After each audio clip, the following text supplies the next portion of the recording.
Hey, what's up, guys? This is Star. What if? How are you all? Please support to subscribe this channel for watching new interesting stories. This video includes a self-recorded human introduction for 30 seconds, followed by AI generation for creative storytelling purposes. This video, we're gonna see what if Harry Potter built a spaceship and became commander of the Wizarding Galaxy. But before we start, if you want more stuff like this, then be sure to subscribe this channel and share with your friends. Now, let's start the video. Here is short summary. When Harry discovers the Room of Requirement can build more than training dummies, he leads Dumbledore's army into creating a magical starship. Escaping Earth, unlocking godlike cosmic magic, and rising as commander of the Wizarding Galaxy, Harry faces threats far beyond Voldemort, where the stars themselves become his battlefield. But before we start, if you want more stuffs like this, then please support to subscribe this channel and share with your friends. Let's start the video. It was the 23rd, nearly the end of October. The third meeting of Dumbledore's army was that night.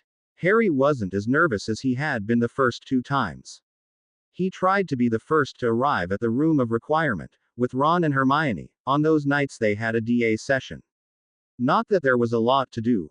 It took only a few moments thought to get the room the way he wanted it for that night's spell practice. Today, he had decided to skive off the late afternoon astronomy lesson, theoretical only, and hit the room, instead. And he wanted to think a bit about Cho. She confused him just by looking at him. Why was that? She could make him blush with just a look. Plus, his dreams had been getting worse lately. Not in subject matter, just more frequent. His scar hurt almost all the time, which sometimes made it difficult to concentrate. The detentions with the pink toad hadn't made it any easier. And the anger. He always seemed to be angry. He nearly lost his temper at the slightest provocation, no matter how trivial. Now his hand ached almost as much as his scar. Finding someone already there surprised him.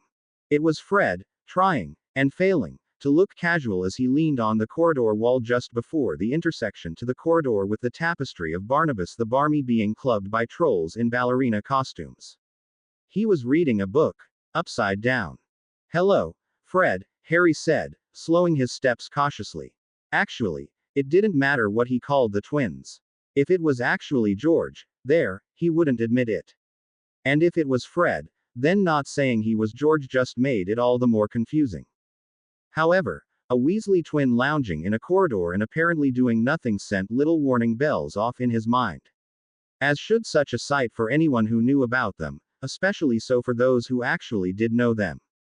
Oh. Fred looked disappointed. Hi, Harry. Didn't think anyone would be interested at this time, he said, then sighed and closed the book. Harry looked around and tried to spot George. What are you doing? The teen gave Harry a guileless smile. Oh, he said in an offhand manner. Nothing interesting, just mucking about. He buffed his right hand's fingernails against his robe. He didn't fool Harry one bit. He shuddered at what the twins might be doing with the resources of the nearly limitless Room of Requirement. Fred shoved his book into his rucksack after a quick look. He grinned boisterously. We'll just do it later, when it won't inconvenience anyone, he said airily. Harry said with narrowed eyes, that worried him even more. He slipped past Fred and looked down the other corridor. Surprisingly, there wasn't a door in the wall opposite the troll tapestry. Instead, Lee Jordan was pacing back and forth in front of it while George watched, clearly puzzled at what his friend was doing. Lee was massaging his temples with his thumbs and his face was scrunched up in concentration as he paced. Apparently, what he wanted was either something the room couldn't do, or he had only a fuzzy idea of what he wanted. Something too vague for the room to create. George looked over at hearing Harry's footsteps. Oh, watch her, Harry, he said. Harry sighed, exasperated. All he wanted was a little time alone, to think. He smothered the urge to start yelling. It wasn't their fault he was having difficulties. Hi, George, Lee. What's up? The ceiling, said George. The roof, said Fred, behind him. Harry just blankly stared back and forth between them. Nothing bad, honest. Fred said defensively. We just wanted to see what the room could really do, said George. You know, what all it can show us. We were going to return it to the DA room when we were done. And we made sure no one was anywhere near here, so the secret is safe, finished Fred. Ah, Harry said slowly, nodding his head, then shaking it. He still had no idea what they were talking about. Come on, said George reprovingly, everyone wants to see what it can do. You can't say you haven't been tempted, yourself, can you? Fred added. Harry shook his head and arched an eyebrow. Actually, I can say that I haven't.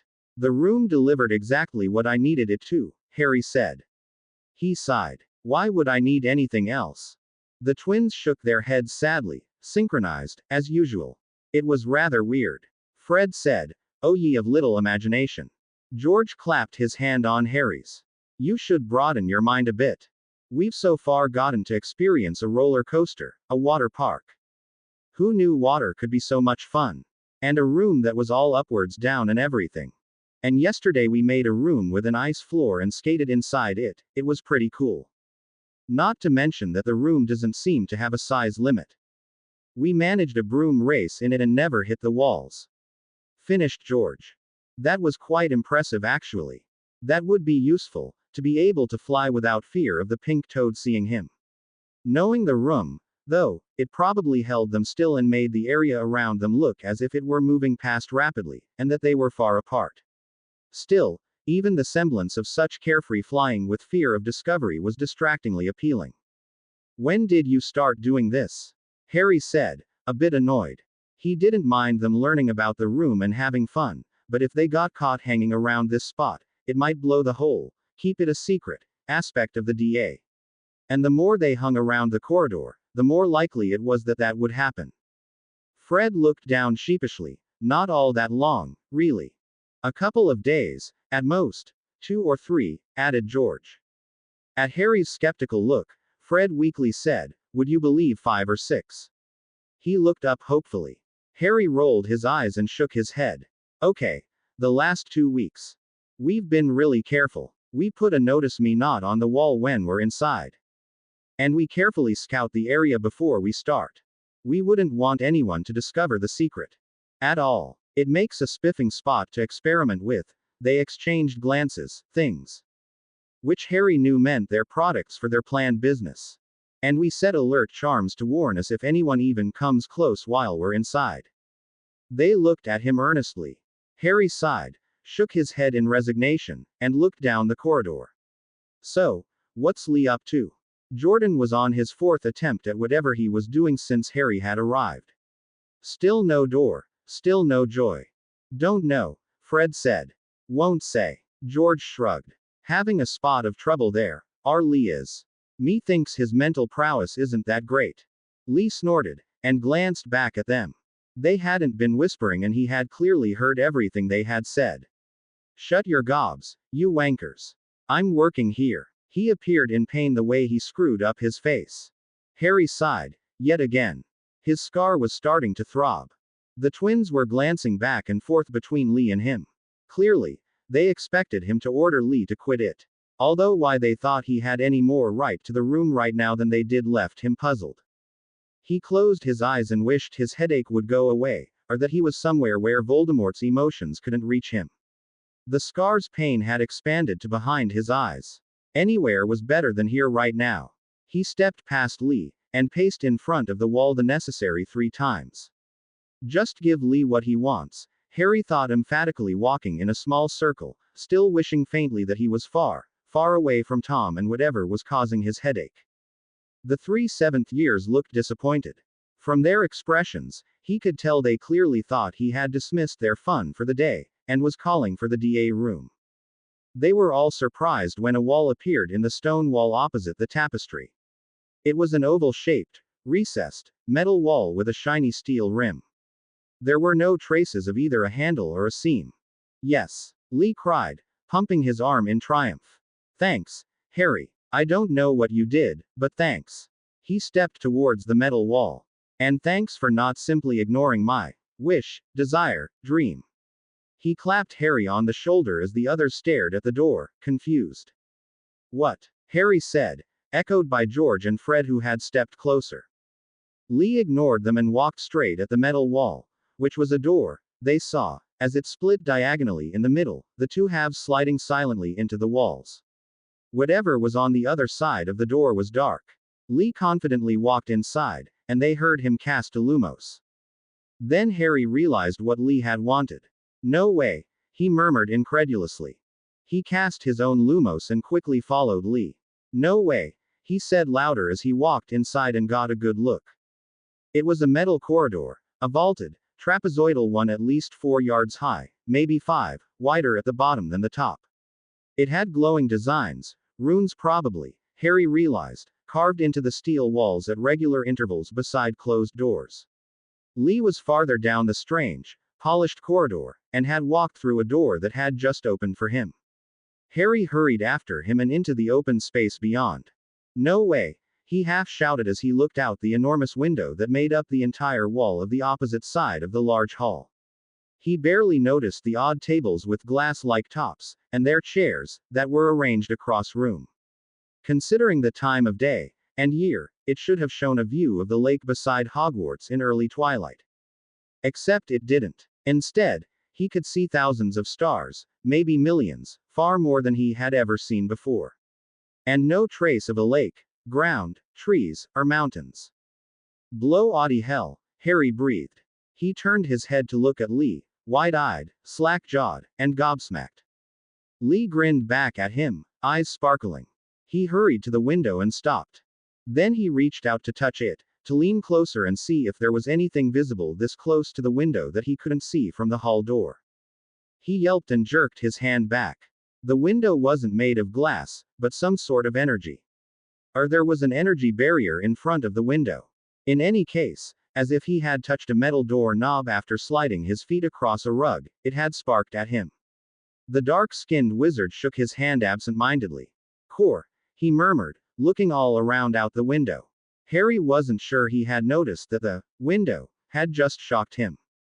How? Harry asked, following over to join Lee. Dark, star-speckled space met his eyes, until he noticed the arc of light that seemed to be below them. It wasn't that close, just an irregular spot of black the size of his thumb, with a partial arc of light alongside one end. Its shape blotted out the stars they should have been able to see. Is that an asteroid? He whispered. He could see the arc of light changing, as if the object were rotating. Huh? Lee asked, looking around. He grinned as he saw where Harry was looking. This is unbelievable, he crowed, throwing both hands up over his head in triumph. Well, my good fellows, George said in a pompous tone as he came up behind them. He placed his arm over Lee's shoulders. Fred placed his arms over Harry's shoulders and leaned against him, propping his chin on Harry's head. Perhaps you could tell us what you're going on about. You poor, pure bloods, Lee said sadly, shaking his head. He shrugged off George's arm and turned to face the three. You, my mates, he announced grandiosely, are on a spaceship. He spread his arms wide. Welcome, he cried, and turned to look out the window, again. He sighed happily and dropped his arms to his sides. What? Fred and George said. They looked at each other, puzzled. We're on a what? A spaceship. A ship. In space. Not a ship on the sea. Space. A spaceship. Lee said enthusiastically. He was almost giddy with the realization of it. See, I told you Muggles went into space, right? He took off trying to explain the whole concept of outer space and science fiction to two pure bloods whose only idea of open space was the area below their brooms when they fell off them. Are there jokes about what was between Ron's ears? Harry sighed and looked back out the window. Listening to Lee as he started off into Star Trek and Star Wars, the young teen was beginning to realize that this was the room of requirement. The excitement was fading out and reality was slowly fading in. They weren't in space. They were still in the room of requirement. It was a truly amazing simulation that certainly looked like the real thing, but it wasn't. The room of requirement had made just what Lee had asked it do. It had created a simulation of a spaceship in space. Like the holodeck on Star Trek's Enterprise, it looked like the real thing, except it wasn't. The moment they left the room, it would go away. And it was hardly realistic, too. God forbid the Dursleys would ever have taken him to a film theater, much less to see something as ridiculous as science fiction. But he had seen pictures and drawings, and heard a bit from the telly while he was locked in his cupboard. He hadn't even read any of it It wasn't exactly a hot topic in primary, and the local library had banned him ever since Dudley had destroyed a dozen books and blamed it him. But, just from the little he had seen on the telly during documentaries, he knew that actual spaceships were cramped beyond belief. They most certainly didn't have gravity like this room did. If they were in space right now, he expected that they would be floating around the room, flailing awkwardly, trying to reach a wall to get back out. And definitely not walking around as if they were wandering in the Great Hall here at Hogwarts. This was just a copy of something Lee had seen somewhere. But that didn't make it any less amazing. But that was all it was, a copy. He wondered if he could change the view, like he had added tables and chairs when he needed them, previously, in the room. He concentrated on a picture he had seen, once, of Earth with the moon at one side. Nothing happened. Okay, he heard one of the twins say. He looked over at Fred, who was standing with his arms folded in a mirror copy of George. You're saying we aren't in the castle anymore, but in a ship. In space. Lee nodded eagerly. Fred stroked his chin thoughtfully. I'm not buying it, he said slowly. I'm pretty sure there's no air in outer space. Lee rolled his eyes. Come on, guys, clearly a spaceship has its own air inside it. It's made to keep it that way. Use your brains, I know you got them, Lee said sarcastically. And we're not floating about because artificial gravity. It's like the opposite of a levitation charm, but muggle. George's eyebrows shot up. Muggles can do that. Well, no, they can't, Lee reluctantly admitted. He waved his arms around, indicating everything around them. It's not as if this place was actually made by muggles, you know. It's not really real or anything. It's not a spaceship, Fred said warily.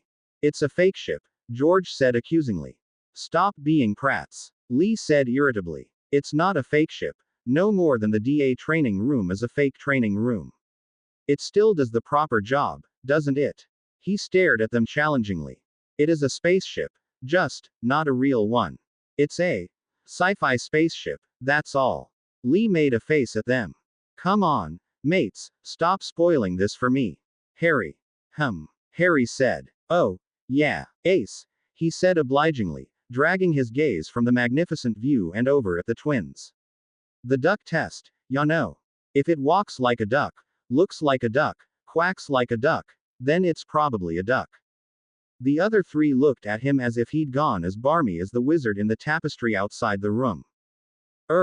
Something my uncle once told me one of his clients used to say, he muttered. He frowned. In view of Polyjuice and an obsessive fanatic, probably not all that accurate for people. His frown deepened. Or animagi, either. He paused. Or illusions, if you could keep people from touching you. Then there's self-transfiguration. His voice trailed off as he stared at the floor thinking. He looked back up and cleared his throat. So, he said brightly, is this from Doctor Who? At Lee's glare he shrunk back a little. Or something. After a final glare, Lee said, nope. He sighed. I thought I'd mess the details for Star Trek, and then it would bug me. I just wanted a random, generic spaceship, I guess.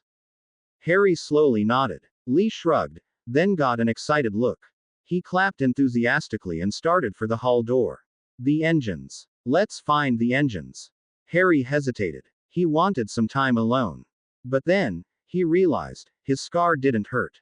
In fact, there wasn't even a twinge from it. He reached up to touch it, but nothing happened when he did.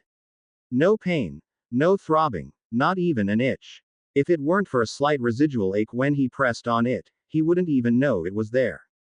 And the simmering anger that dogged his every waking moment was gone, as well. He grinned. Maybe it was time for a bit of carefree fun. He set out with a rather jaunty step after the older teen. For once, he was in a good mood. Fred and George tagged along behind him, still a bit confused, as they started searching for the ship's engine room. The corridors and rooms in the ship were all dark. Only the periodic, faintly glowing symbols provided any illumination. They obviously were supposed to be ancient runes. Harry thought he recognized one or two every now and then that looked sort of like the things that he had seen in Hermione's assignments. He shook his head at the thought of magical runes on a technology-based spaceship. He had to pity the room of requirement, resorting to magical means to simulate a science fiction spaceship. Still, looking around at what they found, the room had done a pretty credible job. Or, at least, he thought so. A real science fiction fan, not to mention a real scientist, would probably find no end of things to criticize.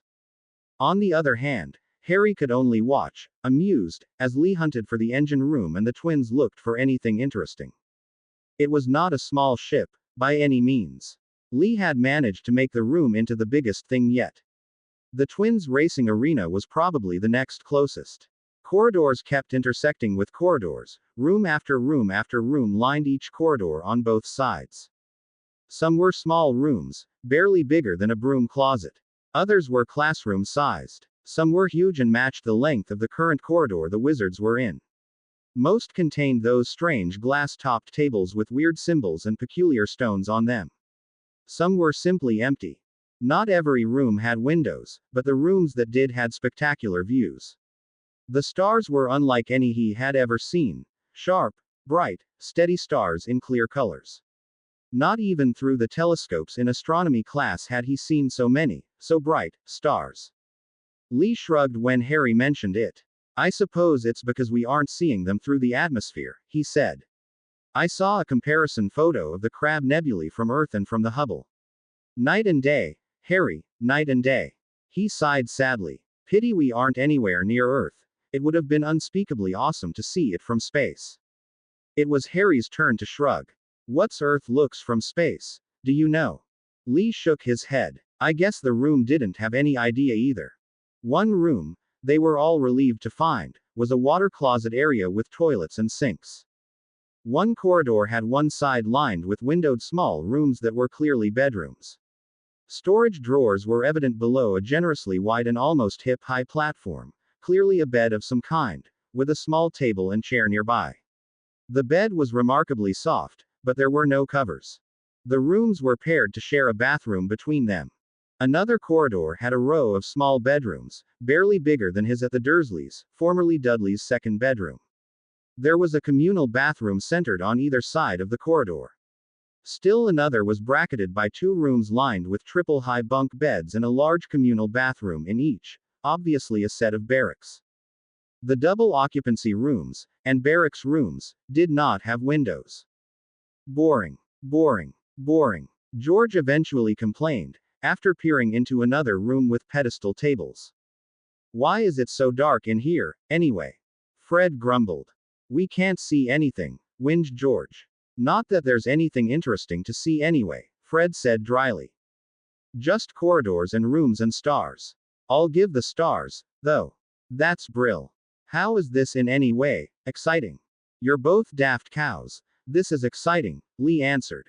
You uncultured, uneducated, uninformed swine. Blow me. Fred answered agreeably. I keep telling you, you aren't my type. I prefer them smart, say, why, and beautiful. Fred blew a raspberry at him. They looked into another room. This one had rows of long tables with benches. There was a tall stack of trays in corner on a counter. They had found a dining hall. But oddly, there was no sign of a kitchen. Was it like the Great Hall where meals were prepared elsewhere and then transferred here? Burks, said Lee. Ponce, said George. Duff, said Fred. Twits. Nancy. Todger. Harry rolled his eyes. They were trading insults much the way someone would discuss the weather. Tossers. Prat. Swat. Gobshites. There was a moment of silence. Then Fred said, well, now that that's sorted. Seriously, though, what's the point of this? It's a spaceship, Lee explained with more than a bit of exasperation. He stopped and stood with his hands on his hips. That's the point, he growled. He stared at them for a moment. You know, if you find it all that tedious, get stuffed. Or shut your gobs. Fred sighed tiredly, and said, well, we're already here. George clasped his hands behind his neck and peered at the ceiling. He said, as if it were a great concession on his part, I suppose we should see the rest. Find out what's so special about Engwines. Engines, Harry corrected him. There was another moment of silence as they checked the next room. A smaller meals hall, also with trays in one corner but still without an attached kitchen. Why is it so dark in here? Harry said to Lee. Did you want a dark spaceship? A dark ship, said George. A dark ship, said Fred. Lee glared at the twins. No, he said coldly. Then he sighed. But then I didn't really specify that I wanted it to be well lit, either, he shrugged. Stop pissing and mow. Ning, you twats. It's not like we don't have wands, after all. Your fake ship S. KS, Lee. Shut up. Wanker. They wandered for quite some time before they found what was most likely the engine room. Or, what Harry and Lee thought it might be. It was the biggest room they'd seen so far. It was 2 or 3 stories tall, and they were on the first floor for it. There was an enormous crystal pillar thing, easily as big around as Hagrid, in the middle of the room. The pillar stretched from the ceiling above them to floor below them. Catwalks and platforms were arranged around it, with the requisite pedestal tables, of course. There were angled counters on the exterior walls. It all looked very complicated. Looks knackered, George commented. Lee agreed with a nod. He frowned and leaned onto a railing. He peered at the bottom of the enormous room. The pillar and room below were dark, and his wand did little to illuminate either. Busted or turned off. He straightened and looked up at the ceiling far above. Wonder if we can fix it, he mused. It's not real, you know, Fred said.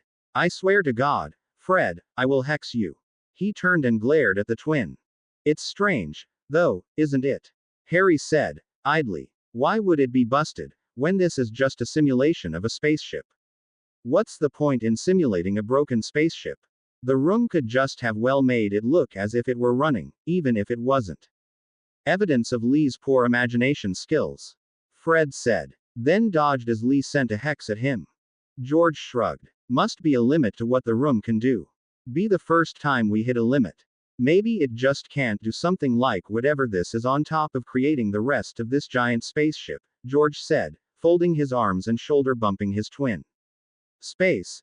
Get it? 'Cause it's certainly been empty of anything interesting. Certainly no cheese, grumbled Lee, and crossed his arms as he turned in a circle and examined the room. Maybe making it appear broken was easier.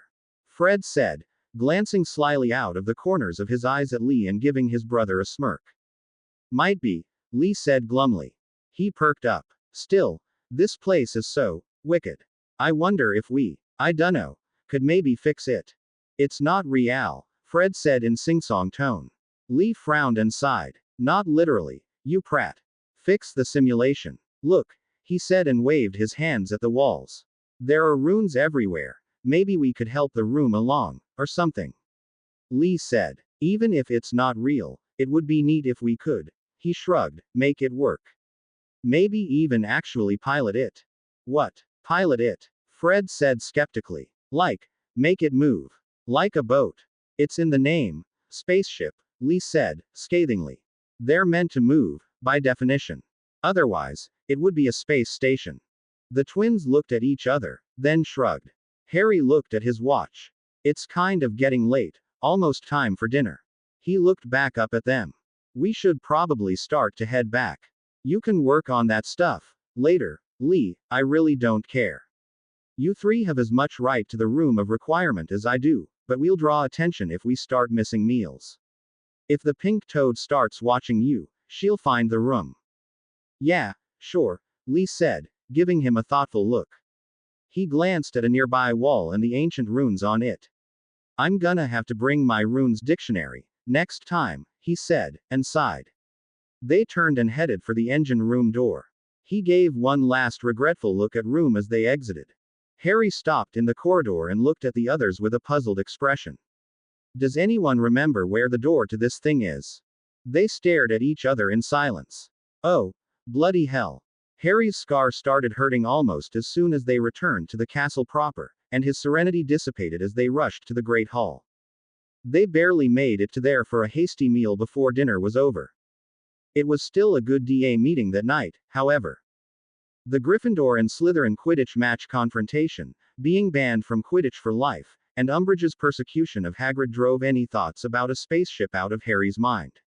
He had completely forgotten about it by the 5th DA meeting. And his scar and angry temperament weren't helping him. He probably wouldn't ever have remembered the spaceship at all if it hadn't been for Dean Thomas and the rest of the DA group. It was at lunch on following Friday. Dean Thomas left his normal spot and wedged himself between Harry and Ron. Ron barely noticed as he stuffed more food into mouth. Is it true? Dean said in a hushed tone. The twins made a spaceship. Harry looked at him blankly. What? Dean looked around nervously, then whispered, in the room. You know. Harry frowned in thought. His expression cleared. Oh, yeah. He shrugged and looked curiously at the boy. Something like that. So. Dean grinned and excitedly squirmed on the bench. Wicked, he breathed. Can I see it? I guess. Harry frowned again. Where did you hear about it? He whispered challengingly, glancing up to see the pink toad watching him. Dean looked up the table at the twins. I heard them pestering Angelina about it. Something to do with ancient runes on the walls. He said uncertainly. Hermione, on his other side, glanced up from her textbook.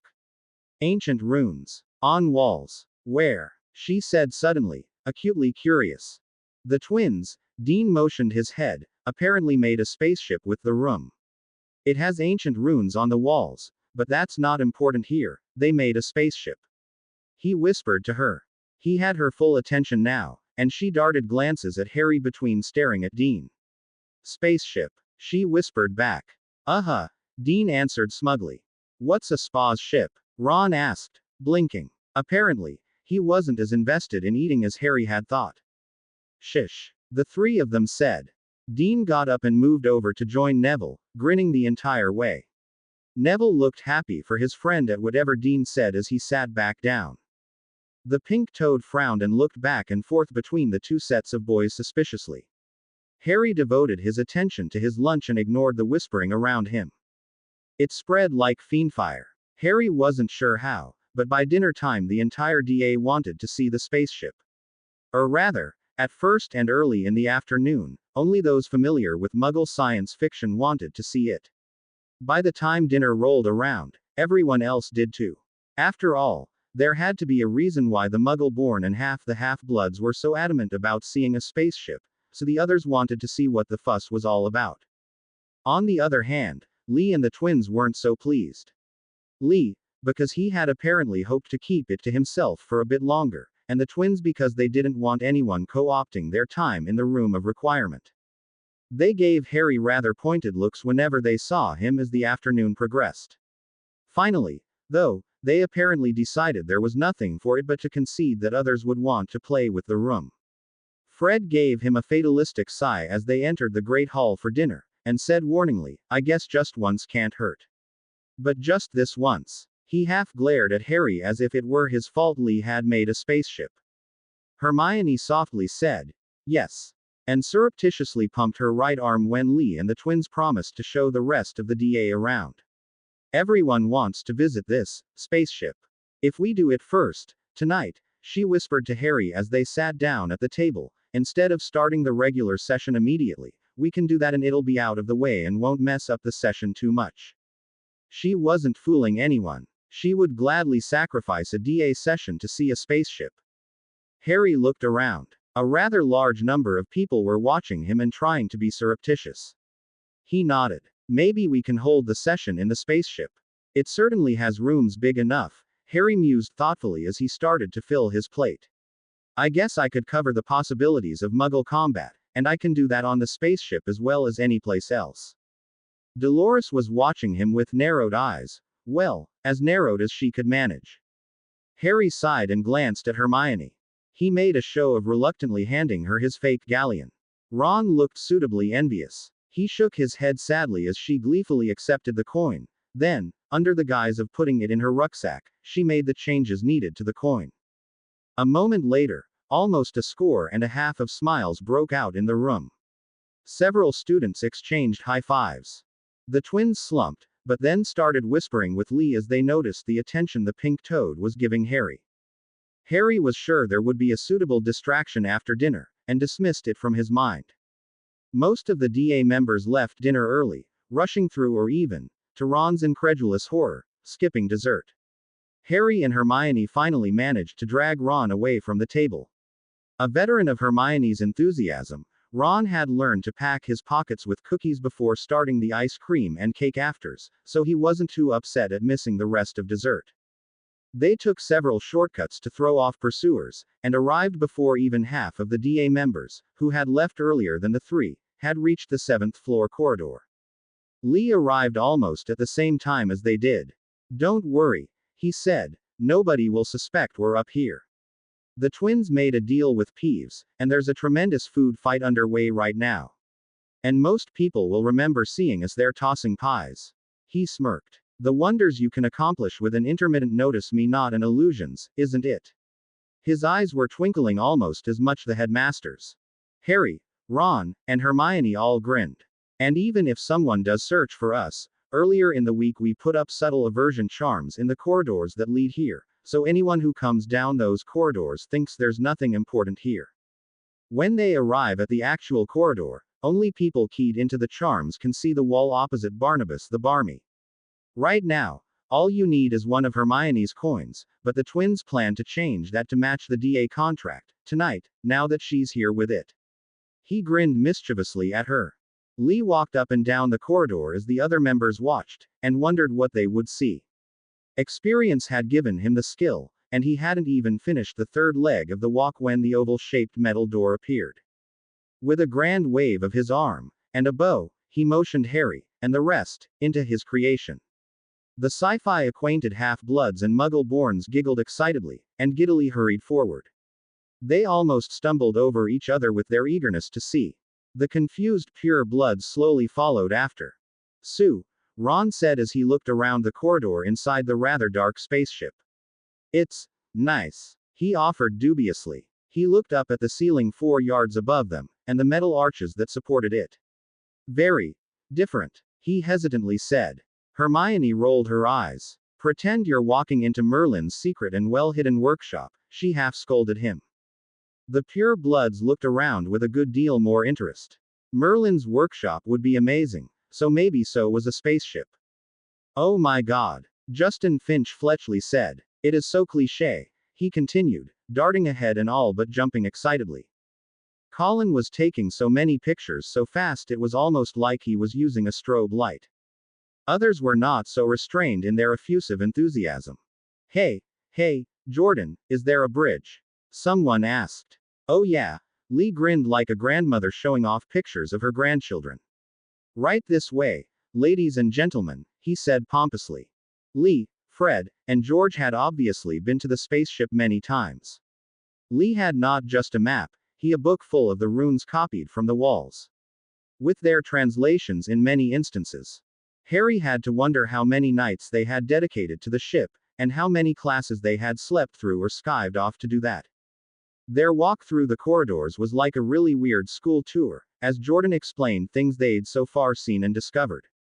He shared the theories they, or rather he, had come up with for the various rooms they passed. "This thing is massive," Lee said in his Quidditch announcer voice, obviously delighted to play the tour guide. "It's at least as long as a couple of football fields, Quidditch pitches, and as wide as one is long on this floor, alone." He glanced over at Harry. "And that engine room we found." Several muggles perked up at that, including Hermione. "It isn't an engine room." They looked disappointed. He halted a moment. "I think it's a power transfer room, or maybe a spare power room. I think the engines start about 10 floors below us." The students goggled at him. 10 floors, said someone incredulously. "Yep. And the bridge is about 5 floors up." Some at the back groaned. "But we did find an elevator." Some else gave a relieved, "Thank Merlin." "And we found several rooms we believe to be alien laboratories," he said enthusiastically. "Alien laboratories," Hermione said with amused skepticism. "Well, it's obviously not a human-made ship, so, alien spaceship, alien laboratories," Lee said, reasonably. Someone struggled to contain a squeal of delight. The ship's bridge was, well, bridge-like. Nearly as soon as they walked in, they were rendered speechless. No one noticed the pedestal tables they had seen elsewhere, with chairs and angled screens mounted low in front of many of them. Instead, the curved windows that took up 3 of the 4 walls dominated their attention. Floor to ceiling, completely clear, and no visible seams. The view was the best in the entire ship. They scattered in stunned silence and looked into a view none had ever seen, or even dreamed possible. It was almost like standing among the stars themselves, when Harry stood right in front of the windows. Oh, my God, was the delayed reaction from the muggle born and knowledgeable half-bloods. The others whispered a simple, Merlin. Although he had seen a spectacular view in the lower room that first time, this still stole Harry's undivided attention. Finally, though, he began to look around the bridge itself. The pedestals were close together, set back from the walls, but not so close anyone walking by them would inconvenience the operators. Behind them, centered on the wall they had exited, was an elevated throne. It wasn't a chair like Harry had expected, but an actual gold throne. It made Dumbledore's chair in the Great Hall look positively pedestrian. The throne's side of the room, easily half, was mostly just empty floor space. Quite enough to accommodate the entire DA group, and then some, without crowding or difficulty. The only breaks in the wall were the door to the huge elevator they had just used, and the two discrete doors at the very ends. The bridge was the most impressive thing he had ever seen from the room of requirement. Unbelievable, Anthony Goldstein murmured. Just like Dean, he had been zapped by the window for leaning in too close. It's really not very realistic, though, Hermione commented disparagingly, and wrinkled her nose. A real spaceship would never be like this, she continued, her tone unchanged. She tisked. I won't even mention the gravity on a stationary ship. Yes, Hermione, don't mention it, Lee said sarcastically. It's a spaceship. Enjoy the spaceship. That's in space. Fred agreed. For it is a spaceship, George nodded wisely. In the room of requirement. Fred finished sagely, nodding. Prats, Lee said quietly. After everyone had had a chance to recover a bit from the stupendous view out the windows, Harry held DA's session right there, in front of the throne. Lee was steadfast about them not damaging or playing with anything on the bridge. Who knew what the room had decided the strange instruments would do? That wasn't a problem. Harry had decided to show them a simple paintball spell, which splattered the victim with paint, as they practiced dodging and trying to hit each other in a round-robin tag game. There were no damages, just miscellaneous stains. Harry doubted the bridge had ever looked so colorful. A simple Scourgify returned it to pristine condition. Wizards and witches were not used to physical activity in a duel. Most just stood still, shot spells, and shielded from spells until a victor emerged. It took time to break them of that habit. And pointing out that the less they shielded, the more likely it was that they would simply outlast their opponent. Not to mention that some spells couldn't be shielded against. The DA usually dispersed quickly after Harry called a session over. No one wanted to be caught by Filch if they stayed too long and went past curfew by accident. This session had run a bit longer. This time, in addition, they all had questions they wanted answered, and leaving wasn't of much concern despite the later hour. Fortunately for Harry, the questions were all for Lee, Fred, and George. The most popular one was to show group around on the spaceship. How come it's so dark? Does anything besides that elevator actually work? Have you seen any planets or moons or anything? If we got it working, could we actually move this thing? Harry shook his head at the whole thing. It was a simulation in the room of requirement. Did they not get that? Meanwhile, Lee preened under the attention. Eventually, he and the twins gave their increasingly interested followers an extended tour of the ship. Or, at least, the places they had already scoped out. So, Ron said as the others left. He turned to Harry. What's so interesting about this place? Besides the view, I mean. It's a muggle thing, Harry explained, and looked out the windows. You really should ask Hermione. I don't know much about this stuff, myself, Harry shrugged. Was the bridge's front window a windshield? Probably not. The view outside was fantastic though.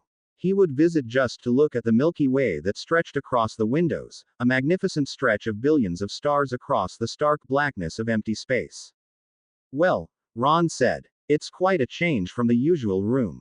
And a bloody spectacular view, too. He pulled another cookie out of his pocket and started to eat. He'd been doing that all evening, while resting between bouts. It is at that, Harry agreed. It certainly put the Dursleys, and all the problems at Hogwarts, into perspective. Staring out the windows, here, his scar didn't hurt. He wasn't angry. Everything was serene. Something he hadn't felt since the last time he was on the ship. And hadn't felt in years before then, either. Certainly not since his first year at Hogwarts. Or before. In fact, he wasn't sure he could remember a time when he had been so relaxed. No dodging Dudley, no avoiding his aunt and uncle, no students staring at him in fear or loathing. The twins taught everyone a quick set of spells that silenced everything: footsteps, clothes rustling, breathing too loud, and so forth, and hid their scents, and they made sure everyone knew the Notice Me Not spell before setting them off. All spells, Harry told them, which were excellent to use when avoiding Death Eater or other villains. The ones not capable of doing them all were temporarily bespelled by the twins and Lee. He should have expected it, but he didn't notice until lunch on Saturday that he hadn't seen Hermione. Nor, once he thought about it, a number of the others in the DA. Once he did, he realized they must have snuck back into the spaceship to explore and experiment. He considered following them, but then if the pink toad realized he had disappeared, she was sure to make things difficult, more difficult, for the others. So, he made sure she saw him, and that he wasn't having a good time. The vicious smile she had indicated his success. He wanted to rip her lips off. Instead of holing up in the Gryffindor common room all weekend, he made sure to wander the halls at periodic intervals where people, especially the Toad's spies, could see him. And as far from the 7th floor corridor that housed the tapestry of Barnabas the Barmy as he could reasonably be. The only real disappointment had been that Cho only appeared at mealtimes. Hermione was waiting for him Sunday before dinner. They want a meeting tonight. Okay, she whispered as they headed for their spot at the table. He sighed, but nodded. They had barely sat down when his galleon heated up in his pocket. He looked at her in surprise. That fast. Looking around, he saw that most of the members of the DA were smiling. Yeah, they must really want that meeting. He frowned and sighed again as he filled his plate. What should he try to teach, this time? He spent most of dinner mulling it over. Hermione, as usual, spent her time with her nose in a book. Runes, he noticed, and eating mechanically whatever he placed on her plate. Again, he really should have expected it when he arrived later at the room's corridor to find a metal door. Once inside, the group told him they wanted the rest of their sessions there, too, if he didn't mind. He didn't. In fact, he preferred it. His scar didn't hurt when he was behind that metal door. Thank God, or Merlin, for small mercies. By the end of the week, and another session, Harry discovered that there was an informal club inside the DA, dedicated to exploring the ship. It was no surprise to Harry to find that Hermione was an avid member. It's the most fascinating thing, she said. They were in Hogwarts' front courtyard, enjoying one of the few sunny days left before winter firmly set in, doing their potions assignment. Ancient runes are, of course, the primary language of written magic, she lectured. Spell circles, magical artificing, and persistent spells are all explained with runes, of course. Hogwarts was built on that written language, after all. The castle, the spells, the room of requirement itself, of course. She wriggled happily on the stone bench. But here's the amazing part. The runes on the ship seem to be older. And the ones in the ship are being used to spell mundane words. She said breathlessly. Muggle? Queried Ron, looking up from his potions essay. Hermione frowned at him. No, mundane. As in using them to spell. Closet. Or. Corridor 15 Ansus or Hagalas. Their use on the spaceship suggests runes were an actual written language well before early German, but just as versatile as English or French are today. She sat straight and frowned. But why haven't we seen runes used like that in the castle? That's the real mystery. And why, if the room used them on the spaceship in that manner, why weren't they used in the same manner in the Hogwarts? Why is our use of them so stilted and limited? And theirs, so mundane, yet more extensive? Ron looked at his potions essay like he was contemplating turning it into a paper dart. Harry had been surprised to learn that pure bloods knew how to do that. Turned out that the art of paper planes, which they called paper darts, went back to before Roman times. So, Ron said dismissively, They are so different from how we use runes today's, Hermione said giddily. The ship is using runes as an actual extensive written language. She stopped a moment. Of course, we've only managed to translate a small portion of the ship, generic things like naming floors and rooms and their purposes and whatnot. But they're written in a style that's not used anymore.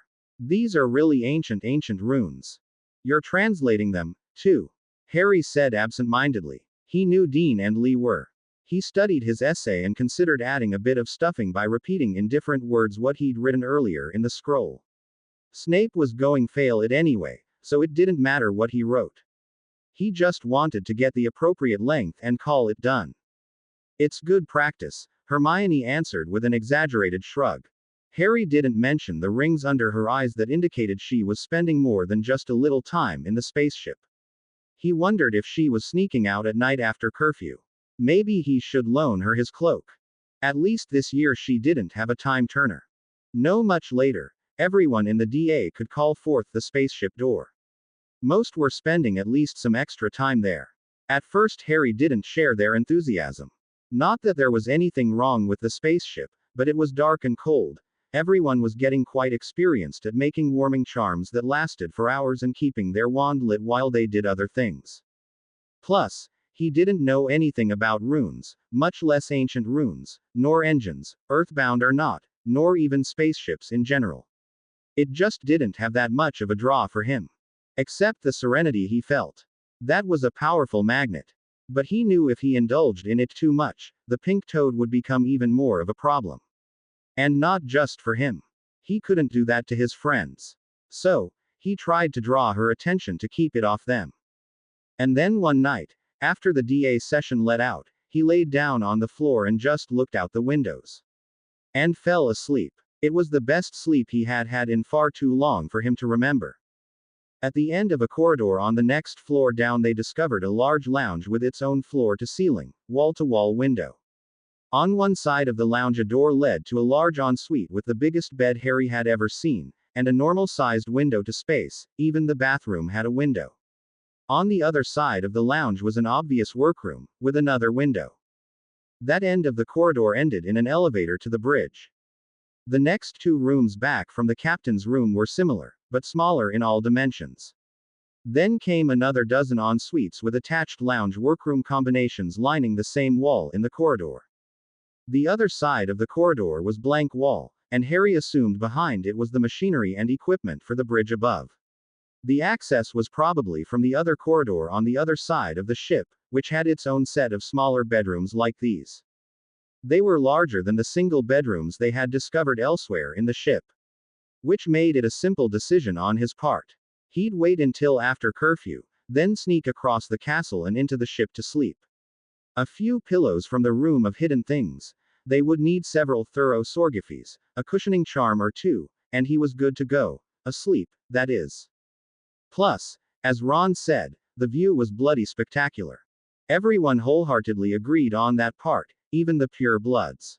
Evening, Luna, Harry said as he entered the bridge. He smiled. She, too, had taken to sleeping aboard the ship. She said the Nargles no longer bothered her.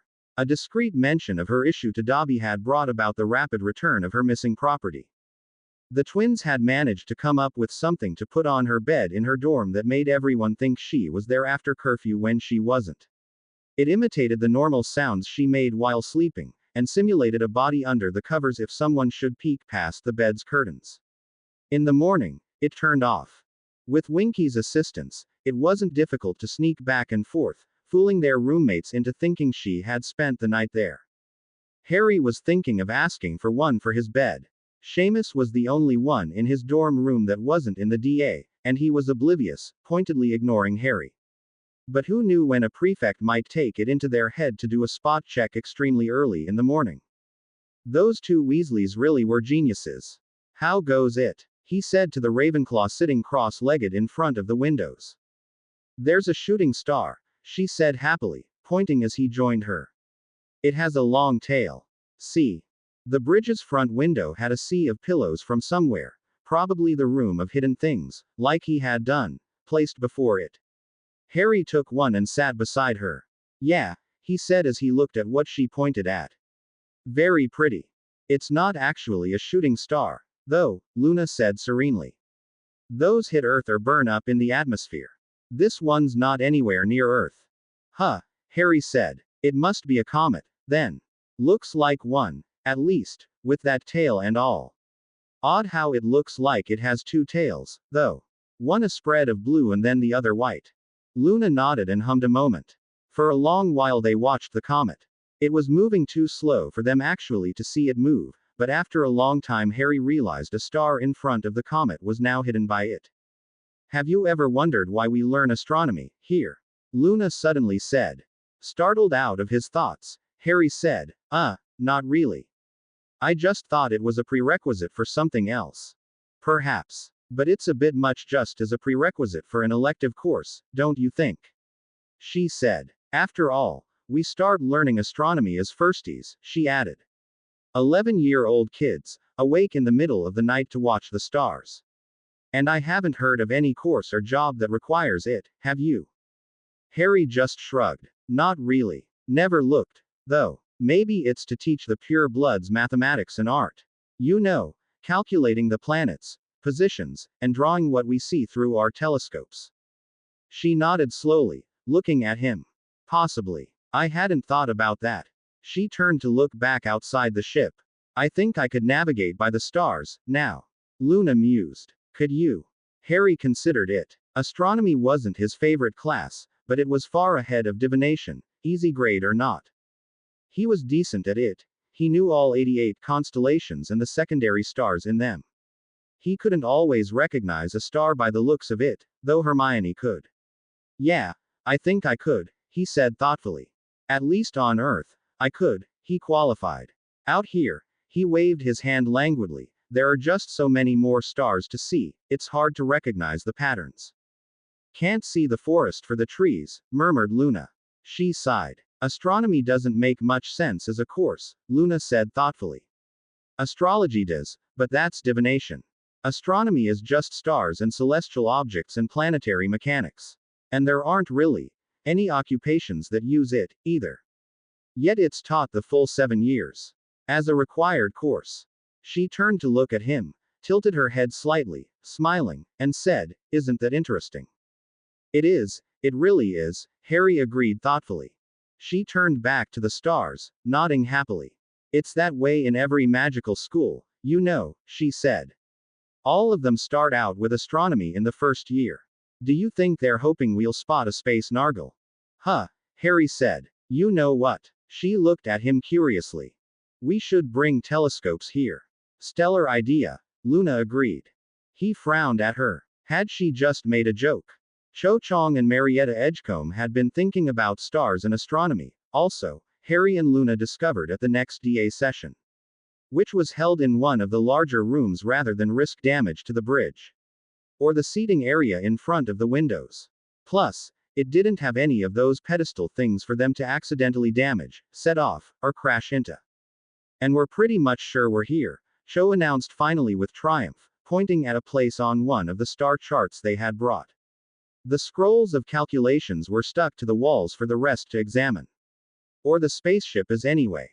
Harry tried to hide his blush as she looked at him, smiling broadly. The asteroid belt, Lee said, and nodded. Makes sense, there's an asteroid nearby, after all. How did you figure this out? Fred asked. Locating the constellations out the windows on all sides, and comparing them to what we see from Earth. Then locating which constellation astronomy class said Saturn was in. And then Jupiter. Which led us to locating. Marietta motioned at a nearby window, Earth from the ship, and that gave us a pretty accurate distance. Where are all the asteroids? Then, Dennis Creevy piped up, if this is the asteroid belt. Hermione shook her head. The asteroid belt is pretty sparse, she explained, nothing like what they make it look like on the telly. The average distance between objects is around 24 times the circumference of the Earth. It's a surprise we can see even one asteroid from here, really.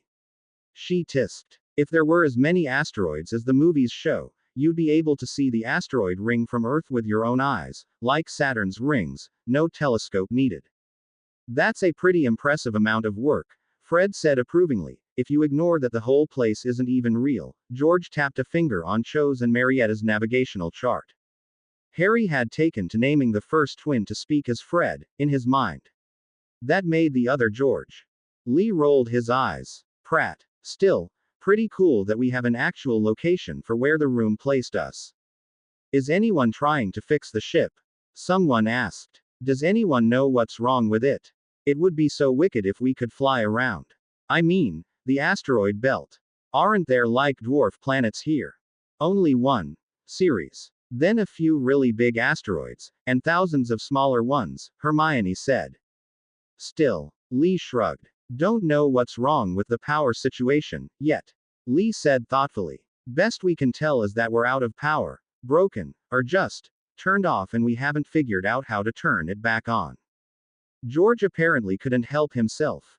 He had to add, then there's the whole thing that, it was created by the Room of Requirement and it probably never had power in the first place. He was promptly booed by everyone except his twin. Well, if it is a magical construct, Fred said thoughtfully, ignoring how someone hexed his twin. Maybe magic can power it. Somehow. George said, rubbing his still tingling arm. Possibly, Lee agreed, nodding. Harry shook his head at the silliness and stood up. He couldn't exactly deny he was curious, but the whole spaceship situation was a distraction from the DA's purpose. An interesting distraction, admittedly, but a distraction, nonetheless. It's getting late, he said. It's almost curfew. If we don't stop now, no one will get back to their common rooms in time. And we can't depend on luck to keep from getting caught. Yes, I know, we have those spells, but someone's going to notice you aren't in the common rooms or your rooms when you should be, before curfew. So, how about we call it quits for tonight? There were some groans and Ns.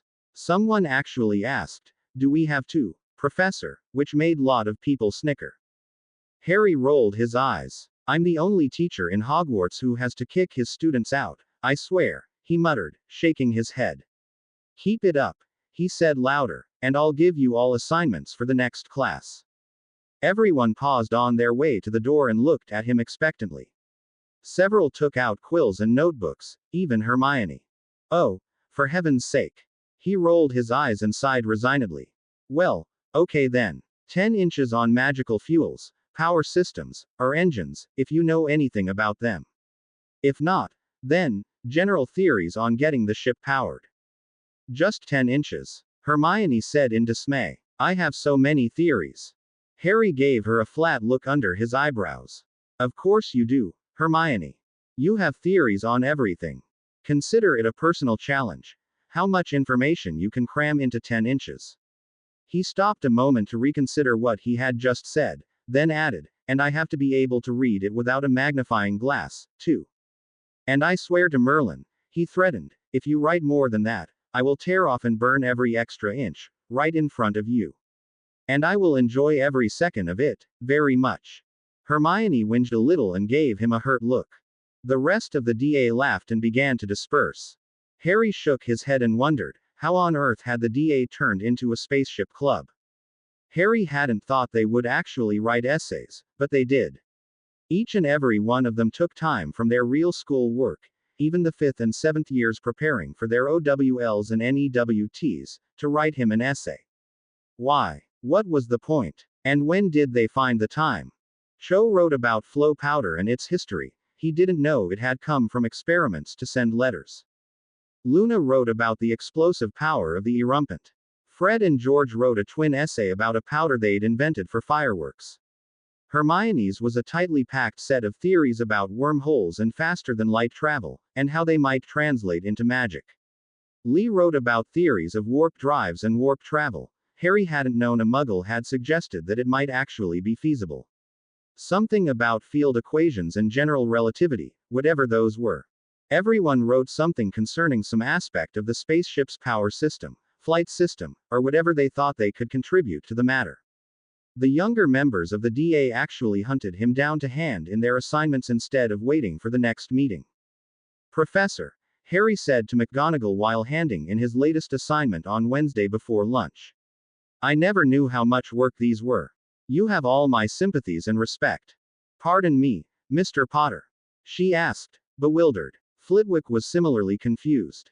Harry couldn't deny that it all was interesting. Truthfully, he had given the matter of powering the spaceship some idle thought himself. Just not this much thought. Plus, a lot of the essays went completely over his head. Lee's essay, for example, which was longer than Hermione's by some strange act of fate, somehow managed to condense a chunk of general relativity into it. Hermione's digest of wormholes, portkeys, and whatnot. Well, it might as well have been written in French. All he could recognize were the letters that made up the words. He obviously was not anywhere near smart enough to be assigning tasks like this to his students. So, he said to Hermione at dinner, after reading all 27 essays, and he was amazed to have found the time to read them all, himself, explain general relativity to me in 20 words or less. She answered, looking at him wide-eyed. Well, it's Einstein's theory of the universe and gravity, it's about space being curved. Harry gave her a look. Oh, well, that certainly clears things up. Thank you very much. She looked chagrined, and then glanced around. She yanked a placemat from under a bowl of roasted potatoes. Hold this, she said, and then she dropped a plum on it. She followed that with an explanation of space-time as a fabric that all objects distorted, or rather bent, to some degree. Her lecture drew the attention of everyone around them. Considering that they were mostly surrounded by DA members, the members in each house had taken to sitting together, and beside the other houses' members' spots at their tables to make it easier to discuss things, the interest was sharp. Harry tried to wrap his head around the idea that the solar system sat on some sort of celestial tablemat, with sun and planets causing various dips marking their locations. Meanwhile, more and more DA members came closer to listen to Hermione's explanation. And then Hermione's and Lee's discussion concerning it, because, apparently, they were the only two people in the DA who understood the concept. Harry sighed and glanced at Lee. And a warp drive. Well, it's like this, Lee said. This is a ship. He pointed at the plum. A warp core works by sort of pinching the space in front of it, sort of like this. He poked down on the fabric next the plum, making a dip in the tablecloth. Simultaneously, it swells the space behind it, sort of like this. He poked a finger up from underneath the fabric on the other side of the plum. The plum fell into the dip of the first finger. As the ship moves forward, the engines move the dip and pull the rise forward. He moved the downward pointing finger and the upward pointing finger in unison, and the plum moved across the placemat. And that's, sort of, a warp drive in a nutshell. It would negate the limitations of time dilation and such, and allow faster than light travel. Theoretically anyway. Huh, Harry said, looking at the fabric and the plum. And how do you do this? Nobody knows, Lee said solemnly, and shrugged. Well, there are theories and calculations, but, of course, no one knows for sure how to make it happen, except that it would take a stupidly huge amount of power. Like really stupendous. Harry nodded slowly and titled his head. I don't think this will help us fix the ship, though, he said and arched his eyebrows.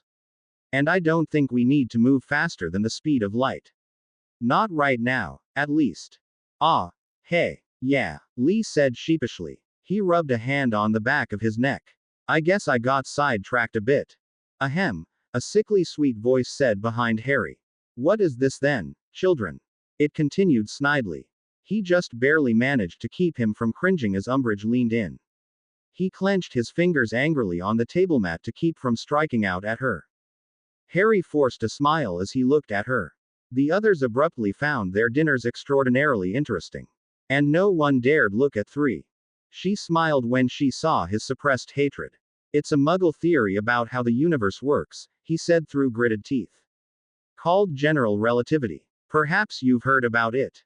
She gave the tablemat a dismissive sneer that she probably thought was an indulgent smile. Oh, well, Mr. Potter, the Muggles are too backward to know anything about the universe. You should ignore their foolish notions. 2 points from Gryffindor for inappropriate use of school property. Put the placemat back where it belongs and concentrate on your dinner, dear, she said, and smirked at his obvious rage. Lee snatched the plum from it and took a bite. Harry took a deep breath and slowly let it out. The woman simply enraged him. If he thought he could get away with it, he would have cast Crucio on her. But that would only cause more trouble for everyone else. He carefully put the placemat back on the table under the plate of roasted potatoes. He sat rigidly, and they waited in tense, uncomfortable silence until Umbridge finally nodded, satisfied she had put them in their place, and walked away. They shared dark looks. Ginny finally said. Here, Fred murmured while watching through narrowed eyes as the toad walked back to her seat at the head table. Hermione looked thoughtfully after the professor. That's interesting, she eventually said, and smiled. She doesn't seem to care for Muggle concepts. That could be useful. How? Ron asked. He glared at Umbridge while shoveling another forkful of beef into his mouth. I don't know, Hermione said as she shrugged. But we could probably talk about all sorts of spaceship stuff out in open, here, and she wouldn't understand a word of it. She smirked. We could even call it advanced spell casting or runes. To forestall any other interruptions, they decided to move their discussions to a less public place, primarily the room of requirement, and the ship. There wasn't a need to court disaster by being careless. She might not understand, but another half-blood student might innocently start asking the wrong questions to the wrong people. That evening, Harry helped those DA members with troubles with the actual DA spells. Hermione and Lee, however, held a debate over the ship's power systems. They threw theories and concepts at each other while the older students listened like it was a talk show on the telly. That seemed to be the pattern now. He would help students learn their actual lessons and become proficient. Then, once the majority had them under control, they'd drift off to talk about the ship and explore it further. Sometimes they'd combine both, casting the spells for practice while exploring. You know, Anthony Goldstein offered into the debate, my mum has a spell, it's been in the family for ages, that she uses to charge batteries and stuff. They looked at him. He shrugged. We've got a lot of Muggle gadgets around. Half-blood household, remember. She can charge a battery with a spell. Hermione said, fascinated. Yeah, Anthony Goldstein shrugged. It's a sort of a lightning spell, she says, because you know, electricity is just controlled lightning. Dunno if it would work with the spaceship, but it's worth a try, I guess. Hey, I've got a question, Zacharias Smith said suddenly, and actually held his hand up. Has anyone, I don't know, done the obvious, cast any diagnostic charms on the power core? Maybe try to get some idea on what actually powers the thing. That prompted a lot of discussion. Harry was surprised when Hermione asked him, do you mind if we did some diagnostic spells on the core, Harry? They had taken to calling the two smaller rooms with crystal pillars as power rooms, and the one big as the engine room. Its pillar was the power core. That one was truly enormous, easily as big around as a car, with lots more stations, catwalks, and other things surrounding it. And taller. Much, much taller. Like astronomy tower taller. Harry shrugged. Why everyone thought they needed his go-ahead before they did stuff left him puzzled. They had even insisted he take the captain's quarters, as they called it. It didn't make sense. After all, the spaceship was really more Lee's thing than his. Sure, do what you think is best, he said and nodded. I trust you. He thought it weird that Hermione blushed when he said that, but she hurried out of the room they were using, headed for the power core. The remaining DA members, after only a few minutes, wanted to see what the others were doing and put forth a lot more effort to get the spells down pat. Thus, they arrived after the first diagnostic charms had been cast. They watched as tentative repair charms were cast, just in case something was broken. With the power off, the reparo and like charms would fix electrical stuff as if it were simply intricate metal and stone. Just make sure to remove any batteries, first, they had all discovered. Everyone ignored Fred's pointed throat clearing and muttering that nothing they did really mattered. This was just the room of requirement, he and his brother insisted. Well, Hermione said, the systems are powered by electricity, and not magic. She sighed gloomily. Just a ridiculous amount of electricity. She stared at the massive dark crystal pillar in the center of the room. If I'm reading this right, it takes about as much electricity to power this ship as it takes to power most of Earth. So, Harry said, no batteries. Which means recharging spells won't work, right? Lee sighed. Nope. None we can find in here. The question is, what does power it? What produces that much electricity? Hermione said. Nuclear fusion, maybe. Lee suggested. She hummed to herself. If it is, that's not exactly something we can do anything with, is it? I kind of doubt that's it anyway. No traces of radiation. Check this point. Here, though. I'm getting some strange results here. A fuel residue, perhaps. What do you think? Harry listened as they delved deeper and deeper into what might be traces of the ship's fuel. I don't get it, Colin said, suddenly, interrupting them. There has to be power somewhere in this thing or it'd be a solid chunk of ice by now. Dennis nodded. Yeah, it's cold and dark in here, but it's not the negative 454 degrees of space. What's keeping it warm? Lee and Hermione stared at them, slack-jawed. Then they turned and began to cast new detection spells. Colin and Dennis began to explain to the purebloods that space was so cold air itself would freeze. And anyone who had ever flown a broom knew that the higher you went, the colder it got. Thus, if the ship was truly without power, its air should have frozen into crystals by now. Harry shook his head and quietly slipped away. What they were talking about went way over his head, anyway. He had every confidence that if there was a solution, Hermione would find it. You know, Fred commented as they left the power room. I think those two forget a key point in this whole thing. Mainly, the fact that it's not real, finished George. Harry glanced around and snorted lightly. Remember the duck test, he said dryly. If looks like a duck, sounds like a duck, Fred continued, and made a face of displeasure. And walks like a duck, added George as he frowned and scowled. It's probably a duck, they all three concluded. The twins did not look happy. Besides, Harry said, it's not hurting anybody and anything that distracts Hermione from stressing over classes and the coming OWLs is a good thing in my books. That's a very good point, Fred agreed, nodding. And it's a very pleasant distraction from the pink toad, Harry added, scowling darkly. What if it is real? George said, and what if we did manage get power to it? What then? I don't know, Harry shrugged. Figure out how to move it, I guess. Luna thinks she could navigate just by the stars we see out the windows. He paused. Check out that asteroid, maybe. Humph. Fred folded his arms. And then what? Harry shrugged. No idea. He looked at them. Check out the solar system, I guess. Has anyone found any spacesuits? Or airlocks? They gave him quizzical looks. Spacesuits. Airlocks. The concept of completely separating a person from their surrounding environment without magic was a revelation to the twins. They hurried off muttering something about Hogwarts Lake and BPD mermaids. Harry shook his head. The lake mermaids were not anything like the ones in the paintings in Hogwarts, he knew. But the twins would never believe him. They would think he was pranking them. He decided to check the other groups of people that had wandered away from the discussion in the engine room. Lee Jordan, Angelina Johnson, Anthony Goldstein, Zacharias Smith, Padma Patil, and Terry Boot had taken on the chore of translating the runes on the spaceship's walls. They'd pinned parchments under the runes they'd translated. Most were basic directions, room so and so on level such and such, things like that. But then there were a few rooms where the walls were full of text, and pedestal tables.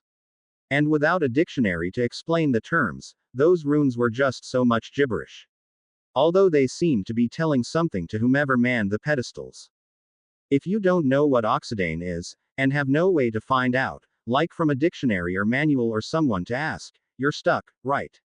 Hermione said to him. Knowing that this device measures or controls how much of it there was or where it went doesn't help you. Not unless you could see a sample of the material. Oxidane, she then explained that, is a chemical name for water. He had goggled at her, and shook his head. Better you than me, he had said. The pedestals were control consoles, they decided. Naturally, no one had any idea how to work them. They all had grid patterns on them, with runes here and there marking this or that position on the grid. The rounded triangular stones they all had were another common feature. The stones appeared stuck to the pedestals by magnets or something. Clearly, the way to interact with the controls was by moving the stones. I think these are some sort of environmental controls, Terry Boot said to Harry, pointing at two side-by-side tables. Life support, as they would say on Star Trek. It's almost as complicated as the ones in the power and engine rooms, and has a lot of these controlling stones. He pointed at the line of stones neatly arranged at across the slanted consoles. I think the wall, he glanced up pointedly at the blank wall directly in front to the console, displays the ship and what's going on where. He shrugged. It's probably used for damage control if there's an accident, like a fire in one of the laboratories or something. Controlling air pressure, air mixtures, temperature, that sort of thing. Otherwise, it'd be a lot simpler. Then he shrugged, but without power, it can't do anything. Okay, Harry said agreeably, as he glanced between the table and the wall. Out of curiosity, has anyone figured out if the ship has any purpose? What? Angelina asked. Harry shrugged. Did the room make a ship for the sake of having a ship? Or does it have an actual purpose? A passenger ship? An exploration ship? A warship? Something else? The translation team exchanged looks. Good question, Anthony said, folding his arms and looking thoughtful. Not a passenger ship, that's for sure. The bunk rooms kinda imply a troop ship of some kind, cause I can't see any passengers paying for such sparse conditions. But we haven't seen anything like weapons, put in Padma. Nor an armory, Lee added. Not that we'd be likely to recognize it or them, Zacharias said dryly. And there are a few rooms we can't get into. Certainly nothing we've seen is arranged with racks to hold lots of things for quick and easy access, Anthony said calmly. Could it be a colony ship? Said Terry Boot. They all slowly nodded. That would explain the sparse conditions in the bunk rooms. People scraping together the minimum for a chance at a new life. Everything here sort of does relate to function or purpose, though. This room does that, this cavity is for this purpose, that sort of thing. And there are a lot of laboratories, we've figured out that much, Padma said. Or at least we think they're laboratories, Lee said. The runes sort of indicate the study of biology, elements, geology, and things like that. So, maybe an exploration ship. Maybe they were conquerors, Zacharias suggested darkly. They were looking for a planet to take over and terraform to their needs. He had a sardonic expression, could have been they were aiming for Earth. Maybe they succeeded and were their descendants, Padma said. They didn't need the ship anymore, so they parked it. That's an interesting thought, Harry mused. Well, let me know if you figure anything new out. Will do, Angelina said, and nodded. And let me know if you find out if the ship has a name, okay. He turned and left them to the puzzling. Almost half the people from the DA had even less to contribute than he did, though. Many just loitered around and idly explored, or enjoyed the view. A row of telescopes was on the bridge now, most from the room of hidden things, Harry suspected. Having to retrieve their personal telescopes from the ship every astronomy night would have been a real hassle. In any case, the telescopes were in frequent use, as was the bridge in general. With the fabulous view of the Milky Way just outside the window, it had turned into a sort of general lounge area where a lot of them did their homework. Someone had brought in wooden flats, or conjured them, to lay over the flat pedestals so they could be comfortable writing desks without worrying about accidentally hitting a control that just happened to be able to do something in the ship's powered down state. Hiya, Harry, Ginny said, as Harry joined them. He had his divination essay to finish before tomorrow and he might as well do it in a good company. Not to mention the headache and stress-free environment on the ship. He'd made sure to make noise in the common room before slipping out undetected. Everyone would remember him being there instead of him being mysteriously missing. So, she continued, Fred and George tell me that Lee thinks this spaceship could travel from star to star. She looked at him, eyes sparkling in the dim light.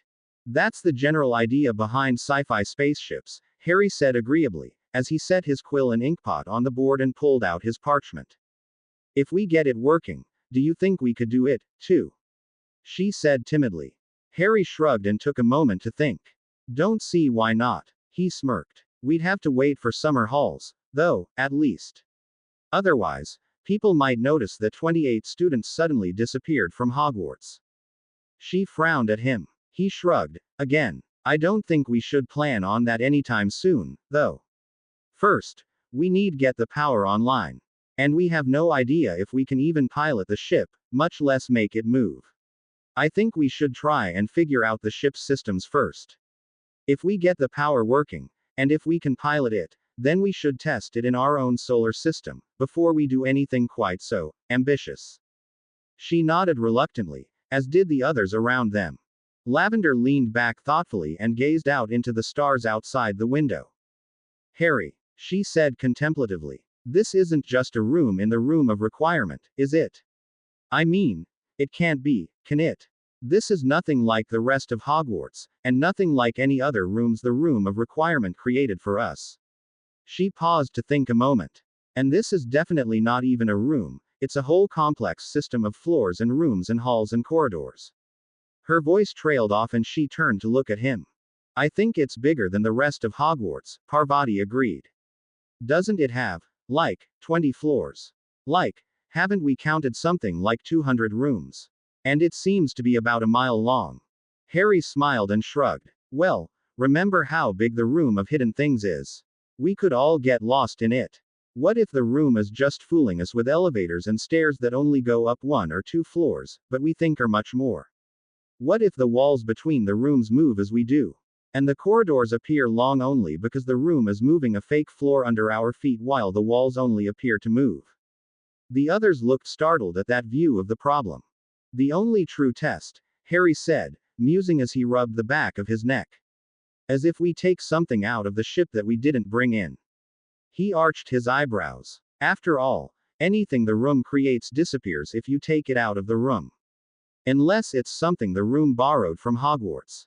He looked around the bridge. And, unfortunately, everything we've seen in the ship looks like it's pretty immovable. But we have these, Ginny said triumphantly, picking up a spare triangular control stone from a nearby console. Harry shrugged. That could be a stone from Hogwarts courtyard or the lake, he said reasonably. Fetched and shaped by the room. It's not as if it does anything that would show us anything different from that. There's nothing in the castle that would show it as anything but a simple rock. She looked crestfallen at his response. We'd need something that we knew had been made by the room, he mused, and rubbed his chin thoughtfully, and if we could take it out of the ship without it just disappearing, or stop working, then we'd know for sure it was real. Everyone sort of nodded and they went back to their essay assignments. We figured out why the ship isn't frozen, Hermione said as she slid in beside him at the dinner table. Harry said as he chewed on his chicken. He looked at her questioningly. Apparently, the hull is lined with solar receptors, she said quietly. And they get just enough to keep the ship from freezing. He nodded. That made sense. And those 2 power rooms. They're apparently power storage rooms. Batteries, unlike any we're ever seen. They're why the elevators work, there's just enough there, she said as she filled her plate and dug an arithmancy book out of her rucksack. Harry nodded. And recharging them. She made a face. Anthony's family spell works, it's just that you would exhaust yourself in only a few minutes, and the ship would barely notice. So, not really helpful. Ron looked up from his plate. So, enchant the batteries to convert magic to electricity and let magic do the work. The spell'll never get tired, he said. And went back to stuffing overly large pieces of meat into his mouth. Harry and Hermione stared at him slack-jawed. Hermione didn't quite jump up and run out of the Great Hall, but that was a matter of definition. After all, she did remember to throw her rucksack over her shoulder and grab a full plate of food before heading out at a very fast walk, eating and mumbling to herself. Harry and Ron exchanged looks and went back to their dinners. How Hermione and Lee got a 3-ton boulder into each power room without anyone, not even the DA, noticing, Harry decided he didn't want to know. One thing was immediately apparent, though. The ship was warmer at the next official session. Which said sessions, for some reason, were now occurring every 2 or 3 days. Harry suspected that the DA members just wanted an excuse to escape the hostile environment that pervaded Hogwarts. The Slytherins were simply beastly, and with both Snape and Toad egging them on, practically the only places where there was any peace and quiet were the library and the ship. And the library wasn't all that safe, either, as Alicia found out when the Slytherin keeper, Miles Bletchley, hit her from behind with a jinx while she was distracted by an assignment. There were even 14 witnesses, from different houses that saw him do it. Snape said she must have done it to herself. The hospital wing was always occupied with the aftermath of Slytherin's hexing one student or another. Snape or the Toad always claimed the spell damage was self-inflicted or an accident, so it was safe, but not quiet. Non-favored students only traveled in packs, which made the DA house groups headed for the ship rather ordinary. Harry was careful to keep himself noticed when none of the DA were close. He restricted his time aboard the ship to sleeping and meetings only, or almost only. He had a large target on his back, and if he disappeared too often, awkward questions would be asked. As a result, he spent more time in the hospital wing than he had in the entirety of the previous 4 years. But the Slytherins learned that he never went to the hospital alone. And the detentions meant the Pink Toad wasn't searching for other miscreants. He also had more detentions than anyone else. Several of the smarter DA members noticed and went out of their way to surreptitiously acknowledge and support him. No one could quite figure out how Hermione and Lee managed to get the ship running again. It had something to do with stretching out the fuel residue they'd found using Engorgio and Geminio charms, or some variants of those. However they managed it, the ship now had a large enough reservoir of fuel for the power core to register and use it. As long as we don't use it up faster than we can Geminio it, we're good, Hermione had explained to him.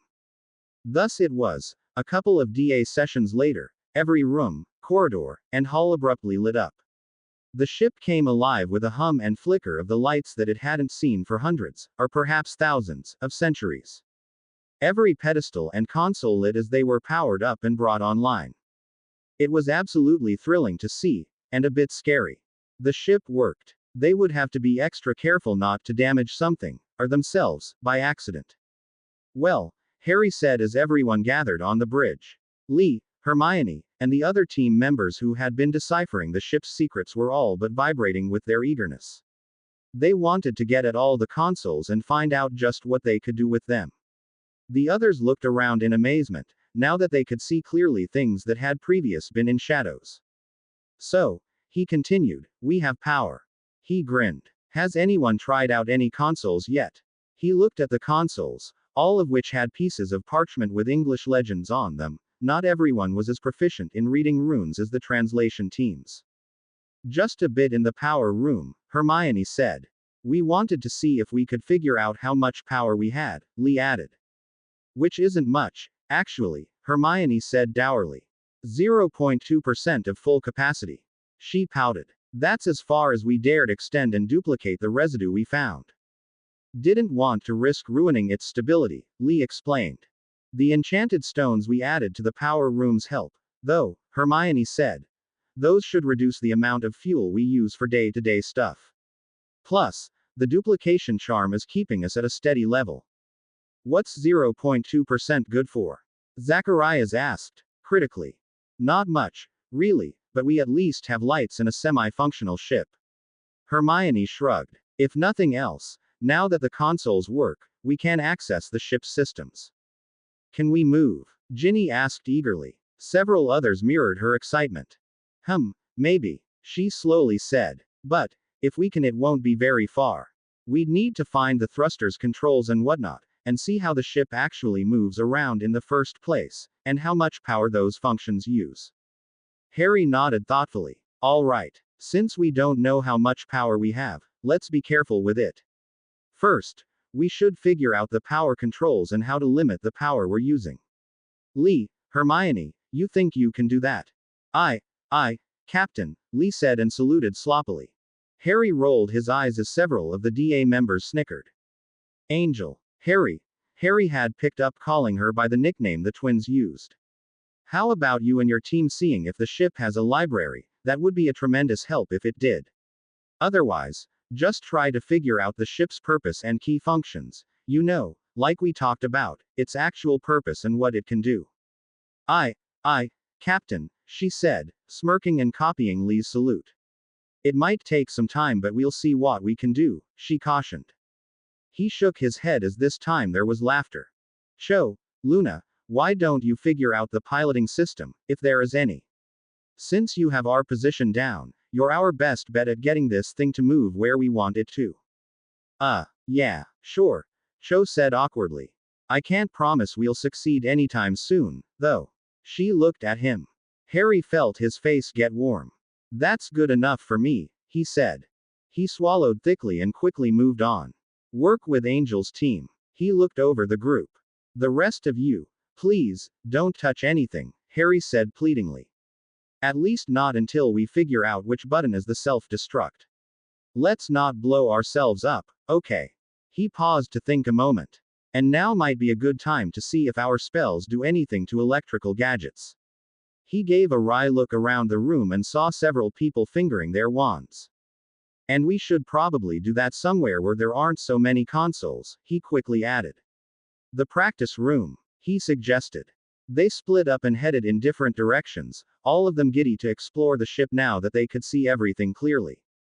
The whole place looked different now, and a lot of the details they'd missed before were obvious. Harry was definitely looking forward to doing some exploring of his own.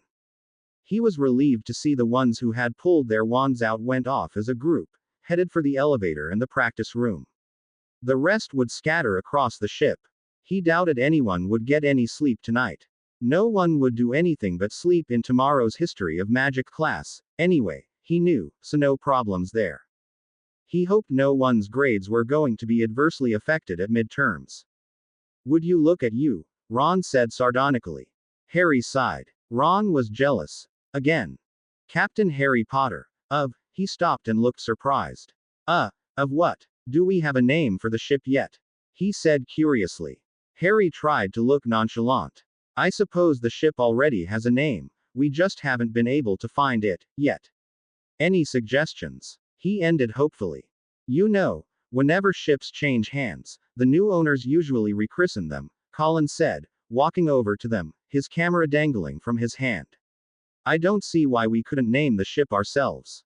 Well, it's not like there's anyone to object, Ron said and looked at Harry.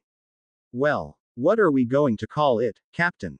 He paused a second, then added, I vote for the wizarding ship Ragmar Durkins, he's the Chudley Cannon's manager, you know. The argument over what to call the ship had been fast and furious. Ron still sulked over the others refusing to name it after the Chudley Cannons, or any of the team's members, either past or present.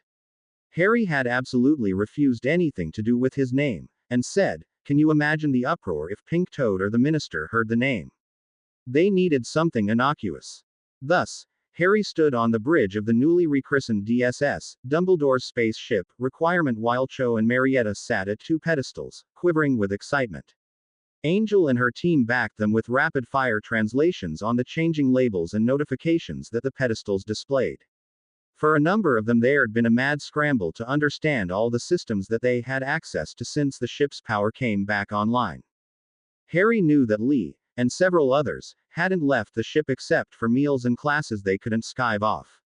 Cho, especially, had thrown herself into deciphering the ship. She was certainly less weepy than she had been, which he found relieving. He never knew what to do with girls when they were in tears. Up until they had discovered the ship, she had been in an almost perpetual state of despair, bursting into weeping at the slightest reference to anything that Cedric had ever been involved with at Hogwarts.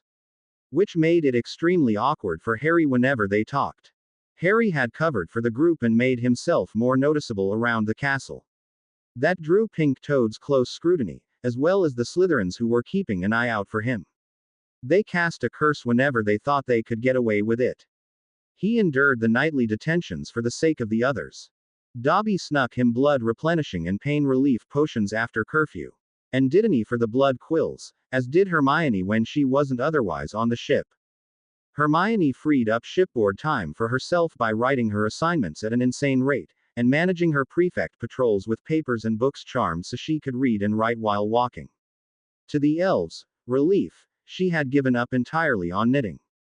He had given up trying to sneak to the corridor on the 7th floor. The way the pure bloods constantly dogged his steps, and with such dedication, they wouldn't even notice the spells the twins and Lee had placed. He had had to resort to the Dobby Express. Every night, after he went to bed, Dobby popped him to the corridor, and then fetched him the following morning. The house elf was thrilled with the unique use of the room, and called it Harry Potter Sir's ship. Nothing Harry said could change his mind. While the first priority had been the finding the ship's library, and figuring out the ship's purpose, the item everyone had waited for the most was being tested now. Moving. The twins had given up trying to convince the others that the ship was just a figment generated by the room of requirement. They did point out that the room could easily simulate them moving. As a result, this particular test was pointless and didn't accomplish anything. They were ignored, of course. All right, Cho said, her voice shaking slightly. She had one hand resting on the smooth white control rock that rested on the control grid in front of her. The other was unobtrusively clenched in her lap. She looked around at everyone gathered on the bridge. If we all die, she said, then I'd like to take this moment to say that it's been a pleasure serving with you, ladies and gentlemen. Nervous, giddy laughter filled the room. Cho took a deep breath and glanced at Harry. He felt his stomach go funny at her steady gaze. Go on, Harry said encouragingly, urging her onward. I, Captain, she answered. She firmly pushed the rock smoothly forward on the grid, executing coordinates. Now, they had quickly discovered that the DSS requirement didn't have actual flight controls. No throttles, no pedals, no levers, no steering wheel. You didn't drive it, or even pilot it, not manually, at least. Instead, every movement had to be programmed into the flight computer, at least that was what they were calling it, ahead of time. It didn't matter if you moved yards, across the solar system, or in great intergalactic leaps. They all had to be plotted out beforehand. It was both a simpler and harder way of maneuvering in space than any of them had expected. Harder, because to do anything they had to have the exact galactic coordinates of both the starting point and the destination. Simpler, because after punching in those numbers, the ship did the rest. No need to learn the finicky details of thrusters, torque, and power levels. It was easier, or so Hermione said, than driving a car. Cho and Marietta, and Angel's team, after a week of digging through the library, had found access to navigational maps. From those, they had worked out the coordinate system.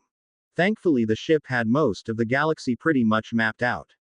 Unfortunately, the galactic map was pretty out of date, based on comparing its records of the stars that were supposed to be close to the solar system with the stars that actually were close to the solar system. Stars didn't move very fast, only 10 to 20 miles per second on average. But they were extremely far apart compared to planets, by trillions of miles. However, with the passage of thousands of years, or tens of thousands, that made up for the relatively slow movement. Powering up the ship had, though, automatically updated its information on the solar system, and that included the coordinates. Unfortunately, again, it was all in ancient runes. So, they laboriously had to translate everything before anything could be used safely. And even then, there was no way to know if they really were doing things right. But all things said and done, all that was left to do now was to test it. Cho had pre-programmed the flight computer with two sets of coordinates, their current location and their destination. After she executed the flight command, all they could do was wait and see, and hold their breaths. They all stared out the front windows to see if anything changed. It was unnerving to see and feel. Or rather, not feel. It all happened so smoothly. There was no jerk, no sensation of movement. Just one moment they weren't moving and the next they were. The ship felt perfectly stationary under their feet. But the view outside the window changed. It whirled fast and smoothly to the side with vertigo-inducing suddenness, until the asteroid that had been hanging below them for the last month lifted up into center view. Then it zoomed from a distant shape to take up the majority of the view in front of them. Almost everyone who wasn't sitting down took a step backwards, and those in seats leaned way back. A couple of the DA members actually stumbled and fell in shock. More than one person screamed. Merlin's balls, man, someone muttered, shocked, as the ship stopped as quickly as it had started. They were almost nose to dirt with the asteroid that they had only distantly seen. Without an atmosphere to scatter light, the shadowed part was solid black, and its shape could only be seen by the stars it blocked out. The section that was in the sunlight, however, was dark grayish, pockmarked with craters and impact scars. It was clearly big enough to fill the entire valley that housed Hogwarts and Hogsmeade. It was like staring at a cliff that was slowly moving, Harry thought, and bloody intimidating. All right, Harry said a bit unsteadily. He stepped closer to the window even as everyone else was still backing away in shock. Zacharias, he said, a bit more firmly. Right, right, the shaken Hufflepuff answered. He turned his attention to the control pedestal in front of him. He moved a couple of the control stones on the grid, and eyed the screen in front of the pedestal. I don't think we're getting anything new, he said, slowly. It's a carbonaceous asteroid, mostly. Some silicates, lots of trace elements, copper, lead, iron, some water ice. Harry said. He folded his arms and eyed the asteroid. Well, we can move the ship. He took a deep breath. How about moving us back a bit? Being this close to an asteroid that's spinning is making me a bit nervous. He noticed several others nodding in agreement. I can try, Cho said hesitantly. Now that I know how it works, it should be easier. Harry took a smooth white stone from his pocket. Anthony had given it to him as they had arrived at the bridge, and told him how to use it. He turned it over in his hands several times before tapping it gently. Hermione, Lee, he asked hesitantly. He felt a bit silly talking to a rock. Did it work? Hermione's crystal clear voice answered. Have you started yet? Yeah, we moved. How does the power look? Pretty good, actually. We didn't use that much power, she answered. If the power usage is constant, we probably could go around the solar system a couple of times before running out, if we didn't do anything to refuel, she said gleefully. How does the asteroid look? Lee's voice asked. Impressive. Terrifying. We're going to back away a bit. This is a bit too close for comfort, Harry said. He looked up at the click and flash, and saw Colin take a picture, then rapidly shoot several more. A moment later, and with a brief word or warning, Cho moved the ship back from the asteroid as smoothly as it had moved forward. The valley-sized rock shrank to a visually much more manageable size. Harry could hear people release the breaths they'd been holding, and saw some relax a bit. A few even laughed in relief. So, we can move, Harry said, and arched his eyebrows, a small grin on his face. We can move, Cho answered with a bigger grin. Her translators around her had grins just as big. No one had ever imagined that runes could be so useful. The ship's bridge exploded into cheers. Now all they had to do was figure out what to do with their newfound freedom to explore the solar system. Though they had a bit of power, a bit didn't count for much when you dealt with space travel. If they weren't careful, they might run out, again. The ship would once more go dark and unresponsive. Having gotten used to the lights and warmth, none of them wanted that to happen. Harry suddenly clasped his fist around the communication rock. Anyone want to prove this ship is real? They looked at him, startled. He held up the rock between his thumb and index finger. We didn't bring a rock on board the ship that could communicate with others, he said. And I am unaware of any such thing in either the Muggle world or the magical world that the room could have fetched to use. He grinned. If I can take it into Hogwarts and talk to Hermione or Lee, that should prove it wasn't made by the room. It isn't just a rock. Merlin's balls, whispered Fred. You're right, finished George. Let's prove this is just a really intricate fake ship. Created by the room. They both turned and headed for the elevator door. Harry and the rest of the DA members, except Lee and Hermione in the engine room and who didn't know what they were doing, followed them quickly. 5 minutes later, standing by the tapestry of Barnabas the Barmy, Hermione's voice was coming from the communications rock. Of course, I can hear you, she said a bit testily. Didn't we already prove that? The whoop he heard from the stone after explaining what he was doing was only matched by the gobsmacked expressions the twins wore. The only question remaining was, what had the Room of Requirement actually done? If you ask me, I think the ship was originally headed for the asteroid to refuel, Lee said, the next night. It was after curfew and everyone not in the DA would think they were asleep in bed. Dobby and Winky had done a yeoman's service fetching everyone, to Hermione's sour reaction. Harry hadn't previously told her that he had had to bond the two house elves before Dobby had agreed to help. The sneaky prat said that he would get into trouble if he popped the students around, as he was a Hogwarts house elf and Hogwarts house elves weren't supposed to do favors for students. But if he was bonded to Harry, then he had played the sympathy card to include Winky in the deal, a truly underhanded ploy. He had explained she was going to drink herself to death for lack of a family if Harry refused. In other words, Dobby guilt tripped him. The reason the Dobby and Winky Express worked was because of a loophole in the rules. Students were not allowed to bring their family's house elves to school, and wouldn't Draco abuse the hell out of having a house elf if they could?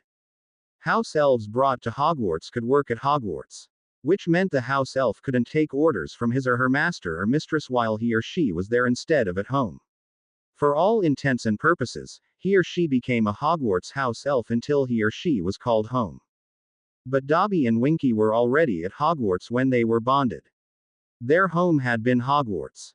They weren't called or sent to Hogwarts by their master. As a result, the bonding didn't change anything because, as far as magic was concerned, the two were already at home. So, the two house elves could ignore the rules about not directly obeying their master. Everyone seemed to want to rush that night's DA lessons, and coached each other so that they could move on to the much more interesting spaceship matters. And that motivation had translated into everyone, even the pure bloods, picking up the spells quickly. As far as defense against the dark arts was concerned, they had things pretty well down pat. They had even practiced some of the charms from Flitwick's class. It's the only reasonable explanation. I mean, the ship was really close to it, wasn't it? Like, really close, right? Far too close to be just an accident. But there's no spaceship fuel on that asteroid, is there? Colin Creevy asked curiously. It's just carbon and rocks and ice, isn't it? Dennis nodded beside him, as did many others.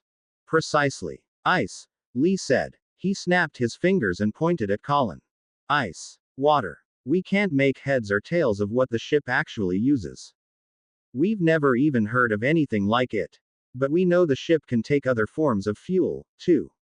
He gave a small smile. With some adjustments and a bit of tinkering, of course. Split water up, like with platinum and electricity, and you have in your hands oxygen and hydrogen. Both of which are used to make rocket fuel.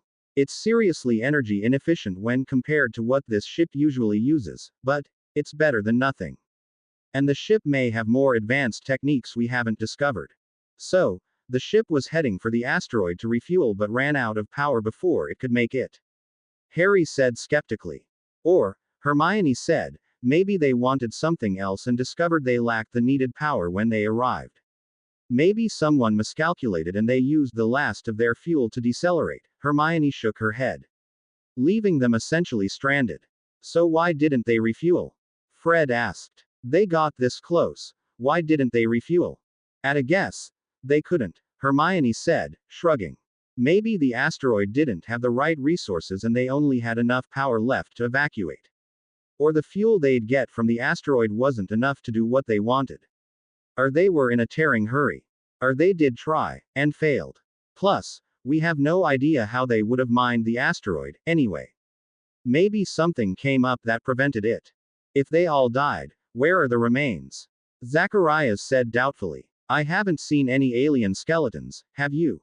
The ship's cleaning system, Angelina answered before Hermione could say anything. It demolecularizes all materials considered waste. That's why there isn't any dust here. Everyone turned to stare at her in shock. What? She said, and then shrugged. I've been trying to discover and figure out the ship's systems and purposes. The sterilization sweeps came up during my research. It demolecularizes things. Hermione said dubiously, getting sidetracked. Why hasn't it demolecularized our things? Like, say, the pillows here. She waved her hand at the items piled by the windows. Angelina shrugged again. It can differentiate between things in use or not, or something like that. Also, it's calibrated to things the size of dust particles. But you said it would take care of bodies. Well, yeah, in time, as they rotted and broke apart, she said, and shrugged fatalistically. There were more than few shutters around the group. But the power requirements, objected Hermione. One reason why the batteries were so low. Angelina responded. Hermione frowned. I think they evacuated. If they had simply died, We should have found things like belt buckles, earrings, necklaces, and other odd pieces of metal that wouldn't decompose. Especially in the living quarters. Angelina shrugged again. Lee, however, had a thoughtful look about his face. If this ship can demolecularize things, maybe it can, he murmured. His eyes shot wide open. He walked over and grabbed Hermione by the shoulders, staring into her eyes. Hermione, he said urgently, and shook her lightly. Hermione. Demo lecu larization, he said slowly. Doesn't that imply remolecularization? He paused a moment and gave her a slight shake. Replicator technology, Hermione. She blinked rapidly for a moment. Oh my, she breathed, I'm going to swoon. She shuddered instead. A moment later, the two took off at a dead run to check out whatever epiphany Lee had had. Where they were going was anybody's guess. Harry said. He pointed after them. Can anybody translate that for me? He looked around the practice room. The pure bloods were just as puzzled as he was. So were many of the half-bloods. It's tech they have in Star Trek, Colin said, slowly getting as excited as the two who had left. They can make things sort of out of nothing. He was bouncing on his heels. They make food and stuff with it. If they have the base components, his brother Dennis added as a qualifier, with an equally excited nod. And a lot of power. His eyes shined and he bounced in sync with his brother. Do we have replicators? They looked as if they were considering following Lee and Hermione. Harry considered it for a moment. Right, he said and shook his head. Well, while our engineering geeks are doing whatever they're doing, what else have we figured out about our ship? Going back to Hogwarts after spending hours, or nights, in the spaceship was becoming harder and harder. Between the Ministry's involvement, Umbridge, and Snape, Hogwarts was getting worse and worse, and Umbridge was getting more ruthless with each day. Meanwhile, the DSS requirement was bigger and handier than they had realized. The difference between the closed-up, anxious, and guarded Hogwarts, and the open, relaxed, and free ship was like the difference between night and day. The ship was a much preferred environment. And, truthfully, between his Quidditch ban and worry about whether or not Hagrid was going to be put on probation, he felt highly resentful toward Hogwarts at the moment. Not that I don't simply love magic. I do, Harry said, to Luna. They were doing their astronomy assignment on the Milky Way in one of the laboratories. Class had been cancelled because of poor weather and they were taking advantage of that to get way ahead. They wanted to skive off in the future, which they could do if they proved they knew the material, and the ship's solar maps were just so convenient. And the view through the telescopes on board put everything at Hogwarts to shame. Even Harry's drawings of the planets had markedly improved, to Professor Aurora's delight. I just don't love Hogwarts as it is now. I hear you, she said softly, making a note. Everyone else seemed to feel the same. Still, they went back to Hogwarts, for classes, food, and extracurricular activities, slipping into the ship whenever they had free time and after curfew for sound sleeping. The numerous unoccupied cabins made that easy. Dobby and Winky were definitely enjoying the additional work of moving the bedding, and DA members, back and forth to fool everyone into thinking the students were still sleeping in their dorm rooms. And the twins' someone is sleeping here items had only improved with time. Harry decided on additional security measures, based on the constant traffic to and from the room of requirement door. Those among them who knew ancient runes and written spell work were put to work. They enchanted most of the 7th floor, creating a notice-me-not maze that gently directed people away from that corridor.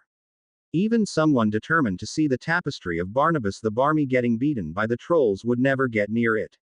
They would be convinced that they had seen it, and that that was nothing to brag about. They even made sure to include all the secret passages on the Marauders' map. Because the spells started so far away from the door, no one would suspect they were there and try to either detect or counter them.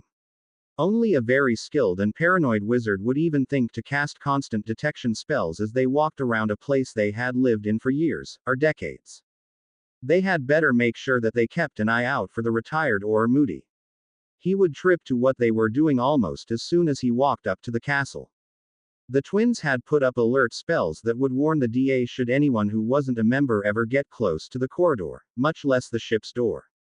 Just in case someone really determined came that all that way. They had even cast illusion spells over the various portraits, paintings, statues, busts, and suits of armor that lined the corridors and classrooms in that area. The spells prevented the semi-intelligent images from seeing anything moving slower than a sprint. You had to stand still for minutes at a time before they noticed. The effect started low and increased the closer you got to the room of requirement. The door itself was hidden behind an illusion that covered the entire wall, so no magical seams or ripples could be noticed. Added to the spells the twins had already put up, the door didn't exist to anyone who wasn't a DA member. We're spending too much time here, Harry mused to Ron. They were watching Hermione and Lee fiddle around with one of the stranger tables around the ship. It was circular, at least 2 yards around, and something extended from the ceiling towards it, a sort of bulky light fixture. It wasn't a control console, as far as he could tell. People are starting to notice DA members not being about. Yeah, but what can we do about it? Ron agreed, and shrugged. It's nicer here than in the school. He looked around. You don't have to worry about a Slytherin spelling you in the back. Harry hummed. I'm just worried that Umbridge will figure out something's up, and track us to the right area. She might not be able to get in, but she could wall off most of the 7th floor without a problem. Except for the Gryffindor dormitory, it isn't used.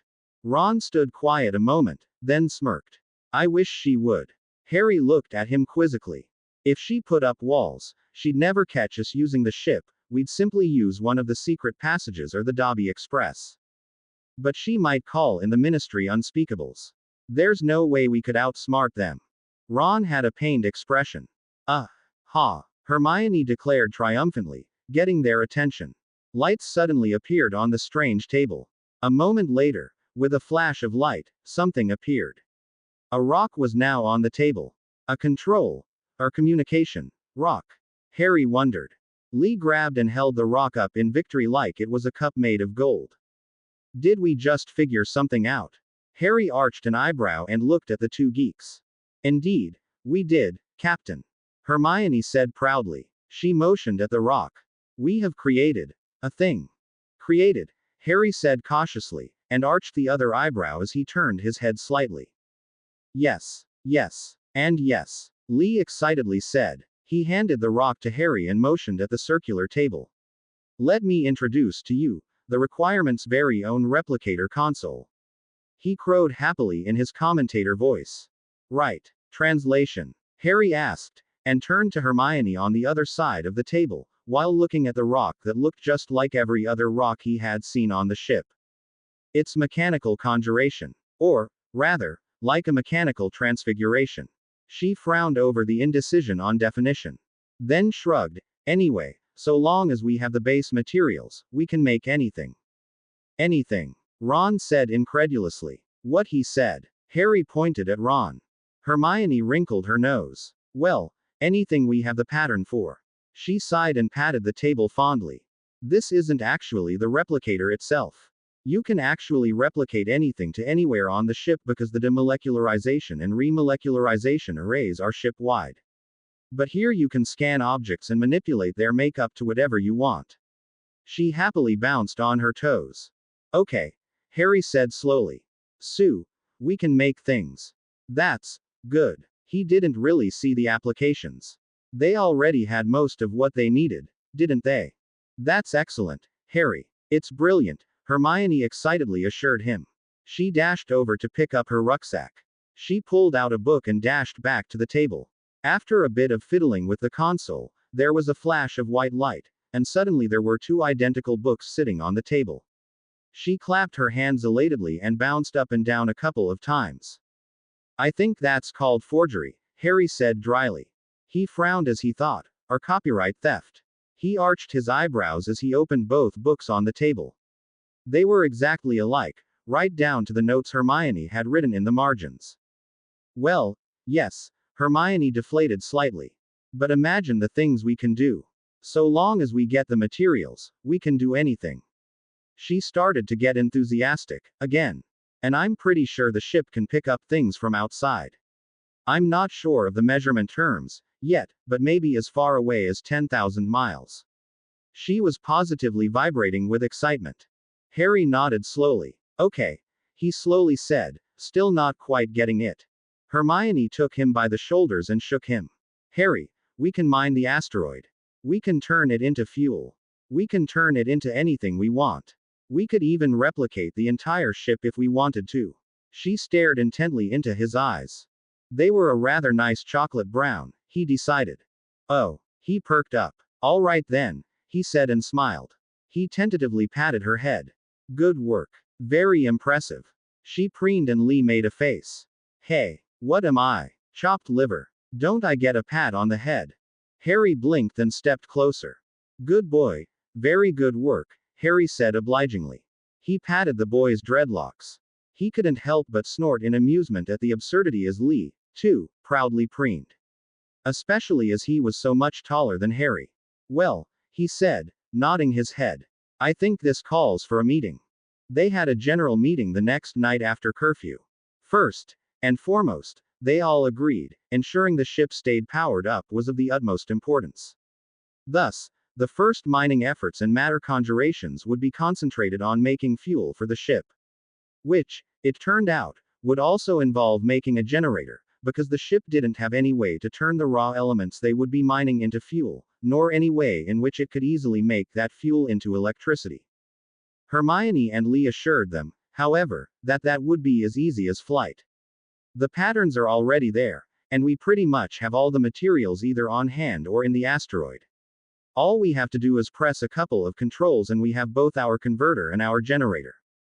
After they could be sure of their fuel reserves, the group was divided on what they wanted to do next.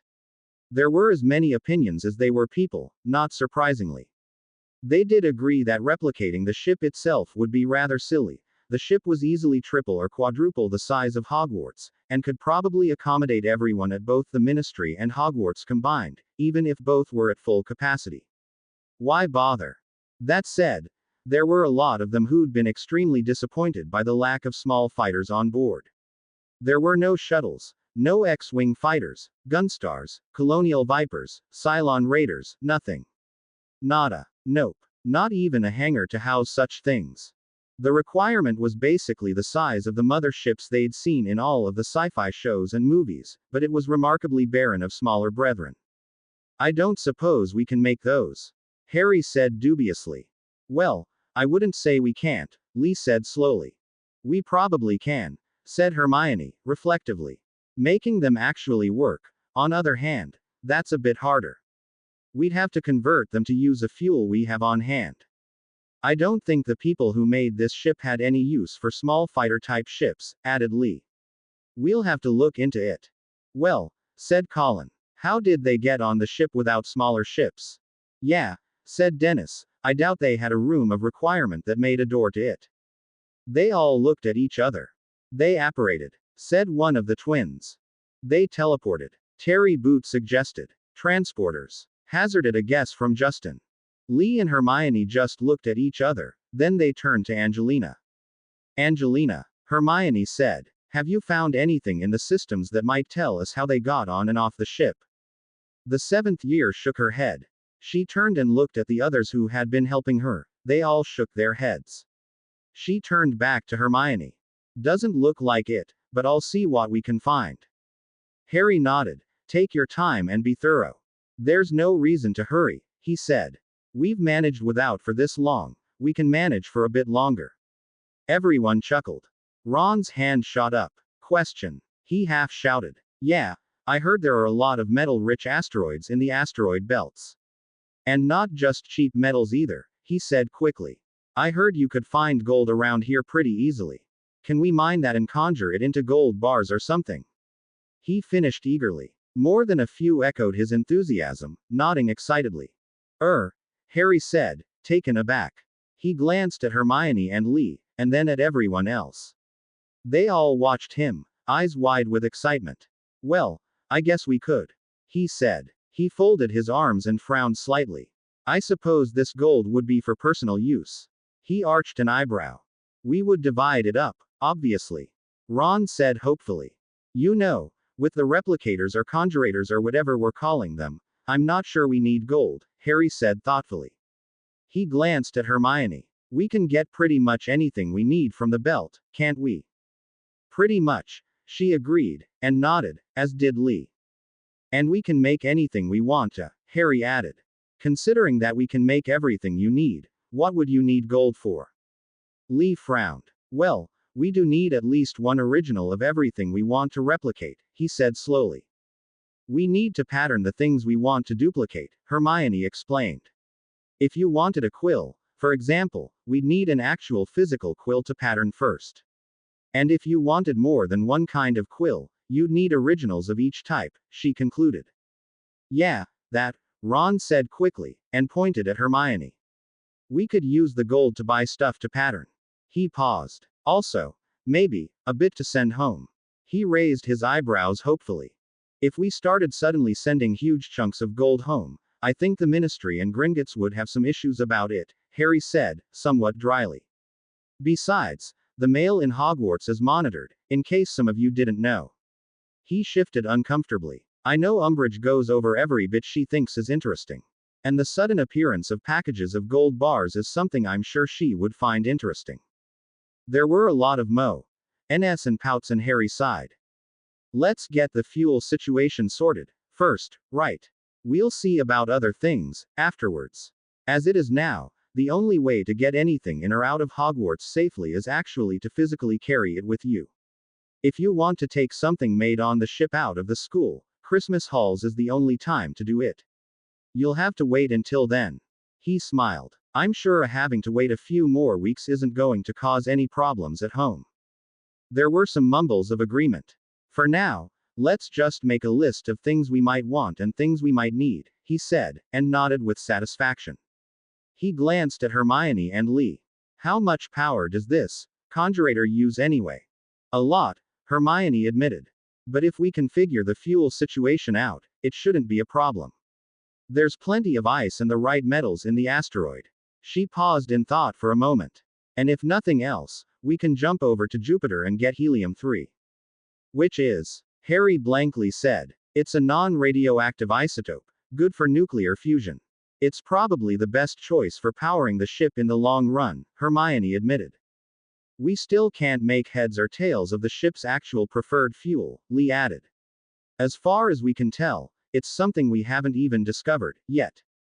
From what Zach can tell with the instruments, I doubt we can find any of it in our solar system. He shrugged. That might be why they abandoned the ship here. They couldn't get the right fuel, and didn't have the time to cobble together something that would do the job, so they just left. Hermione nodded, and probably intended to come back later, but something else prevented that. That might be why we can't find an armory. They emptied it before leaving, Lee suggested. Well, let's do what we can do the easiest for now, Harry said. We'll worry about more powerful fuels later. So, Hermione, Lee, see what you can do to get us a power surplus. Angel, see if there's anything in the ship's systems about transporting on and off the ship. Everyone else, 10 inches on what you want made with the replicator, and why. Aye, Captain. Came the happy chorus of responses, and everyone began to file out. Some might even have been headed for bed. Harry stared impassively at the pile of fire bolts for a long, silent moment. The others in the conjurator room, as it had been named, fidgeted nervously. Ron and the twins fidgeted more than everyone else combined. There were probably a dozen brooms he could see in the pile, to one side of the platform. And they all were, apparently, exact carbon copies of his very own fire bolt. Which was supposed to be in his room, in his trunk, in Gryffindor House, in Hogwarts, in Scotland. Hidden under both a notice me not and an illusion after Dobby had retrieved it for him. Dobby had left an illusioned, but real, broom from the room of hidden things to keep the toad appeased. It was most definitely not supposed to be on the ship's replicator platform. Okay, he said, and pushed his glasses higher up on his nose. He continued to stare at the pile of state-of-the-art racing brooms in front of him. Okay, what did we learn here? He said dryly. Hermione's hand shot up. Duplicating magical objects doesn't duplicate the charms on them, she said primly. Ah, Harry said, nodding widely. So, what we have here is a dozen or so useless broom copies. Worthless copies, he said. He sighed quietly and held out his hand over the pile. Up, he firmly commanded. Nothing happened, except his own broom on the replicator platform twitched. He glanced at and held his hand over the replicator platform. Up, he again ordered. The broom immediately slapped into his hand. He studied it closely for a moment, then rested it against his shoulder.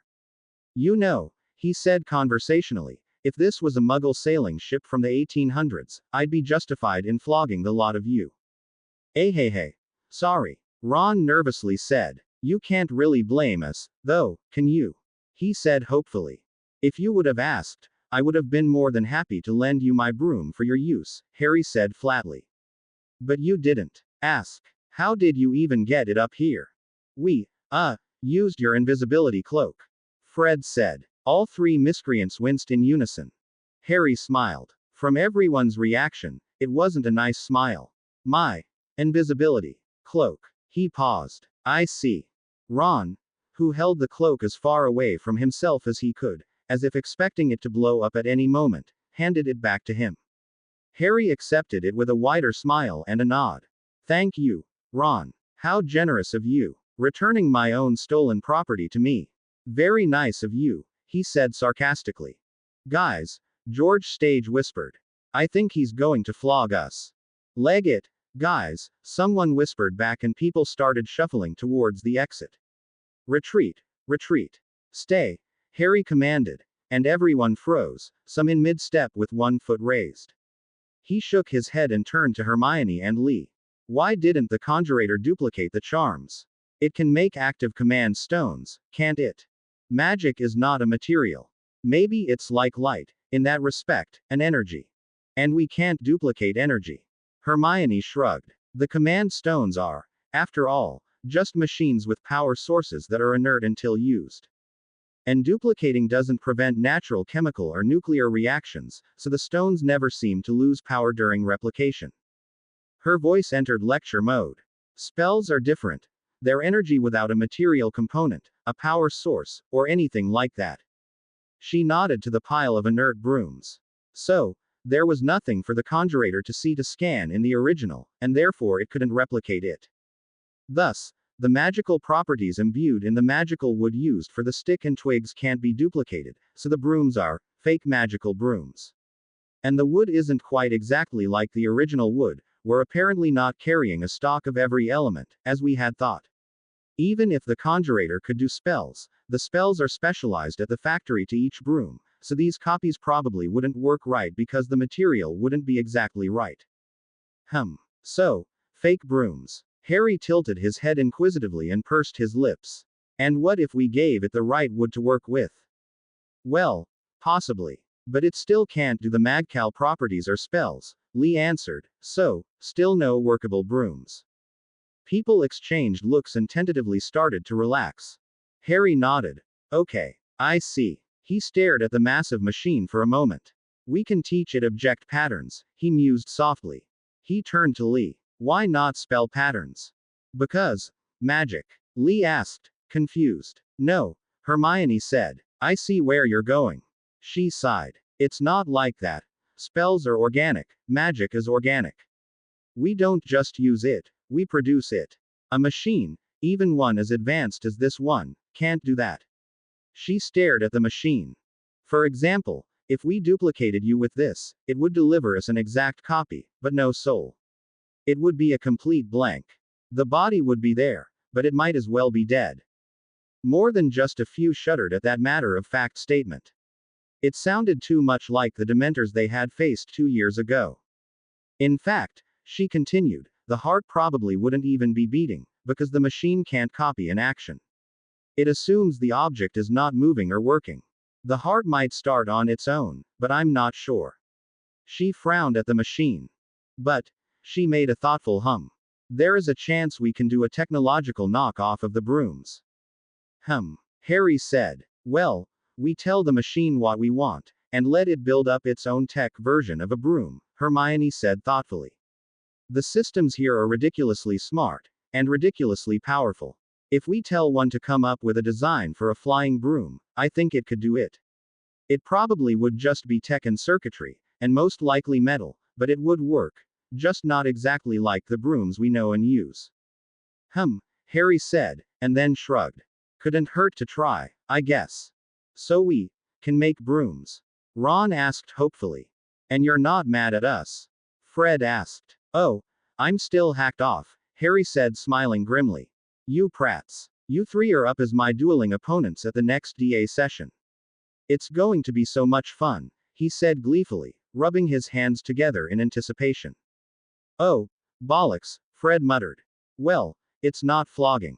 Isn't it? George objected in dismay. Are you sure? I mean, what's the difference? Some of the group chuckled at that. Since its discovery, the conjurator had been in steady use.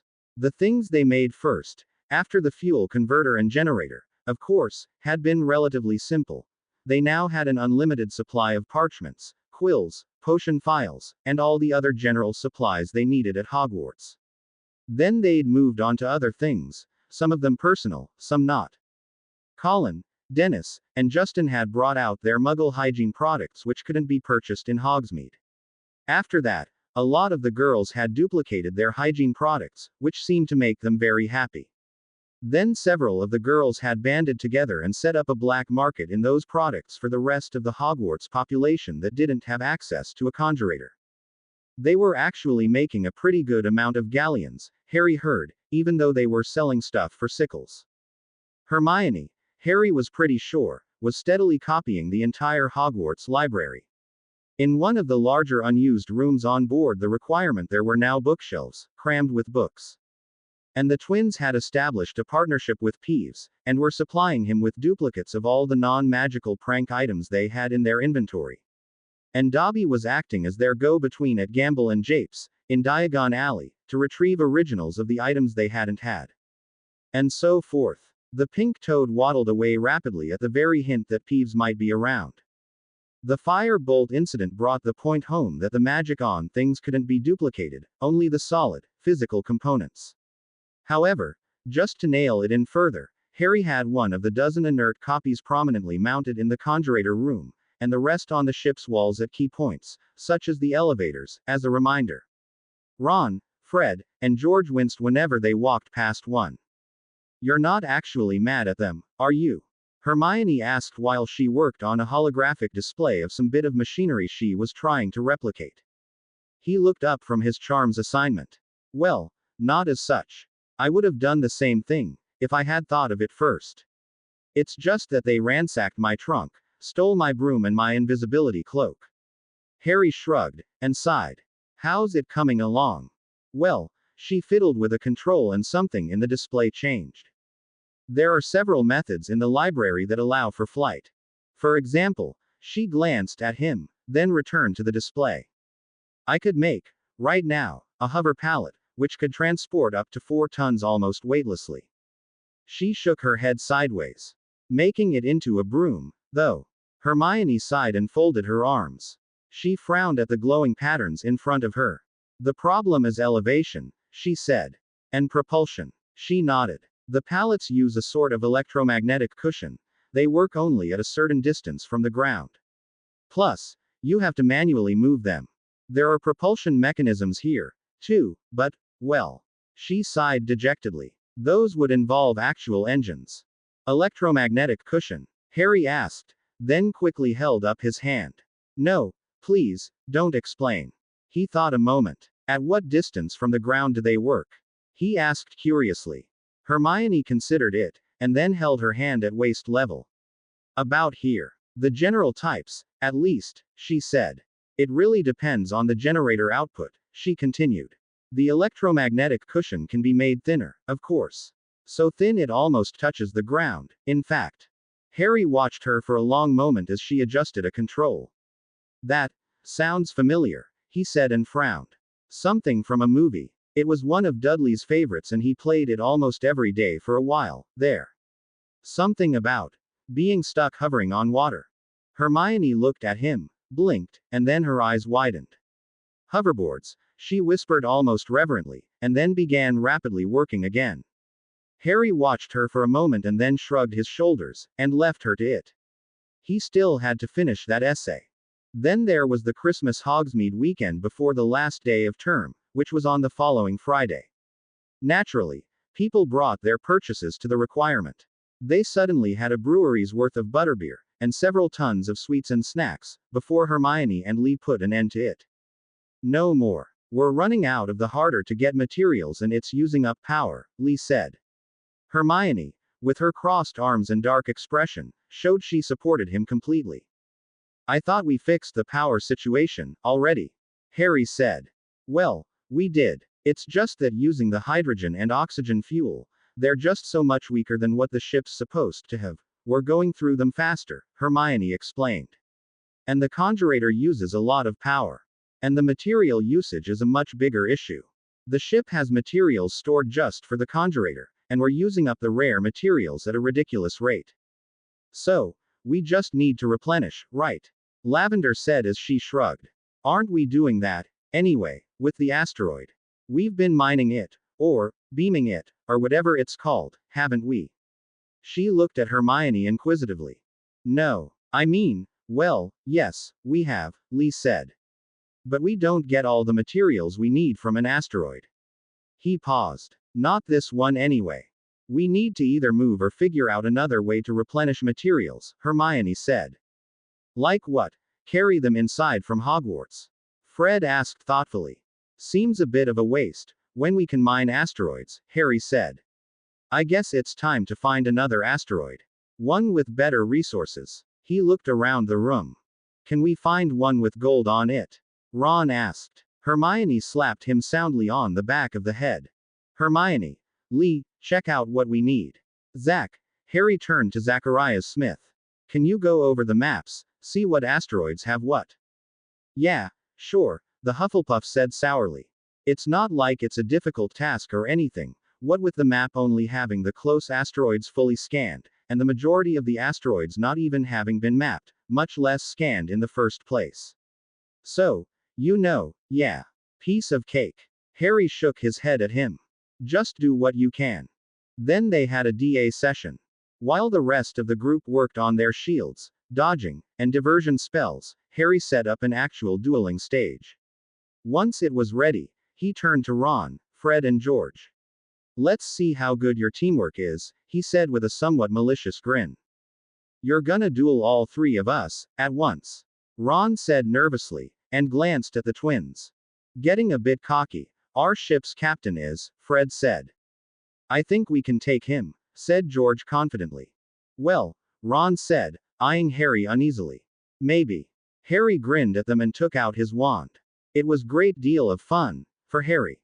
From the very beginning of running the DA, Harry hadn't just had to teach other people, he'd first had to teach the spells to himself.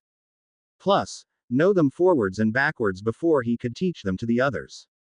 Then, trying to make sure that all his so-called students would be well prepared for every eventuality, he had had to think in terms of both attack and defense with regard to those spells. More as an attacker, honestly, because trying to figure out a way to go around defenses was the best way to figure out how to improve them, he had learned. And now he wanted to get people to work together as a team, to defend each other as well as themselves. And in order to teach that skill, Harry had to consider how to attack a team as a solo fighter. Fred and George were good at covering each other's backs, but Ron was the odd man out. Harry overwhelmed his shields pretty easily and knocked him off of the dueling stage.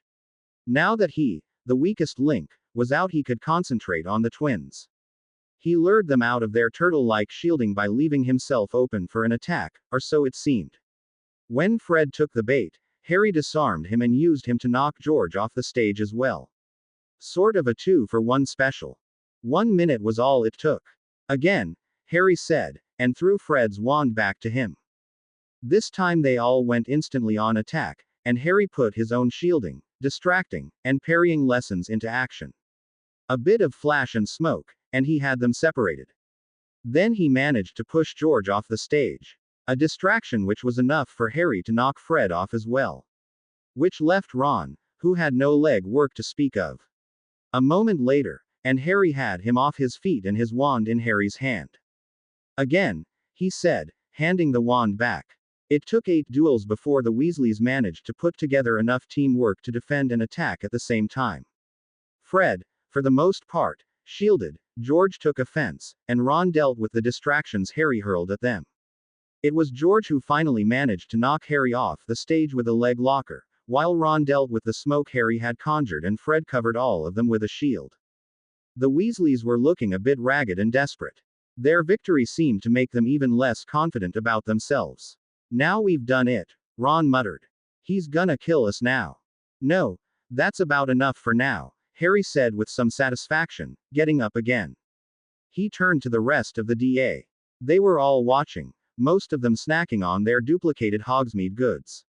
Some, he noted approvingly, had taken notes. Others were exchanging galleons. He slapped his hand together. Okay, let's talk about 1-on-3 fights, and why I kept winning and they kept losing. They moved the ship the day after, away from the original asteroid to a much bigger one. About 14 miles across, the new asteroid was almost spherical in shape. It was an M-type asteroid, Hermione told him, rich in metals, almost half of it solid iron. According to the scans, it could handily replenish over 80% of their material stores. Good job, Zach, Harry said, and looked at the pockmarked surface of the giant asteroid. This should do nicely. Zachary nodded and smiled at the praise. It doesn't have much water ice, though, so, we'll need to head off to refuel when we're done here, Hermione said. We need better fuel, Lee agreed. Captain, can I put in a vote for a trip to Jupiter? We could get so much better fuel from a gas giant than most anything we can find around here. Much easier too. Harry hummed thoughtfully. Maybe. Can we stock up on materials here? As in, get much more than we actually need. What's our capacity, anyway? Generally, Lee said, the ship carries about 30 tons of raw materials, but it has the capacity for 100 or 200 times as much. All we have to do is convert some of the empty rooms, such as the barracks, into store rooms. Harry looked at him astonished. Hermione smirked. You're confusing size with bulk, Harry. A ton of water takes up a cube of about 39 inches, a meter. 2 tons is only about 47 inches. 10 tons is only about 82 inches, barely 2 meters on a side. He looked puzzled. She shook her head. Harry, going from 1 ton of water to 10 tons only slightly doubles the dimensions of the container. So, the 30 tons of stuff we have stored for the conjurator would easily fit in the space of one of Hogwarts' dorm room beds. She smirked again. And how many empty rooms do we have that are nearly as big as the bridge? She asked rhetorically. Oh, he said, stunned. He hadn't realized just how small solid metal was in proportion to its weight. Or mass, rather. It's a pity we don't have any sort of hangar bay, Lee murmured. But, he shrugged, we could convert over half of the ship to storage and not really lose anything in the process. He looked over at Harry and smirked. It's not like we have 2,000 or 3,000 people living here. Let's do it, then, Harry said. Stock up on whatever we can get from here, and then stop at another asteroid where we can get most, if not all, of the rest. Then on to Jupiter. He stopped and looked at Hermione. Do we have enough fuel for that? He said, slightly worried they might not. Hermione slid a few stones on her console, then nodded tentatively. Just barely. I think I'd like our chances better if we refueled before heading to Jupiter. Then that's what we'll do that, Harry said, rocking on his heels. Fill up our stores, first, then start using the unused rooms for extra storage. He paused and sighed. And, get a bit extra of gold if you can, will you? Standard bar sized, if there is such a thing. Yes, sir, Hermione said with an amused smile. Out of the corner of his eyes, he saw Ron high-five Zach. Harry sighed and ignored them. They moved the requirement to Jupiter the following day, the day before the last day of term and Christmas holidays. The entire group was there. It was indescribable. The trip from the asteroid belt to the gas giant was unnervingly fast. It took only seconds more than their recent travel from the old asteroid to the metallic one. It was just a smooth rapid slide from one point to another, never mind the enormous gap between them. There was no sensation of motion, just a quick turn from the asteroid, then a tiny dot that grew brighter, and suddenly was rapidly growing larger.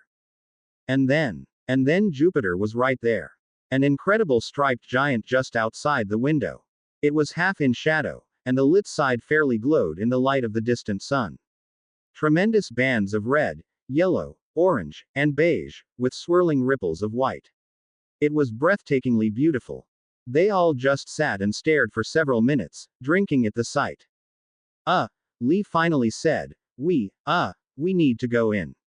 In, Harry said. Well, at least close enough to beam stuff in. Easiest way would be if we would just go in. Into the actual planet? Ron asked, wide-eyed. Well, it's a gas giant, Lee said, it's really big. He made a haphazard motion at the planet outside their window. So, we need to go into it. Can the ship do that? Harry asked, turning to Hermione. It looks kind of stormy down there. And corrosive. He stared at the red band uncertainly. Well, yes, but the ship can probably handle it, Hermione said. And if we fix the fuel situation, it can pretty much stay there, indefinitely. She glanced at Cho. The ship's shields can easily take on any storm Jupiter could throw at us.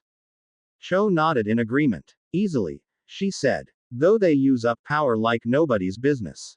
Harry considered what they had said, and looked at the planet. Do we have to? Said plaintively. I don't know about you guys, but the idea of going into Jupiter's atmosphere kind of freaks me out. Is there somewhere else we can do this? Well, we can mine from orbit too, Lee said. It's just a bit harder. But safer, Harry said, relaxing a bit. And if it is a problem, Hermione added, we can easily move to Uranus or Neptune. According to NASA, they aren't nearly as stormy, and the lower gravity would make it simpler. Harry liked that even better. It was always a good idea to have options. For Lee and Hermione, the rest of their time on board the ship was spent in hurried activity. They worked ceaselessly to set up an automated helium-3 mining operation. The gathering of helium-3 wasn't hard, but they had to rework the power core again. That meant setting aside the previous hydrogen and oxygen converters and generators, and starting to work on nuclear reactors instead. Which meant they only wanted to make the switch at the last moment. No one was sure how long the batteries would last while they were doing that. Best to get all the power-intensive stuff done first. It's obsolete technology for whoever built this ship, Hermione said. But thank Merlin they still have the patterns stored in the library. Still, we probably should do an off-ship test before putting a nuclear reactor in the ship.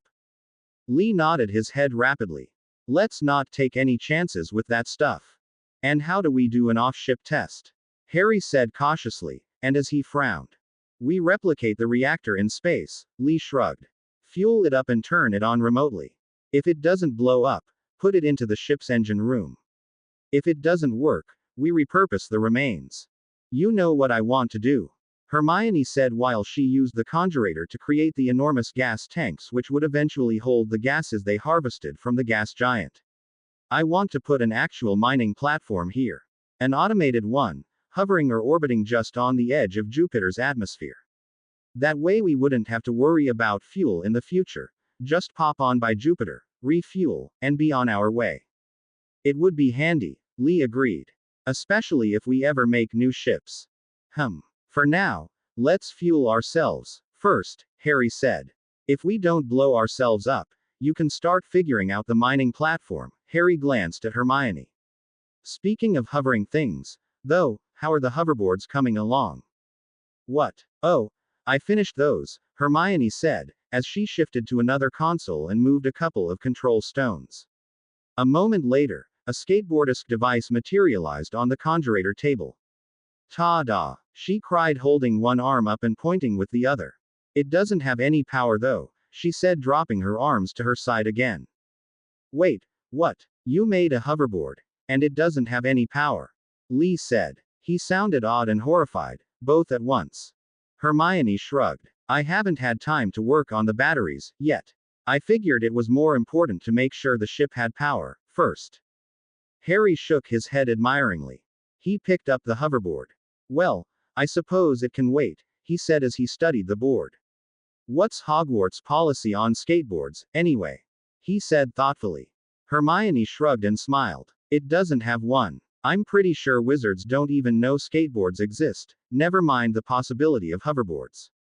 If Umbridge finds out, they'll be illegal faster than she can say. Ahem, Lee muttered darkly. He eyed the hoverboard covetously. Can I have one, too? Please. Pretty please. He looked at Hermione with a pleading expression, his hands together as if in prayer. I'd wait for a next generation if I were you, Hermione said, amused. I want to make a version that works in space. They held one last meeting on the bridge, Friday night. It was a very impressive place to be in now. Just below them floated Jupiter. Not the Jupiter they were used to seeing through their telescopes and in pictures. Instead, the horizon of the great gas giant gently arced across the windows, showing a mere fraction of the planet while still being an immensely powerful sight. When we come back, I think we need to move, Cho had said when they'd finally managed to put the ship into orbit. I didn't think it would affect us this bad, but Jupiter's atmospheric drag, even at this altitude, is a bit too much. And the higher orbital speed required by Jupiter's gravity isn't helping. We're using a lot of power maintaining orbit. Neptune or Uranus would be a much better place for this. Can the ship stay here during the holidays? Harry cautiously asked. Oh, it can, absolutely. I've put in a program to maintain our orbit. It just uses a lot of power, Cho shrugged. With automated continuous refueling, though, that's not really an issue. We won't run out, Lee added. Which basically means that the ship is constantly replenishing its supply. It's just that it's more than a bit wasteful, and we're still using oxygen and hydrogen. But for now, it works. Besides continuously replenishing its fuel, the ship was also collecting other gases. Aside from the vital helium-3 tanks, Hermione and Lee had replicated about 20 other tanks to fill with the different gases. Helium-3 wasn't all they needed, it had turned out. They also needed deuterium, and a few other isotopes. Naturally, all were available on Jupiter, and necessary for helium-3 based nuclear fusion. How do you even know all of this stuff? Harry said, bewildered. I've never even heard of it. I try to keep up with sci-fi stuff. And my mum sends me a lot of Muggle science journals and new sci-fi books, Lee shrugged. He suddenly grinned, and I might have asked my mom to send me a few books on the topic. And I try to keep up with my schooling in the Muggle world, Hermione said, primly. I might have not known about nuclear fusion and whatnot, but I know enough about chemistry and atoms to catch up. Still, a lot of this stuff is available in the ship's library, it'll give you all the answers if you go looking for them. In ancient runes, Harry said slowly, dreading the thought of more schoolwork. He was barely keeping up as it was. You really should start learning them, Hermione said plainly, giving him a stern look. Everyone else is. Their last meeting of the term was short and succinct. I've got just 2 orders for those who stay behind, Harry said. No tinkering with the piloting consoles, he continued, firmly. And keep an eye out for Umbridge. He gave them a sweeping look. She and her goons, primarily the Slytherins, and a lot of them, will be staying in Hogwarts over the halls. You can bet your last galleon that they'll be trying to hunt down the room's location. So, be careful. He made sure to catch the eyes of the ones he knew were staying. Be careful. There was a moment of silence. A hand shot up. Captain, can we use the conjurator?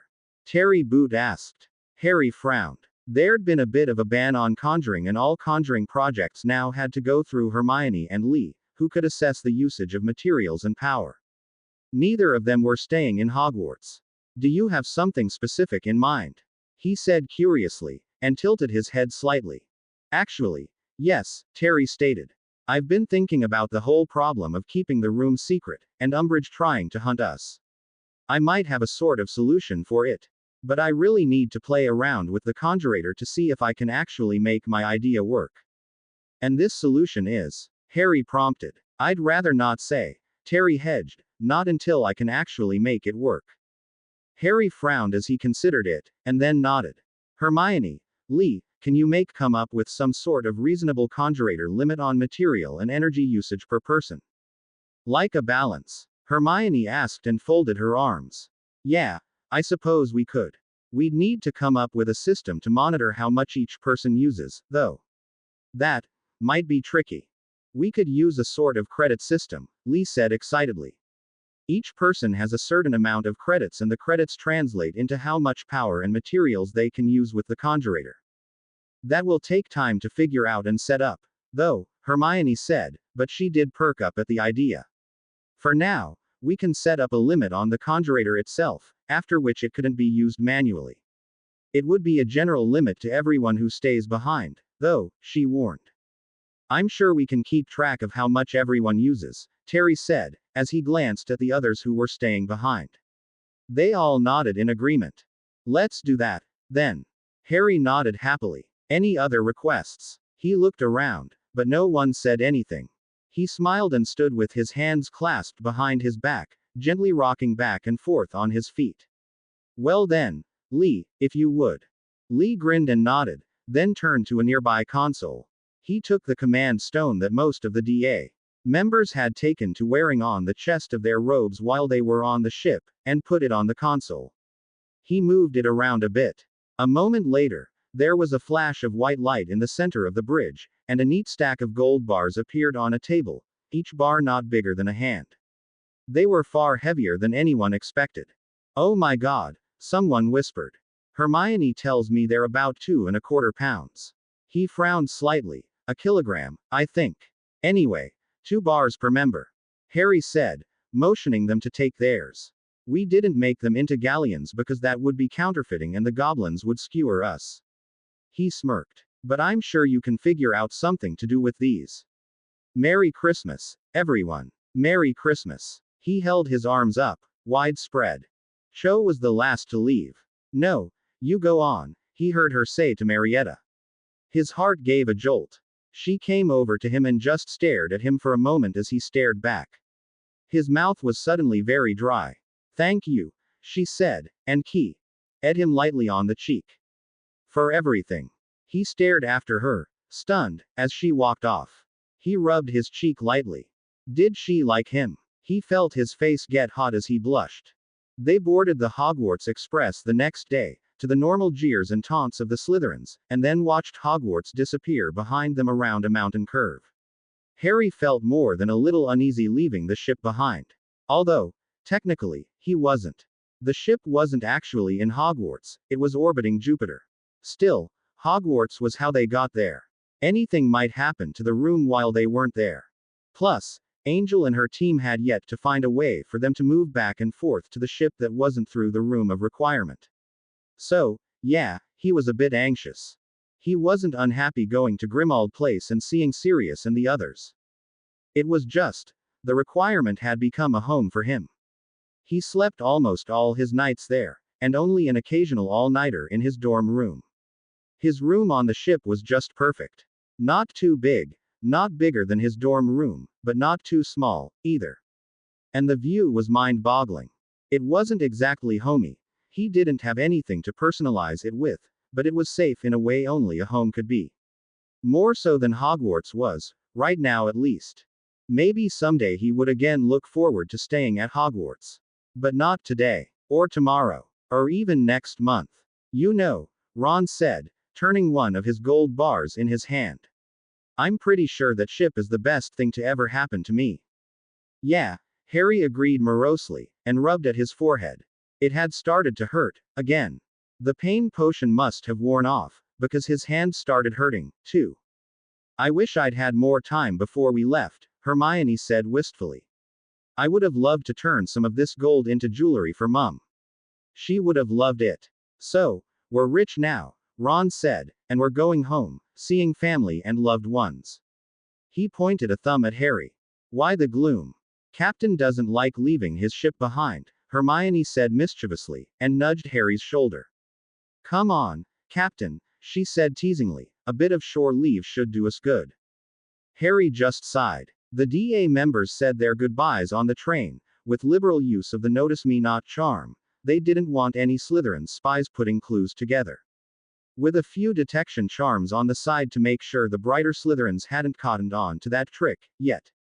So, it was the regular group of close friends who disembarked from the train, and were ignored by everyone else. Hermione headed off with her parents, while Ron, Fred, George, Ginny, and Harry were met by Tonks and Lupin almost as soon as their feet touched the platform. Let's be quick about this, Tonks said, with a guarded look around the station. The less time we spend out in the open, the better. Grimald Place hadn't changed much since the last time he had seen it. It was a bit cleaner. Now, it was a bit brighter, but it still had a dusty, gloomy atmosphere. Which was all the more so apparent when compared to the airy, open spaces of the requirement with its overwhelming views of the cosmos. Still, it was good to see Sirius again, the only adult who seemed to care for him unreservedly, and who greeted Harry with a tight hug right at the doorsteps of Grimald Place. Then they heard about Mr. Weasley. Listen, your dad's been hurt while on duty for the Order of the Phoenix, Sirius said earnestly to the Weasleys. They were in the dining room, after they had moved inside the house and past the portrait, which had screamed at them after Tonks tripped over the troll leg umbrella stand, again. It happened very early Thursday morning. He's in St. Mungo's and the healers have been working on him non-stop. And still are. No one has said if they knew when he will recover. He licked his lips and looked uncertain. Only Dumbledore knows what happened, and it's all very hush-hush. What? Ginny whispered, shocked. Her brothers echoed her. We didn't tell you earlier because we didn't want to alarm you at school. You have enemies who would have been delighted to taunt you until you attacked them, and then you would have been punished, or even held there over the halls, Sirius said consolingly. So, we didn't send word. As it is, we don't know much, yet. Now, I'm sure it will be all right, Sirius hurried to say. Your mother's with him, and they're doing all they can to help. Now, how about we get you settled? We've got to go to St. Mungo's, said Ginny urgently. She looked at her brothers. Hang on, Sirius said, alarmed. You can't go tearing off to St. Mungo's. Course we can go to St. Mungo's if we want, said Fred, with a mulish expression. He's our dad. Sirius sighed. Look, it's late, he said firmly. The healers wouldn't even let you in to see him this late in the day. We'll go tomorrow. Visiting hours start after lunch. Harry wasn't sure what was worse, that they hadn't been told that Mr. Weasley was hurt, or that Sirius and the others refused to tell them how it had happened. And the Order of the Phoenix was involved. Harry had been happy to forget all about that while on the requirement. The lack of communication over this by Sirius and the others was oddly jarring. But what was really jarring was the sudden and intense anger and indignation he felt over it. The calm he'd found on the ship was gone, and he felt vaguely sick at the loss. They should have told us. They should have told us, Fred muttered. It's our dad and you just ignored us, he said accusingly to Sirius, and pointed a finger at him. Just because of this dumb order, George muttered darkly. Your father was injured in the line of duty, Sirius answered quickly. He knows there are things that are worth dying for. Something you haven't learned yet. Easy for you to say, bellowed Fred. I don't see you risking your neck. The little color remaining in Sirius's face drained from it. He looked for a moment as though he would quite like to hit Fred, but when he spoke, it was in a voice of determined calm. I know it's hard, but you'll just have to wait until tomorrow. Getting mad at me won't help things one bit. So, calm down. Let's all have a drink while we're waiting. Accio Butterbeer. He raised his wand as he spoke and half a dozen bottles came flying toward them out of the kitchen. Harry listened to them for a while, as Ron and Ginny demanded to see somebody who would actually give them answers. Their brothers mumbled and grumbled in the background. After a moment, he realized he couldn't deal with it anymore. He stalked away from the discussion, just to keep himself from shouting at all of them. He found a nice quiet, empty corner in the drawing room. His scar hurt, his hand hurt, his eyes were blurry, and he was just so angry all of a sudden. Angry at the order, angry at Mr. Weasley being hurt, angry at Mr. Weasley for getting hurt, angry at Sirius for not telling him, angry at the possibility other people might be hurt, angry that Sirius might be hurt. Angry at Voldemort, whom he hadn't even thought of for a long while now. Just angry at everything. Watcher, Harry, a familiar voice said. You okay, there?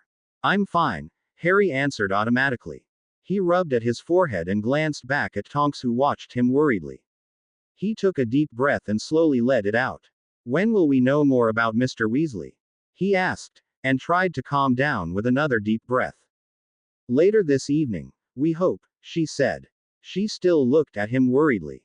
What's that on your chest? Looks wicked. Harry glanced down. It was a communication command stone from the requirement. He had forgotten to put it in his pocket when they left the train. Now that he thought about it, maybe they should see about putting targeted notice me not spells on them. They all wore one, these days. They were much easier to communicate through than Hermione's fake DA. Galleons. Just a pin, Harry answered. He touched the stone and wished that he was still at Hogwarts, on the requirement, where things were easy and cool and soothing. Mrs. Weasley came back to Grimmauld Place just before dinner and simply stared at them blankly for several moments. They were in the kitchen with their butterbeers. Harry was just playing with his bottle, for something to do with his hands while they waited. It helped distract him from the pain in his scar. She had an exhausted, hopeless look on her face. They've managed to stabilize him, somewhat, she said tiredly. She wiped her eyes and tried to look as if she hadn't been crying. But her blotchy face ruined her attempt. He's in a coma. It's the best they could do. But what happened? Fred said desperately. What happened to him? George begged anxiously. It's order business, she explained said tiredly. Please don't ask. She refused to answer any more questions about the subject. It made for a very tense, unhappy, and angry meal that sat like lead in Harry's stomach. And that was all they got. Everyone arriving for the meeting gently, but firmly, pushed the children aside and kept them at a distance. It was for their own protection, supposedly. Snape's blank look as he came in and complete disregard of their presence drove the Weasleys nearly mad. If the headmaster had not been there, the twins surely would have cursed him.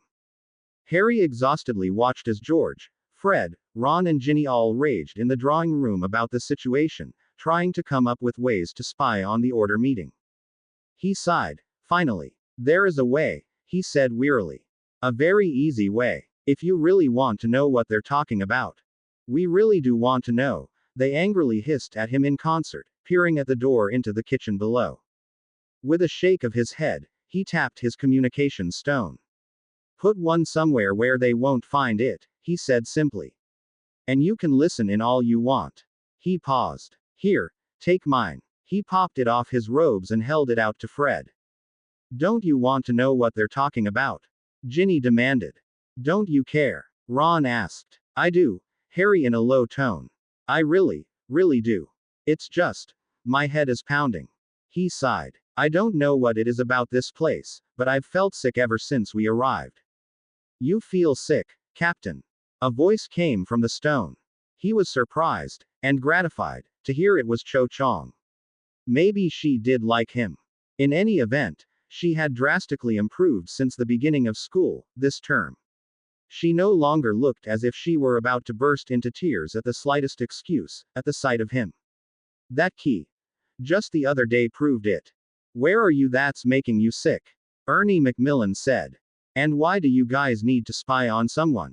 Lee Jordan interjected. Who are you spying on? Oh, I guess I activated the general communications, Harry murmured, and eyed the stone blearily. Sorry about that. Ginny, Fred and George exchanged looks while Ron looked at Harry closely. You look terrible, Harry, he said.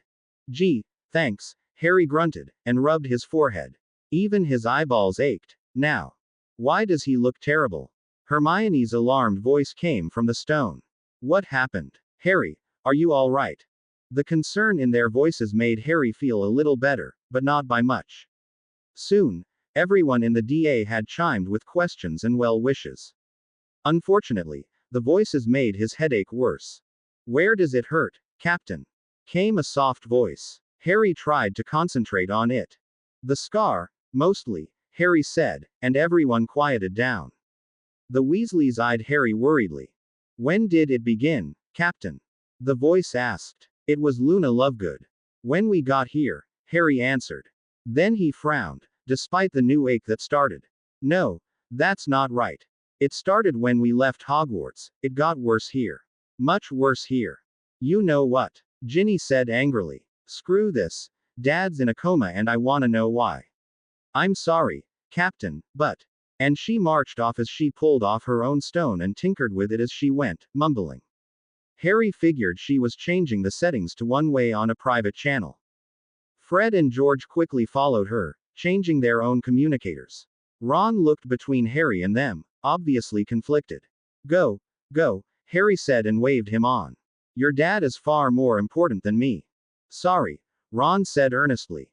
He squeezed Harry's shoulder tightly and then followed his siblings. Harry was alone, except for the rest of the DA who were now tuned in. They listened as Luna talked Harry through his headache.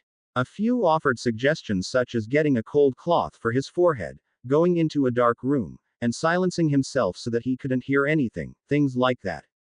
Harry tried lying down with an icy wet towel on his forehead in a dark room. And it helped, some. But not entirely. You get headaches from you know who, though, don't you? Cho asked softly. He does, Hermione said when Harry just sighed. Could you know who be near him? I doubt it, Harry answered.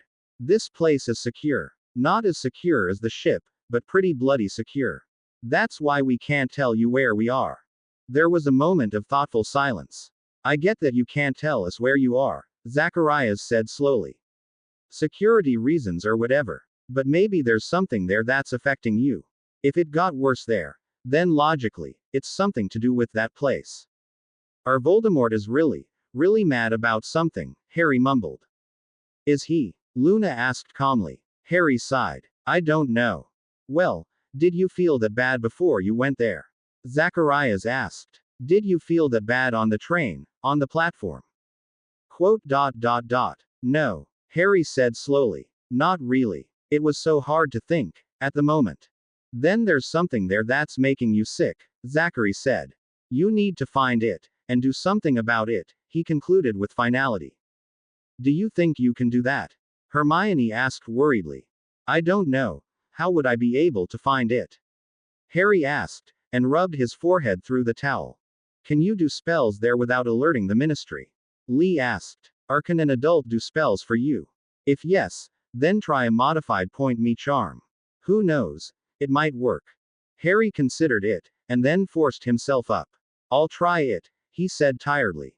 With the house under a Fidelius, he probably could do spells with impunity.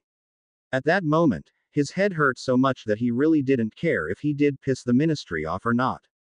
I'll get back to you later. Harry out. Good luck, Captain, Luna said, just as Harry turned the communicator off. Harry eyed the stone for a long moment and then sighed. He really, really wished he was still on the ship. He balanced his wand on his palm. Point me what's causing my scar to ache, he said firmly. Magic was weird. It was mostly about intent, not the actual words, as accidental and wordless casting proved. If it was the words and wand only, then the accidental magic that pre-Hogwarts children did would be impossible. Plus, everyone in the world would speak a bastardized version of Latin, even the natives in the remote north of the Americas and the natives deep in Australia's center who had never heard of the language.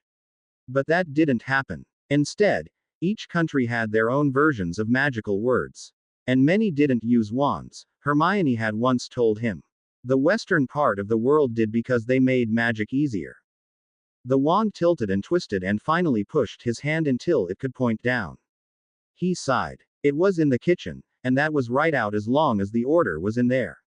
He rubbed his scar and stared dully at the wand. But then he realized that it pointed towards the far back of the house, and the kitchen didn't go that far. Back there was storage, or so Sirius had told them last summer. He slowly walked to the drawing room door, the wand twisting to keep a single direction. Definitely the very back of the house. He headed towards the tiny servants' stairs hidden in the now empty dining room. They led him to the hallway in the basement at back of the kitchens. It was lined with shelves on both sides, interspaced with doors to tiny rooms and cupboards, the old, Muggle servants' rooms, and storage. His wand led him to one cupboard door in particular. He opened it to a rat's nest of torn pillows, raggedy blankets, and junk he recognized from the previous summer that he had thought they had thrown out. It was obviously Creature's cupboard. The smell was atrocious. His wand pointed at one thing in particular. It was a large, oval locket of heavy gold, with a serpentine, in green jewels, hanging by its chain on the wall. He recognized it as one of the things they had thrown out last summer. Creature must have retrieved it. He reached out to touch it and he knew, this was the thing causing his misery, It had something to do with Voldemort. Why it hadn't affected him like this during the summer halls, he didn't know. Maybe Voldemort was doing something that had activated it. He sighed. Well, now he knew. He closed the door and stood in the hall. He glanced at the door to the kitchen area, proper, but it was closed. And tightly sealed, he expected. He went back upstairs, to put as much distance between himself and the locket as he could. The attic would do, and then tell the others what he had found. Harry received a very large package later that very same evening. It arrived via Dobby Express. How he did that with the Fidelius, Harry didn't know. Perhaps Dumbledore had revealed the secret to him in order for the elf to fetch something when the headmaster couldn't do it himself. Or maybe the house elves could home in on their family without needing to know where they were in relation to the rest of the world. Or, maybe, he could come because his master, Harry, knew the secret. In any case, it was addressed, to whom it concerns, and it appeared full of about 100 hand-sewn stuffed toys when Harry opened it in the hall outside the room he shared with Ron. They were all identical, right down to the slightly shoddy stitches here and there, and the mismatched eyes. Someone had been using the conjurator. Oh, this is very cute, Harry said dryly, and rubbed his scar. Who came up with the stuffed toys? Mine, Captain, came Lavender Brown's voice from the communication stone. I figured that since Mr. Weasley is in hospital, you might be visiting this Christmas. The toys will make a good gift. And any spies watching, she coughed and mumbled, Umbridge, before continuing in a normal tone, would be less likely to dig into a box full of toys at Christmas, should it be noticed in transit. Is it there? Terry Boot interrupted urgently. Buried in the middle of all the furry toys, wrapped in paper, was a silver metal box, each side only about as big as his hand from wrist to fingertip. Aside from the fact that the sides were made from solid silver, it was pretty simple. No carvings or patterns, just blank surfaces and rounded edges.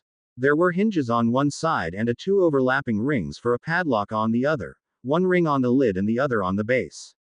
The lid and base edges were ridged for an almost airtight fit that couldn't be accidentally shifted. The seam was invisible when the box was closed.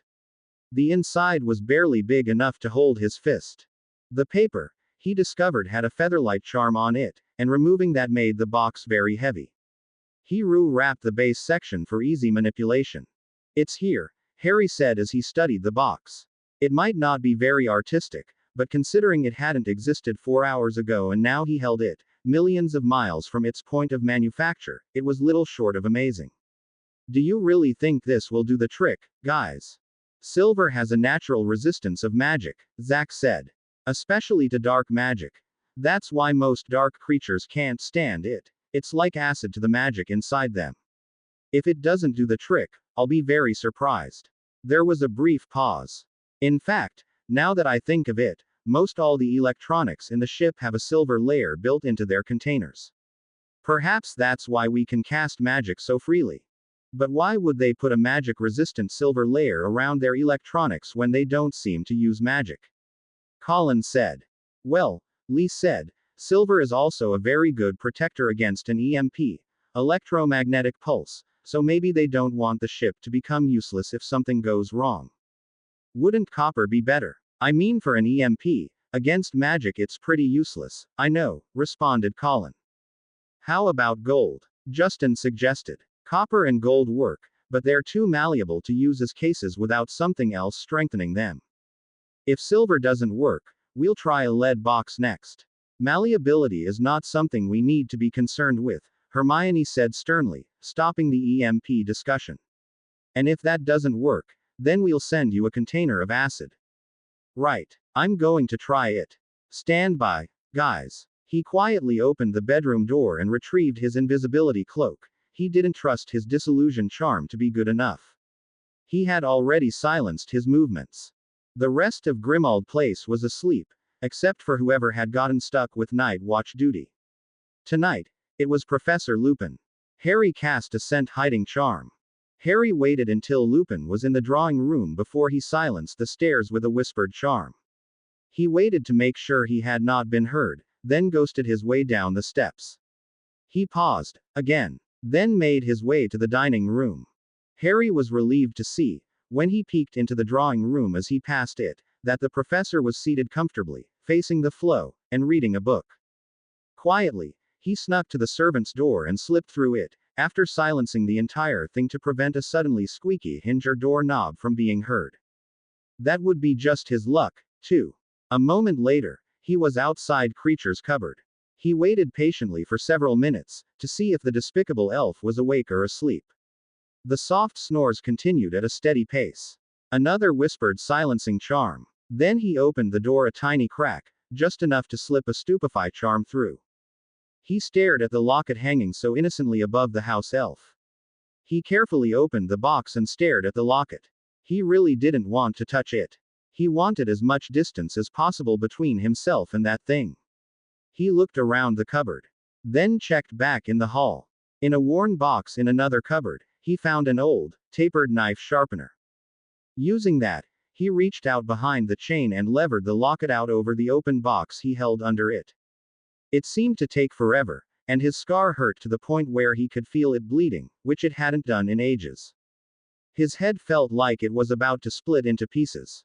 His hands shook and the long sharpener felt impossibly heavy. The box seemed almost immovable as he lifted it. Then, with a clatter of metal that seemed to echo into infinity, he had the locket in the box. A moment later, he had the chain off its nail and pulled around the locket.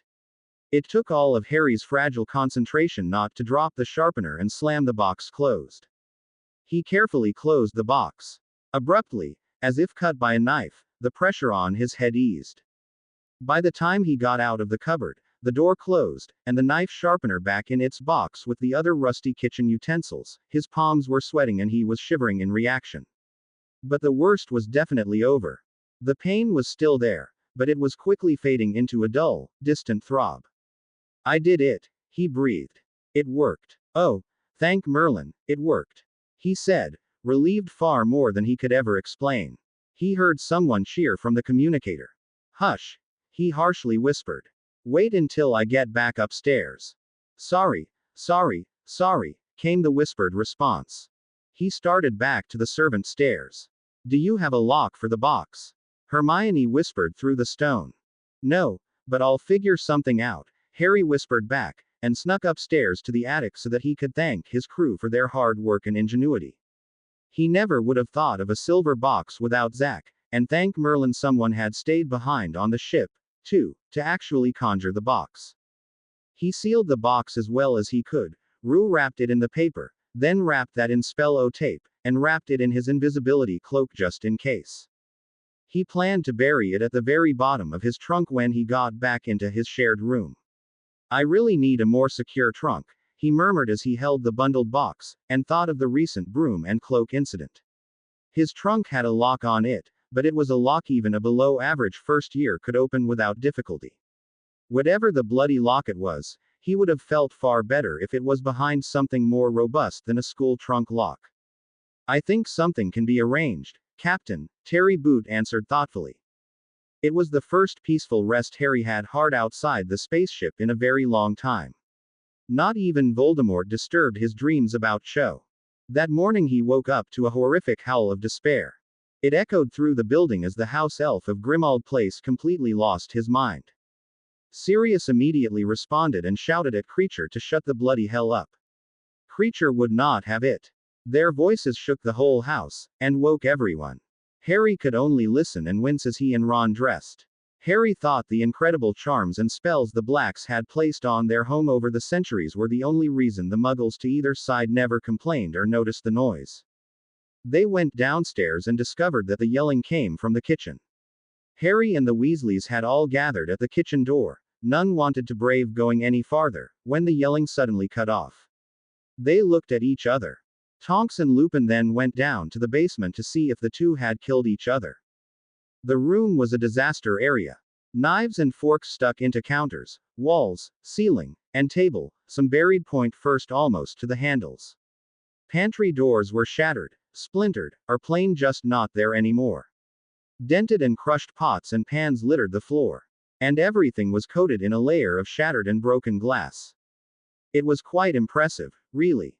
The rest had followed the first two to the bottom of the stairs, and they all just stood there, slack-jawed in shock. Core, said Ron. His brothers echoed his sentiments.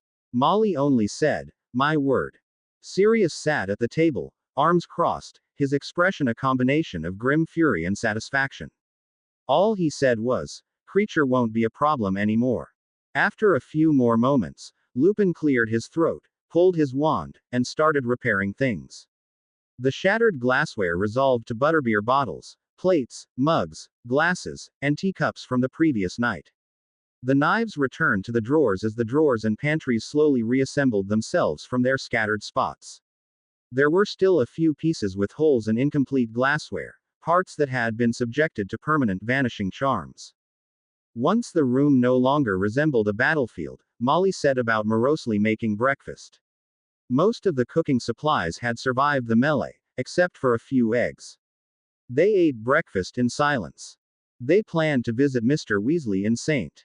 Mungo's, the magical hospital, and the atmosphere was distinctly gloomy as the Weasleys thought about their injured father and friend. The Weasley siblings had managed to listen into what had happened to the poor man. The details had been lacking, and exactly what transpired hadn't been discussed. However, it seemed that Mr. Weasley had been attacked by a snake while in the ministry. He had been guarding something for the Order of the Phoenix. He'd very nearly died before anyone had found him, and the prognosis for recovery was slim. The snake hadn't been just venomous, but magical as well. Plus, something about the venom made it very hard to counter. The wounds were resisting all attempts to heal them. It seemed as if the venom had been designed to maximize suffering while prolonging the victim's death. None of the solutions or potions Street Mungo's had tried had worked very well. Mr. Weasley wasn't actually in a coma. He was in stasis, completely frozen. Nothing was working, from breathing to heartbeat. It was all they could do to keep him alive long enough as they tried to cure him. They only brought him out of the stasis to try a new treatment, and then immediately put him back into it. There really wasn't anything any of the siblings could say to what they had learned, except rage at the unfairness of it. They were finally able to lift themselves from near poverty, and then this happens. They could finally see the light at the end of the tunnel, and then the tunnel collapsed. Harry was sure that Sirius and Lupin suspected that the Weasleys had somehow listened into the meeting, but kept quiet to spare Molly's additional angst. The dismal morning dragged on for what felt like forever. That it was a nice and sunny day outside merely emphasized the unfairness of life. But, then again, Harry had learned long ago, that life wasn't just unfair. At times, he knew from experience, life could be a downright vindictive little ch who seemed to delight in others' suffering for no apparent reason. "Well then," Mrs. Weasley said, after cleaning up from lunch, with cheer that echoed hollow and tired. "Let's get going then." The Weasleys glumly assembled in front of the drawing room flow. Mad-Eye and Tonks had shown up to escort them across London to the hospital. Disguised as a department store called Purge and Dow's Limited, the windows had large signs that read "Closed for refurbishment." The muggles around them ignored the building. Tonks whispered something about Arthur Weasley at a dummy behind a floor-length window. Moments later, they were crowded into the waiting room. Rows of witches and wizards sat on rickety wooden chairs, some looked normal and others sported bizarre disfiguring conditions, such as an elephant trunk instead of a nose or an arm coming out of their chest. A wizard in the corner clanged like a bell every time he moved, and a witch had steam constantly whistling out of her nose. The witch behind the counter appeared instantly to know who the large group of apparently heathy red-headed people were there for. As they approached it, Harry noticed two posters behind her. "A clean cauldron keeps potions from becoming poisons," one said, "and antidotes or antidotes unless approved by a qualified healer," said the other, both with gruesome images decorating them. She quickly pointed them to the 6th floor. That was where the critical magical treatments ward was, a ward usually out of bounds for visitors. As were the floors above, which were for patients with highly contagious illnesses. Harry took out the box of plushies from his pocket and unshrunk it. He gave it to the nurse with the instructions to give the plushies out to the smaller patients. Then he hurried after the others. They could only see Mr. Weasley through a window. His room was magically and physically sealed off, and the healer in with him even had a bubble head charm that they could see. They discovered that the room didn't really have a normally breathable atmosphere. Instead, The air was filled with a cocktail of potentially hazardous potion fumes that assisted in the conditions demanded by the stasis spell. And by their father whenever he was awake. No one had anything to say at the sight of Mr. Weasley, except exclamations of horror. He lay pale and deathly still on the bed inside the room, blood-stained bandages all over him. Apparently, the snake hadn't bitten him just once. Is he going to die? Ginny asked in choked whisper. Mrs. Weasley opened her mouth with a smile, obviously intending to reassure her. But she said nothing and her smile faded. After a moment, she whispered, I don't know, and bleakly stared at her husband of 25 years. There was really nothing more she could say that wouldn't obviously be just blind hope. And her children were well over the age where they would believe what she said just because she said it, true or not. Mr. Weasley was literally on the brink of death, and, despite Mrs. Weasley's and the Order's attempts to conceal it, everyone who saw him knew it. Harry looked at his friends and crew, he realized, for several moments. After a resting hand on each shoulder in commiseration, he slipped away quietly. Outside the ward, in the corridor to the lift, he took a couple of deep breaths. He took out the command stone in his pocket and looked at it. He tapped it once for general communication and waited a moment for the others to dig out their stones or move to somewhere where they wouldn't be noticed, or both. Have we found anything medical related on the ship? He said with a shuddering breath. There was a moment of silence. We haven't really looked, Angelina answered. She said she got away with wearing it all the time at home by claiming it was a Star Trek-like toy walkie-talkie, and the voices were other friends of hers who had similar toys. Is Mr. Weasley that bad? Hermione asked quietly. He's worse. Much, much worse than we were told, Harry said, as he glanced at the closed ward door. He gave them a description of what he had seen, and what they had just been told. There were a lot of gasps and exclamations of shock and horror. Can we put medicine research somewhere in our agenda? He said hopefully. Just, in case there's something there. You got it, Captain, Angelina promptly and firmly said. We'll start look into it, first thing when we get back to school. As advanced as they were, I can't imagine they don't have something we can use. Thank you, he said gratefully. Then a tentative voice cleared his throat. You're in St. Mungo's, Captain. It was Neville Longbottom. Yeah, Harry quietly answered. I'm on the 4th floor. Long-term residence ward. Harry hesitated and then nodded to himself. I'm on my way. Harry out. He dropped the stone back into his pocket. He found Neville sitting between a pair of beds. One was occupied by a sleeping, wispy-haired woman. The other held a man who stared, wide-eyed and blank-faced, at the ceiling. Neville was holding both their hands. The woman's hand was limp in his gently grip. The man was squeezing back so hard his knuckles were white. It must have hurt. Hi, Neville, Harry said. Captain, Neville said with a forced smile that was more of a grimace. He nodded at the man and the woman. My parents, Alice and Frank Longbottom. It's an honor, Harry said honestly, albeit quietly. You knew, Neville said nervously, surprised at the discovery that his secret wasn't. I've heard about it, yeah, Harry said sympathetically. I'm sorry. Really, I am. Neville nodded, swallowing with difficulty. I wouldn't, I don't. He stopped and frowned, and took a deep breath. I don't want pity or anything, but, if we're looking into medicine, on the ship, it can do so many amazing things.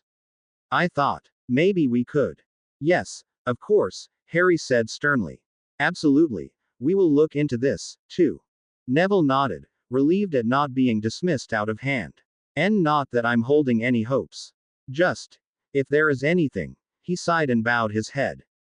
Harry pulled a chair from an unoccupied bed and sat with Neville until his grandmother came. Neville nervously, and proudly, formally introduced Harry to the woman. Harry had seen her many times at the train station, dropping off and collecting Neville each year. Harry offered her his chair while he retrieved another. After the obligatory comparison to his mother's eyes and his father's looks, she didn't ask any questions. She sat stiffly. She had a pinched, wearily proud look on her face as she spoke of her son and his wife. She told him of their careers as Aurors, their brilliance. She talked about how proud she was of their accomplishments while they were still at Hogwarts. Then she talked about what they had done and what they had wanted to do. It was almost like she had rehearsed a retirement speech for them. The more she talked, the more Neville seemed to fold into himself, shrinking under the accomplishments of his parents. His eyes moved to watch his parents. Apparently, the litany recited was nothing new to Neville. And he must have heard it many times before to get this reaction, Harry understood. No wonder he was shy, reserved, and lacked confidence. As he listened and watched, Harry decided he needed to do something for Neville once they were back in Hogwarts, and he was out of his grandmother's depressing and oppressive presence. Right now, though, all he could do was offer his condolences, squeeze Neville's shoulder tightly, and wish him a Merry Christmas. It was around 6 o'clock that evening when the doorbell rang. Mrs. Black started screaming again. Harry assumed that Mundungus, or some other order member, had come to call. Harry merely settled himself more comfortably against the wall of Buckbeak the Hippogriff's room. He was hiding there to escape the oppressive atmosphere that surrounded his friends. There was only so much doom and gloom he could take in one day. It came as a slight shock when somebody hammered hard on the door a few minutes later. "I know you're in there, Captain," came Hermione's voice. "Will you please come out?" "What are you doing here?" Harry asked after opening the door, surprised to see her. "I thought you went skiing with your mum and dad." Hermione smirked. "Well, to tell the truth, skiing's not really my thing," she said. "So, I've come for Christmas." There was snow in her hair and her face was pink with cold. "But don't tell Ron that. I told him skiing's really good because he kept laughing so much. Anyway, Mum and Dad are a bit disappointed, but I've told them that everyone who's serious about the exams is staying at Hogwarts to study. They want me to do well, they'll understand.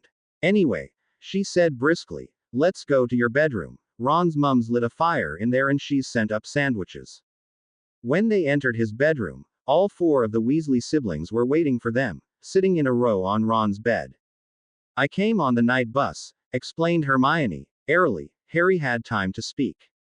"After last night and this afternoon, I thought it best." She looked at the Weasleys. "We're friends, and friends help friends when they need it. Especially if they are crew." The Weasleys looked at each other and perked up a bit. "You aren't in this alone," she continued. "Angelina told her parents she's spending a few days at Alicia's, and they're both on the ship combing through the systems. Hannah has joined them. She said she's always had an interest in healing, anyway. She talked with Susan, and Susan talked her mother into asking the Unspeakables to take a look at the case, simply on the grounds that the St. Mungo's healers are stumped. I don't know if we can get this sorted, but we're gonna try anyway." Ginny started crying, and the Ron and the twins' eyes looked rather watery. "Well," she said, primly, "unfortunately, the adults would throw a wobbly if any of us tried to leave for the ship, and they'd notice almost immediately if we were mysteriously missing during the day. That means we can't do anything useful for your father." She shifted her attention. "So, Harry, show us that locket."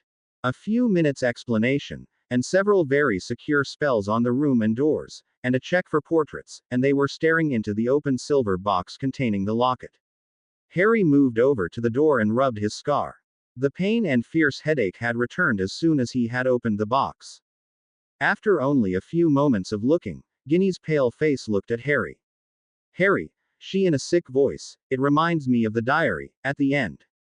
Harry didn't realize he had moved until he was beside the closed box as everyone stared at him, surprised. "Are you sure?" he asked softly, and gave the girl a searching look.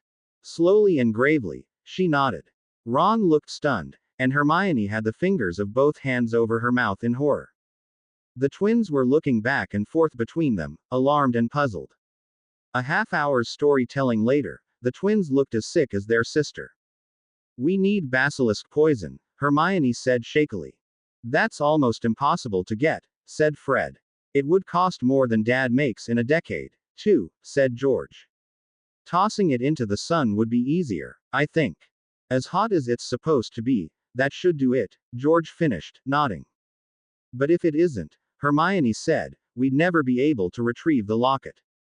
They all shuddered at that thought, accidentally making the wizard immortal. Harry slowly shook his head and swallowed.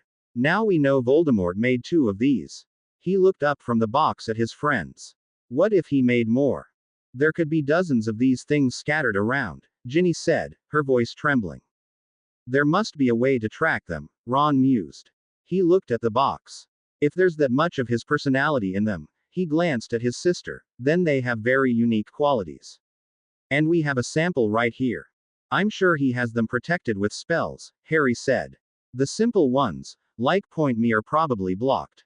But you detected it, Harry, Ginny said. So, there must be some way to use this thing as a detector. Harry rubbed his forehead with his thumbs. This is way out of our league, guys, he said dejectedly. Way out. We need help. But who? Said one twin. Not anyone in the order, the other said bitterly. They'd just take it and pat us on the head, the first said resentfully. And tell us not to worry about it because we're children. They sat, thinking. The goblins, Hermione abruptly said excitedly. We send Hedwig tonight with a message. We say, we found something disturbing and we want to hire them.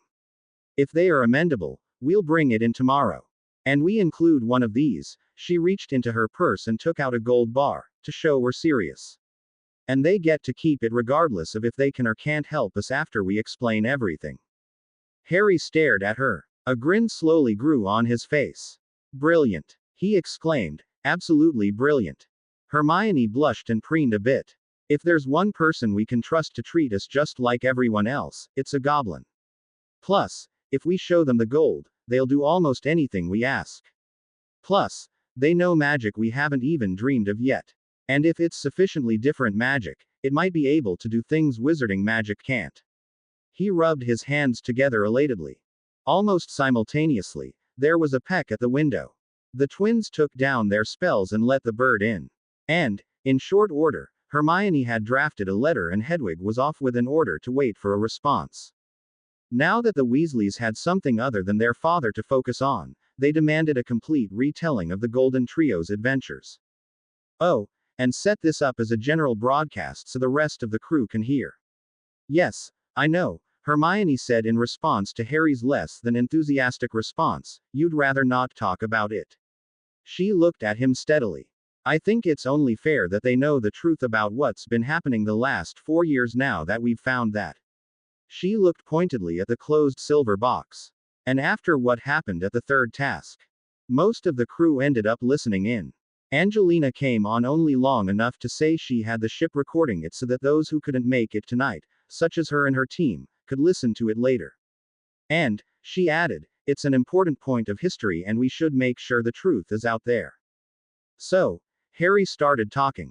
Every time he tried to lowball his involvement, Hermione or Ron would chime in with a correction, or 3, until he gave up and just told the story. About an hour into the story, Hedwig made it back to them. They had a meeting tomorrow with the goblins at 10 in the morning. By the time Harry had finished, it was midnight. It was a silent and contemplative bunch of Weasleys that headed to bed. We need to go to Diagon Alley today, Hermione announced firmly at breakfast. I have an appointment with the goblins at 10, and we need to do our Christmas shopping. We haven't had much chance at Hogwarts, and Hogsmeade has such a limited selection. Molly put up half-hearted objections, while Professor Lupin was a quite bit sterner. Still, after an hour of argument, they managed to convince the adults that they needed to get out of the house, and that Christmas shopping was as good an excuse as any. Plus, while Pink Toad might be after them, she was at Hogwarts.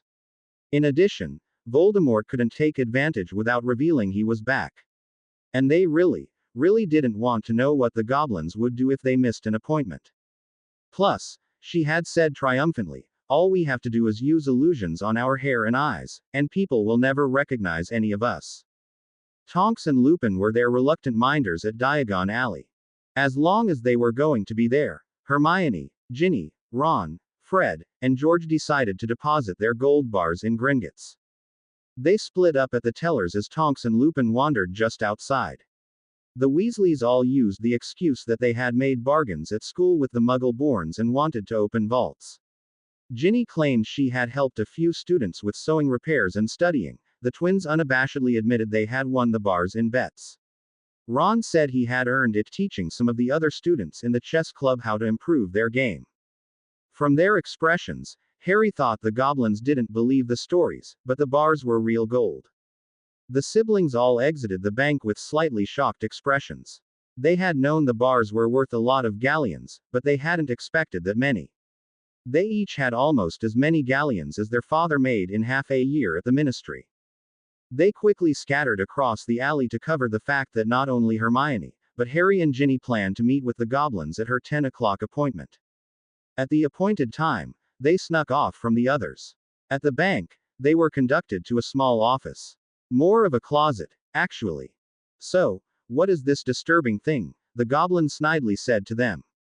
Hermione reached into her purse, a beaded bag, and took out the silver box. We put it in this when we found it, she said, and set it on his desk. It's something very evil, we can tell, and it has something to do with Voldemort. It isn't the first we've found, so we suspect that there might be more. They seem to have protective charms concealing them from easy discovery and recovery, so we cannot find them ourselves except by chance. We want to know if Gringotts can use this one to locate any others, and what Gringotts would charge to collect them for us to destroy. The first one was destroyed with basilisk poison 2.5 years ago. She shifted on her chair and stared the goblin in the eyes. You have the gold bar we sent as earnest money, don't you? Which we keep if we can't contract with you, he stated blandly. And as a down payment for Gringotts' services if you do, she concluded, nodding. The goblin sighed, took the box, and opened. Harry frowned and rubbed at his scar as it began to throb with pain. The goblin stared inside the box for a long moment, then looked up at them blankly. He pulled out a dagger and used the tip to lift the locket gently by its chain. He set it on his desk. He stared at it a moment, frowning deeply.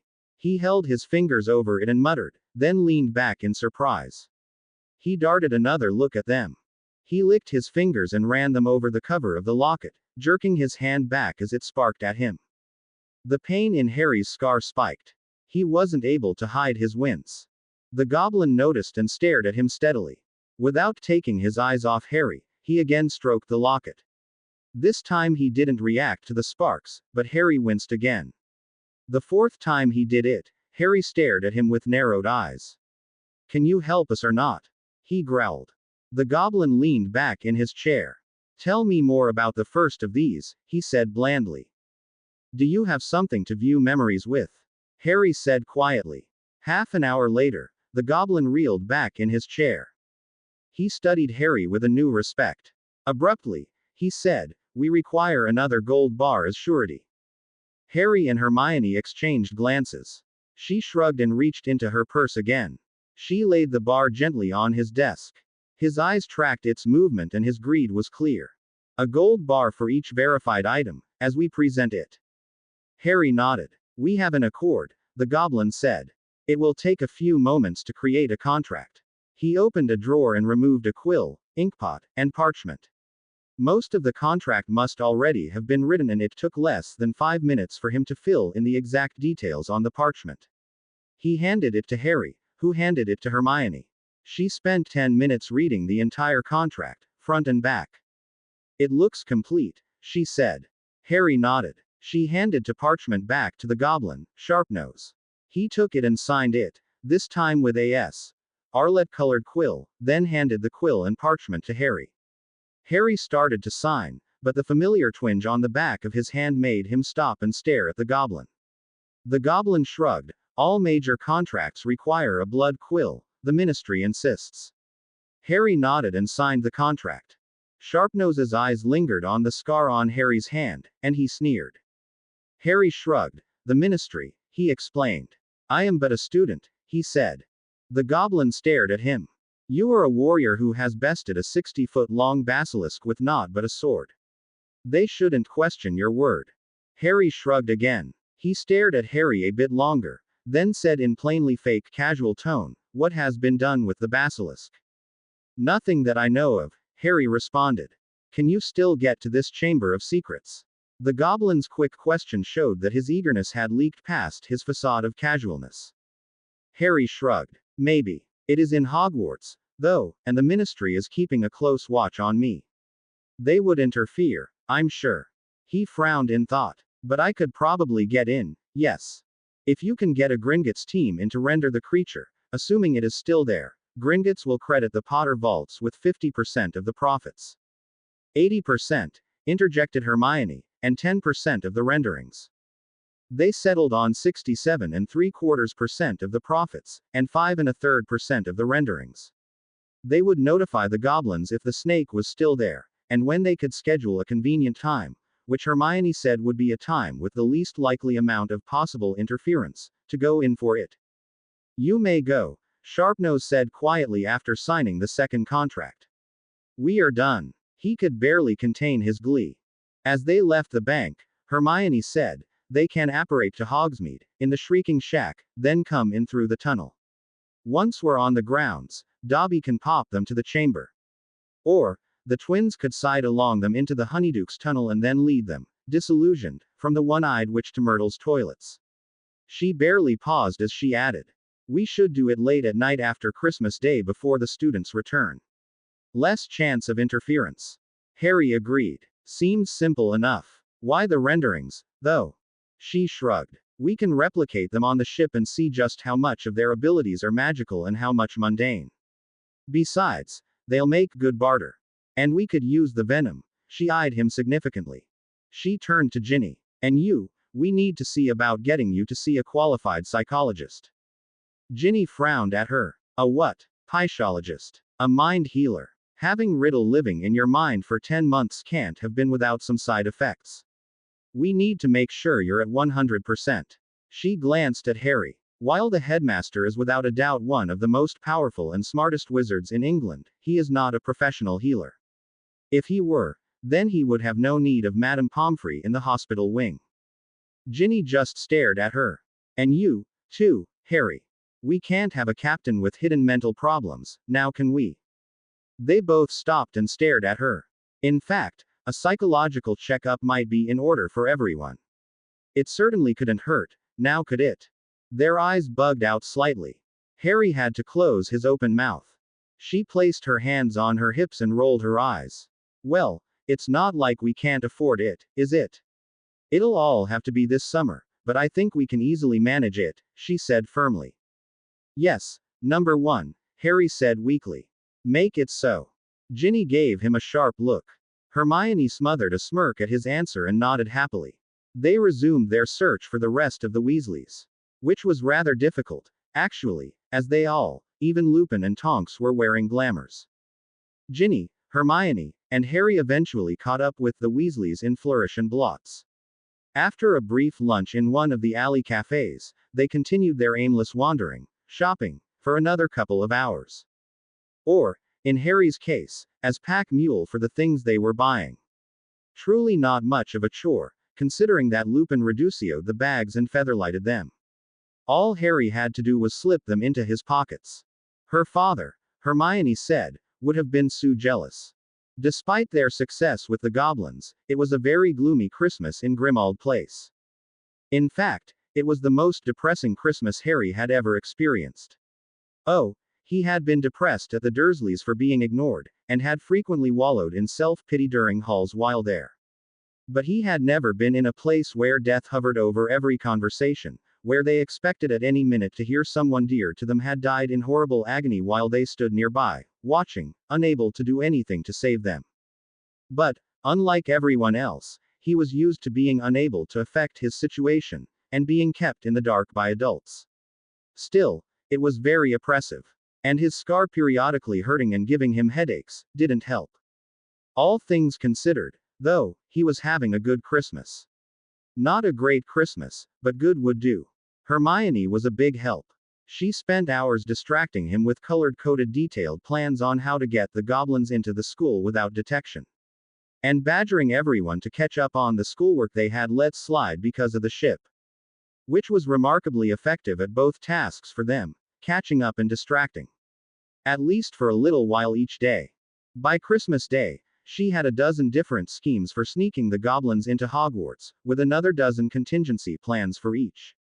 They ranged from feasible to bordering on the silly, and required a varied amount of luck for each, from a little to an awful lot. One, though, left him puzzled. He was sure she meant as a joke. She wanted the goblins to walk in the front gates and pretend to be leprechauns searching for gold. With green clothes, green top hats, red beards, and four-leaf clover boutonnieres. Really? Knowing wizards, however, it just might work. He just wished there was something he could do for his friends. It was hard to find cheer when Mr. Weasley was stuck in stasis in a hospital. The more jovial members of the Order failed to cheer them up. Even the gift giving on Christmas Day didn't cheer anyone up. Each was opened silently and solemnly, examined, and then set aside. Percy's failed to show up, or acknowledge his family with gifts. He even sent back his personalized jumper, which had set Molly off crying. The others were angry and depressed about their prat of a brother. This place is like a bloody mausoleum, Sirius said gloomily. I'd hoped that maybe, but no. I guess not. He stared at the tabletop in the kitchen. Their dad might die. Sirius, Harry said reproachfully. It's not like a normal illness where someone dies rather quickly and you can grieve for the loss. This uncertainty is just dragging them down. Sirius sighed and nodded guiltily. Yeah, well, what did you think of your gift? He asked, changing the topic to something not so weighty. The two-way mirror, Harry said, and smiled. It's really neat. It would be so useful to have a full set for my friends. He paused and took a drink from his cup of tea. I actually have something similar for you. Here, he said, and took a somewhat hastily wrapped up box out of his pocket. He handed it to Sirius. Open it. Surprised, Sirius arched his eyebrows. He messily tore the box open and stared at the smooth, triangular stone. It was a stripped-down version of the communication stone from the requirement, not that he knew it. I'm guessing this is not a pet rock, he said, holding it up. You don't like pet rocks, Harry said in a stricken tone. His chin quivered, and he blinked rapidly as his eyes grew watery. I love it. I love it, cried the suddenly panicked wizard. It's wonderful. So nice and smooth. And it's. That was when he noticed Harry's pursed lips as he tried to suppress a smirk. You prat, he said accusingly, but without heat, smiling. Ya got me. Harry laughed lightly. I take my humor when I can, he said lightly. Sirius nodded. Not a lot around at the moment, he said dryly. It's a communication stone, Harry continued more seriously, and pulled his collar up. Stuck inside, hidden from view, was Harry's stone. It's something me and my mates made. Tap it like this, and then can talk into it. I'll hear it through mine. Sirius blinked and tapped the rock, then bleated like a sheep at it, which echoed out of Harry's rock. He grinned. Sirius's stone, however, wasn't like the others. It was only a limited link stone. Almost all the other features had been locked out. The requirement's communication stones were actually extremely small and highly efficient computers, they had discovered. Each could hold more information than was in the National British Library and the U.S. Library of Congress, combined, by an incredible number of orders of magnitude. Hermione and Lee said the stones used a molecular storage system based on silver. They could be interfaced with every command platform on the ship, transferring data, programs, patterns, and other information, from one console or stone to another. The communication feature in them was really just a tiny part. Their main function was data storage. But it was a feature the crew was most happy to appropriate and expand. They would probably be used in the credit scheme Lee had suggested for the Conjurator, which would make the communicators work as the DA's shipborne credit cards, as well. Plus, Angelina thought she could put together an identity routine in them. Each stone would recognize each crew member, and provide their personal data on request. It should be impossible to access anything but your own records, she had said. Plus, unauthorized people will only be able to initiate the general communication function if they come across a stone, she explained. And it'll be muted on their end until unlocked by a crew member directly answering them. Harry had just given the first attempt at such a stone to Sirius. Well, seems very handy, Sirius said. Much easier to hide than a two-way mirror, anyway. I'd wondered why you guys had these things. They have their uses, Harry said, looking at him thoughtfully. You will use it if you get into trouble, right? He asked. I'd rather you not end up like Mr. Weasley. I solemnly swear I will do my best to avoid that, Sirius promised solemnly. Harry was not that reassured. But he would take that answer over nothing. Late the next day, Boxing Day, Harry and Hermione talked the others into another shopping trip, for bargains. Really, it was just an excuse to get out of the gloomy atmosphere that pervaded number 12 Grimmauld Place. They went to the alley. Well, Flourish and Blots, first. Hermione seemed determined to get every book that wasn't already at Hogwarts. She would have gone for delivery from the catalog, but they didn't yet have an accessible and secure building address. They had been there about an hour when an eagle owl, with Gringotts on its delivery pouch, flew in the door and headed for Harry. Embarrassed at the attention he was suddenly attracting from all the other customers, Harry quickly relieved the bird of its letter. It immediately flew off. Hermione pulled him back to a poorly lit corner, and away from anyone else. Well, what's it say? She demanded. Give me moment to read it, will you? He broke the seal. His eyes shot open. Hermione snatched the letter out of his loose grasp. A second later she said, they found one. Already. They rushed through their purchases, then Harry distracted Sirius while Hermione called Dobby. Dobby took the books back to the castle, and thence to the ship. She told Sirius, when he asked, that she had shrunken the packages and put them in her pocket. The two of them hurried into Gringotts, Sirius tailing them and looking for danger. Harry handed the letter to the first goblin they saw. He immediately conducted them to the same room they had been in just a few days ago. Sirius waited in the lobby. About time, Sharpnose sneered. You are a difficult person to find. Harry shrugged. I am forced to stay in a house under a Fidelius, he said calmly. The goblin grunted. He leaned over and picked up a bag, then set it on his desk. He carefully opened it and dumped the object inside, out. He stared at them. The object was a small golden cup with two finely wrought handles. A badger was engraved on the side and a few jewels decorated it. Harry rubbed his scar. It had started to ache slightly as soon as they had entered the bank. Now it ached even more. Not as bad as before, but noticeable. Harry looked at Hermione and nodded. She grimaced, but opened her beaded purse and hefted out a gold bar, which she then placed on the goblin's desk.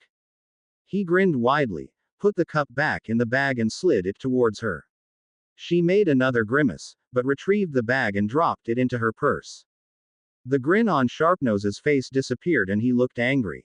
It was found in a vault in the bank. We do not allow wizards, or witches, his eyes flicked to Hermione, to store dangerous items, such as that, without paying for extra protections. 10% of the vault's value has been credited to your vault, Mr. Potter, as the search was paid for by yourself. We took half of the vault as penalty for failing to advise us of the thing they had stored. He glanced down at the gold bar. You already have made a profit on the contract, even if we find a dozen of these things. Harry and Hermione leaned back in reflection. There must have been a lot of gold in that vault, Harry realized. Not that he really cared about getting that much gold. But it did mean there was that much less gold for Voldemort to use, as without a doubt, the vault owner was one of his followers. As soon as they left the bank, they alerted Lee. He had a new silver box for them that Dobby delivered before they left the alley. Getting the goblins in and out of Hogwarts was a rousing success, and a bit anticlimactic. Lee apparated a goblin into the tunnel underneath Honeydukes. He, in turn, brought the rest of the rendering team. Liberal use of silencing and invisibility charms, and cloaks, made the dashes to and from Myrtle's toilets a cinch. Especially as they were made at 3 in the morning and everyone in the castle is asleep. Which Harry had confirmed before the maneuver by using the Marauder's map. The rendering itself, even with magic helping, took 2 days. Then they were snuck out at 3 in the morning the following night. Harry and Hermione were on pin and needles the whole time, expecting something to go wrong, stuck as they were in number 12. Lee saw to it that their portions of the renderings were moved directly from Myrtle's toilets to the ship, and properly stored in a secure compartment. Everyone was happy at the successful conclusion of the mission. The general mood hadn't improved much by the time they headed back to Hogwarts. The Weasleys were still gloomy and quiet. Even the idea of returning to the ship didn't cheer them up much. especially as there had been no progress on the hunt through the ship's systems. The aliens apparently never got sick, or had accidents. Harry didn't believe that for a second, but the lack of progress was depressing, nonetheless. Harry and Hermione had given up trying to comfort them, it only annoyed them. Harry could understand why. It had been the same when his friends had tried to cheer him up when he had to return to the Dursleys during summer halls. Nothing they said or did could change what was happening. Or would happen. They had been most lively while working on those things tied to Voldemort. So, instead, maybe he should think about plans to distract them, somehow. Perhaps, he could give them duties on board the ship. They couldn't be frivolous or seem silly, but what? And then it was time to go back. Harry, Hermione, and Ron quickly located their regular cabin at the back of the train. Those members of the DA who had gone home stopped by to say hello, but they spaced themselves out and used mild notice me nots to avoid any undue interest. To Harry's dismay, each had an extra credit essay to give him, sometimes two.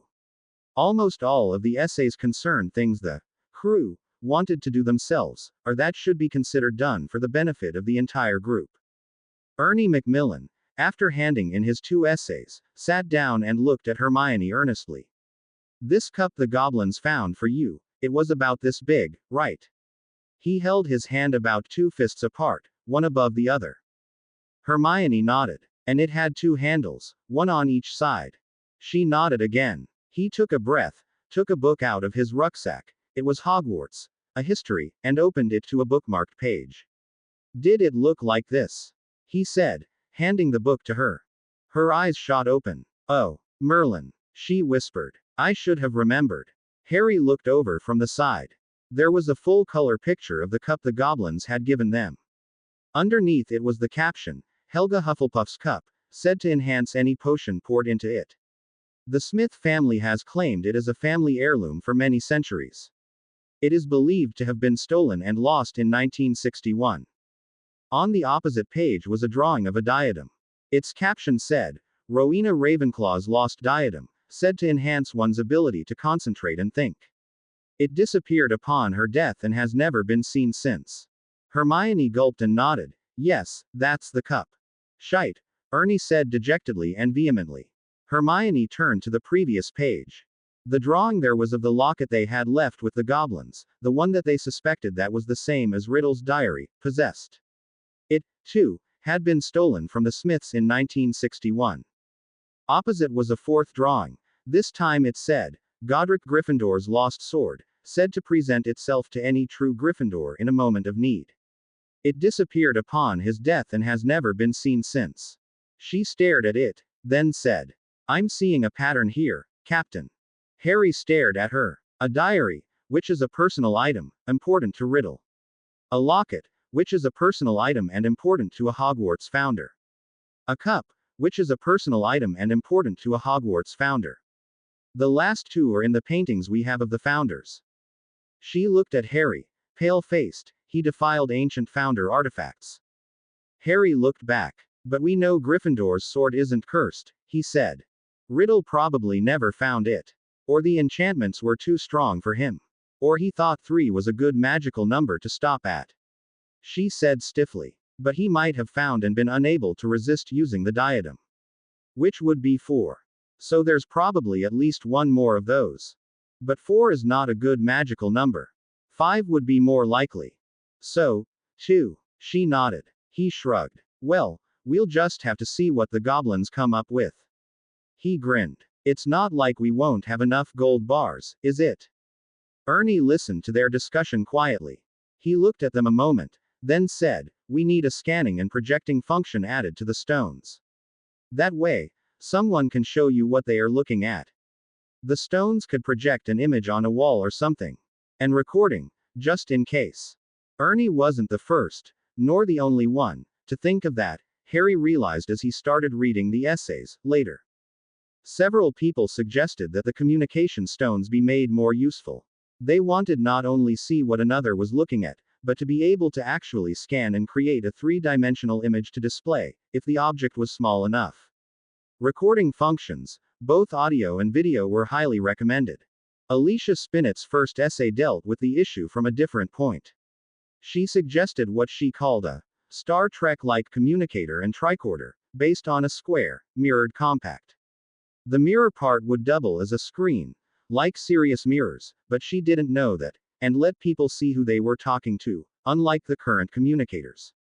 That wouldn't really be a reason to replace the current ones, however, as the current ones were far too convenient. However, the tricorders would have abilities that the current ones didn't. They could easily be used as cameras, with zoom and macro features, which would allow the user to them focus on things other than what was straight ahead, without having to take off the stones. They could be used to view recordings or pictures privately without alerting any bystanders. Are used to peek around a corner at arm's length and still converse without shouting. Adding the ability of a virtual keyboard would let them become extremely versatile appointment and time management tools, as well as ways to prepare reports and send messages when speaking would be a liability. Most people who used typewriters could type faster than they could write, according to the paper. Plus, there were never any issues of illegibility. Other features that could be added included maps, language translators, both written and verbal, clocks for areas other than the time zone one was in, and having a display for viewing things in the infrared or other high and low frequencies that humans normally couldn't see. They would be especially useful at analyzing things in the field and immediately viewing the results. Best of all, if anyone found one, they would dismiss it as woman's mirrored case. Harry put in a quick note that that was a project worth pursuing, and to work with Angelina and Lee to see what they could do. He also asked what boys could carry instead of a compact which most girls used to check their makeup. A hard wallet. One that appeared as a normal muggle, wizard wallet, but if a crew member touched a certain spot while opening it, it was a tricorder. Or, perhaps, a paperback book could be used.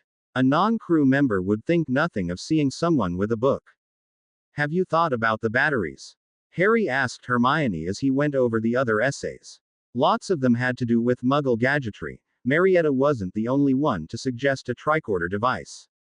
The command stones, unlike normal muggle technology, worked inside Hogwarts, after all. As a result, a lot of the muggle-born and half-blood members in the DA were hoping that conjuring up versions of TVs, VCRs, and maybe gaming consoles, would be possible, and then made to work in the school. Well, a little, Hermione said. I've been mostly thinking of the next version of the hoverboard. Mind you, we'd need spacesuits to actually use them outside the ship. The twins were working on something like spacesuits, I think, Ron said dully, staring out of the window at the countryside. I mean, before. That he had even noticed them talking without directly addressing him was unexpected. Harry nodded slowly. Did they manage to make anything, yet? He shrugged dejectedly. I dunno, he responded. Ask them. Deciding to take a break, Harry went searching for them. They were holed up with their sister, Alicia Spinnet, and Katie Bell. The two older girls were reading books, supporting their friends just by being there. The others just silently stared at the floor. Hey guys, he said softly on entering. Alicia and Katie looked up expectantly, probably hoping for a reaction to their essays, but Harry shook his head slightly and kept his eyes on the twins. How are the spacesuits coming along? With heavy sighs, the twins dragged themselves out of their gloom to explain their progress. We looked into what Muggle spacesuits look like and what they do, said one as he dragged one hand tiredly over his face. Then we tried to figure out a magical version of them, said the other just as gloomily. There were an awful lot of environmental charms, you know. It's not that easy to prevent the person inside from suffocating, freezing, or boiling, or all three at once. Then we attempted to figure out a tech version of it. Turns out, the ship's library has a lot of records on closed environment suits. Who'd have thought, right? They were both slowly getting more excited as they talked. All we really need to do is put in size and anatomy requirements. You know, what temperature is ideal, and what we breathe. Then we can replicate as many suits we want, George said. We were working on trying to make them look cool, Fred shrugged. The first one we conjured was pretty weird looking. And now we think, well, maybe. Now we want to armor them, George said with a frown. Make them as strong as we can. And then, maybe, give or sell them or something, Just get them to the order members. So that they don't end up like Dad. Ah, Harry said and considered it. Have you talked it over with Lee? Yeah, he promised to look at Muggle stuff, what armor Muggles use and stuff. He said something about carbon tubes. Carbon nanotubes, Fred corrected his brother. And polymers. And Kevlar. Or something like that. Ah, Harry said thoughtfully. Let me know when you have something, he said. He stood a long moment, deliberating, rubbing the back of his neck with a hand. I rather think we're all going to need some armor before long, he added thoughtfully. I wonder what kind of shields the ship has. According to the Hermione, the ship can easily hold up against weapons fire. He looked over at the twins. How do you think they hold up against spell fire? And if they do, can they be miniaturized in any way? Maybe you should check in with Lee and Hermione on that. Between them and you, I'm sure we can cobble something together that would keep us safe no matter where we were, on the ship or off. Everyone in the cabin looked at him and considered what he had said. Captain, Fred finally said, are we going to fight him? Harry sighed and looked around the compartment at each of them. I've faced off against either him or one of his stooges every year. Why should this year be any different? He shook his head. Yeah, I'd say the chances are high we'll have to, at some point, he continued darkly. I guess it's time we started really looking into how we can take advantage of the ship, and how what it has can benefit us. We've played around long enough. It's time to gear up and get ready for this war. Those members of the DA that had remained in Hogwarts, and on requirement, hadn't sat idle. Especially not after word that Mr. Weasley had been mysteriously attacked and was in hospital, and the ensuing debate about what had happened and why. Everyone in the DA now suspected that Mr. Weasley had gotten hurt, and now lay at death's door, while somehow fighting Voldemort or at least his forces, and that had a very clear impact on everyone. Word had been passed, and there was a DA meeting that night after curfew. They gathered on the bridge, with Jupiter as a backdrop.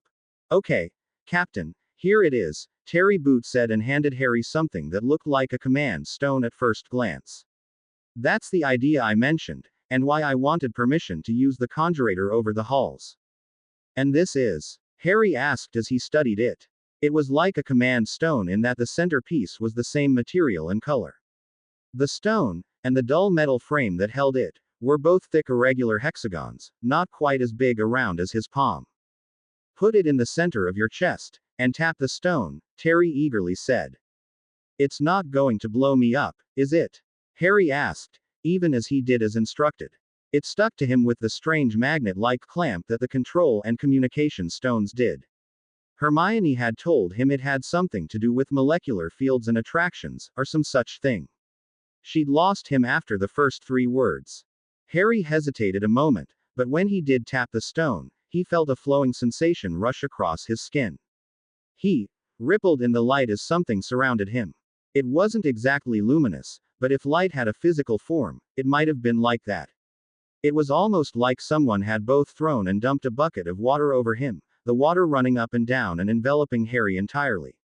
Then he was invisible, while everyone stared at the spot where Harry had been, and still was, even though no one could see him, Terry explained.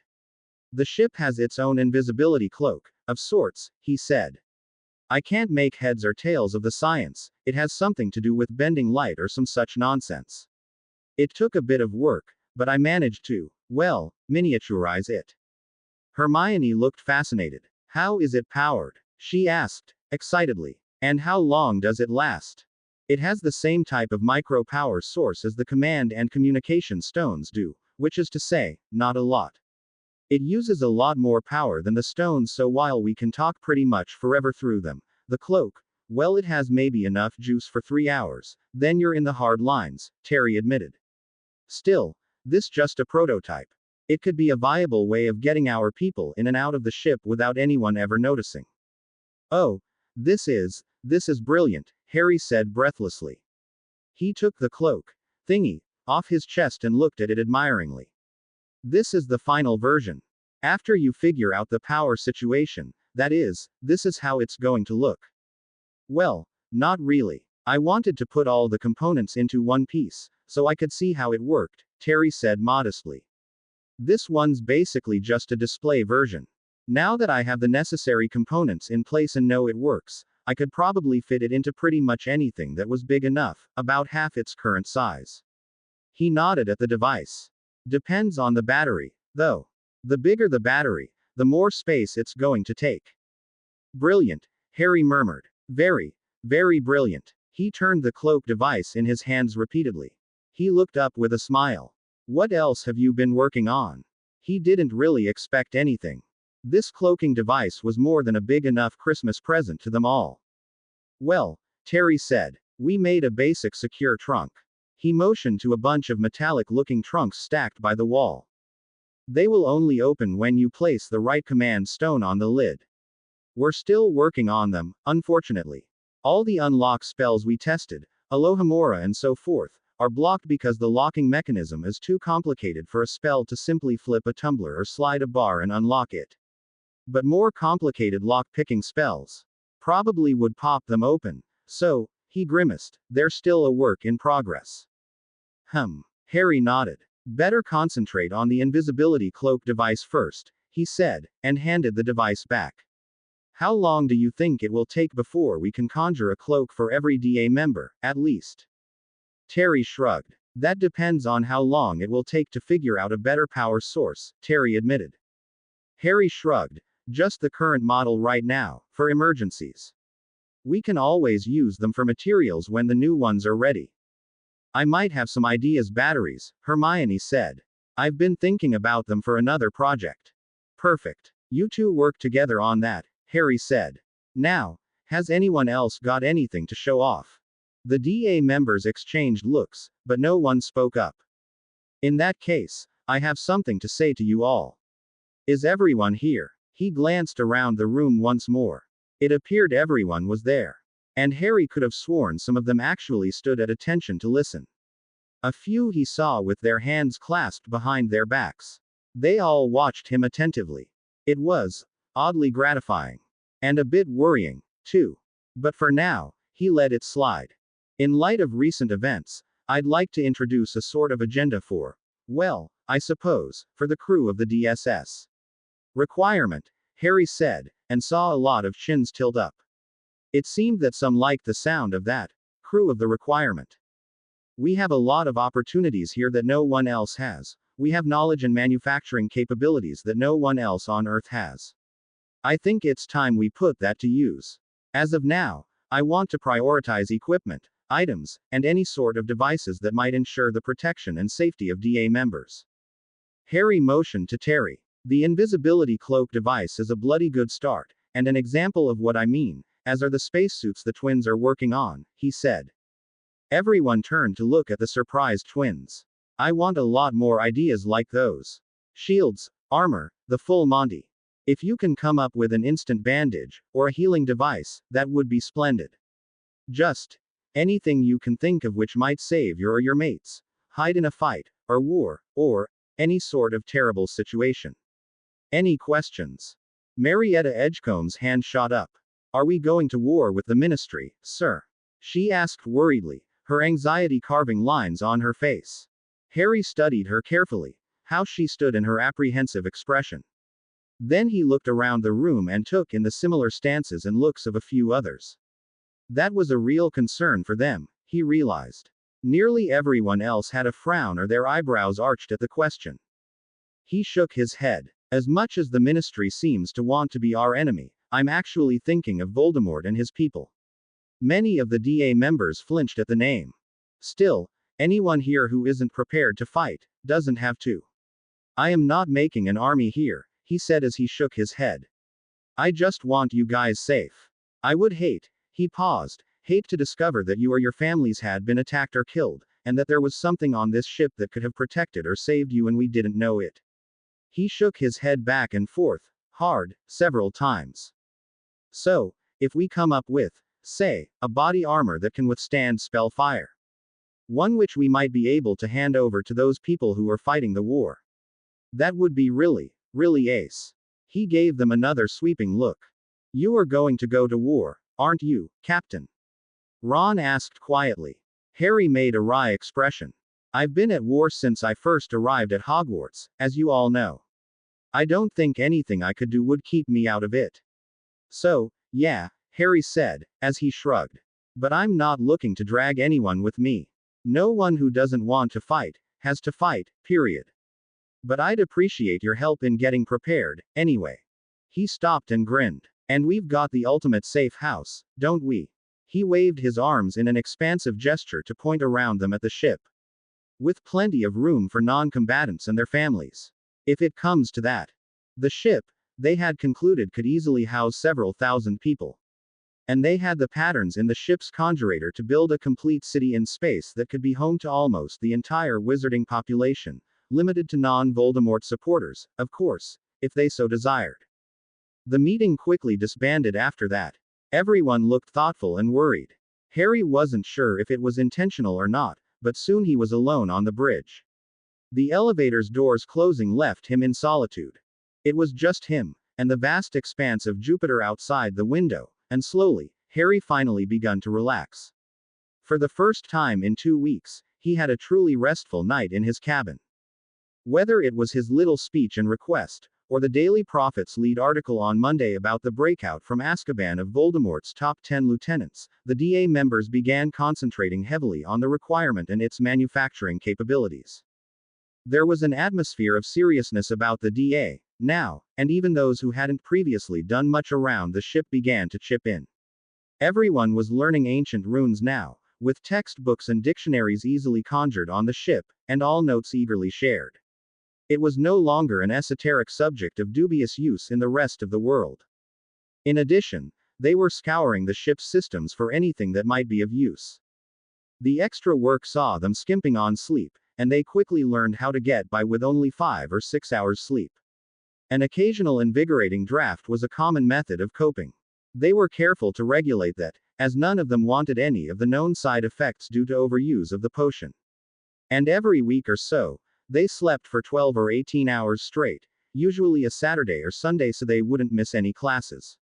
Serious strides were being made with the tricorders, as everyone had started calling them. The first ones were simply the normal communicator stones, now called communicator badges, installed in a frame with mirrors that acted as display screens, with new updates and changes being made available almost every other day. Which made sharing information nearly instantaneous, and allowed everyone to work without lugging what felt like tons of books around with them. Even Harry started to learn the runes, and he had to admit, he should have started months ago. It certainly made navigating around the ship simpler. Bizarrely, it was Neville Longbottom who threw himself into study and practice over and above anyone else. The news of his parents' Attaka's escape had wrought a strange and slightly alarming change in him.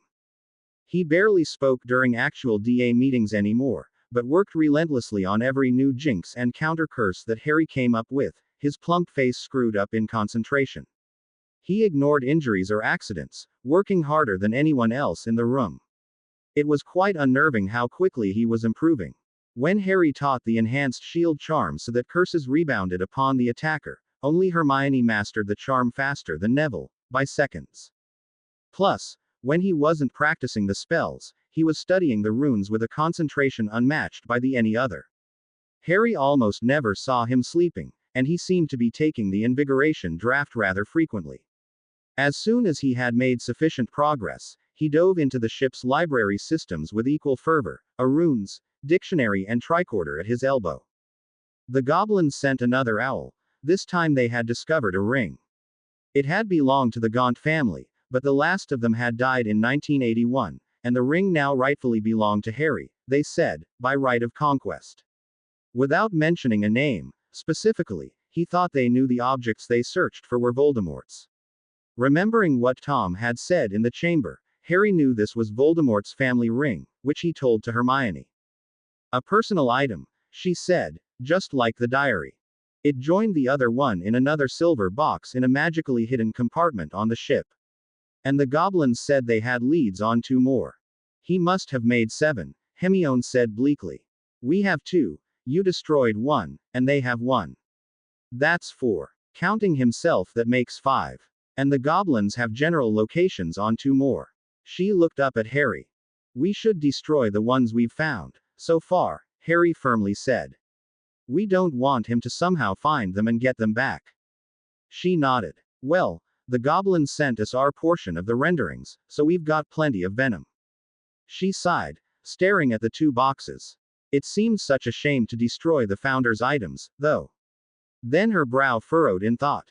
What if, she mused, we used the replicator first? She started to get excited. It wouldn't affect the spells on the originals. She looked at Harry eagerly. But we'd have identical replicas that not even the founders would have been able to tell apart from the originals. Her expression dropped. Apart from their spells, that is. Harry couldn't help but grin. An excellent thought. Naturally, Hermione would want to save the precious artifacts. We can just say the spells must have worn off so many years after their creation. It didn't take long to suit actions to words. After duplicating them, and remembering Tom's spirit in the Chamber of Secrets, Harry enlisted Lee's help and had a small robot built. From a safe distance, several miles, they watched as the robot opened the lids on the silver boxes and poured a tiny quantity of venom on each item. Naturally, that had been on one of Jupiter's moons, in a heated building they had quickly built. After all, they didn't want the venom to freeze solid before it even reached the two items. Astonishingly, while the stones setting for the Gaunt's ring, and the entirety of Helga's cup, were dissolved, the stone itself came out unscathed. Harry dropped it in his trunk, in a small silver box, for study at a later time. The original two silver boxes had holes dissolved through their bottoms, so they were tossed into the recycle supply room that the conjurator checked for raw materials first. The goblet duplicate, with a note that it belonged to the Smith family, was placed in his trunk for safekeeping. The duplicated gaunt ring he dropped beside it. The goblet, and locket when the goblins returned it, would be given to the Smiths, the owners that Riddle had stolen the items from, when the war was over. That way their sudden appearance wouldn't reveal to Voldemort that they had been recovered. Including Godric's sword in the headmaster's office, they had now located 3 of the 4 lost founders' items. On February 1st, Saturday, Cho took the ship out of Jupiter's orbit and they moved to Uranus instead. She exchanged their view of the great gas giant's impressive red and orange clouds that covered the planet's surface for the soothing blue visage of Uranus. Even with the sun being so much farther away than before, the ice giant still glowed against the blackness of space, and it made a visual that was in no way less impressive than those they'd seen before. They could only stare in stunned surprise at the 13 rings that encircled the planet. But Professor Aurora said there were 5 rings, not 13, Ron exclaimed. Did you know it had more rings? He said to Hermione. Hermione nodded. The latest Muggle astronomers said they had found 6 more. And that there are several fragments of rings.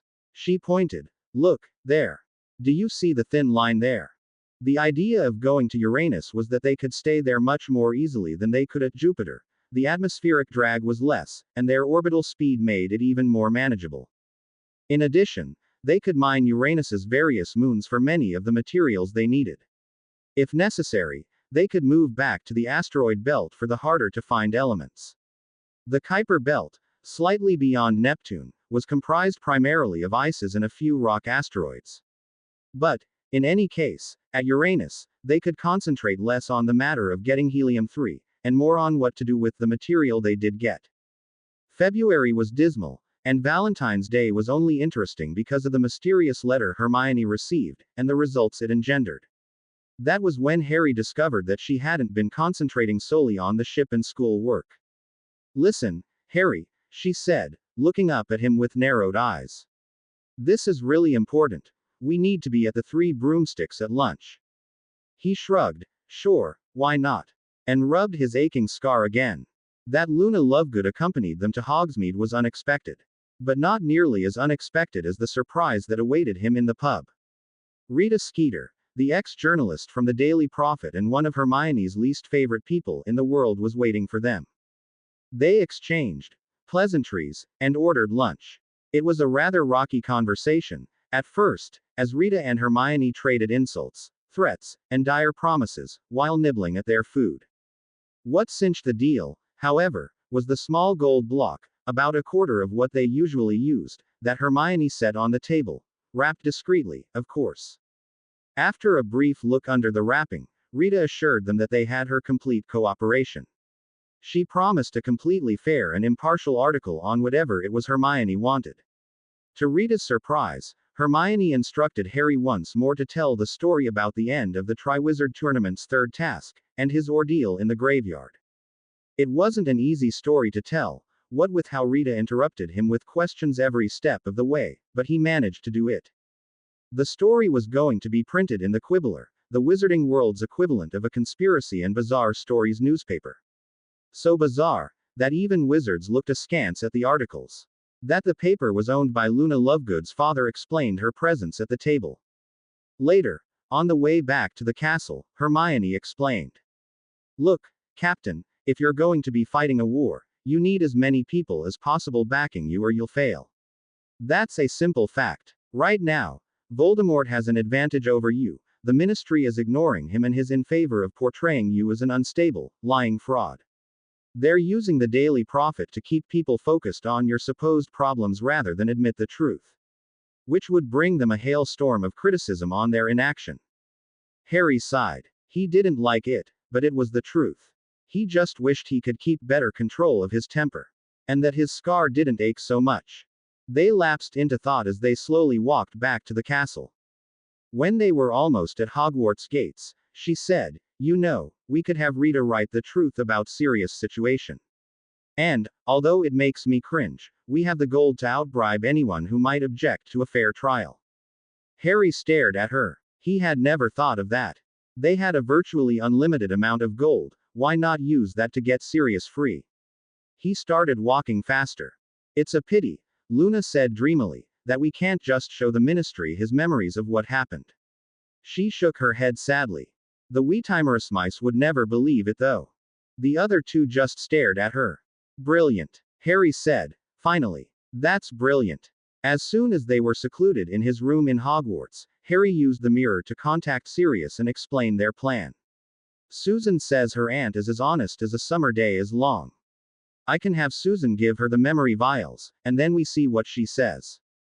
Sirius looked doubtful. Harry shrugged. What have we got to lose?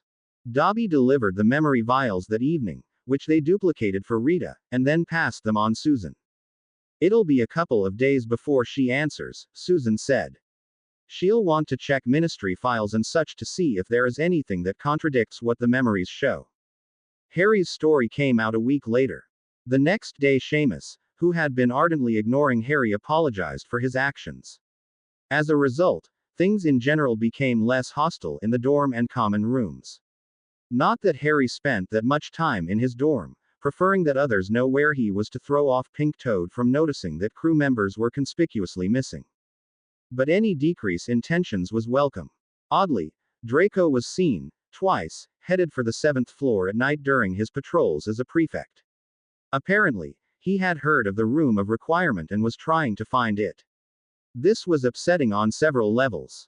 The twins reinforced their spells after his second attempt to include forgetting for a few days whatever it was that had attracted his attention. It wasn't perfect, but it prevented him from remembering why he wanted to go to the 7th floor for about a week at a time. Regrettably, Department Head Madame Bones sent an owl mail to Harry.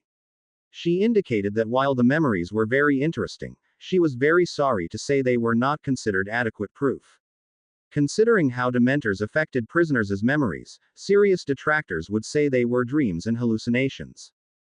To which Harry responded by writing and asking, would a vow against his life and magic that he has never been, is not, and never will be, a Death Eater or Voldemort supporter.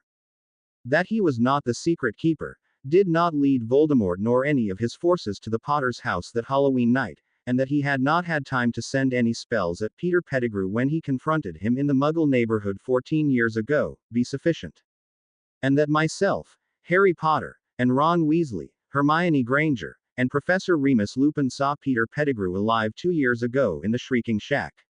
Not to mention my memories of Voldemort's resurrection at the hand, literally, of Peter Pettigrew last summer. He made sure to include memories from the 4 of them backing up his claims with the letter. 2 weeks later, the second week of March, Pink Toad sacked Professor Trelawney. Dumbledore immediately replaced her with the Centaur, Firenze. Whatever boost Harry's popularity had gained from article in the Quibbler, seemed to have dissipated by that time, at least according to the letters to the editor in the Daily Prophet. The following week came Rita's article about the life and times of Sirius Black, the illegally imprisoned head of the infamous House of Black. A head of house left to rot there by his so-called friend, the headmaster. And when he finally did escape, Minister Fudge illegally issued a kill key on site in order to protect the minister's reputation. Only the Wizengamot can issue such an order, and they hadn't. They also hadn't objected. Were they, too, on the fix to extinguish the Black family? And if they were, as it appeared, who was next on their hit list? The Quibbler had another sell-out issue that required multiple reprintings. Rita even received a portion of the profits, which was more than she would have earned at the Daily Prophet for a similar article. Not that she needed any additional money considering the second small gold block Hermione had tendered to her. And that story was like kicking a hornet's nest. The letters to the editor of all news parchments skyrocketed. Several DA members had overheard other students airing their fears about failing in DADA, and seemed to support Harry against the Pink Toad, the week after the article came out.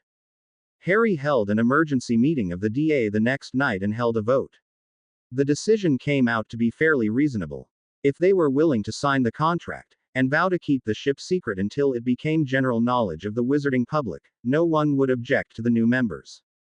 As a result, Faye Dunbar, a pure blood, Lily Moon, a Muggle-born, Sally Ann Perks, a Muggle-born, Eleanor Branstone, a Muggle-born, and Megan Jones, a Muggle-born, all joined Dumbledore's army, and the DSS.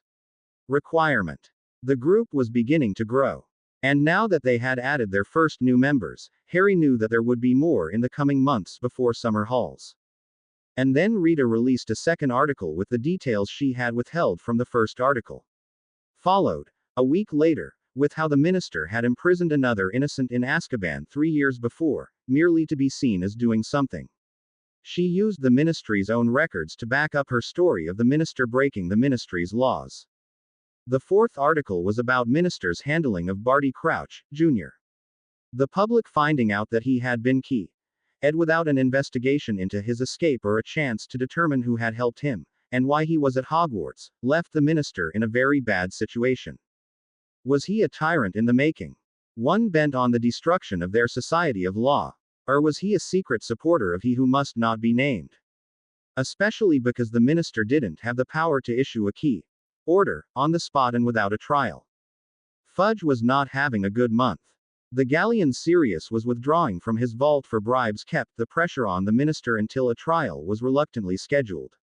Even the big reserves in the Black Vault were seriously dented, as the former convict liked to joke. It helped that at the trial the impartial jury, mostly the general public, were convinced of the man's innocence. The Wizengamot members, however, were the actual arbitrators in the trial. They were anything but impartial. A big help was another article Rita penned. She pointed out that if serious treatment was sanctioned by the Wizengamot, then Minister Fudge, or any future Minister of Magic, could arrest and send to Azkaban any pure blood heir, for any reason, and the pure bloods couldn't prevent it. But, by the end of March, it appeared that Sirius would be an exonerated wizard, and the ministry would repay what he had spent in bribes, and then some, as reparations for failing to serve justice in the first place. At Hogwarts, however, March slowly trundled onwards, and the conditions continued as they had in the previous weeks. The Pink Toad tried to catch the DA, but could never seem to make any progress. Which only frustrated her more. Plus, Fudge's difficulties at the ministry weren't helping her mood. She took out her frustrations on the students, who tried as best they could to escape notice. She especially picked on Harry, subtracting points and assigning detentions almost non-stop. He suffered quietly, figuring that when he was with her, she wasn't harassing anyone else, especially his crew. Draco occasionally tried to wander around the 7th floor. Most of the DA members seemed to consider themselves crew and had moved onto the ship, leaving only duplicated items, and the twins' special sleeping person simulator, behind in their dorm rooms to maintain the appearance that they were actually sleeping there. Most of the elves were outraged at the way the students were being treated. They turned a blind eye towards the students' evasion activities each night and in the mornings. Dobby and Winky helped out by actively concealing any evidence to their absence from the dorms. Harry couldn't blame the students who did that. Only on the ship could he get a peaceful night's sleep. A headache potion at lunch made the rest of the day bearable. It was a pity he couldn't spend the weekends on the ship. He needed to remain in the castle to distract Pink Toad. At this rate, we're all going to fail our OWLs and NEWTs, Hermione commented, the first day of Easter Halls, April 10th. She was showing off a battery she deemed good enough for all their mobile energy needs. It was about the size of a small person's thumb and could store enough energy to power a medium-sized city for a week, or one of their personal invisibility cloaks for about a month. It was an incredible achievement, but Hermione was nothing, if not thorough. Will we? Harry asked, eyeing the battery warily. He had no idea what had gone into its creation, but he was sure, if Hermione had made it, he could probably destroy a small city with one, not just power it. Or maybe a big one. It was rather terrifying, actually. Well, lots of us are skipping classes, you know, Hermione said conversationally. I'm one of the few. She gave Ron, who was reading the latest issue of Quidditch Times with his feet up on a console, an exasperated look. Doing our homework. You are too, Harry. Thank you for that. She gave him a quick smile. The funny thing is, though, she said, you don't need to actually learn anything to graduate from Hogwarts. You can fail every single class, and they won't toss you out. You still graduate. It'll just make your life very difficult later to never have passed any of your classes. Or it would, if, well. She looked around the bridge. It still had the best view in all the ship, and most of the crew spent their time on it when they weren't otherwise involved in something. If what? Harry asked, and handed the battery prototype back to her. If the ship didn't exist. Hermione shrugged and gave him a steady look. Tell me, Captain, what do you want to be when you grow up? She gestured with her arms lifting something. Harry paused at that and then frowned. Oh, he said, looking around the bridge. She was right. In the wizarding world he couldn't be in public without a pure-blood or half-blood sneering at him, another half-blood adoring him, or a muggle-born asking for an autograph. Getting a job would be next to impossible. The pure-blood businesses would blackball him. Which would mean working in the shops. Hiring would be based solely on his status as the boy who lived, a token job so they could brag they had hired him. Then they would secretly crow about how his notoriety helped their business bottom line. The same would be true of any job he got with a Quidditch team. They wouldn't be hiring him for his talent at seeking, although that would be a nice bonus, but for his recognition value as the most famous person in the wizarding world. Every game would be packed with fans watching Harry instead of the team. If he joined the Chudley Cannons, they'd fill their stadium every game, even if they didn't win a single one of them every season. He didn't have the skills or knowledge to get a job in the Muggle world. And that last was true for the crew, too. For them, like him, now, the wizarding world was all there was. If the pure bloods had their way, the half-bloods and Muggle-borns would remain on the outskirts of society. They would barely eke out a living, forbidden from the good jobs that did exist simply because of their blood status. Skill and knowledge meant little to nothing, really, in that situation. It would be like being a certified heart surgeon, and only being able to get a job as cook in the cafeteria, while the drooling class idiot became the head of the hospital simply because of his last name. Trust me, it's the same for a lot of us here, Hermione said and looked around. I could really see myself working here for the rest of my life. There is just so much to learn and things we can do. And nobody on Earth even suspects the possibilities. She glanced at Harry and turned to her console. It's sort of up to you whether or not it will work, though. The goblins notified them that Sunday, the second week of April, that they had information for them. It wasn't difficult to get Sirius to agree to take them to Gringotts. The headmaster's opinion on the matter was ignored by them all, although they did have both Remus and Tonks as escorts. They were all glamored, just like the last time. Sirius and the headmaster had had a bit of a falling out. The headmaster had counseled against having the trial, and then tried to get Sirius to remain at Grimmauld Place instead of attending, arguing that he would be able to garner a not guilty verdict for Sirius without Sirius having to endanger himself. After the verdict of innocent, and the announcement of reparations, Sirius had started thinking about his relationship with the headmaster. Why? Sirius asked Harry. In 12 years, hadn't Dumbledore visited me? He was pacing angrily in the kitchen after breakfast.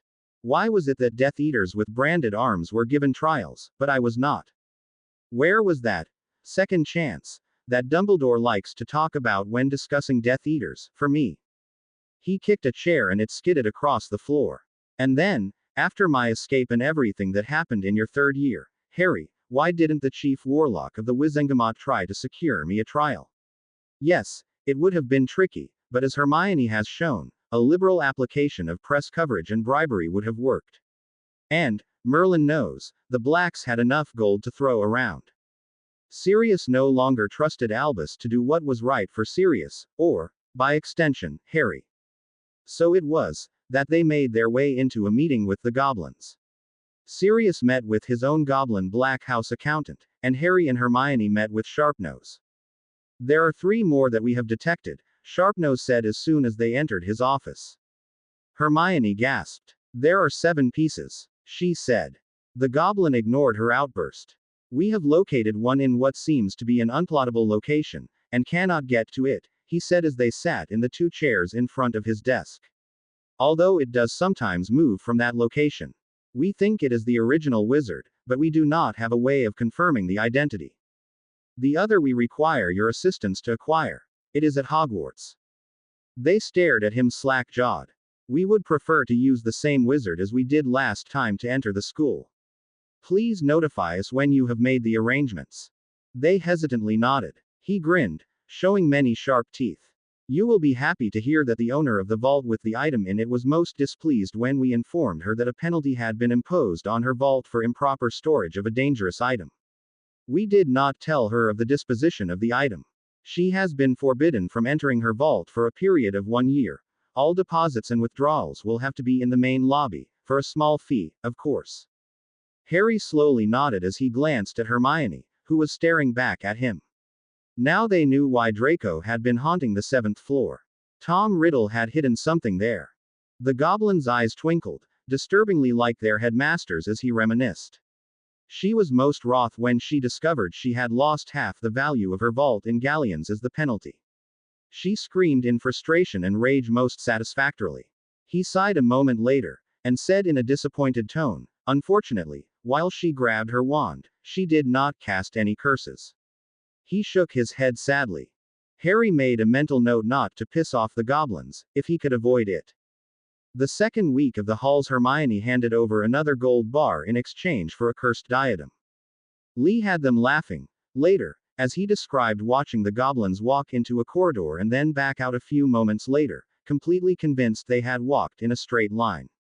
He had had to lead the goblins to the room of requirement, and the room of hidden things, once he realized that that must be where the item they wanted was. After getting everyone off the ship and hidden down a side corridor, first. 1 gold bar later, after Harry had confirmed the diadem was, indeed, an artifact created by Voldemort, it was in a silver box and given a basilisk venom bath while its replica was stored with the cup. Which, if they were lucky, meant there were only 2 more of the vile things left to locate. The goblins said they would only tell him the location of the last item after verifying that the other one was the wizard creator. While Hermione moved on to work with Lee on the matter of changing the requirement from rocket fuel to nuclear power, they now had collected more helium-3 than they, strictly speaking, needed. It was about 100 times more than was available on the entirety of Earth. Others grabbed her battery design and ran with it. So, by the time Easter halls were over, George and Fred had managed to produce a prototype of their spacesuit. It wasn't really the spacesuit that was the problem, George admitted. The ship has dozens of patterns of working spacesuits, depending on the work the aliens needed to do while wearing them. But it was, well, this one is more functional for our needs. They insisted that the only way to show him a prototype was to make one specifically for him. The process, now that they had a pattern ready, was simple, but thoroughly embarrassing. It required a number of body scans that had to be done BPD, and they had a full set of specific poses for him to adopt to ensure that the suit would fit and function with his body's available range of mobility. He was so glad Hermione, or any other girl, wasn't around, but he did hear one of the twins murmur, he didn't get those scars from Quidditch. The twin just hummed as Harry blushed. To his relief, they didn't pursue the matter. Conjuration took place mere seconds after the last pose. You're kidding me, Harry said, at the first sight of the finished spacesuit. That's not a spacesuit, he said disparagingly. That's a wetsuit. He held it up by the shoulders and gave them a look of disbelief. The only way you could make this more revealing would be to spray paint it on me, he declared. The wonders of nano-engineering, Lee said, and grinned. Pull it on, Captain. With some private, and probably plainly obvious, embarrassment, Harry pulled the suit on as the three tricksters watched attentively. The suit was completely white without visible seams, except one in the front that ran from the side of the throat along the shoulder, dipped underneath the armpit and down to the waist. It made it easy to pull the thing on, and the thing was so form-fitting that honestly, Harry almost felt BPD wearing it. Rather than separate boots, the feet were fully enclosed in integrated socks, and they fit like, well, socks. It was all very strange. Look ridiculous, Harry murmured. The side opening had sealed itself shut with some other wonder of nano-engineering, apparently. He wiggled his fingers in the perfectly fitting gloves, and then ran his hand over his neck and the underside of his chin. The neck line of the suit came up to his ears and wrapped itself tight around the underside of his skull and jaw. It was just weird how well it fit. How is this supposed to be a spacesuit? He protested. I have clothes thicker than this. He looked at them exasperated. How is this supposed to protect me from anything? Like I said, nano-engineering, Lee grinned. It's actually made of layers, Fred explained. And it's pretty much nanomachinery all throughout. The bottom layers absorb your sweat, dead skin cells, extruded oils, and so forth, and channel them into appropriate containers, said George. The next set of layers regulates temperature and cools you down so you don't fry and heat you up if you're cold. The third set of layers are the counter-pressure layers so you don't explode in a vacuum. George made a grimace. Then comes the central core set, which is nanoscopic machine muscle all throughout and gives the rest of the suit its form, flexibility, and rigidity. The next set of layers, the outer layers, protect you from space, radiation and whatnot. Harry stared at the three. Nanomachinery, he asked slowly. The reason Muggle spacesuits are so bulky is because, first, they tend to use gas to pressurize the suits, which makes them like big balloons and very awkward to move in. You get very tired, very fast, we've read. George said. We do that with counter pressure, Fred continued, which makes a skin-tight suit not just one you can easily move in, but an actual necessity. And second, the Muggle suits can't do things as efficiently as this suit can. They use water tubes to cool down the person in the suit, you know. George shook his head disapprovingly. Huh, Harry answered. So, is there a helmet? Yes, but you'll need to take off your glasses for this bit. Harry pursed his lips. As far as he was concerned, that was a major problem. Naturally, it didn't look anything like an astronaut's helmet. It didn't look like a motorcycle helmet. It didn't look like anyone's definition of a helmet. The twin placed what looked like a question mark-shaped wide strip of plastic against the back and top of Harry's head. It stretched from the back of one ear to the other. Almost immediately, plates automatically extended down and from the sides of it and attached themselves over Harry's forehead and the ears. Then the visor more or less materialized, and formed the rest of the helmet. There was a single solid piece of something in front of Harry's face, and his head was entirely encased. Oh, this is very cool, Harry said, tapping the visor, gently at first. The helmet constricted neither his head's movement nor his field of vision. Or it would be if I could see anything. He frowned unhappily. Can't I wear my glasses with this? He whinged. You don't need to, Fred said, scanning Harry's glasses with the conjurator table. Then he placed the control stone right in front of Harry's face. A moment later, the visor, whatever it was made of, shifted. Suddenly, Harry could see as clear as he could with glasses. Okay. Now, I'm impressed, he said, wide-eyed as he looked at the much clearer world around him. The visor is made of nanomachinery, too, George said, grinning like a lunatic. They're stored in the helmet base and form into a grid when the helmet is activated, said his brother. They're polycrystalline in structure and so small you can't see them. They're basically glass machines, Fred giggled delightedly. And since they're machines, we can program things like, well, prescriptions into them. So, your helmet has built-in eyeglasses in it, Fred said, and grinned widely. It also reacts to things like sunlight, and will darken to protect your vision from dangerous levels of energy, like X-rays, and whatnot in space. And on Earth, too. All right, Harry said, looking around. Everything was so much brighter and clearer, the lines so much sharper. I still feel butt naked here, but all right. How am I breathing though? Or hearing you? Right now. You're breathing the ship's air, said Fred. We haven't hooked in the life support system yet, George said and conjured up a new machine. A round white disc, about the size of his hand, with fingers spread. That gives you about 20 hours of air, about a year's of battery power, and everything else you need, Fred said as George placed the thing on Harry's back. Harry heard a faint hiss, as it sealed itself to the suit. The suit reacted immediately. It felt even tighter and more form-fitting than before, as well as a bit stiffer, but not that much more. Harry felt a bit cooler. He hadn't realized he had started to feel warm. Not overly so or uncomfortable, but noticeable, nonetheless. It includes waste disposal, Fred said, helpfully. I don't suggest pissing yourself, but if you need to, the suit can take care of it, George added. Nice to know, Harry said dryly, and grimaced. He held out his arms, and then looked down to examine himself. He blushed. These would be the only spacesuits where it would be required that all crew members wear trousers or skirts and, for the girls, a shirt over them. No wizard, or witch, would object to that requirement, Harry knew. Except maybe Luna, who knew what her reaction would be. So, right now, I'm living on the suit's life support. Yep, George nodded. And I could hop out of the spaceship if I wanted to. Harry specified. And I'd survive. I wouldn't suggest it before we figure out how you can actually move out there, Fred said. Hop out now and you might end up just flying off into space, Lee said.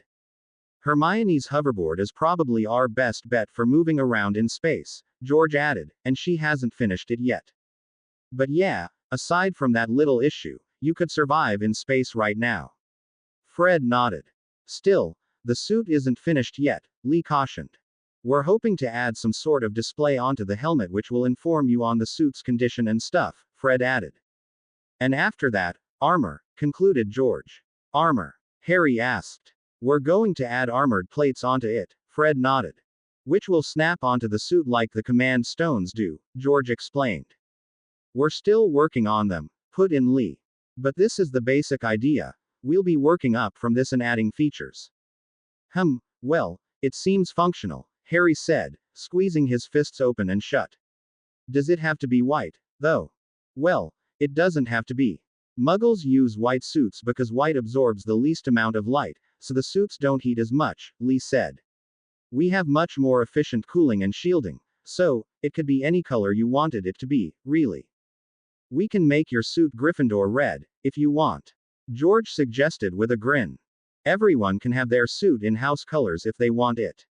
Fred matched his grin.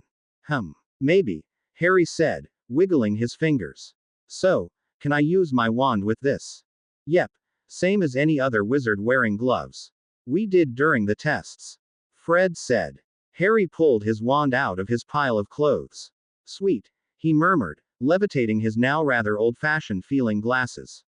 Make it so that I can actually use a loo in this and I might start wearing this thing regularly. Oh, and add the possibility to take off the hands and feet sections, like gloves. He deliberately did not look at them. And maybe a way for the helmet not to be so obvious when we're not using it. The twins exchanged looks. Unspoken were his detentions and that Pink Toad would immediately notice if she couldn't see the blood and the scar reforming. Which would mean not wearing the suit most of the time in school, otherwise. You got it, Captain, George said solemnly. Oh, and if you can manage it, could you make the visible portions, he touched his chin, neck, and hands, match the wearer's skin color, it would make them a lot less noticeable. Regretfully, Harry had to take the suit off and return to using his glasses. To Harry's surprise, Seamus came up to him after they got back from Easter Halls, and asked to join the DA. To say the wizard was amazed would be an understatement. Like the other newcomers, he was completely gobsmacked at the view of Uranus and what they were doing. Being an ardent Trekkie, as he said he was, there was no way he would ever think of giving this up. The next day he wandered around the ship in a daze, only attending potions and DADA, before throwing himself into learning the runes that evening. He also began to sneak real alcohol, beer, wine, fire whiskey, etc., into the conjurador room to store their patterns. How he was sneaking it past Pink Toad was anybody's guess. Actually, the real question was, where was he getting the stuff in the first place?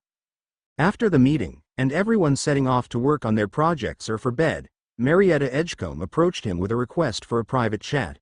She looked so worried and troubled that Harry didn't even hesitate, and they retreated to one of the two rooms immediately behind the bridge. "Captain, you should make this a private office," she said, looking around, "or maybe a small conference room. It's real convenient to the bridge." "Maybe. But that's not what you want to talk about, I'm thinking," Harry said, looking at her inquisitively. She hesitated, fidgeting a bit. She took a deep breath. "All right, here's the thing," she said in a rush. "My mum works at the ministry." "Okay," Harry said slowly, and nodded. "Well, the thing is, my parents saw my command stone at Easter, so I told them about the DA, not about the requirement because that's something else," she said hastily. "But I told them about the lessons, and, well, I'd already told them that the ministry has banned student clubs, and they're telling me to quit, to tell Umbridge about you guys," Marietta said rapidly, and then looked at her toes. "And, if it was just the DA, I might have done it, too. But it isn't. And," she was twisting her hands anxiously. Harry waited for a moment after her voice had trailed away to make sure she wasn't about to say anything else. He cleared his throat. "Is you mum's or dad's job at risk?" he asked gently. "Not my dad's. He's Muggle-born and works for a Muggle company. But my mom's? Maybe? Probably." Marietta winced. "She's just a low-level clerk, but, well, neither of them makes very much and we really need her to keep her job. And my mom's a half-blood married to a Muggle-born, so she doesn't have much job security." Harry considered that for a moment, and folded his arms, frowning. "It's a special sort of wrong when a child's legal activities are a risk to a parent's job," he murmured. "Yeah." Marietta faintly agreed. "I don't want to hurt my mum's career or her job, but the requirement is something special, isn't it? It's something huge. I really like what we're doing here. I don't know what to do, Captain," she said plaintively. She looked close to tears, just as she had looked all the time back in September and October. "What does your mother do?" "She's a clerk." "What sort of clerk?" Harry asked softly. "It's just filing stuff, I think," Marietta shrugged forlornly. "I'm not really sure." "Is she? I don't mean this as any sort of insult or jab, or anything, but is she in her dream job?" Harry asked quietly, and rubbed the back of his neck. "Is being a clerk what she wants to be? Is she loyal to the ministry?" Harry watched her carefully. Marietta blinked. "Huh?" Harry sighed and said it plainer. "If she got a better job offer, would she take it?" He raised his eyebrows at her. "Maybe," Marietta said slowly, looking at him worriedly. Do you have something in mind, Captain?" she said, a bit hopefully. "It has been brought to my attention that DSS requirement is probably going to be a career, a life, even, for some people. Unless something bad happens. Harry motioned around them, at the ship. "This is what I'm going to do with my life. As such, we're going to need infrastructure, inside and outside the ship." "What? Like a company?" Marietta said. "For what reason?" "Selling the stuff we make here," she said, confused and not really understanding what he meant. "Dunno yet. Maybe," Harry said with a shrug. "Maybe also for recruiting, for training, and things like that." "Oh," Marietta said, her eyes widening a bit. "You mean like, oh." Her eyes opened a lot wider, and her mouth formed a little, "Oh." "Maybe one day we can tell people about the ship and what we've learned on it, what we can do here," Harry said thoughtfully. "We're pretty sure we could probably manufacture other ships. We're already making spacesuits and things, you know. Doesn't that seem like a good basis for an organization?" A Wizarding World space agency, like on Star Trek and Star Wars. Marietta whispered, stunned at the possibilities. Harry was sure visions of the miraculous things she had seen on those shows, and visiting other worlds, filled her head. Harry shrugged. It's a thought. The first wizard to spacewalk was actually a witch. It was partly because no one wanted to let the captain of DSS requirement personally test it himself, no matter how much he pouted. And partially because she plain just beat Harry to it. The sneaky witch went behind his back, in other words. Hermione, Lee, and the twins had her fully kitted up before Harry even knew she was about it. Ginny Weasley's spacesuit was in Gryffindor colors, the suit was golden yellow, and the very many armored plates were Gryffindor red with golden yellow trim on each. The armored plates, Harry had to admit, made a bloody impressive visual. They covered the entire undersuit, fitting together like puzzle pieces and sticking to the suit with magnetic locks that could resist ridiculous amounts of force. The nanotubes made the pieces extraordinarily flexible, which made things much simpler. They weren't absolutely rigid plates. Anything strong enough to knock them loose would probably kill the wearer. However, all it took was a mild pull at an edge to remove them. A lot like removing a suction cup from a window. While that might have been a deadly fault on regular armor, as any wizard past the OWLs could cast Accio, the spell-resistant properties of the armor Lee and the twins had designed meant it would take a ridiculously overpowered spell before the armor would even notice the magic. And spells like that tried to remove the entire piece they were aimed at, not pull lightly at a specific edge. To Harry's surprise, there was also an armored helmet that went over the spacesuit's helmet. It covered her face entirely, hiding her features beneath the very solid and opaque faceplate. How do you see? Harry asked, fascinated. Cameras, apparently. Ginny shrugged. Harry expected such a move to make a lot of noise, considering her chausses, cuisses, East plate, and all the rest of the plates. It didn't. Not being made of metal was what made that possible. We've turned the suit visor into a screen, basically, and there are cameras all over the suit's armor, Fred explained. We'll still need to figure out the controls, but eventually people wearing these things will have eyes on the back of their heads and the bottom of their feet, George said excitedly, as if he couldn't wait to see what was under his feet. Hermione's second-generation hoverboard had dozens of micro-thrusters along with the electromagnetic cushion, and thus worked in zero gravity. The whole DA watched the relayed video and held their breaths as they watched Ginny's every move. She cautiously ventured through one of the ship's many airlocks and outside the ship.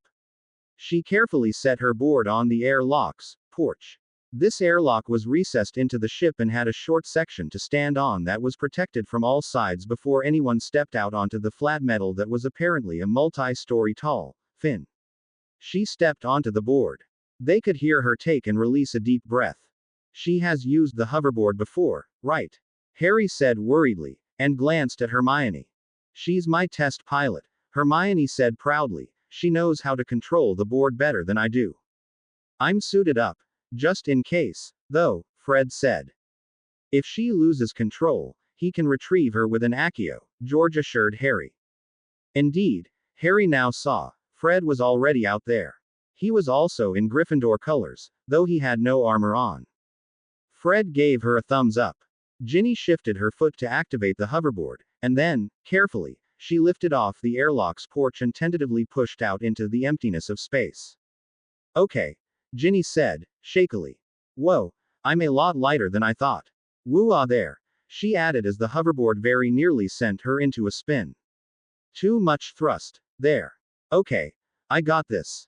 Her boots have magnetic clamps, as does the board, Hermione said in a strained voice, her hands white-knuckled as she twisted the fabric of her robe in her hands.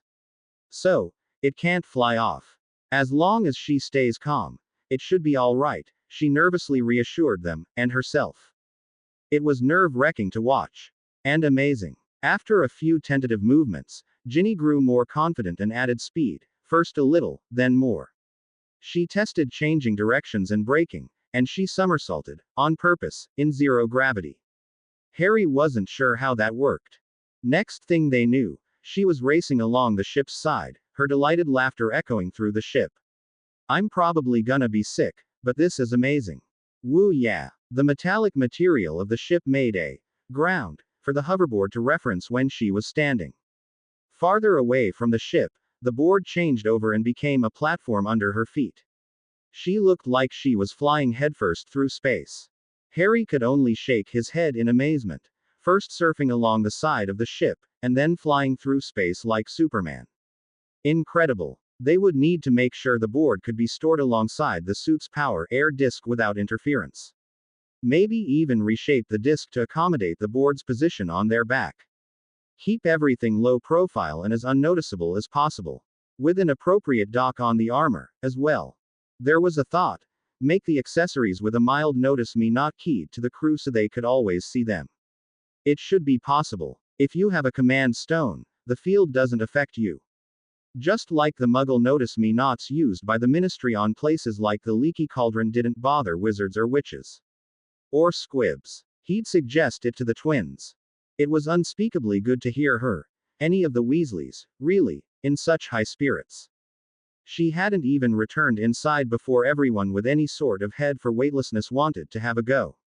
Harry had told the twins to make spacesuits for every DA member, even those who didn't actually want to go into space, as a precaution in case something went disastrously wrong with the ship. After seeing Ginny and Fred, though, everyone wanted spacesuits, and they wanted them in their house colors, as well. Harry upgraded his suit to Gryffindor red and gold. It was due, his original suit had been only a prototype, after all. And the way the twins and others were coming up with improvements, they would all probably have to upgrade their suits every other week. Not including size changes because they were all still growing, of course. We made 3 versions of armor pieces, Fred explained when Harry had asked previously about armor. The light armor can take the usual hexes and jinxes, George had said. The medium armor can take pretty serious curses.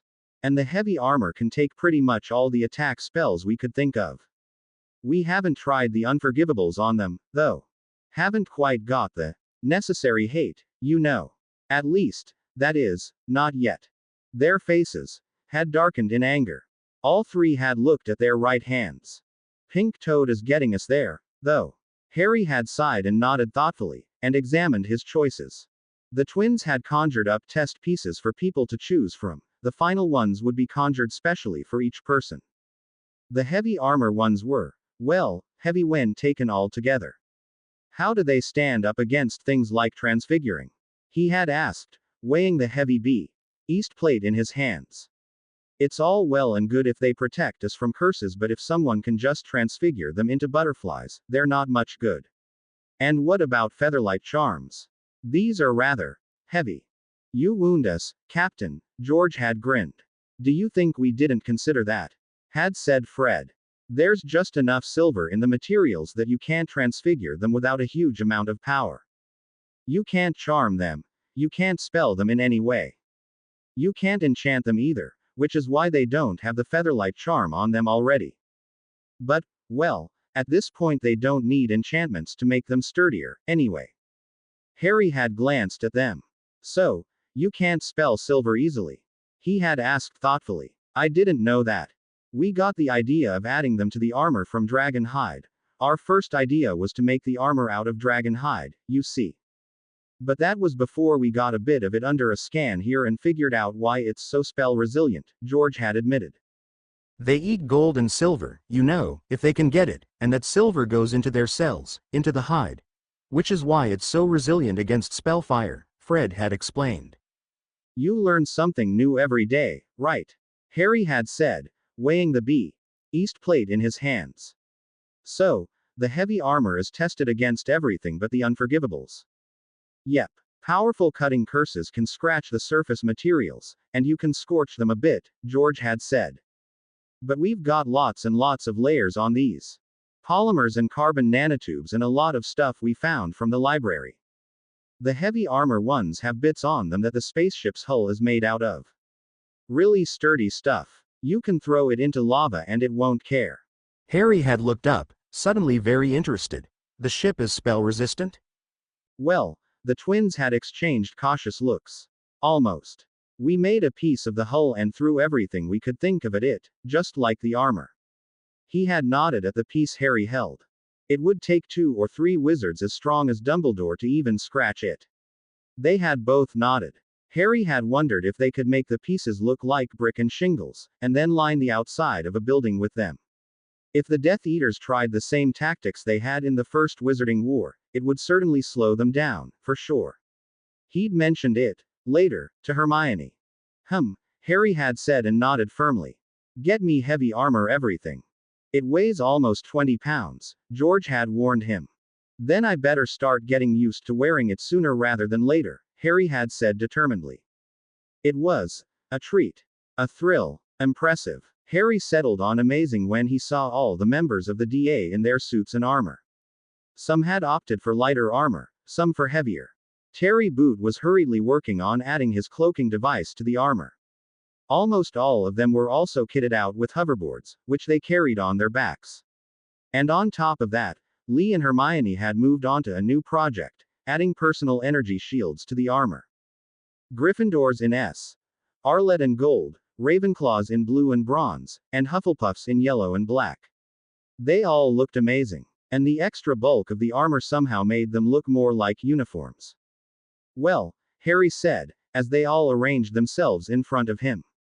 They had sorted themselves by house now that they had colored armor. Now, we definitely look like a space-faring people. Can we wear this stuff all the time? Dennis Creevy asked eagerly. And can we keep these? This is coolest stuff I've ever seen. Several others appeared just as enthused and excited at the possibility. Harry laughed. That's why I had them made. He looked around. Just wear your robes over it, but don't wear the helmets out in Hogwarts, he cautioned. Actually, speaking of robes, Captain Lavender Brown left the formation, with Luna Lovegood, and stepped up to him. Lavender carried a bundle, which she shook out, and then threw over his head. What is this? Harry asked as Lavender and pushed and pulled at the cloth. It was, he realized, a new robe. It looked like a Gryffindor robe, black on the outside with a red inside lining. It was larger than his own robes were. He never would have fit his own robes over the heavy armor he was laboriously wearing. The shoulders would have been torn right off. But this one wasn't just bigger, he noticed. There was something else that was different. It felt, oddly, a bit both tougher and softer, among other things, he noted as he ran his hands over the outside and then the inside of them. They just felt different. He looked at Lavender curiously. People who want to wear armor in school will need new robes to fit over the armor, Lavender said, as she stepped back and looked at Harry thoughtfully before nodding. And since we're making robes with the Conjurador, why not make them a bit special? What's special about them? Harry asked suspiciously. Luna hummed softly behind him. She reached under his school robe's deep hood and hooked something under the back plate of Harry's armor and into his spacesuit. Now attached to the power system of his suit, it turned on the new features of the robe. Ah, Harry said, looking down as the outside of his robe changed through rainbow colors. First the solids, then stripes, and finally plaid before settling back to black. That's special. It's programmable nanofabric, Lavender explained, tugging at her own robes, and the entire lining in them lit up in a golden glow. You can do pretty much anything you want with it. You can change the color, the shape. Make it spell out rude things in glowing text. You name it. Okay, Harry said slowly. Right. Good. He totally did not see any advantage to this. Puts a whole new twist on flashing, huh? Ron commented, and Hermione slapped him on the back of his head. Luna giggled, and walked over to a wall. Her robe suddenly changed to match the wall behind her and, except for her face and hands, she became very hard to see. Ah, he said, echoed by many in the bridge. That was useful. It wasn't as good as Terry's cloaking device, but it used far less energy and would be more than adequate for places where you didn't want to be invisible but wanted to be difficult to notice. Sadly, for all the amazing things they could do on the ship, they couldn't do everything on their want-to-do list. Despite the weeks and weeks Hannah, and Angelina and her team, had spent combing through the ship's computer systems, they couldn't find anything to help Mr. Weasley or Neville's parents. There's medicinal stuff in the library, loads of it, Hannah admitted, downcast. It's just that we can't make heads nor tails of it. It's the language, Captain. She looked up at him. British healers use Latin and ancient Greek in their texts and healing spells. The aliens who made this ship, they used their own ancient language for medicinal terms, transliterated with runes, of course, and we just can't figure out what the words mean. Even if we did, we still probably wouldn't be able to make heads or tails of it. For example, would you know that a diastolic reading meant the blood pressure between heartbeats when the literal translation of diastolic is drawing asunder? And, for example, how would you know that a pepper-up potion cures colds if no one told you that? Said Angelina. Basically, we need a healer to go through the medical library. One with an intimate knowledge of ancient runes, Zacharias Smith said glumly. Harry frowned, eyeing the console in front of them. Ancient runes filled the screens. So, we need a healer, he murmured. Somehow, I don't think Madame Pomfrey would amendable to helping us instead of doing her work at the school. Hannah, Angelina, and Zacharias looked at him expectantly as Harry considered the matter. Can we conjure this stuff into a book? Harry asked. And then give that book to some healer who we can pay to figure it out. It would take billions of pages, Zacharias said unhappily. Or about 1,000,000 books with 1,000 pages each. There is really a lot of stuff here. Ah, Harry murmured and sighed. Well, you tried. I'll figure something out. The easiest thing to do would be to recruit a healer, somehow, and that was a problem in and of itself. They had no way to contact a healer while they were in school. Also, because they were in school, no healer would take them seriously. They needed adults on the outside who could help them. Plus, Lee, the twins, Angelina, and Alicia would all graduate at the end of the year, but they seemed more interested in working on the ship rather than acting as go-betweens and staying mainly in the wizarding world. Harry had toyed with the idea of somehow turning the requirement, and all it entailed, into a business to explore space and solve problems. But so far it had been only a thought at the back of his mind. With Voldemort and the war looming ahead, making that thought into a reality would probably take some time. At the very least, they would have to be extra cautious in everything they did outside of the ship. And that didn't count the active interference in their affairs by both Voldemort's supporters and other half and pure bloods who distrusted change. But it was doable, despite all the difficulties he could foresee.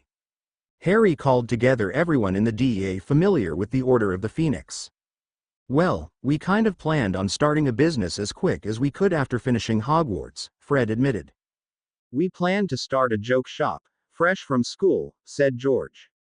The gold bars from Christmas really took care of all our financial worries.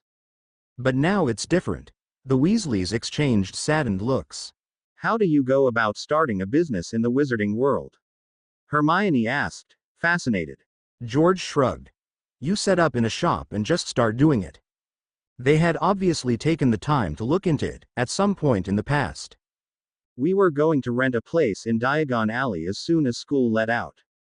There's not much into it, really. But, I thought, aren't there forms you've got to fill, places to register? She said, confused. What about taxes? How does that work in Wizarding World? I've never figured that out. She frowned as she finished her last statement. The pure bloods exchanged looks. Taxes? Ron then asked. What's taxes? The twins just shrugged, after a moment. The ministry gets all the money it needs, Fred said. On the import and export duties it collects on things shipped to and from England, finished George. Hermione stared at them in gobsmacked, white-faced horror. Harry thought about it. If it was really that easy, you just set up shop somewhere and start working, then maybe it wasn't as difficult as he had imagined. Nothing like his uncle complained about. Or his uncle's clients, rather. Grunning's Drills was a well-established firm, after all. But they still paid VAT on the things they sold. And the government did collect a fee on tellies and radios. If starting a wizarding business was that simple, maybe he could rent a place in Diagon Alley, and then hire someone to sit behind a desk and see if Harry could hire people for the DSS requirement or something like that. A shop in an eternal state of to be opened soon, or open but still setting up, with a now hiring sign perpetually placed in the window. I guess it sort of makes sense. With magic, things are easier and cheaper in general than they are in the Muggle world, Hermione mused, still faintly horrified. How does the ministry function with only those as income? Where do they get funds for anything? How do they pay their employees? Bribes maybe? Harry asked, and stared at the cat sitting on Hermione's usual workstation. How'd Crookshanks gotten in? He shrugged. Also, isn't there a thing about Gringotts having to pay the ministry loads of money each year because of the rebellions or something? Wizards, Hermione muttered, lifting the cat to her lap and petting him distractedly. I'll never understand wizards. Harry stared at the Hedwig, who, he had just noticed, was perched on the back of the throne at the rear of the room. She was giving him the evil eye. He hadn't been sending any owl mail lately. Perhaps Sirius could use her services while the pink toad was in the school. On Thursday, while the toad taught the fourth years and Harry was free, he talked with Fred and George about the process of starting a shop. That was when Umbridge made a move directly against one of the DA members. Ginny Weasley, who, despite being so slim and small in stature, had also opted for heavy armor, had been caught not wearing appropriate school attire, the toad claimed. It wasn't exactly a secret that the DA members had started to wear new robes, and that they had some interesting clothes underneath. Even the stones affixed to the inside of their collars had started to attract attention. Despite the new robes hiding the armor, the neck of the spacesuit was visible past the robe's collar if one looked close enough. Even with being skin-colored, there was that thin line. In addition, of course, the armor itself bulked up its wearer. Not a tremendous amount, but the shoulders were a bit higher and wider, and the wearer looked as if they had gained about 15 or so pounds, despite the armor being as nearly form-fitting as the twins could make it. It had been a source of curiosity and wonder for the most observant of the Hogwarts students, but as every DA member wore their new robes over the armor, no one, except their dorm room mates, had seen anything but the nearly invisible collar of the suit. And then Umbridge, in the middle of class, had marched up to Ginny, ordered her to stand, then interrogated her about the odd gloves she was wearing. She had then torn Ginny's robes right off, easily overpowering the surprised Ginny, revealing the armor underneath, and then stripped her of her armor as she stood there, leaving her wearing only her pants over the skin-tight spacesuit. Later that night, in the Gryffindor common room, she had explained how Umbridge had confiscated her armor, and then tried to take the spacesuit, too, except she hadn't been able to figure out how to remove it. Ginny had refused to tell her. The toad, however, had found and taken her communication stone, which everyone was now simply calling the link or comm. Right, Harry said as he examined the scar forming on Ginny's hand and the furious look on her face. Hermione pulled a small container of Dittany out of her bag. Right, he repeated. That's enough. Hermione, a word. Ron, call up a meeting, after curfew tonight. I'll meet everyone on the bridge. We're doing something about this. They couldn't leave the armor in her hands, nor the link stone she had taken, as well. Sure, the wizards would never be able to figure out how any of it was made, nor how it worked, but they would have a clue that something very odd was in the works. And they would start paying an unhealthy amount of attention to the requirements crew. Attention which they absolutely did not want to be receiving, now, or any time in the near future. They put Terry Boots' invisibility tech to the test later that night. Though every member of the DA wanted to join the so-called mission, Harry only selected 6. Angelina Johnson, Katie Bell, Cho Chong, Zacharias Smith, Dennis Creevy, and Michael Corner. They were the fastest members of the DA when it came to moving on foot, and with his luck, they would end up having to run. They were all equipped with the tech cloak, of course, and the 7 of them, invisible to the beeped eye, headed out into Hogwarts with dark thoughts on their minds. They were headed, specifically, to Professor Umbridge's office. It was almost too easy. The armored helmet's built-in link prevented anyone without a comm from hearing them. It allowed them to easily talk in the armor, while, to an outsider, they were silent as church mice. Thus, they could coordinate the operation without fear of being overheard. Plus, being invisible meant they didn't need to sneak around with magical invisibility cloaks, of which Harry was the only one of them with one.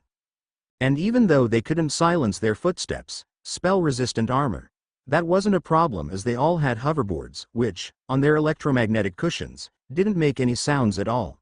They had left their new robes behind, so there wasn't even the swishing of the material as they moved. The only evidence of their passage were the brief eddies of air currents. The hardest part, which wasn't all that hard, was breaking into her office, and they got in with a simple Alohomora. It was almost embarrassingly easy. Find the armor, Harry said, and looked around the office in disgust. He'd been there many times, and had the scars on his hand to prove it. It had never stopped being disgustingly pink. "What's your view on property damage?" Katie asked darkly. Harry considered it, and then smiled just as darkly. He wasn't the only one who had had writing scraped into the back of his or her hand. Every member of the DA, bloody hell, most of the school who wasn't a member of Slytherin House, had at some point felt the black quills that the pink toad favored. None of them had much love for the office. Then he shook his head. As much as I'd like to see it, let's not raise unnecessary alarm bells. Just get the armor and Link, if they're still here. They were. Dennis found the stolen armor and Link in a locked trunk. They also found her hoard of blood quills. As tempting as it was to blow up the whole office, they managed to hold back. After reclaiming the armor, they simply retreated, muttering various imprecations all the way back to the ship. Not simply taking the whole trunk had been a bit of a dispute. Umbridge was livid the next day. She had no clues as to how the armor had disappeared, but she decided that it must have been Ginny. She went out of her way at breakfast to confront the witch, loudly, about the armor, which she claimed Ginny had stolen from her office. She gave the girl detentions for every weekend until the end of school. Ginny decided she wouldn't attend a single one. In fact, she went one further. She decided to stop going to Umbridge's lessons entirely. She wasn't the only one. The rest of the DA also dropped out of the classes taught by the so-called professor. The professor would find her next fifth-year non-Slytherin classes sparsely attended. Umbridge spent the weekend stalking around the castle searching for the missing items, and angrily awarding detentions at the slightest excuse, not matter if they were trivial, absurd, or imaginary. The following Monday, an article ran in every magical paper and magazine that could be easily bribed, which was basically all of them. Only the headlines were different. Rita Skeeter was more than happy to write it, for the standard charge of a small block of gold. Rita's article was cutting, derisive, and rather interestingly written, and nearly the complete truth regarding what had happened. Pensieves were ever so useful in assuring that. Earlier in the year, the crew had managed to acquire the headmaster's pensieve for a few hours while he was out. Such a thing was just too useful not to have one. They took it to the conjugator to make a pattern and immediately returned it. The pensieve's abilities were due to a score of spells and enchantments that had been cast on it.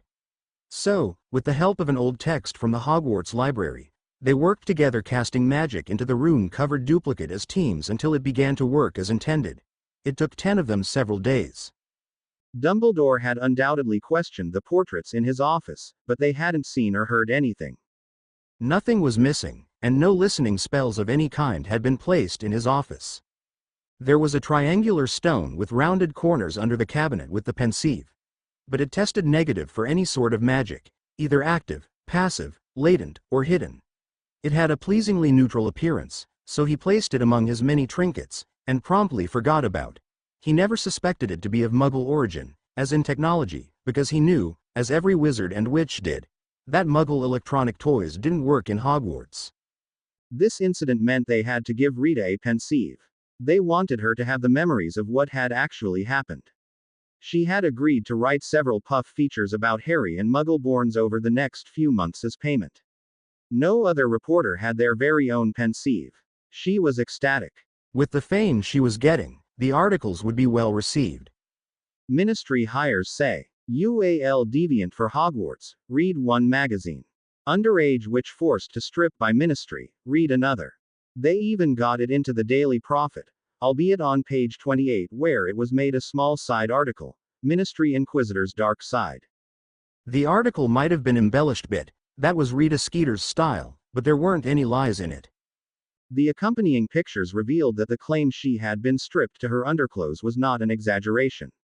Umbridge had tried to strip Ginny bare, and she would have, if she could have figured out how. And she had done it in front of a classful of witnesses, who were unafraid to share their memories with Rita. A handful of galleons might have propped up their bravery for some of them. After the first paper arrived at Monday morning breakfast, every witch in Hogwarts refused to attend Professor Umbridge's class. That, of course, meant Umbridge had to dish out detentions to the missing students to punish them for their rebellion. It had rather the opposite effect to what she wanted to happen, though. They refused to attend the detentions, too. The next set of articles after that didn't even need bribes or blackmail to make it to the front page.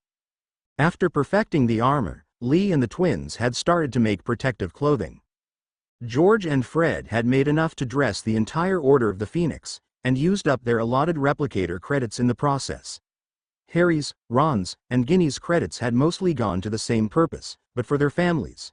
The very first pieces made, vests, jackets, trousers, robes, gloves, and so on, had been sent to the Weasleys and to Sirius. Then the three had helped Lee and the twins with credits.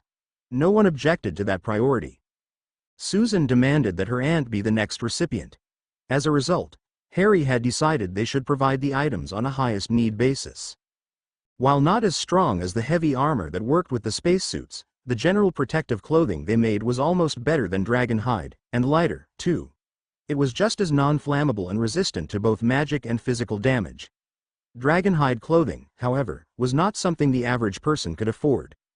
The recipients of their largesse, of course, demanded to know where the children had acquired such high-quality items. But none of them revealed the source, not even Harry, who almost daily spoke with Sirius either through the two-way mirror or the comm links. "Does it really matter where we got it, so as long as it works?" was what they decided to say in answer to the demands for explanations. The argument Sirius and others used, that, "we need to know in case the spells in them fail. We need to know how to fix them," was dismissed with a, "There aren't any spells in them, they're all muggle. Just tell us if anything breaks and we'll replace it. And for Merlin's sake, wear them, please. Don't leave them in the closet until a last-minute emergency." It was hard to tell if any of them did, or if the clothing had done anyone any good. The Order still refused to share information with Harry and the others. Even with Mr. Weasley's increasingly worse odds of survival, the Order refused to include them. Harry was getting somewhat irritated with the whole thing but couldn't really do anything about. Fortunately, they were able to glean some information from the comm link in Dumbledore's office. From some of the conversations they had overheard, the vests and jackets had offered a bit of protection, as Dumbledore remarked that they were requiring far less of Madame Pomfrey's services than in the past. So, at least, some of the Order's members were wearing the protective clothing the replicator had made. And the others they sent the items to were rarely in a situation where the things were needed, which was good, but still frustrating. As it was, though, Harry decided he had better things to do than fighting with Sirius in a battle the older wizard was going to lose. So, he just clammed up. The Ministry removed Umbridge from Hogwarts by the next Monday. Students, their parents, their relatives, Hogwarts teachers, and, eventually, even the Board of Governors, demanded her removal and trial. Considering that most of the student population had now stopped following her orders or even attending her classes, well, her position had become useless. Even the inquisitorial squad was disbanded, probably under the sheer overwhelming power of the rest of the school, now unified against Umbridge. In the end, the Ministry had to remove her or have the entirety of Hogwarts rebel. School or not, after the Ministry itself, Hogwarts had the largest concentration of magic users in the entire United Kingdom. Worse yet, from Minister Fudge's point of view, Hogwarts wasn't just the students and teachers, it was also the students' families. Nearly 1,000 students, plus their parents. Plus, what about their friends who might have children about to enter the school? Then there were their other friends who listened to their complaints and might be convinced. That added up to a rather large portion of the wizarding public. And such a large and unified block of the public opinion was frightening to a politician. An Auror named Rufus Scrimgeour took her place. He took one look at Umbridge's curriculum and, according to the 7th-year Ravenclaw Slytherin class, spent the entire class looking like he wanted to kill her. Things changed in the classroom. They changed a lot. It was both terrifying and intensely gratifying. The DA members, who'd by now gotten used to the pace of learning on the DSS requirement, and Harry's own lessons, were pleased to discover that the DA lessons were finally being competently taught. Unfortunately, it was all material they had already covered. Professor Scrimgeour quickly took notice.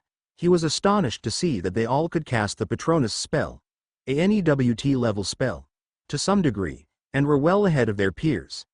He quickly assigned the DA members, not that he knew that that's who they were, to be his assistants in the classes, teaching others their skills. When he asked where they had learned the spells they knew, they all merely said, "independent study," and pointed at the standard book of spells, grade 5, or grade 6 or 7 if he asked an older DA member. Plus, They cited the Dementors in third year as the reason they all had learned the Patronus.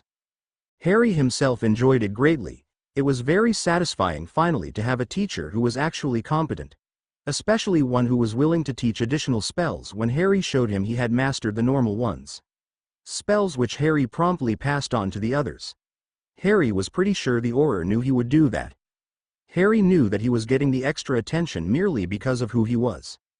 In this situation, that was all to the good, as far as he was concerned. Scrimgeour might be a political animal. He, too, had an agenda to push, which sometimes made an appearance in class, but he was a very good Auror, first and foremost. As a result, he could recognize talent when he saw it, and do what he could to foster it. It was pleasant to have an afternoon meeting with a professor that wasn't a detention, and a meeting where he got to learn new things. Of course, there is no actual threat currently, Scrimgeour announced, and then grimaced, to the fifth-year Gryffindor Hufflepuff class. If there is any threat of organized dark wizards, then the Ministry knows nothing about it, yet. But there are always criminals and dark creatures about. They seem to have picked up in activity, lately, though. So, you should always know how to defend yourself. He glared at everyone in class. And take what I'm teaching seriously. If the wizard noticed the gloves and neck pieces that were the only noticeable parts of the spacesuits most members wore daily, he never mentioned it. It probably helped that the color matching on the visible parts had been improved with the programmable nanofabric Lavender and Luna had developed. He also never mentioned that the DA members never seemed to react when hit with a mild curse of one kind or another. It made the actual DA lessons a bit of a moot point. That didn't stop them, though. If they'd been just a study group dedicated to learning defense, that might have happened. But they weren't. Instead, Harry shifted their late evening lessons to a different style. One that incorporated the benefits and advantages that their new, high-tech equipment gave them. Which meant not just the armor, the hoverboards, and the tech invisibility cloak, but also the other gadgets they'd invented. You strap it on your arm, activate it, and Hermione attached the shield generator to her armor's vambrace and turned it on. A shimmering, almost transparent, shield of white energy, oval in shape, reached way above her head and nearly touched the floor. I thought you wanted a complete coverage shield, like Terry's invisibility cloak, Harry said as he examined the shield. It looked like, well, an actual shield, just made of energy instead of magic. Not that anyone looking at it could tell the difference between the two. We tested it. It was really too much trouble, Hermione explained. She held the shield up in front of her. Unfortunately, you can't cast magic through it. It stops any magic that hits it. And if we made it thinner to allow for casting magic through, then it wouldn't stop hostile spells, either. She shook her head at the disappointing discovery. Plus, the shield affects your surrounding environment, and a fully enveloping shield would make it hard to move as it held onto the ground or floor. Not to mention cutting off airflow. Leave it on for too long and you suffocate. With this sort of shield, you can move it around and cast magic past it, like so, she demonstrated, shielding herself with the one arm, and aiming her wand just past the edge of the shield with other. Harry nodded. What about your back? He said. Your back's pretty open, the shield doesn't cover it. Nothing says we can't put a shield generator on your armor's back plate, and have it adjust on the fly for whether you're standing or crouching. I can see about making it curved to cover your sides, too. Hermione shrugged and deactivated the shield generator before handing it over. Just a few more tests and adjustments, and I think it'll be ready for production tomorrow. Harry nodded. With the increasingly advanced equipment, Harry concentrated the new DA training, now each night after curfew for an hour, on taking advantage of them. Including taking advantage of them at speed for the more advanced fighters among them. The shield and the invisibility cloak were fully incorporated into the armor and spacesuit, and could be verbally controlled. Shielding and invisibility were just a word away, and it made for some very interesting fighting tactics when combatants could go invisible nearly instantaneously.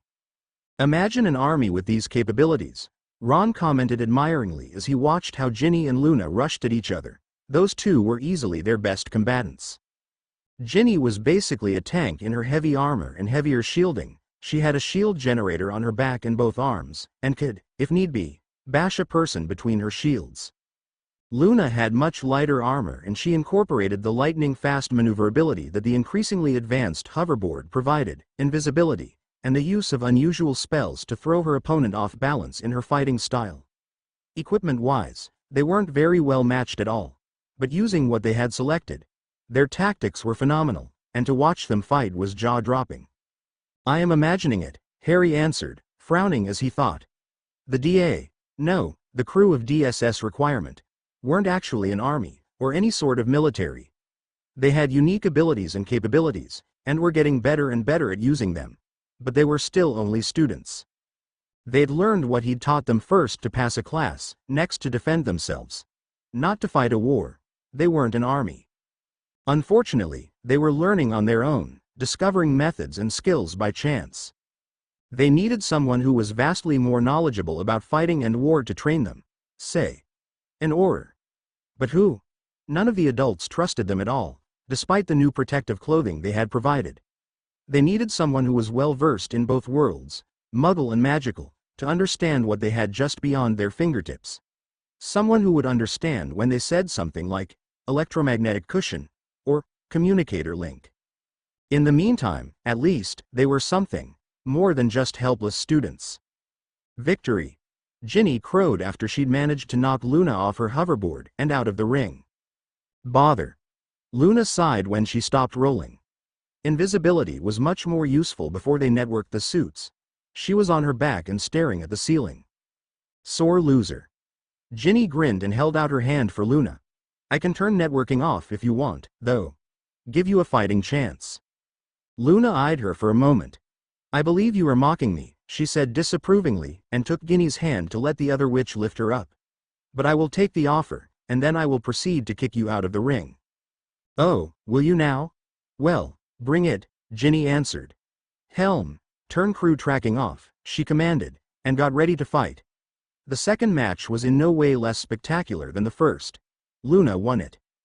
It would probably be better to practice without networking, Harry decided. After all, their opponents couldn't get into the network. All the networking did for the user was make it possible to determine that no one fell to friendly fire by getting hit because no one knew they were in the way. And when they started team exercises, they could limit the crew recognition to current teammates only.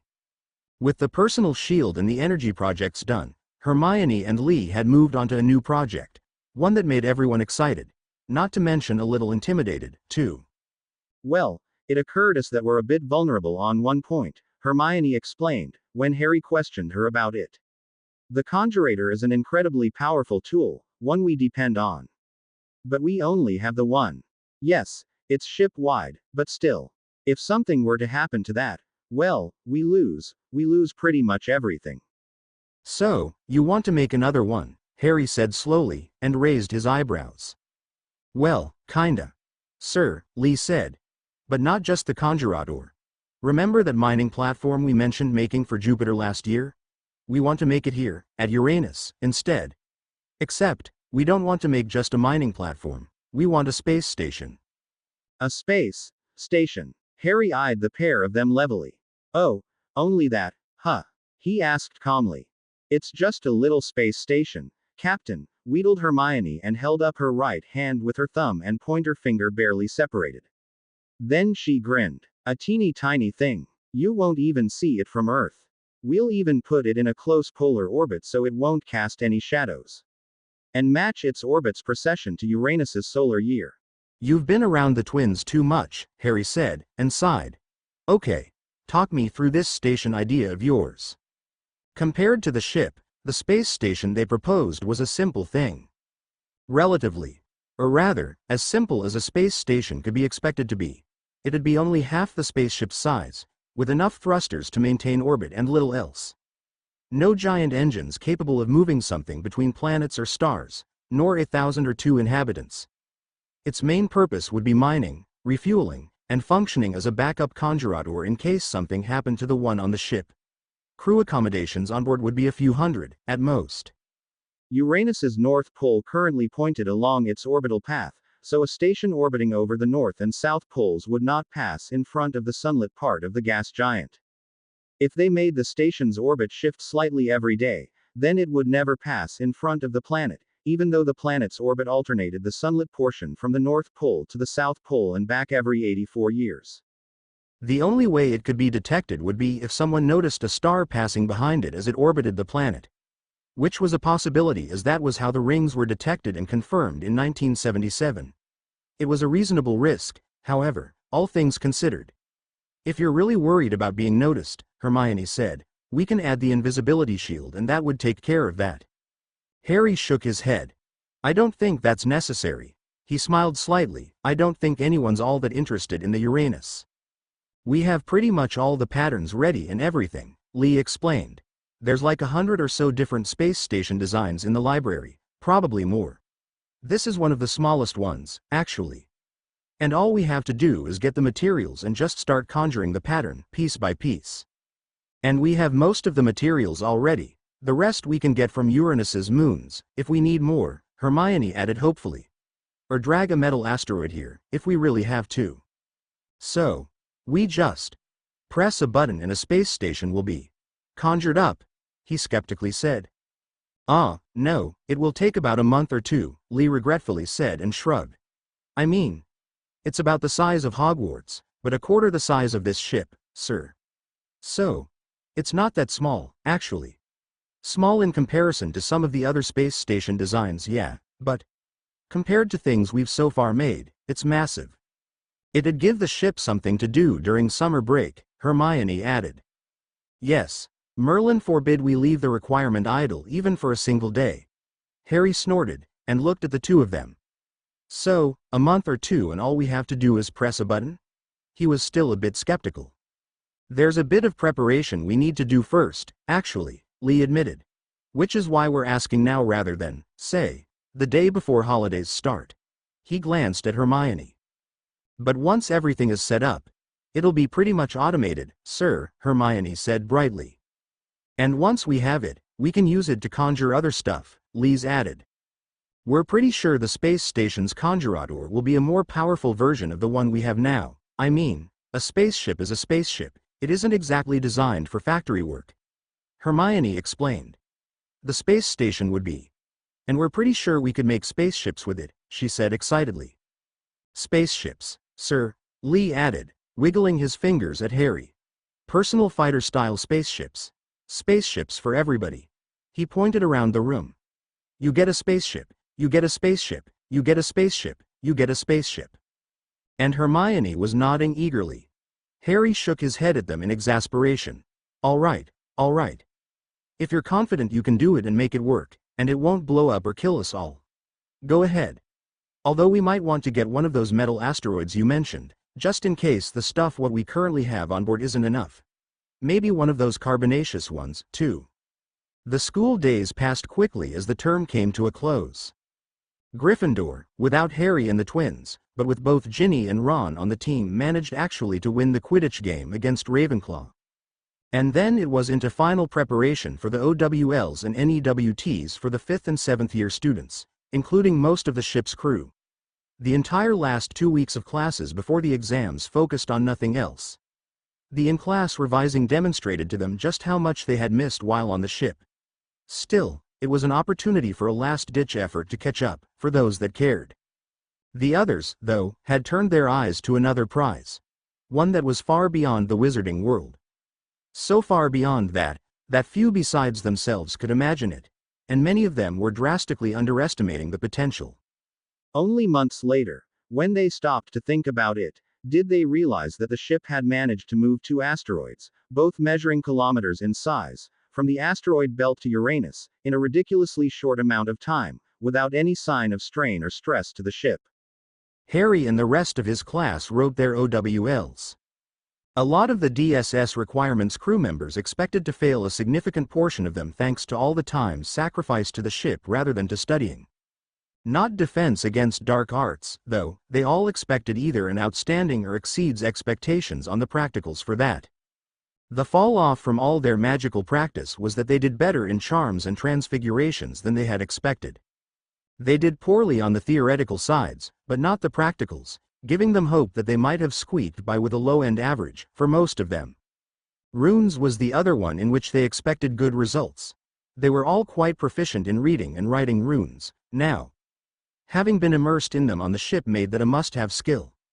The testers for the OWLs were quite surprised at the turnout of students who hadn't taken the course in Hogwarts, and their apparent aptitude for the subject. But care of magical creatures? History? Divination? Potions? Herbology? Everyone universally agreed that they expected something in the range between poor and dreadful. Except Neville, naturally. He expected an outstanding, or exceeds expectation at the least, in herbology. Their results were probably going to be the opposite of what the rest of the school experienced. Terrible in the DADA, and a continuation of what they had been earning in previous years as grades in all their other subjects. For the crew of the requirement, the big question was, what would happen to the ship during the summer holidays? The door in the room of requirement, at Hogwarts, was the only way in and out as far as they knew. There was a chance, though, that the Conjurador technology could be used to transport people from the ship to ground, or even planet to planet. The ship's library called it beaming, but they hadn't dared to test it. Something about being broken apart into separate atoms and put together again just made the wizards extremely nervous.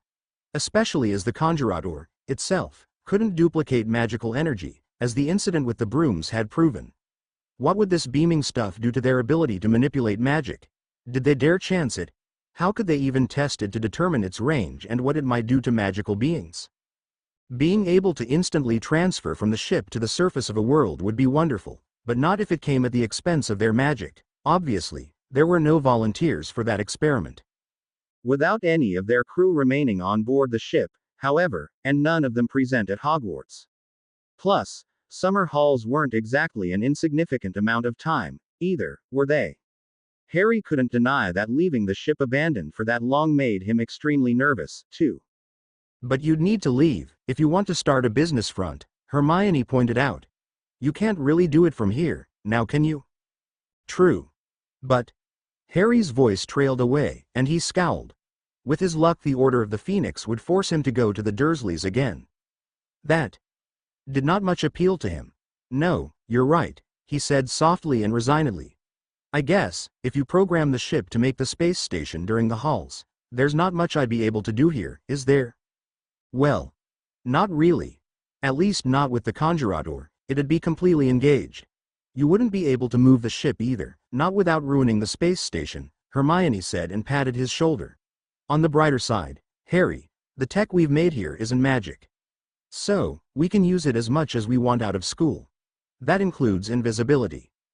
But, if necessary, he was sure they could use their secret transportation system, otherwise known as Dobby and Winky. They just didn't want to use that method too much, or someone might notice the traffic on the 7th floor for a school that should be almost completely vacant. And the elves would definitely notice, although Dobby and Winky might be able to deflect the Hogwarts elves' concerns. That is a brighter side, Harry admitted, then he sighed.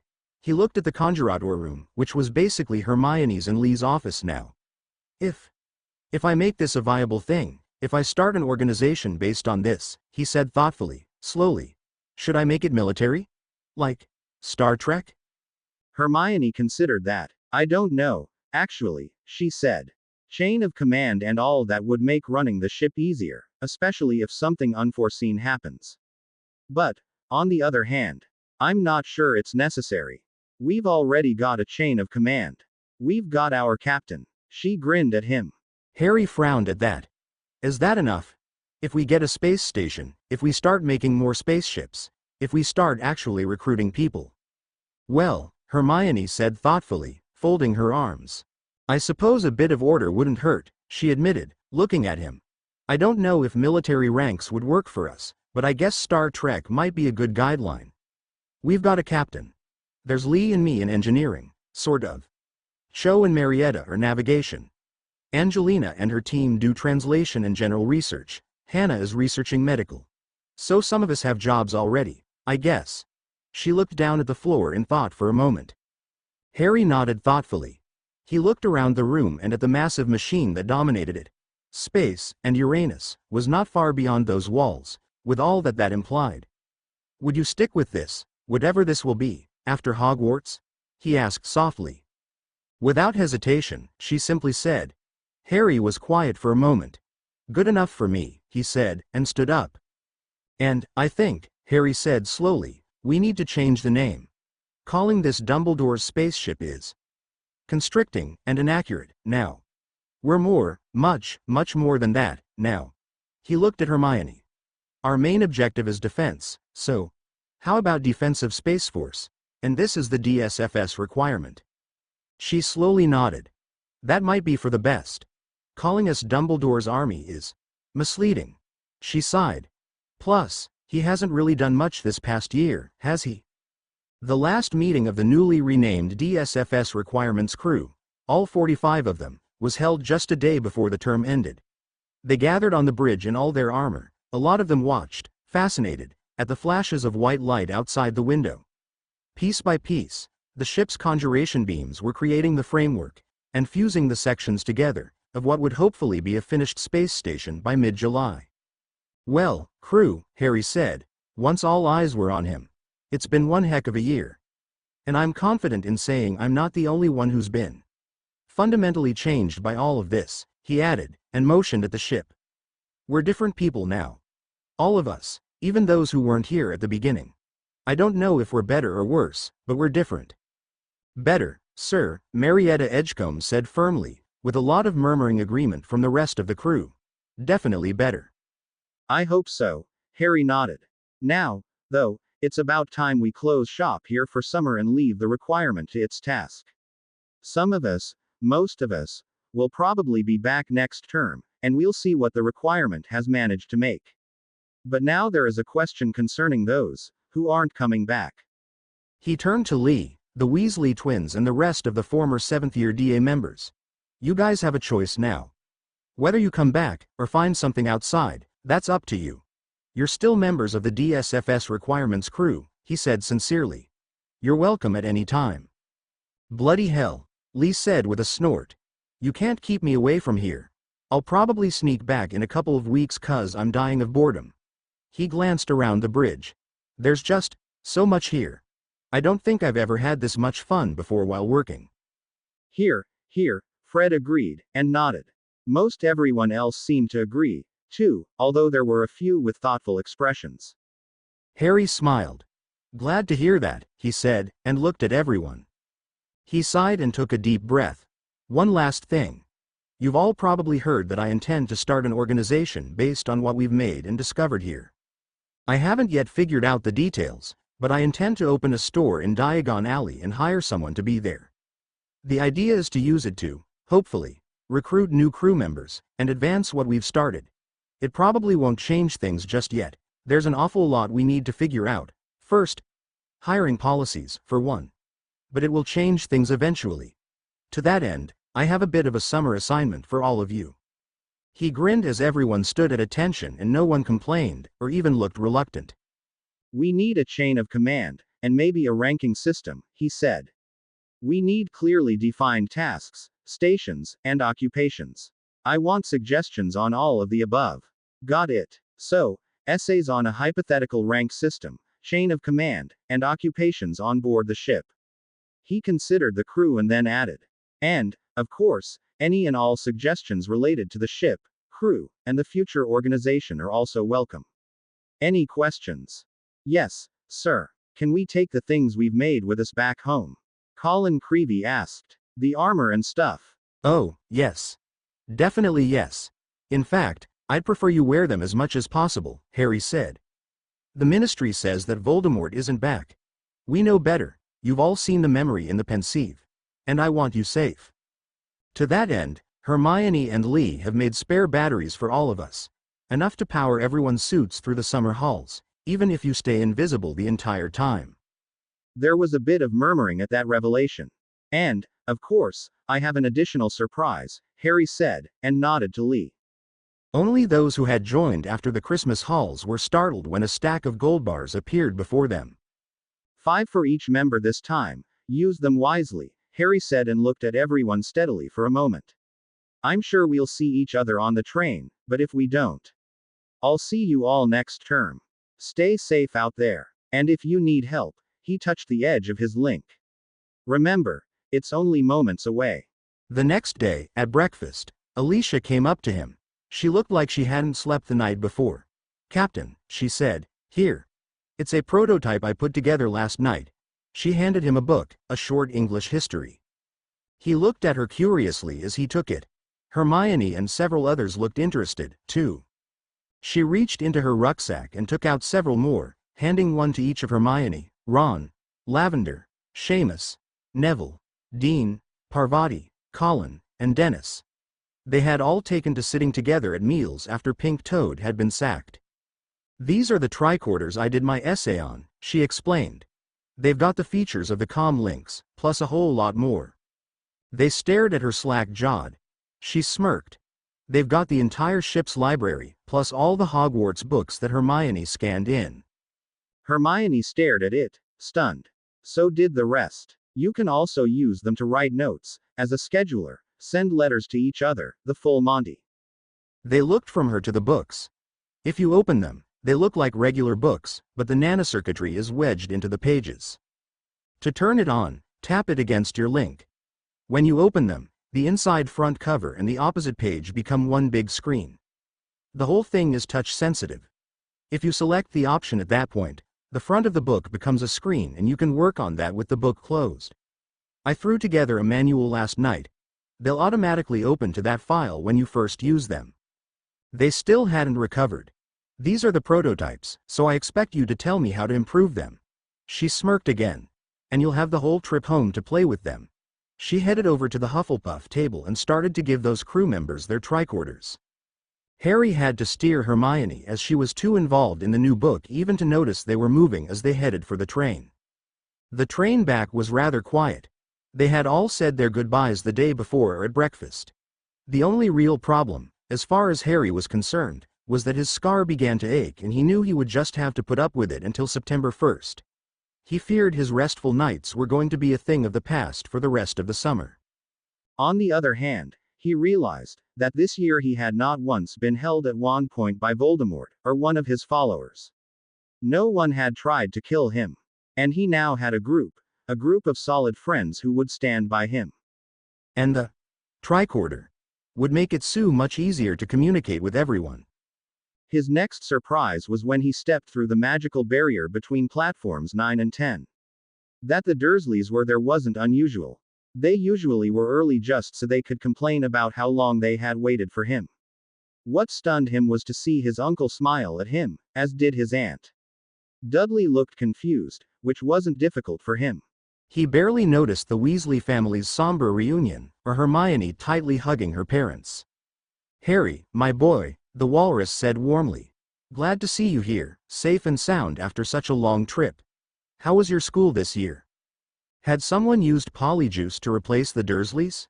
Hermione stepped up beside him and leaned close. It's amazing what offering someone a solid gold brick once a week for the halls can do to change their attitude, isn't it? It's almost as effective as hitting someone upside the head with a cricket bat to get their attention. He stared at her, slack-jawed, as she smirked. "I think you're going to have a pleasant summer halls, Captain. And close your mouth before any flies go in." She turned and saucily walked away. Dazedly, he turned back to his uncle. "Fine, sir," he said, "just fine." Harry Potter's summer started out surreal. His uncle genuinely smiled at him. And they were in public. His relatives never acknowledged him in public if they had a choice. "Harry, my boy," the walrus said warmly. "Glad to see you here, safe and sound after such a long trip. How was your school this year?" Harry stood speechless. He seriously considered the possibility that Death Eaters had captured his relatives and used Polyjuice to mimic their appearance.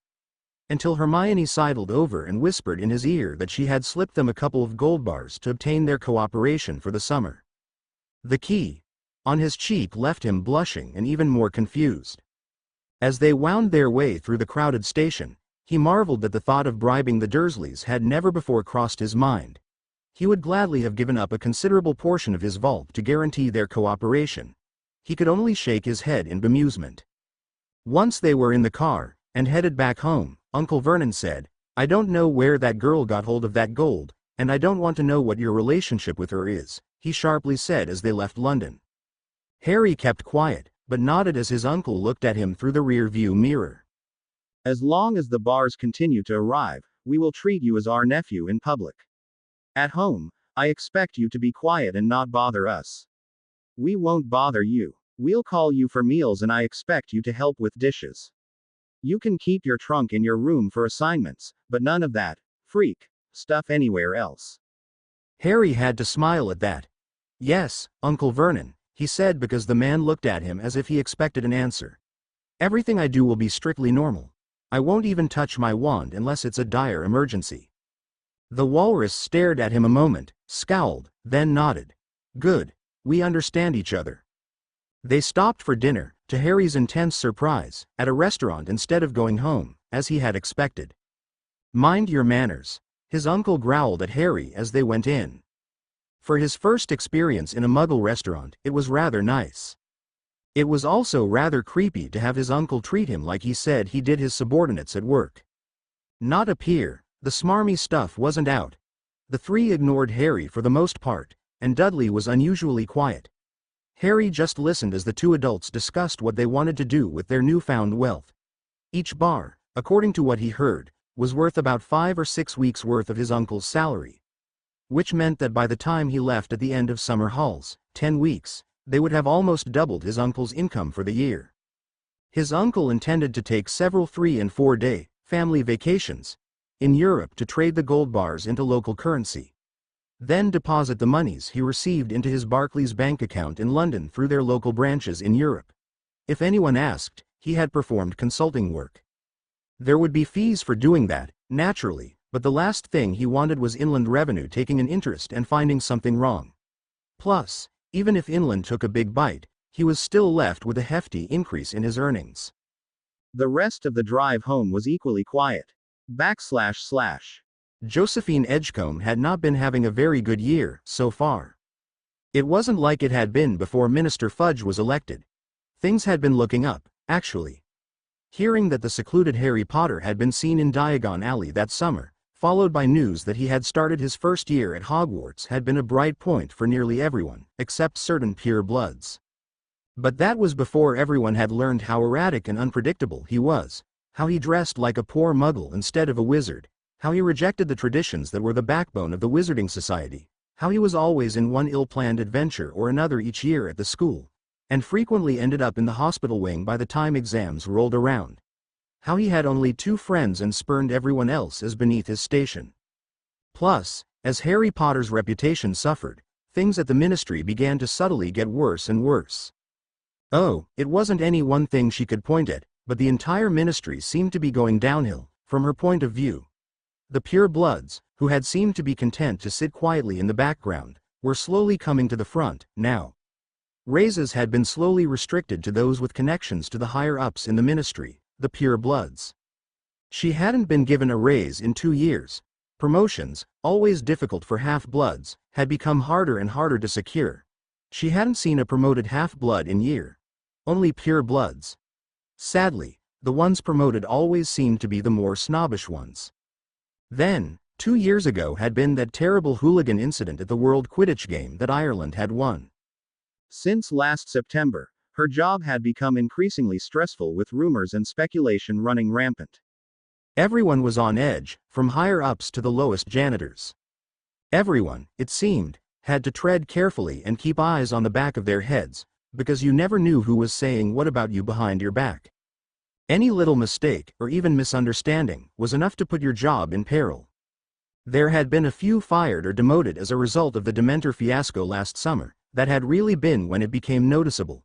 Distressingly, the demoted half-bloods and fired Muggle-borns had all been replaced by purebloods. Snobbish purebloods who expected everyone not a pureblood to ask, "How high?" when they said jump. Even if they weren't in your department and wanted something that was borderline improper, or even outright illegal. In addition, her daughter, finally back from Hogwarts, was withdrawn and strange, and refused to confide in her what was wrong. It worried both her and her husband. Then there were the rumors. People were saying that you know who was back. Impossible, of course, as they had all been reassured of that by the minister himself. Who insisted that Dumbledore was a liar, that the Ministry was not corrupt, that Harry Potter was even more erratic than normal, and telling lies upon lies to gain attention. That he was like a 3-year-old yelling, "Mommy, Mommy, Mommy," when Mommy was cooking, gardening, or even just trying to nap for a few moments, just to get her attention. Every day a new rumor surfaced and circulated, each worse than the one before it, and no one knew what to believe anymore. Not to mention that Umbridge woman and what she'd done to that girl at Hogwarts. If even half the stories about that were true, she should be in Azkaban, not acting as senior undersecretary to Minister Fudge, who insisted it was all a misunderstanding. It seemed as if, bit by bit, everything was going wrong. Pure bloods or their toadies were being promoted at the ministry, and others were being fired almost at random. Oh, there was always an excuse, but, really? Who couldn't see that pattern? Just the other day, for example, she'd heard about Edgar, a muggle-born wizard who'd worked in the cafeteria for the better part of 50 years, so long that he was practically part of ministry woodwork now. And why? No one knew. There'd been some complaints, apparently. Complaints so minor no had ever heard them. Josephine was pretty certain it was simply because he was a muggle-born. Actually, quite a few muggle-borns had been fired in the last 11 months at the ministry. If a muggle-born showed the slightest sympathy for Dumbledore and Hogwarts, or Harry Potter, well, they seemed to get fired rather quickly, once the purebloods noticed. There was always an excuse, but they were pretty flimsy ones. Try as they might, no one could pretend it wasn't exactly what it looked like. At first, no one had noticed, but it wasn't as if there were all that many muggle-borns working in the ministry in the first place. So, when one just got replaced by a pureblood or half-blood, well, it was hard not to notice, after a while. Hard not to draw conclusions. Not helping matters were rumors coming from Level 9, the Department of Mysteries, of wizards mysteriously going mad, and snakes attacking wizards and witches. It was a very nervous time for all of them at the ministry. Which was why she had demanded her daughter disassociate herself from the problem child that was Harry Potter, and any organization of which he was a part. Marietta had grown so much, at least a whole inch. Plus, there was something different about her. She carried herself differently, as if she had better balance or were a dancer. If she hadn't been a witch at Hogwarts, Josephine would have assumed she had started doing sports. Both she and her husband had marveled at the changes a year had wrought. Josephine cleared her throat. So, how was your school year?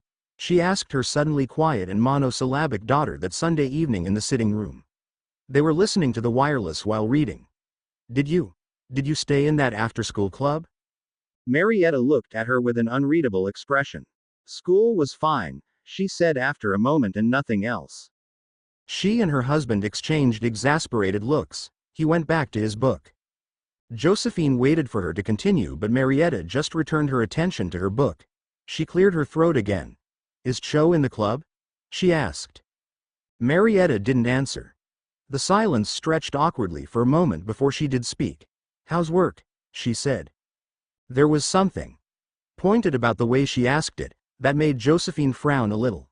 When Marietta glanced up again, the look in her eyes was knowing, and maybe even a bit judgmental. What's that supposed to mean? Josephine asked, and leaned back a little. Nothing, Marietta answered. I've just heard some things about the ministry. Like what? Had she heard something from her school friends, or from the undersecretary? Just stuff, she said, and shrugged. Marietta just watched her. Her husband kept his attention on his book, the wireless playing a Howling Banshees song. You know the Weasleys, right? She asked. Josephine stilled at that. The Weasleys.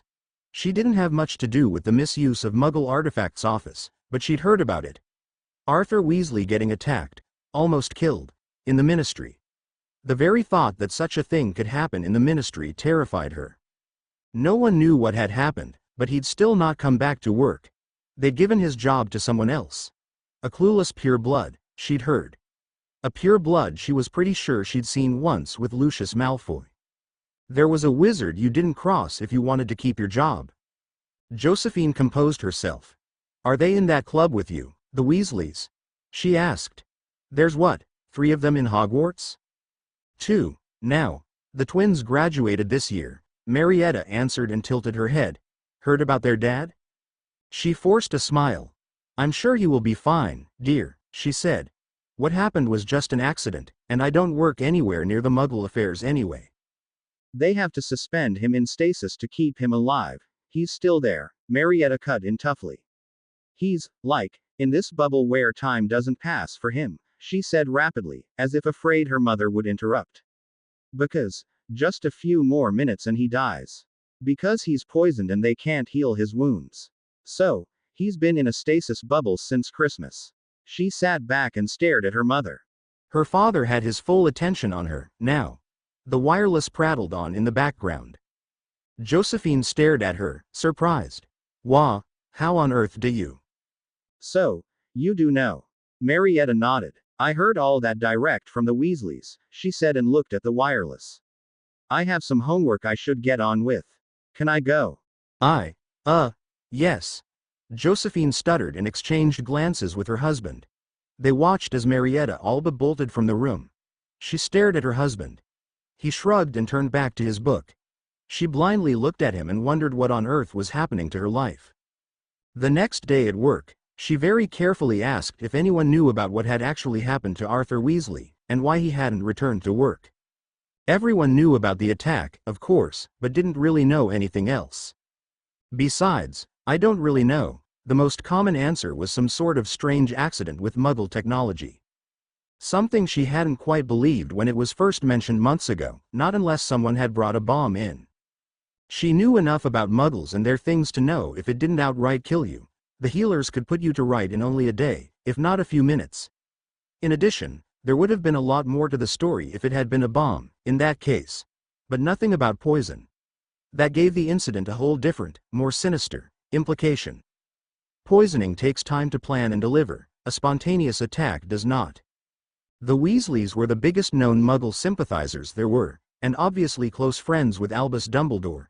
And wasn't their youngest boy best friends with Harry Potter? She shivered. Given the current climate at the Ministry, those kinds of connections were not good. They guaranteed the wrong sort of attention. The only thing in Arthur Weasley's favor was that he was from an old pure blood family. A lot of the workers at the Ministry, both pure blood and not, liked him. Had Arthur become a problem someone had felt needed removing, being a pure blood, they couldn't just fire him. Not without a very good, and big, reason. Had it been easier to arrange an accident? No one knew much about Arthur Weasley since then, either.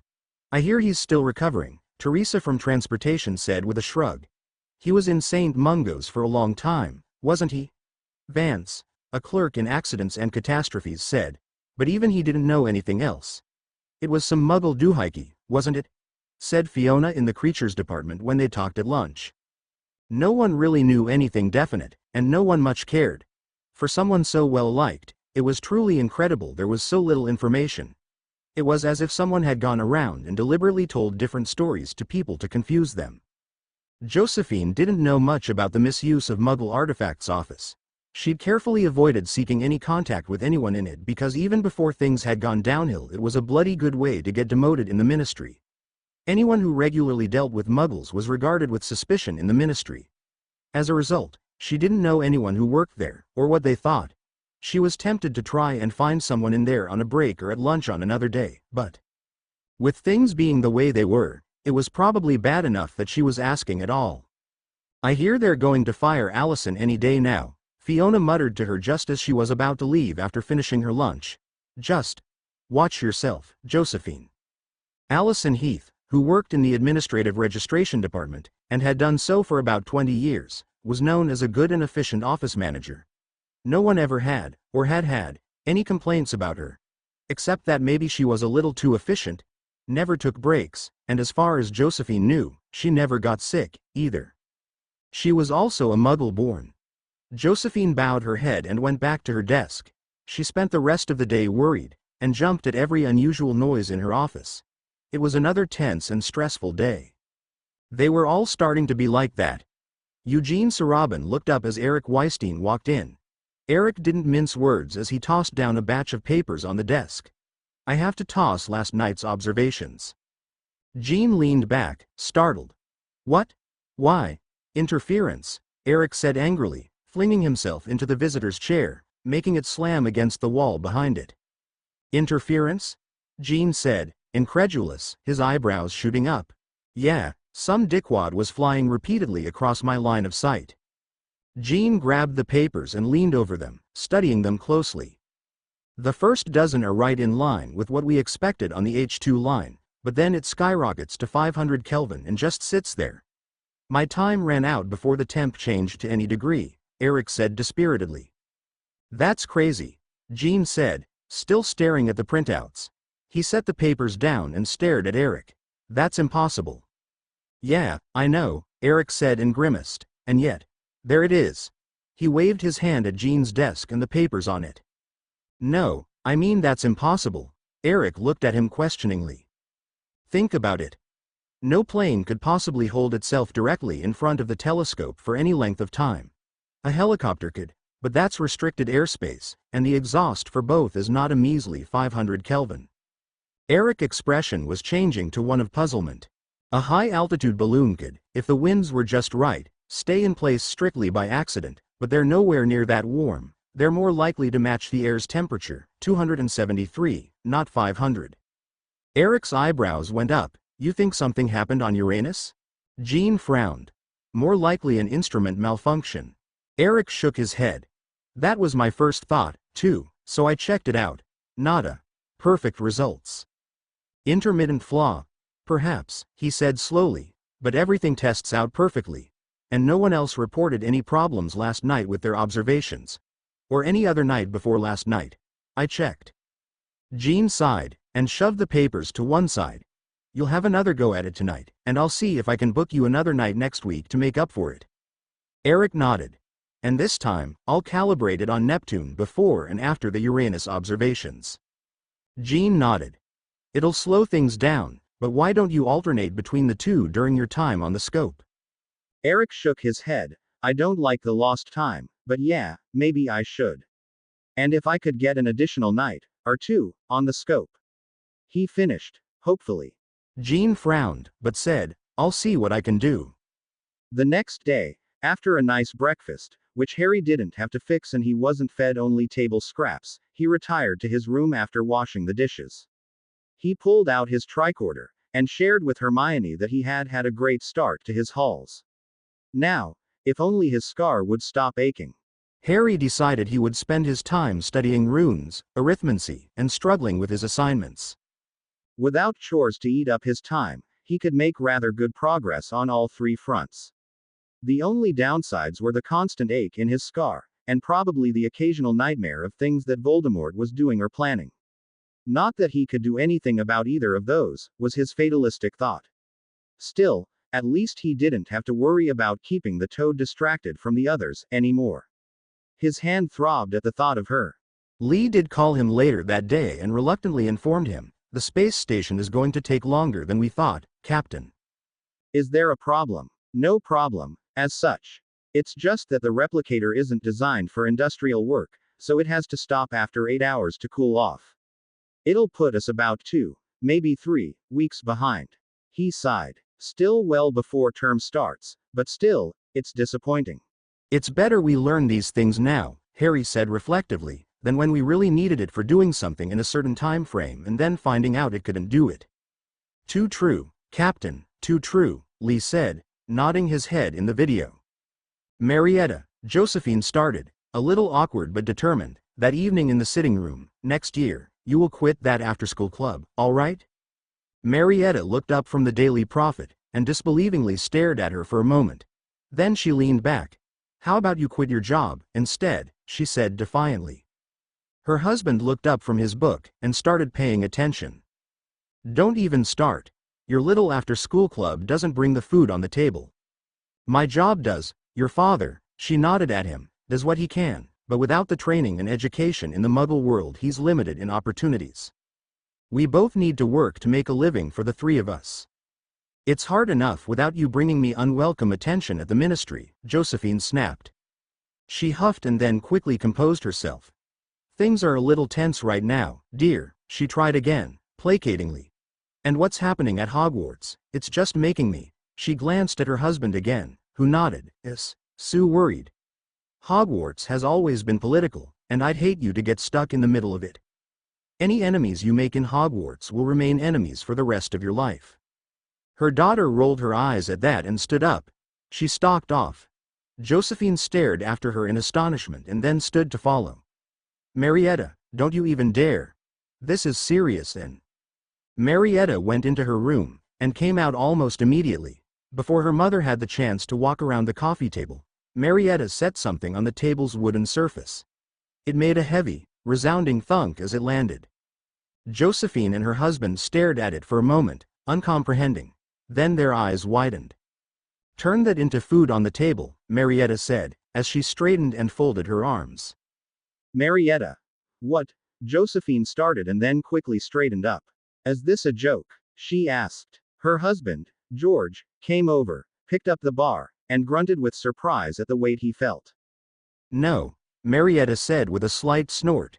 It's gold. Solid gold. Pure gold. It looked like gold. A solid, unmarked, bar of gold, its lines and corners so clear and sharp that Josephine almost thought she could cut herself with them. It looked so real, too. It shone like she'd always assumed real gold did. George handed it to her and looked at his daughter, frowning slightly. The bar was hard and cool and very heavy in her hand. A solid, single block of metal. It was heavy for its size, but not that heavy. It had to be lead. That was the only metal she knew that could be this heavy while so small. Not even as thick as single finger, nor as wide as 3 fingers, and almost as long as her hand. She handed it back to her husband. Did you make this? Josephine asked, half laughing. Marietta, you can't just transfigure something to a golden color and think it's gold. That's not how it works. It's not transfigured, Mom. It's real gold, Marietta said tightly, but not offended. It was as if she had expected not to be believed. Don't believe me, take it to the goblins. They'll verify it. The elder witch frowned, testing the weight of the supposed gold ingot in her hand. It felt real. She knew what her daughter looked like when she lied. This wasn't Marietta pulling a joke or trying to hide the truth. This was a tense, annoyed Marietta who was telling the truth, expecting not to be believed, and being all the more annoyed for it. Puberty and rebellion might have hit her daughter hard, but Josephine still knew her baby girl. Where did you get this? She asked quietly, setting the gold bar down. Her husband picked it back up. He tried to press his fingernail into, and raised his eyebrows as he succeeded. He examined the depression for any signs of a change in color. There were none. He hefted it from hand to hand, almost dropping it before carefully placing it on the table. Marietta shrugged and didn't look her in the eyes. Did you? Josephine stopped, trying to figure out how to ask the question without sounding accusatory in the wrong sort of way. Did you take this from someone? I didn't steal it, and I'm pretty sure wizards don't even keep gold like this, Marietta said and looked at the bar on the table. Josephine picked up the bar, again, and turned it over in her hands. She looked at the fingernail mark George had made. I actually wasn't sure why they made them like this before. Granger explained it was how muggles keep gold. A kilobar she called it. And no, I didn't steal it from muggles, either. It was a gift, I guess. We all got them. All who? All the members of my after-school club, Marietta said. Josephine's hand shook and she quickly put the block of metal back on the table. And who did you get it from? She asked, her eyes narrowed suspiciously. Marietta didn't answer. She just huffed, folded her arms, and stared at her parents. Josephine stared at her daughter. Her husband stared at the gold bar. Jean had to admit, he was more than a little curious the next morning as he drove to his Caltech office. He suspected Eric hadn't slept the previous night. Eric was waiting for him, bouncing on his heels with a ridiculous grin on his face. Something's happening at Uranus, he said in a sing-song tone. Jean's eyebrows went up and he gave Eric a long stare as he unlocked the door and they went inside. Eric slapped a new batch of papers on his desk and started to pace. It happened, again, he said excitedly. Just like before. Nothing at first, then it quickly climbed to nearly 400. After 4 hours of slowly increasing to 500, it stabilized at 500 for 3.5 hours. It began sharply rising to just under 550, plateaued, then reversed direction and began a steady drop. Jean just looked at him. He had not had that much time on the scope last night, not nearly. Eric took a deep breath and gave Jean a rueful grin. I cheated, he admitted a bit bashfully, to Jean's disproving expression. I traded time with a couple of the others. I got a short window. A bit over an hour, almost immediately last night, far ahead of what I was scheduled for. In exchange, I gave Tom some of my late night time. Calibrated the instrument, shot Neptune, then moved to Uranus. That was the nothing, and I gave it back to Tom, he explained hurriedly. I made the same deal with Richard, Harold, George, and Sims. I shot Neptune, and moved to Uranus at the beginning of each of their slots. I shot Neptune, normal, and went back to Uranus. The second reading was nearly 200 degrees. The third was at 5. He paused a moment to grin at Jean. When my slot came in, I again shot Neptune to make sure of the settings, then Uranus. It was right at 500, then it suddenly shot up to almost 550 before it leveled off and began to drop, which was what it was still doing when daylight washed it out an hour later. He sighed. The time between the start of the climb and the drop was about 8 hours. He leaned forward excitedly. But the interesting part, the really interesting part, is that I used the spotter scope after centering on the source. It was off Uranus, he concluded triumphantly. He chuckled at his advisor's incredulous look. Oh, but it gets better, he said to Jean's incredulous look. It's in orbit around the planet, but it's not any of the known moons, and it's in a nearly polar orbit. He nodded excitedly, raising his eyebrows. We've found a new moon. And it appears to be geysering steam, like Old Faithful in Yellowstone Park. Jean stared at Eric before slowly nodding his head. I'll notify Kit Peak, Mauna Kea, Gornergrad, Siding Spring, and Ishigakajima. That should get us 24-hour coverage and confirmation relatively quickly. I won't say we found a moon, just that something very unusual has been happening just off Uranus, according to our instruments, for the last 2 days. I'll also pass the word to Juan and Lamb, Stephen Miller, Robert Joseph, Thomas Gabaye, and Therese Increnaz. See if they have any unusual readings on Uranus in their records, or suggestions on what it might be. This had the potential to put them both in the history books. The gold bar sat on their sitting room coffee table for 2 days, glinting in the light, before Josephine mustered up the strength of will to deal with it.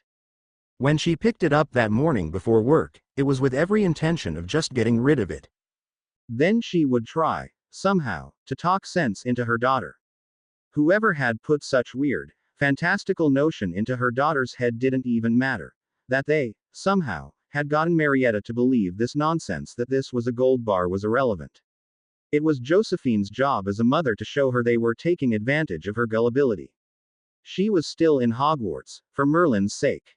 She needed her parents to watch for things like this. Except, when the gold bar was in her hand, it was so heavy, so real. It even felt like gold. Or what she thought gold ought to feel like. She couldn't help but think, what if? What if it was real? Josephine didn't actually know what real gold was worth in the wizarding world. Galleons were supposed to be gold, but the exchange rate to Muggle money was too low to make that believable.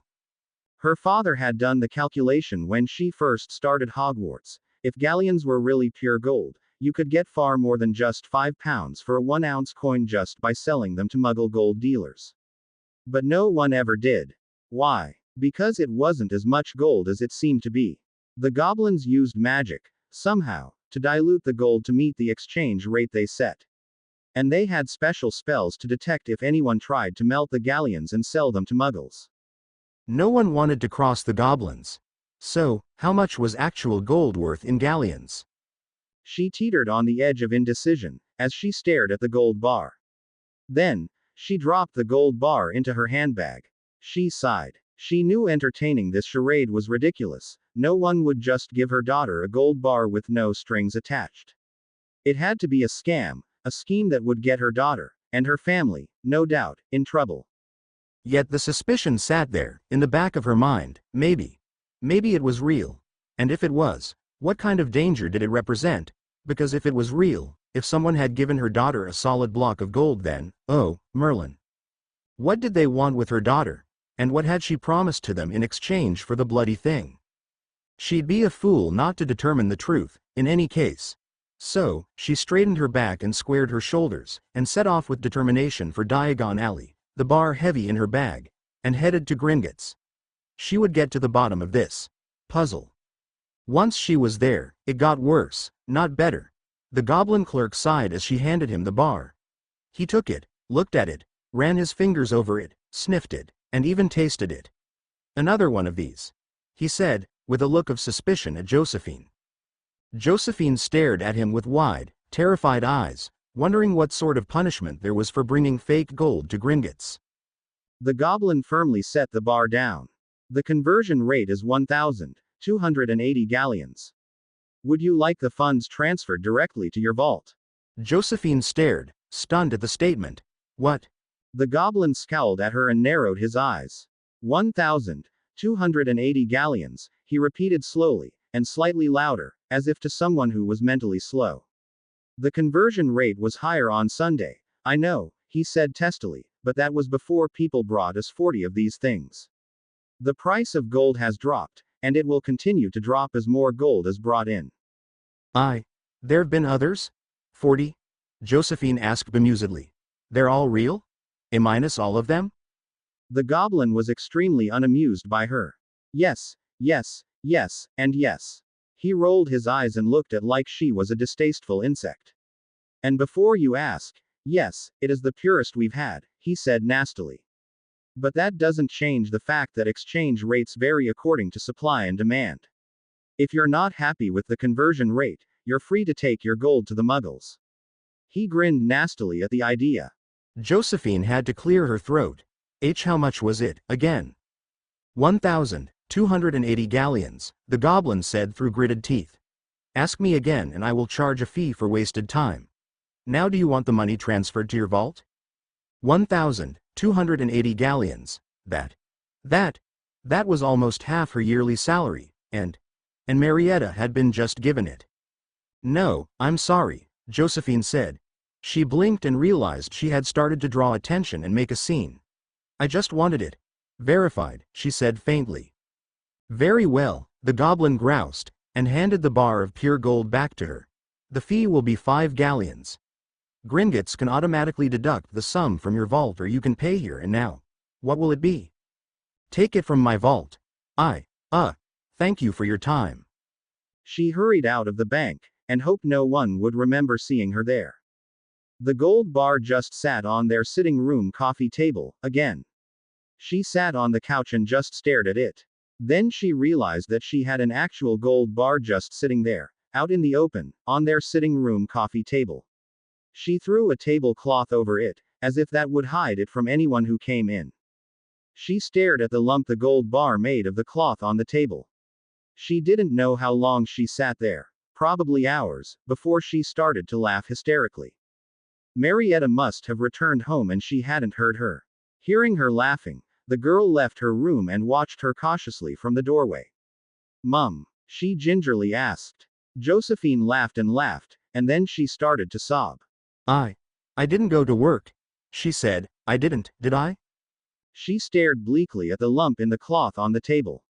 No, I didn't." She looked up at her daughter and cleared her throat. "I didn't go to work today, dear. Instead I stopped by Gringotts. I wanted to set this whole ridiculous nonsense straight, you see. Then I'd go to work and we'd have a proper talk after I got home." "Oh, yes, we would. Only, I didn't go to work, not at all. I just came back home." Marietta said as a bemused response, her eyes a little wide. She slowly entered the room and sat next to her. "Mum," she said carefully, "what did you do?" I had that thing." Josephine pointed at the lumped tablecloth. And she'd hidden it under a tablecloth as if that actually would do anything. She rolled her eyes. "I took it to the goblins. They verified it, just like you said they would," she said ruefully. She looked back at her daughter. 1,280 galleons, Marietta. 1,280 galleons. Which is less than what they would have paid last week had not 40 other bars been brought in before mine. "Ah," Marietta said, and looked at the lump on the coffee table. She shifted awkwardly. Josephine stared intently at her. "Who gave it to you, Marietta?" she asked accusatorially. She narrowed her eyes in suspicion. "What do they want from you? What did you promise them?" Her voice rose at the end. "I didn't," Marietta said defensively. She fiddled with her hands, as if unsure what to do with them, and bit her lower lip. No one asked. Josephine knew that look. It was Marietta at her most serious and most conflicted. She only got that look when she knew, or rather, thought she knew, that she was in the right, but also knew her mother wouldn't believe a word of it. She was looking for the best way to put in the most positive light possible. That was rarely good. Just tell me, Josephine demanded angrily, and grabbed her hand. What do they want from you? What do they want you to do? Do they want you to convince me to spy on the ministry? Do they? No, no, no, of course not. Marietta interrupted quickly and defensively, offended by the very thought of what her mother suggested. I mean, I actually asked the captain about it, back after Easter Halls, she explained rapidly. I told him about your job at the ministry, and he offered, or sort of implied, but it's actually happening now, but. Offered what? Josephine asked suspiciously, desperate and wide-eyed. Captain who? My captain. Our captain. Okay, just, listen to me for a moment, okay? Marietta grabbed Josephine's hand in both of hers, serious and firm. She closed her eyes, took a deep breath and let it out slowly. She opened them. You know what the ministry did at Hogwarts, right? She said calmly. About that woman, Umbridge, the High Inquisitor? Yes. She's Minister Fudge's senior undersecretary, Josephine said, and tightened her hands on Marietta's. She read the articles, about what that woman had done to that poor girl. Did she do anything to? No, no, no, not to me. She shook her head. That's not it at all. Just. Hear me out, okay? Marietta said and took another breath. That woman, and the ministry, they pretty much castrated the defense against the dark arts lessons. She started to get angry. It was all theory, just theory, and not even good theory. It was just the ministry patting us on the head, telling us that there was no such thing as dark arts in the first place. That if, we should just expect the ministry to save us if anything went wrong.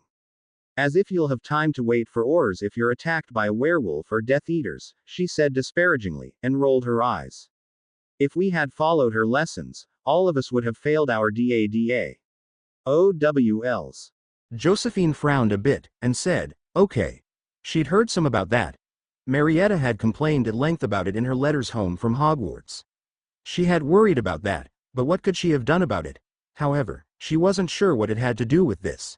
She glanced at the tablecloth hidden gold bar. So, we started our after-school club, Marietta said, a bit more calmly. The Defense Association. We just wanted to learn defense against the dark arts, honest, just learn how to defend ourselves in case something happened. She shrugged, and with what's going on, well. She looked at her mother steadily. We thought we could use it. Besides, no one wanted to fail our OWLs or NEWTs. And that was going to happen with that woman. She wasn't teaching us anything. We just read and copied out of this horrendous, useless book. So, we were going to learn on our own. Josephine frowned. She hadn't even thought about that, though, with things being as they were in the ministry. It hadn't seemed important. That doesn't sound safe, sweetheart, she said quietly. Defense is taught by a trained professor for a reason. Trained professor, sure, Marietta muttered, and glanced down a moment. Then why did we have Umbridge as a professor? She barely passed her OWLs and never took the NEWTs for defense. She shook her head. We got a better trained teacher than Umbridge anyway. We got Harry Potter. She smiled at that. Josephine's hands clenched tightly on her daughter's. Marietta, she said in a hushed voice, and looked around, as if fearing they would be overheard. The things the papers are saying about him. The Daily Prophet tells nothing but lies, Marietta said firmly and dismissively. I've never had a better defense teacher, Mum. I swear, he's good, he's so much better than what the Daily Prophet prints. And besides, he cares. She really emphasized that last word.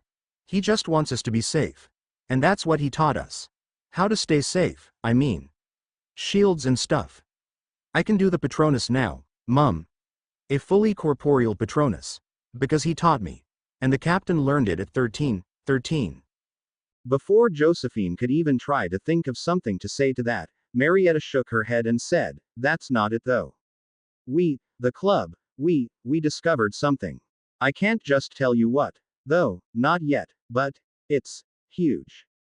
Bigger than all this stuff with the ministry. Bigger than you know who. Bigger than anything. Josephine watched as her daughter practically glowed at her last statement. Marietta pulled off the tablecloth, grabbed the gold bar, and held it up. "This is just the tip of the iceberg," she said as she waved the bar before her mother's eyes. "I've got 6 more of these, all of them exactly the same, all of them real." Josephine felt her jaw drop. "Everyone in the crew got them," Marietta continued. "And they don't even really mean anything anymore. We can get more of them anytime we want." Josephine stared at the gold bar, stunned at what she had heard. Her daughter had 6 more. That was a fortune. George could finally leave that menial job in the Muggle world he had had to take when no one in the wizarding world would hire him at anything but poverty-level wages. Or she didn't need to worry about losing her job at the ministry. But how? She asked, bewildered. Why? No one just gives away gold. Harry Potter gave these to you for a reason. What was it? Her daughter pursed her lips. "Partly, I think, because he has no idea what money really is. The captain had a hard childhood. I don't think he really understands money. Or has any concept of what it can do. So, when several of the crew asked for gold, he just gave it to them, gave it to everyone, actually. Hermione told me he decided on 5 bars this time, because it felt like a good number." She stared at Marietta in disbelief. "This time? He's given you gold bars before?" Her daughter looked a bit sheepish. "Well, yeah. Back at Christmas Halls, he gave everyone 2 bars. She squirmed slightly in place. "I put them at the back of my underwear drawer." Josephine leaned back against the couch. "Since Christmas?" she said weakly. Her little girl had had a fortune stuffed in with her pants. Well, that would be one place a burglar would never look. The girl shrugged. "I didn't know what else to do with them, and it was all so new, too." "And this time he gave you 5. Because it sounded like a good number?" Her voice had a slightly hysterical note to it that even she could detect.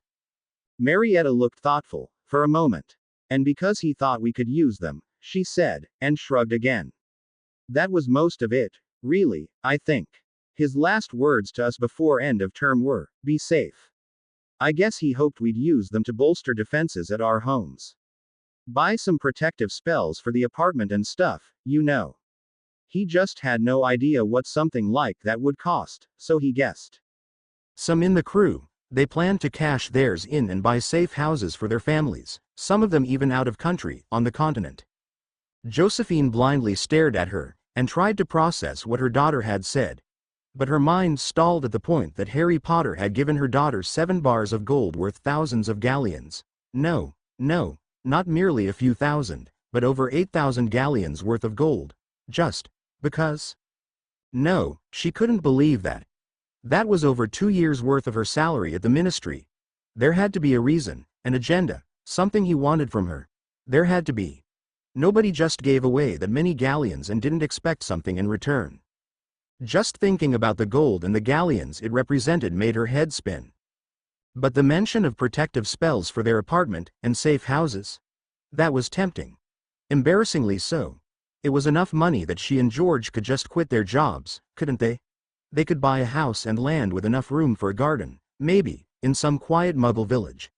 One that was out of any wizard's notice, and live peacefully, in hiding.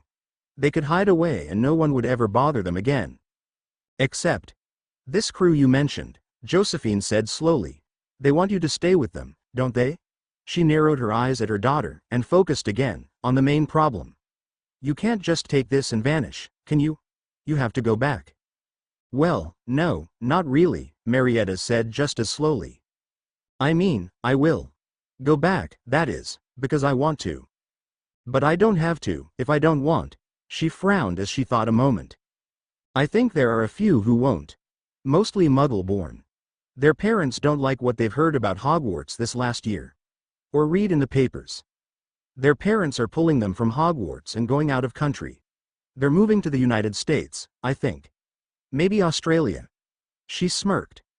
I think they're going to try to convince the captain to keep them as crew and arrange a way for them to. She stopped and looked at her mother. Participate, she ended weakly. Maybe we should do that, too, Josephine said, though the whole idea didn't appeal to her at all. It felt too much like she was abandoning her home. She felt vaguely disloyal. And another country would be foreign. You can, if you want to, Marietta said so earnestly that Josephine's heart sank. You'd be safe from all the bollocks that's probably coming. Josephine stared at her daughter in desperate disbelief, and shook her head. No, no, of course not. We're not going anywhere, she said. Her hand shook slightly as she rubbed her forehead and tried to get her thoughts back on track. So, what? What is this crew of yours going to do? Marietta hesitated for a moment, looked down at the gold bar between them, and chewed her lower lip lightly while she fiddled with her hands. Mum, she finally said. If you don't want to run away, I might have a job for you. And there it was. What she had been afraid of. The surreptitious string to the gold bar. Her heart seemed to freeze in her chest. She swallowed thickly, but there it was. The other shoe had dropped. What do I have to do? She asked, dreading every word. She steeled herself for whatever ultimatum she had to fulfill, to keep her daughter, her family, safe. Marietta hopped to her feet, delighted, and practically dragged her mother to the flow. Josephine stared. They were in Diagon Alley, which was filled with the general noise and activity of people merrily chatting, laughing, and hurrying as they went about their business. Most of the customers wandering the street were women and their children, no longer limited to just the children under the age of 11 as had been the case in previous months. Everyone was going about shopping or simply enjoying not being cooped up at home, or school. It was bizarrely normal, compared to the atmosphere at the ministry. And completely ignoring the incredible thing she was looking at. In front of the two of them was a shop front, a brand new shop front. There was a big, black, elliptical sign above the windows in a strict font, sharp, and slightly angled. It was all capitals, except the letter, in which was a lowercase letter that size of a capital. And it really was a font, not just fancy lettering. An eerily familiar font, too. One that was amazing to see in Diagon Alley, just by itself. Or any wizarding locale, actually. However, it was the name emblazoned in that font that held her almost spellbound attention. Enterprise, it declared for all to see, on a black background that had scattered and different-sized, small, white, red, yellow, and blue dots all across it. Dots that winked, occasionally. To compound her incredibility, behind the word, Enterprise, there was a symbol, a rune. Josephine used runes a lot in her work at the ministry. Her proficiency with them was what had landed her her job in the ministry all those years ago before she met George, before Marietta. They were used extensively in the ministry's filing system after all, so she recognized it easily. A sharp point at the top, with side points more curved than pointy. At the bottom, instead of the bottom lines crossing to continue and form legs, they combined to form two thick legs. One side was markedly shorter than the other, and the line between the ends curved up steeply and gracefully. Altogether, it was rounded and lopsided, but it clearly recognizably as Othela. Othela, the mark of fair play, and great capacity for knowledge. The call of adventure and the personal skill to reach it, and adaptability, love of home, patriotism, family, and homeland. It was a very optimistic rune. It had been a while, but Josephine still remembered the show. A Muggle friend had shown it to her, oh, so long ago, before she had entered Hogwarts. She easily recognized the Star Trek font. It was unmistakable. Behind it, the rune Othela was stretched and angled so that it bore more than a little resemblance to the lopsided three-pointed, elongated, emblem the crew of that ship had worn on their uniforms. Except this emblem was pinched in the middle, pulled together, to resemble Othela. The center in the top half was a diamond instead of a stylized star. Yes, to those who knew of the show, the resemblance was unmistakable. What? Josephine asked, and glanced at Marietta in helpless confusion. Marietta smirked at her and stepped into the shop. Baffled, Josephine followed. She vaguely noticed the signs in the window that said, "Opening soon," and "Help wanted." The shop was surprisingly normal looking on the inside. Almost empty, but normal. There were shelves on the wall, but there was nothing much on them, just some bundles of cloth and a few pairs of strange-looking boots. No displays. The only counter was the one at the back of the room that had a register on it. Beside it was a door that led farther into the building. We're still setting up, so it's a little empty right now, a voice said. We're still working out what we're actually going to sell here. A young wizard stepped out from seemingly nowhere.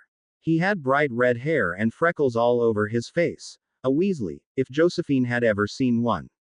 Hi, the friendly young man said, and offered his hand. Fred Weasley. He glanced at Marietta and back to her. You must be Josephine Edgecombe. It's nice to meet you. Hello. Josephine answered faintly and hesitantly shook his hand. She frowned a little, noticing that he was wearing yellow gloves. They felt like latex and skin at the same time. She glanced at her daughter. It had been almost 14 years since she had last tried her luck at getting a job. Marietta says you have a job for me? Well, a job opportunity, Weasley said with a grin. He looked at Marietta. How much did you tell her? She shook head. Not much, actually, she said regretfully. Just that we might have something for her so she can leave the ministry, Marietta said.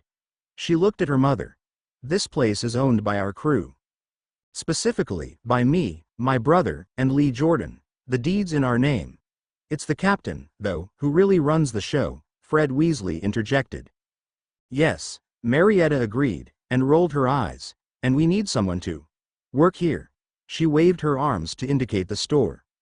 Work here, Josephine said slowly, and look around at the empty space that seemed to be the only item they had in abundance to sell. Marietta nodded. The Weasley boy nodded with her. Come autumn, Weasley said, we're all heading back with the crew. He smiled. Mind you, we who graduated, we'll popping in and out probably, but mostly we'll be out there. He waved his hand in a direction that might have been in the direction of Hogwarts, but looked suspiciously more like, up there. She had the disquieting impression he didn't mean the flat upstairs. So, we need someone to man. Woman, the desk here, he continued. We're hoping that someone would be you. He raised his eyebrows and looked hopeful. Josephine answered blankly. You want me to be a store clerk? That was as far from what she had expected as you could get. They were willing to trade gold bars for someone to mind a store. From his expression, she could see he was sincere, as mind-boggling as that was. Fred confirmed. He rocked on the balls of his feet.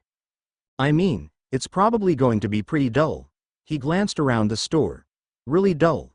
But, right now, at least, we just need someone to be here, and talk to people who come in. He was watching her carefully. You noticed the sign, right? I mean, you're a half-blood, right? Lee and Hermione assured us that pretty much every Muggle born would notice it, but a half-blood might not, depending on if they had any Muggle friends. Marietta told us you knew of the show. Yes, I am. And I did, and I do, Josephine said as she frowned. About that. Is it intentionally? Like that? She glanced out the front windows, which were remarkably clean. Odd that she hadn't been able to see inside when they were outside. Or was it that she simply hadn't thought to look inside, first? Were they spelled? Brilliant. It works, Weasley said and grinned widely. And yeah, it is. You could say we're aiming for a very specific target group, here. The sign is supposed to be the hook. Only people who recognize it will react as we want. But, Josephine hesitated, and looked around them at the empty shelves. What are you selling, cheese? Marietta smirked, but Fred just blinked a moment before he pompously said, adventure and excitement. And his grin got even wider. We're looking for certain type of people, Marietta said in a more normal tone as she shrugged. People who will notice the sign, and then come in. Behind them the front door opened and someone stepped in. And then what? Josephine asked, and swallowed nervously.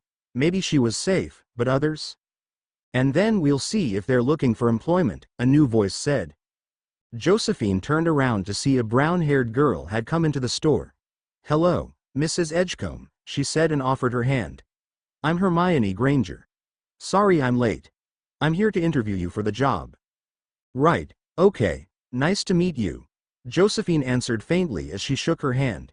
She glanced between her daughter, who nodded encouragingly, and Weasley, who threw Granger a sloppy salute before he turned and flamboyantly marched with swinging arms and exaggerated steps into the back room, stomping his feet. She frowned. How can you be late? She asked curiously, when I didn't even know I was going to be here? She eyed the girl suspiciously. Granger smiled. Your daughter told us you were headed here, so I finished up what I was doing and hurried over. I wanted to be here to greet you, but I didn't quite make it." She glanced at her daughter again, who simply grinned at her. When had she had time to send a message? The only time she had seen the girl near the flow was when they went through it. How had she sent any kind of message? She turned back to Granger. She took another deep breath to steady herself. "And, you really want to hire me as a store clerk?" she asked. "Just a store clerk? Nothing more?" "That's the idea," Granger said as she nodded her head. She smiled kindly and motioned Josephine to follow her. "There are rooms in the back, we can talk more comfortably there." Josephine followed, Marietta close at her heels, as they headed to the back rooms, which were most of the entire building, as it turned out. There was a long corridor with doors on each side, and a door at the end. Just before they reached that door, they turned into a rather spacious office. It was decorated with surprising finesse and furniture that Josephine could vaguely remember seeing in Hogwarts. "How did you?" she started to ask as she stared at the familiar-looking desk that dominated the room. Hadn't she last seen Professor McGonagall standing behind it? And then there were the comfortable armchairs that were reminiscent of the ones she had seen for 7 years in her common room, although those had been in Ravenclaw colors. These, however, looked brand new. Granger anticipated her question. "They only look like the furniture in Hogwarts," she said. "I assure you that the originals are all still there." She smiled and looked around the room a bit proudly. "They're good copies, though, aren't they?" Instead of sitting behind the desk, as Josephine expected, Granger sat in one of the 5 armchairs at the other end of the room. Josephine and Marietta sat in 2 of the others. "So," Granger said, reaching out to take a sheaf of parchments off the coffee table around which the armchairs were half-grouped. "Before we start, here. This is a magic confidentiality contract," she said as she handed the papers to the mother. "If you want to work for us, you will be required to sign it. If you reveal what you learn here to outsiders, with a few exceptions, there will be consequences to you." "That's quite the opening," Josephine said faintly as she took the parchments. "I thought you'd appreciate the honesty," Granger said as she shrugged. "Please, take your time and read it thoroughly." Josephine did, carefully, checking the backs of the pages to see if they held anything. Granger took out a book, flipped it open, read something, and started writing in it. Marietta, beside her, shifted anxiously. The contract was fairly simple, and entirely confusing to her. It just forbade her from sharing any sensitive information that she learned while employed by the Enterprise store about the Enterprise store, the employees, and the customers, and anything else involved with something called the Defensive Space Force. She looked up at Granger, who was still writing in her book. "What is the Defensive Space Force?" Josephine asked nervously. Granger closed and slid her book into a robe pocket. "Exactly what it says, a defensive space force," she said, and shrugged. "It's a bit B-movie sci-fi of a name, but it works." She shook her head ruefully. Josephine stared at her for a moment and then looked at Marietta, who just shrugged. Josephine looked back at the contract. She'd thought many things. Some terrible, some horrible, all of them dangerous to some degree. Or compromising in ways she really didn't want to contemplate at her age. Or her daughters, if it came to that. But this seemed as if it had little to do with ministry, or even you know who. It sounded a little bit like a Star Trek fan club, to be honest, which was just ridiculous. Especially in the wizarding world. She would have laughed, if it wasn't for the solid gold bar on the coffee table in their home, that, and the 6 others hidden in her daughter's underwear drawer among her pants. So, what was it, then? Aliens, perhaps. Were they aliens? She quickly rejected that. Her daughter had been writing to her about Granger since 1991. She had told her all about how Hermione Granger, Ron Weasley, and Harry Potter were almost joined at the hip when Harry wasn't in trouble of one kind or another. Josephine wanted to laugh at the silliness of it, but she couldn't, not when Granger, who was younger than Marietta, stared at her so seriously, and Marietta sat beside her, back ramrod straight. Whatever it sounded like, whatever it was still serious. It was possibly deadly serious. The gold bars proved that, and Marietta was hip deep in it. Josephine sighed deeply. "I'll sign it," she said unenthusiastically. Granger looked her silently for a moment, and her eyebrows slowly rose higher up over her eyes. "Mrs. Edgecombe, just what do you think is going on here?" she asked curiously. Josephine hesitated, glanced at her daughter, and said slowly, "It's a recruitment office, isn't it?" After a moment, Granger answered, "It is." She studied the mother a moment longer. "But I think you think it's for an army, don't you?" She nodded. "You think we're starting some sort of underground revolutionary militia here, don't you? Aren't you?" Josephine asked quietly. It made perfect sense, and it was brilliantly thought out, too. A distinctive shop to attract wizards and witches, but which would not be noticed, except in passing, by the snobbish pure-bloods and their equally conceited half-blood friends. Certain half-bloods, though, like her, and especially certain Muggle-borns, would notice. Wizards and witches who, Josephine knew, had been slighted by the ministry just because of their blood status or political views. And there were many, she knew, who fit those descriptions, who were upset with the ministry. Maybe even desperate. The ones with revolutionary new ideas got the worst of it. She'd seen it 100 times over the years.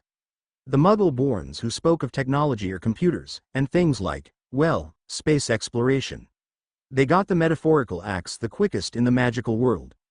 Nowadays, that axe might not be so metaphorical, either. The ministry was waging a quiet war against people like them, she realized. It had been coming more and more out of the shadows, lately, in doing it, too. Now that she thought about it. In addition, it had started to wage a war against Harry Potter, too, though for different reasons. So, he was now starting to fight back, and his army would be made of the people ministry had rejected. That was the other shoe. That was the string attached to the gold bars. It made her stomach feel like it was in her shoes. They wanted Josephine to be the face of the recruitment office. They wanted to put a nice former ministry employee on the front to make it look nice and normal. Meanwhile, behind the scenes, they attracted Muggle-borns, and marginalized half-bloods, and offered them the chance of future retribution. There would be a civil war that would make you know who pale in comparison. A bullet in the back of the head would kill a wizard or witch just as quickly as a spell. It would be just as difficult to guard against and prevent. A Muggle born at the top of this very building could pick off a wizard or witch at the far end of the alley, and no one would ever suspect what had happened. She had seen those war movies and spy shows in the 70s, before she had graduated. Put an explosive spell on the tip of the bullet, and nothing would be left as evidence that it hadn't been a spell. And Marietta and Josephine were right in middle of it. Mrs. Edgecombe, Granger started to say and then stopped, thinking. Then she smiled wryly. I won't say it's nothing like that, actually. We don't have a choice, but to keep it secret. What we're doing here goes against everything the ministry currently stands for. But we're not interested in violence, she assured Josephine. And yes, this is a recruitment office, but it's not one for an army. It's one for a business. We're looking for like-minded employees, not soldiers or violent rebels. Employees to do what? Josephine asked quietly. Granger considered that. She obviously wanted to hint it to her, but to do so without revealing anything before the woman signed the contract. Then she smiled. To boldly go where no wizard, witch, or muggle has gone before, she said, and smirked. Josephine arched her eyebrows in disbelief at that. She couldn't be saying what Josephine thought she was saying, could she? Granger chuckled at her expression. She pulled her book out, opened it, pulled something from between the pages, and handed it to her. It was a photograph of something with orange and white stripes and a big oval splotch of orange-red in the middle. It took only a moment for Josephine to recognize it as Jupiter's great red spot. It took her a few moments longer to recognize just what the photograph represented. When she did, her eyebrows went even higher. It was a very, very clear, and sharp, photograph, far better than any she had ever seen. And it was moving as she stared at it, slowly. The giant red spot was rotating as she watched, even as it drifted very slowly across the paper. It was a wizarding photograph. Granger had given her a magical photograph of Jupiter, taken as if the photographer were right on top of it. Stunned, Josephine looked up again at Granger, who just smiled, and then at Marietta, who was looking at her hopefully. Then she reached for the contract again. "Do you have a quill?" she asked, and her voice barely shook. Marietta bounced in her chair as her mother signed the confidentiality contract, and became an employee. She could finally tell her mother what she had been doing for the last 8 months. Josephine sighed deeply as she slid the signed contract to Granger, and then sat back in her chair, her heart racing. The two Edgecombes stared at each Josephine with some trepidation, and Marietta with glee as Granger placed the signed contract in her book. Then she looked up and grinned. "Welcome aboard, Mrs. Edgecombe, welcome aboard," she said warmly. They stared at each other a moment, then Josephine frowned. "How much am I going to make, anyway?" Granger looked back at her, startled. "Oh, yes," she said, and giggled. "Can't forget that detail." She reached into her pocket and pulled out her purse. Opening it, she then pulled out 2 of those gold bars her daughter had. "I think these will do for the first 6 months," she said conversationally, as she handed it to the woman. "If you need more, just ask. We have plenty." Harry was in the middle of a runes chapter assignment when the comm link on his chest vibrated. He still wore his requirement spacesuit every day, in case Voldemort decided to try sending an Imperious Muggle instead of Visions in pain. Plus, it always kept him cool, no matter how hot it might be. Which, considering that the Dursleys would never spare the money for an air conditioner in his room, was a godsend in the small stuffy room. Not even keeping the windows open would stir the still air. "Captain." Harry could hear the elation in Hermione's voice, after he announced he was in the clear. "Enterprise now has an employee, over." Brilliant, he said happily. "Who?" "Marietta's mother, Josephine. She brought her mother by the shop and I think she'll be a perfect fit. Plus, it gets Marietta off the edge of getting her mother in trouble at the ministry because she's crew." She paused, then laughed.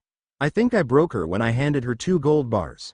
She spent almost an entire minute just staring at them. Then she picked them up as if she thought they would bite her, over." "But she did," Harry responded, "right?"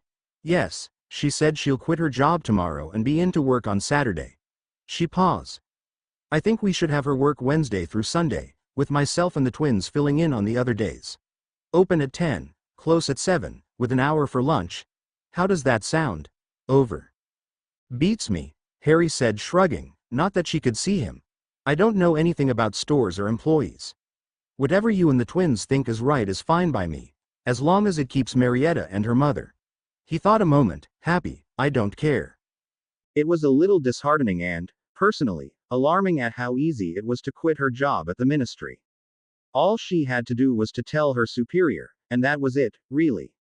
They didn't ask her why, didn't try to persuade her to stay, no one even appeared the slightest bit interested. It was all very impersonal. Her manager, a pure blood, had worked with her since she had been hired. He was no friendlier to her today than he had been back then on her first day. Based on how rarely she saw him, never, she probably could have simply stopped coming into work, and he might have noticed some time later in the month.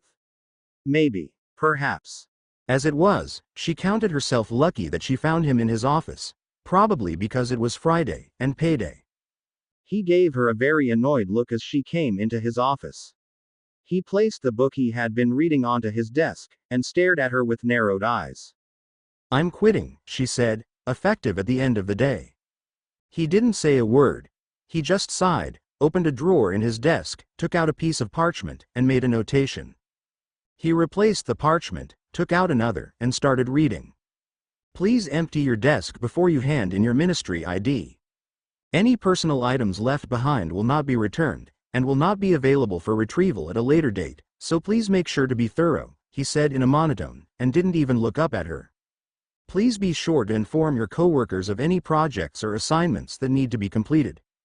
You will be paid for the current pay period right up until you turn in your ministry ID, or the end of your current shift, whichever comes first. Your pay will be delivered by OWL at the end of the month.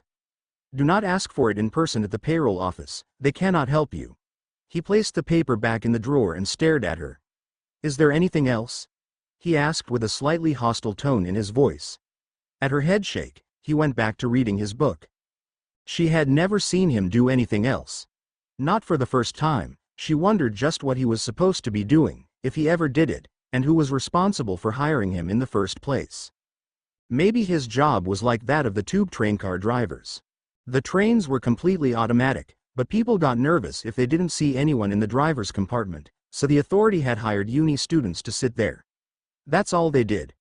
Just sit there, and do their assignments or read books.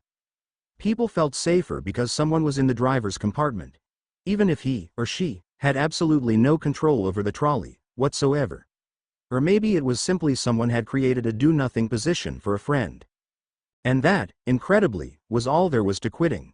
If she hadn't had a job already waiting for her, if she had been just fired, the indifferent coldness of it probably would have broken her, the same way it had broken so many other former ministry employees.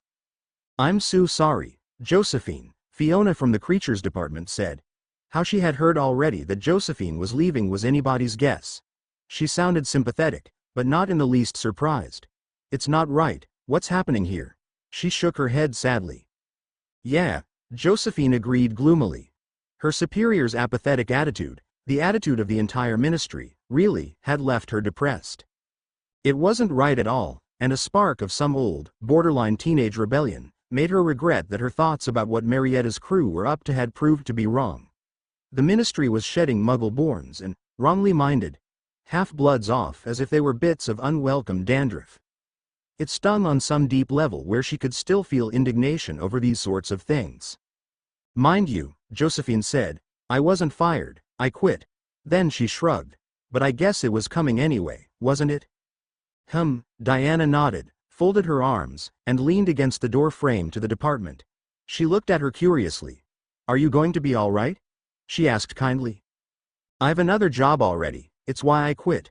Josephine shrugged. "There's a new store in Diagon Alley, they aren't open just yet. They took me on as a store clerk." She was almost done. There really wasn't all that much in her desk, in actual fact. Mostly stuff they would throw away if she left it. Diana nodded slowly. Do they know you're a half-blood?" "They know," Josephine said and shrugged again. "They don't seem to care. In fact, I think that was why I was hired. I think I'll be fine, there." Diana looked dubious about that, but she nodded anyway. "Well, I hope it turns out well for you," she said consolingly, and looked around in the Josephine's tiny office. "It's not going to be the same ministry, you know, without you here." She sighed and looked at the floor, dejectedly for a moment. "Things are changing, here, Josephine. And not for the better, I fear." "Yeah," Josephine agreed, and nodded. She put the last of her things in the box. Honestly, though, she would probably be throwing most of them away, herself. She just didn't want anyone at the ministry going through her things making snide remarks, and laughing. She hesitated for a moment and then glanced at Diana. She chewed her lower lip for a moment. She wondered if she should tell her about the enterprise. No, she decided, better not. The whole thing was rather innocuous, and not really a threat of any kind to anyone. But there was always someone like that Umbridge woman, someone who would deliberately distort the facts and make it out to be some kind of menace that the ministry had to confront and remove. Instead of focusing on the return of you-know-who, whom, Granger had assured her, really had returned. The girl had promised to show her Harry Potter's memory of the horrifying event, if she wanted to see it, which she had declined. Her daughter's word that she had seen it, and subsequent deep shudder, was enough for her, thank you very much. Which hadn't stifled her surprise at Granger, a schoolgirl, having access to a pensieve. The one the ministry owned was closely guarded as one of only a few that were known to exist. Where had she gotten one? Had it belonged to the Potter family? It would be much better not to spread a word about the new business inside the ministry itself. The people the enterprise was hoping for would come to it, anyway. She didn't need to do anything. "Well, then," Josephine said. She looked around the office one last time, shrank the box of her things, and put it in her pocket. "I guess I'll be off then." "Take care," Diana said with a worried-looking nod, and then headed back to her own office, her head down to not attract any curious looks. Josephine did the same, and though she felt like holding her head up proud, she didn't. Otherwise, she might attract unwanted attention. The Enterprise was still empty when Josephine headed there the next morning, at 10, to start on her new job. Granger had given her a key, but she didn't need it as it turned out. The front door was unlocked, but there was no one there that she could see when she went in. "Hello?" she called out. "Anyone here?" "Ah," came a voice from deeper inside the building. "You're here, excellent." Two red heads came into the front of the store. "I'm George," said one, and held out his hand. "And we already met," said Fred. Not that she could tell that. The twins were, well, twins. They looked as alike as if they were copies. You couldn't tell which was the original. "We have your uniform. Lieutenant Marietta told us your approximate sizes. But it's a prototype, so we want your impressions on improvements. First, is this lovely blouse. Fred held out a gray pullover that had the distorted Star Trek Othela emblem over the heart area. And these slacks, George said, removing his hand from his back to reveal the hanger he was holding. It was the classic Star Trek uniform, in gray. She looked at them uncertainly. There's a complete bathroom, with shower, in the back where you can change. And run your finger like this. Fred ran his finger from the middle of the blouse's collar to the shoulder and then down. The blouse on the hanger peeled apart as he did so. After you put it on, just place the bottom two edges together, and it will self-seal itself. Hesitantly, she took them, and George pointed out the bathroom. The bathroom was rather elegantly appointed, and surprisingly, held 2 large shower stalls, 2 toilet stalls, and 3 sinks. There were a series of full-length lockers at one end. She wondered why the store had such an extensive bathroom, and just what kind of business had it been. Moments later, she was back in the front room, standing awkwardly as the two Weasleys walked in opposite directions around her. The clothes felt rather comfortable, a bit lighter than she was used to wearing as a robe. A little tight in the bust. Holds nicely to the trousers. The sleeves are a tad too short. The trousers appear a bit long, but the shoes cover that. Can't even see the pockets. How do they feel to you? They asked simultaneously. She said, startled. Okay, excellent, they both said. We'll provide you another set tomorrow that will be a better fit, we hope. You can tell us if you have any complaints or suggestions. She no longer knew who was speaking, and then we'll provide a full week's sets for you. They nodded together. It was rather creepy, and here is a robe we'd like you to wear, too. It was a very thin and short robe, almost a smock, and it barely reached her knees. It was designed to be a tad open in the front, with only a belt for closure. It was also a slightly different shade of gray that blended with what she wore underneath. It had 2 large pockets, one on each side, and it was oddly heavy for the material's thinness. The ensemble was an interesting blend of both wizarding and Muggle cultures. This time, a patch that duplicated the sign outside was sewn on each shoulder, with her name sewn over the heart area. Again, the two circled her several times before nodding approvingly. That should do nicely, one said. If you have any complaints, critiques, suggestions, improvements, or comments, be sure to write them down and tell us. Finally, how are you at runes? She shrugged, a bit overwhelmed. They were important in the ministry. The two exchanged looks, then one took what looked like a small hardback book that was barely as thick as his finger out of a pocket. It was a duplicate of Granger's notebook. Here, he said, handing it to her. We use runes almost exclusively on the ship. She quietly filed that tidbit of information away. Ship. You need to be fluent in reading and writing them, not just know them. She took the book from the twin that held it, and opened it. It was, as he had said, a book on runes. But they were old runes, she could see. A quick flip through showed her several runes that she had never seen before. It'll give you something to do while waiting for inquiries. If you have any questions on anything related to the Enterprise store, the ship, the runes, just write them on the inside front cover of the book and someone will get back to you. They grinned. The inside cover and opposite page are sort of tied to other books. What you write in one goes to the others, and vice versa. She looked at the book with more interest, now. That was a bit of clever and complicated spell work, and, now that she thought of it, she did remember seeing her daughter with a book that looked suspiciously like this one. Had that been how she had passed word to Granger that they were coming to the store yesterday? Well, we'll be off. See you later. Then they headed into the back rooms. She stood there for a few minutes, wandered around, exploring what little there was that was visible, and then sat in the remarkably comfortable counter chair behind the register at the back.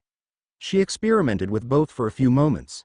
She was surprised, but realized she shouldn't have been, when the drawer opened and she saw that each bin of coins was half full of nuts, sickles, and galleons, respectively.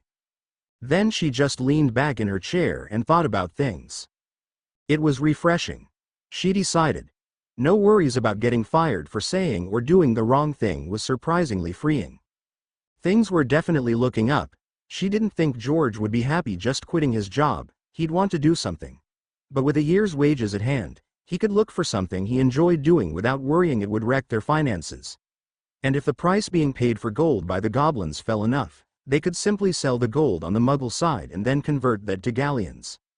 She lost herself in daydreams for a few minutes. There wasn't much activity all morning. That is to say, literally nothing happened. She started reading the rune book, watched people stroll by the shop, and contemplated her family's future. At lunch, she affixed a sign she had found in a drawer under the register to the front door that said, simply, "Out for lunch, we'll rock it back." It had a small clock face on it. She moved the hands to point at 1 o'clock. The twins didn't come back up front. She wasn't sure if they were still here or had just apparated or flued out. No one else who might work at Enterprise or the DSF had arrived. So, after bringing her lunch back and eating it, nervous and curious, Josephine decided to look around. They hadn't told her she couldn't, after all. Besides the employee bathroom she had seen, there were two much smaller ones that were clearly marked for customers, the drawings of a man and woman with legends that read, "Wizard" and "Witch" kinda gave those away. Most of the rooms after those two were like the office where Granger had interviewed her. Mostly empty except for furniture that she thought had to have come from Hogwarts. Stacked in the corner of a room full of empty shelves was a full set of display cabinets she was bloody positive she'd seen in a Hogwarts corridor, only they looked new. Another had tables and chairs that, if she didn't know she was in Diagon Alley, would make her think she was in a Hogwarts classroom. All the furniture she saw in her explorations, comfortably used armchairs, plush couches, benches, and less cushioned chairs, appeared to be from Hogwarts. She did find a sparse room with a desk, probably the former manager's room, which held a flow. How they had transported that stuff to Diagon Alley with no one in Hogwarts noticing the theft, not even the elves, she had no idea. Except, Granger had said the originals were still there and these were copies. If they were copies, they were masterfully done copies. But only Jamino could make such exact replicas, and that spell wore off in under a day, unless cast by a very powerful wizard. Even then, though, the copy wouldn't last weeks or months. Not without a lot of magic shoved into it. There were almost no hints about what services or items the Enterprise store would be selling, though. No obvious boxes of what might have been merchandise. The only thing she could find was a box of astronomy books. And those? They were all Muggle books, complete with non-moving photographs and informative graphs that wizards rarely, if ever, used. The only hints or clues about the real purpose, however, were name of the store, the logo they'd used, and her uniform.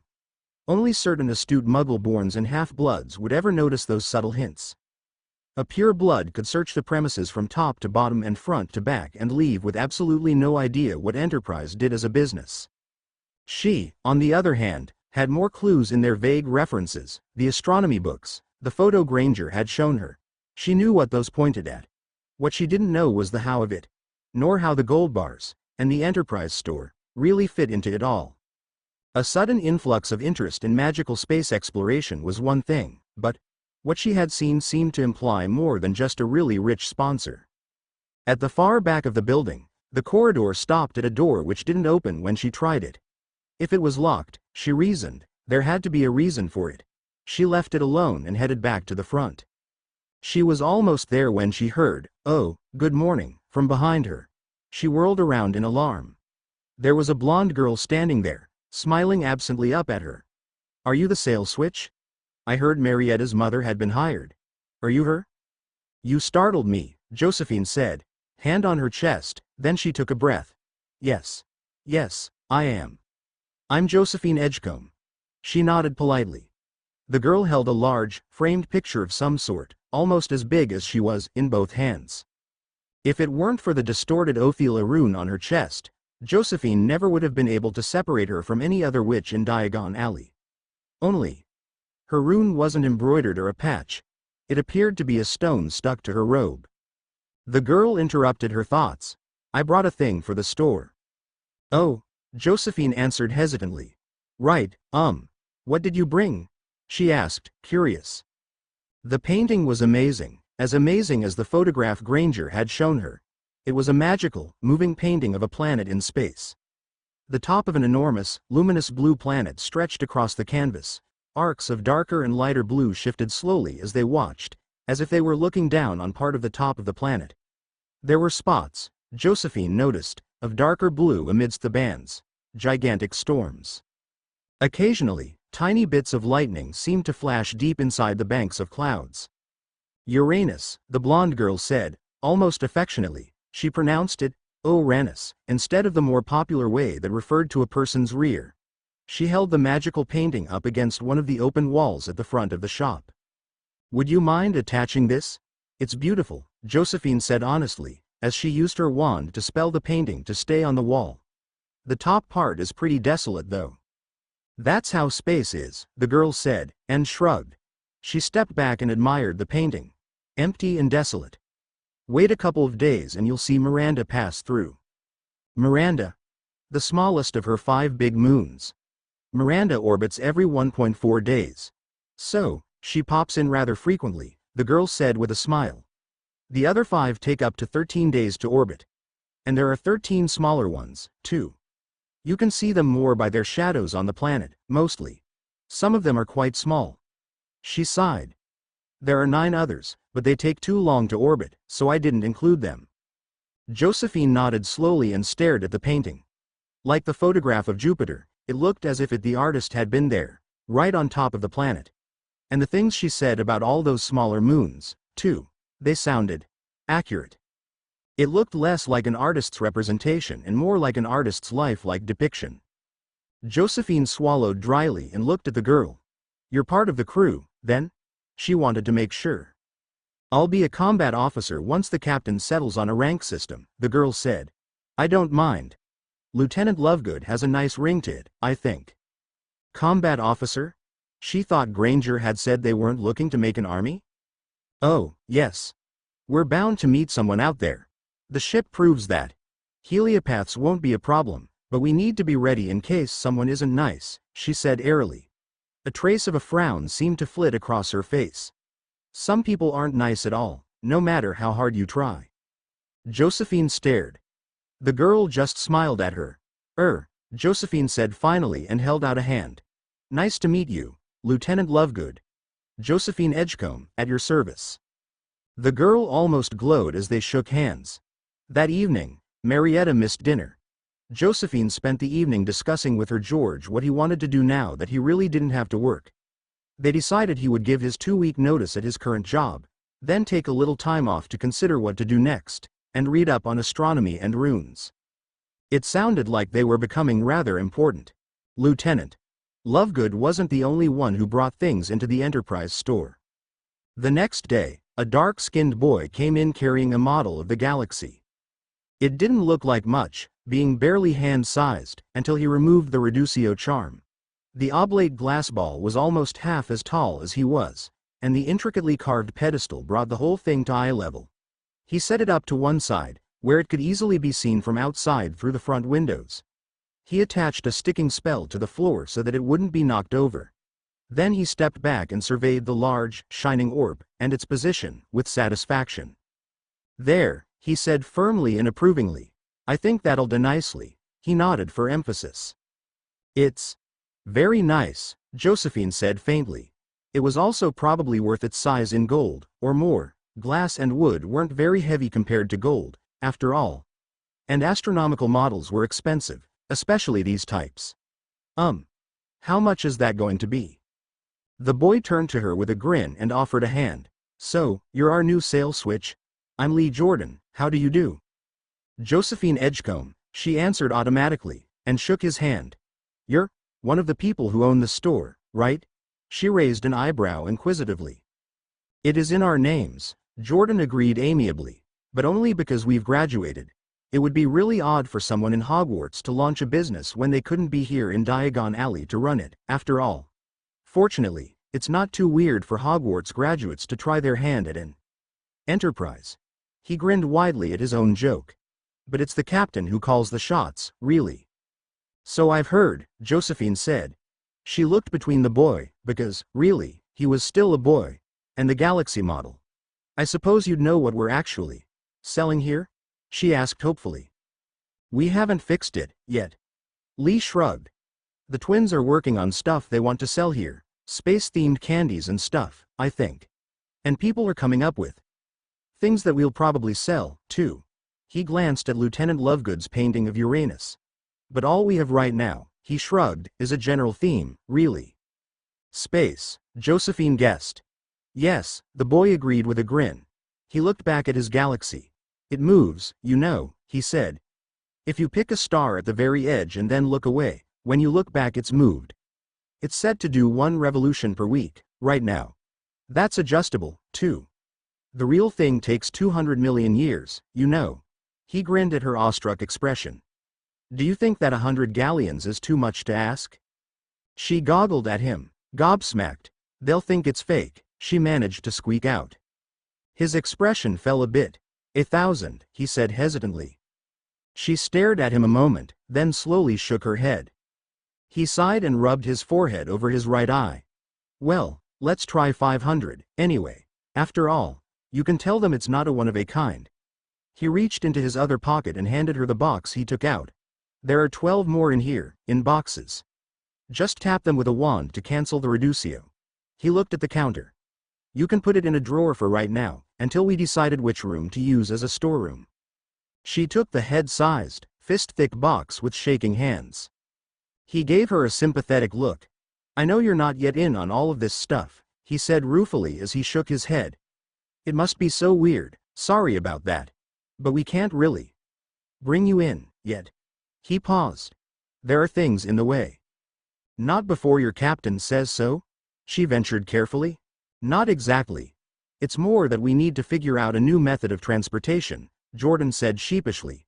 So far, Hogwarts is the only way in and out, and that's just a bit too awkward to consider as a standard method of access. Once we figure a way around that, things will be easier. Josephine blinked and looked around the shop. I see, she said, though she didn't. Access to where? I don't suppose you're talking about the flow network, are you? She said with a feint of hope of normalcy. I'm afraid not, the boy said and patted her shoulder. You don't have to worry about it. The shop won't really open until we have everything settled.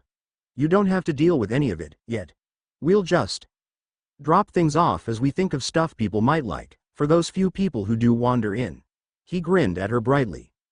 So, what do I do until then? Josephine asked, with bit of frustration. Caretaking an empty shop, not doing anything, was surprisingly grating. Especially after a decade of always being busy at the ministry. And she knew so little about the enterprise store that she couldn't even prepare things for future use. Maybe she could put a selection of cheese in the one and only counter? The boy hummed a bit, considering. Brush up on astronomy and learn runes, if you don't know them, yet, he said. That'll help you in the long run. Josephine stared at him in disbelief. Just astronomy? And runes? She asked. She could only study that rune book for so long and then they all started to blend together. She was sure George would complain about that, too, when he started learning them. You can only cram for so long. Especially the runes. The language of our people, the boy agreed solemnly. After he left, she admired the galaxy model for a long time, and he was right. If you looked away for a few minutes and looked back, the galaxy had moved. It was subtle, but there. Then she looked at the painting on the wall. She had never asked Lieutenant Lovegood for a price. She took her runes book out of her pocket and made a quick note on the inside cover about asking her the price of the painting the next time she saw her. Then she sat down and started studying the rune words she didn't know. An hour later, she happened to glance at the inside cover and saw an answer written below her question, 10 galleons. She closed her eyes in shock. They really didn't know how rare such items were in the wizarding world. She sighed and rummaged through the drawers, again, looking for parchment and a suitable quill for large lettering. 5 minutes later, both pieces had their prices displayed. Saturday morning was chaotic, for the ministry. The Quibbler came out with a new story, a real blockbuster. The senior undersecretary for the minister, Dolores Umbridge, had apparently been torturing the students with a blood quill, and many students had scars on their writing hand, some permanent. Most of the students were Muggle-born and half-bloods, which the ministry might have been able to hide in the paperwork, but there had been several prominent pure-blood children, too, such as the editor of the Quibbler's daughter, Luna Lovegood. It was the talk of the alley at lunch. A special evening edition of the Daily Prophet came out with a corroborating story. Several of the wizards running the press were half-bloods with children in Hogwarts. Their story portrayed the witch as a loose wand, a rogue actor, who abused the minister's trust and lied to him about what she was doing. The minister was horrified at the incident. The copious quotes about her many overreaching educational decrees, and how petty they were, came as a shock to the reading public. It was clear to Josephine that the minister had decided the best course of action was to throw the woman under the bus. Combined with the scandal from 2 months ago, it sealed her fate. The article concluded with a paragraph about how she was currently in a holding cell until her trial the following week. Teen Witch came out the following Monday, with an extensive article on dealing with scars, both normal and cursed. And a companion piece on how awful it was that hag of a witch had scarred an entire generation of witches. It concluded by demanding that the ministry right this wrong, immediately, and come up with a cure. Never mind that St. Mungo's and the Ministry Unspeakables had been trying to find a cure for curse scars ever since both divisions had been created. Individual wizards and witches, especially witches, had been trying for even longer. Also on Monday were more articles in the Daily Prophet regarding the woman, with the additional scandal that she wasn't a pure blood. She had been lying to her sponsors for years. They dragged out the sordid details of her ministry janitor father, Orford Umbridge, and his wife, Ellen Cracknell, a muggle. She wasn't even a muggle born, but a muggle, worse, she had a son. Dolores had a younger squib brother. That Ellen and her son returned to the muggle world, never to be heard of again, while Dolores was still a Hogwarts student, was not a surprise. Not when you read the companion stories about how the witch and her wizard father had treated the two. Stories that his former co-workers were only too happy to retell. What pure blood support in the ministry Dolores might have had, vanished into the ether with those revelations. No more protection against the truth drug Veritaserum. The next day's Daily Prophet had quite a few more details on how Dolores had used blackmail and other criminal activities to secure her place in the ministry, and advance through the ranks. They detailed how it was an open secret among the lower personnel that crossing the woman was ministerial career suicide. She had been ruthless, and considered nothing too dirty to use to get her way. Josephine and George could only shake their heads in dismay at what they read. They thanked Merlin that Josephine had never attracted the woman's attention at Hogwarts. Now that the woman was on the outs, the wands and daggers were coming out in force. It was a foregone conclusion that she was going to end up in Azkaban. The only question was, for how long? For the next few days, the two Caltech astronomers concentrated on collecting the data they needed to complete Eric's Ph.D. thesis, the study of H2 in the atmospheres of Neptune and Uranus. They managed to adapt a mask over the aperture of the instrument so that they only observed the planet and not the tantalizing mystery beside it. Still, there was constant communications with the other long-wave astronomers as they tried to nail down just what was happening at that distant gas giant. They had determined a cycle for the outbursts, 10 hours, exactly. Each one started at nearly 70 degrees Kelvin, about the temperature one would expect from a moon at that distance from the sun. It rose steadily over an hour to 475 Kelvin, then slowly rose over the next 5 hours to 500, where it held steady at over the next hour and a half. Then it sharply increased to 550. It then began dropping over the next hour and a half to 70 degrees Kelvin and steadied there for half an hour. Then the cycle repeated. Sounds like my grandfather's car when he was my age, Jean joked. He lived in Arizona and could only drive it for an hour and then it would overheat.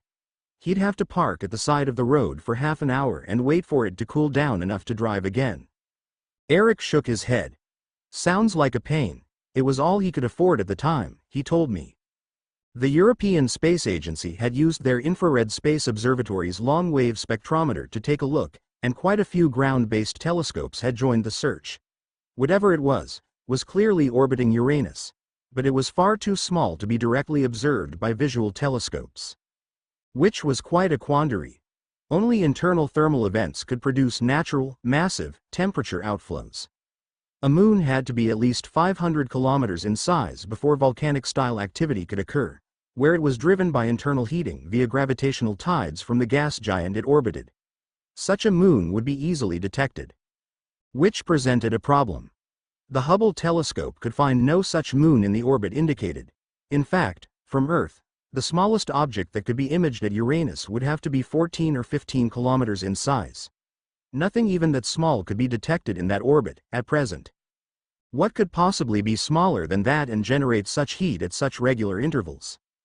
In the meantime, all anyone could do was watch and map the results with the hope that inspiration, or luck, would provide an answer. The trial on Thursday was as anticlimactic as it was crowded, according to the wireless wizarding network. She had brought the radio from home.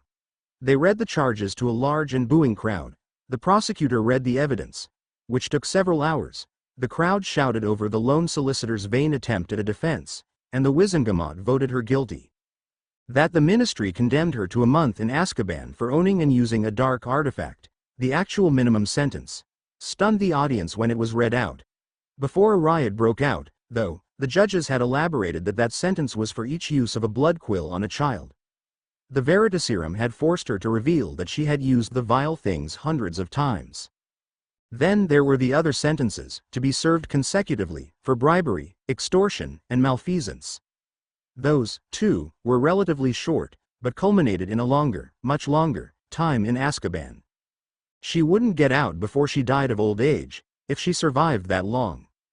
All of her decrees and decisions at Hogwarts were quickly reversed, and her estate confiscated and vault emptied via fines. The proceeds would be divided among her victims, with the children getting the majority.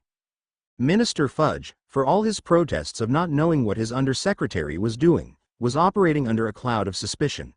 How could a wizard in a position of such importance, the Minister of Magic, promote someone to the position of undersecretary, and not know anything of their reputation and background?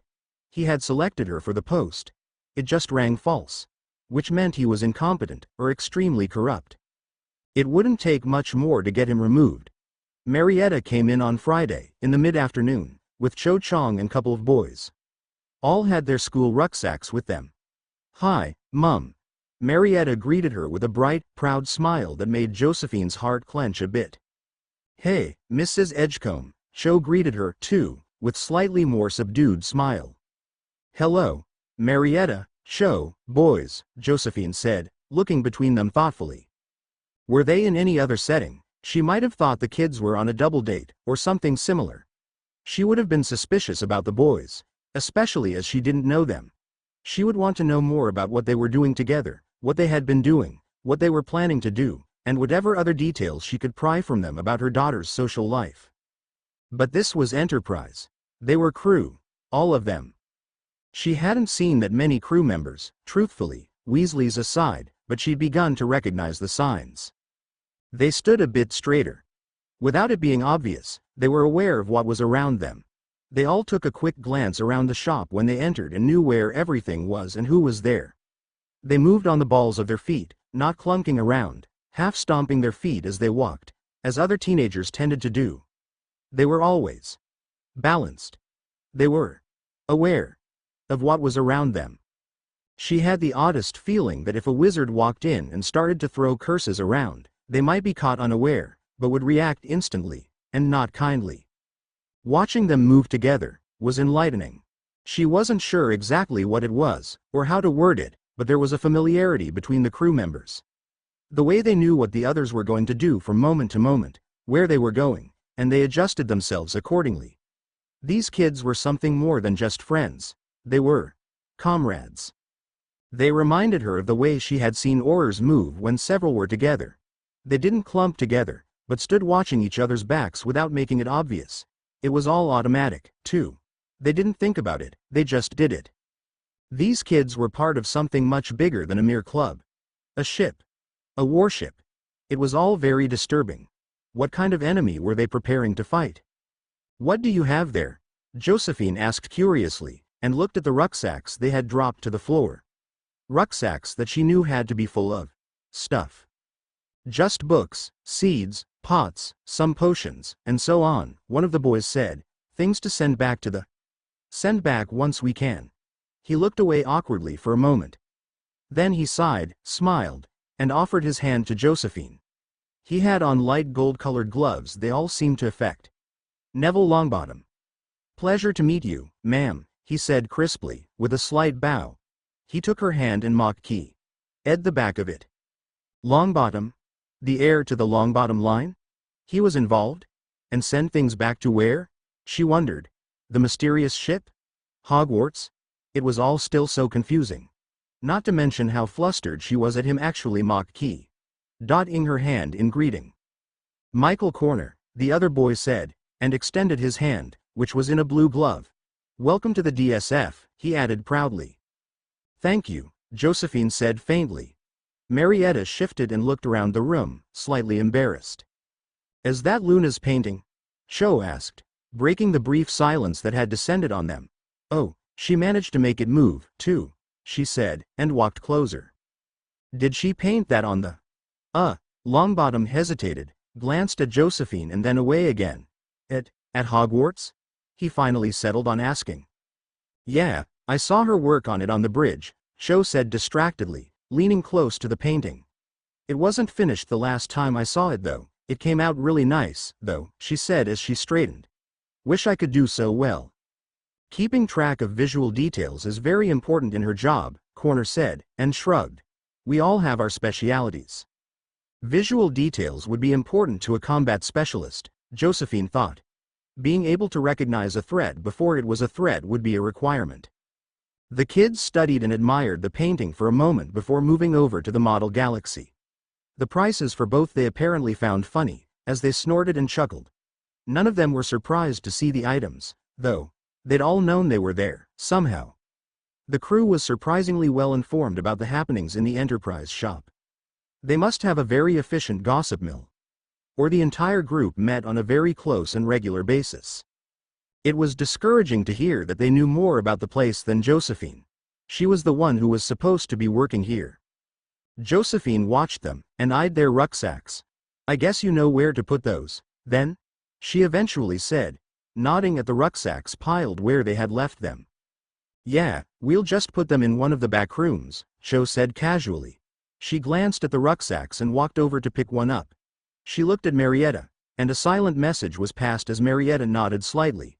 She bent and picked up Marietta's rucksack, too. The others followed her and retrieved their own rucksacks.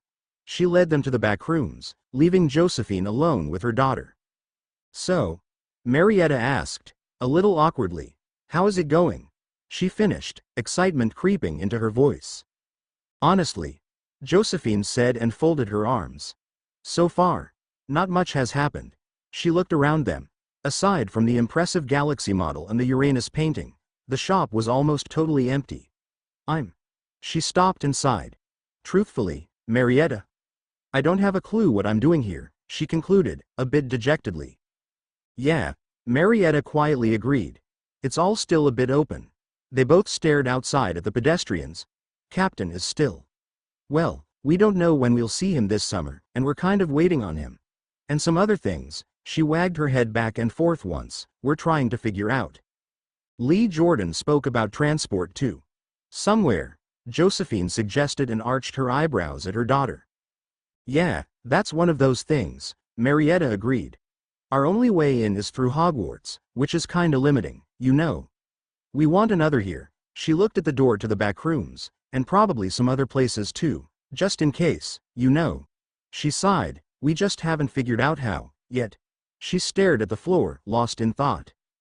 Josephine hummed and thought about the bars of gold they had, the wealth that they represented, and the doors that such wealth could open. Flows are out of question, I hear, she said slowly. Have you considered vanishing cabinets? She ventured. Marietta shrugged. We tried a set, actually, she admitted. It didn't work out so well. We destroyed them.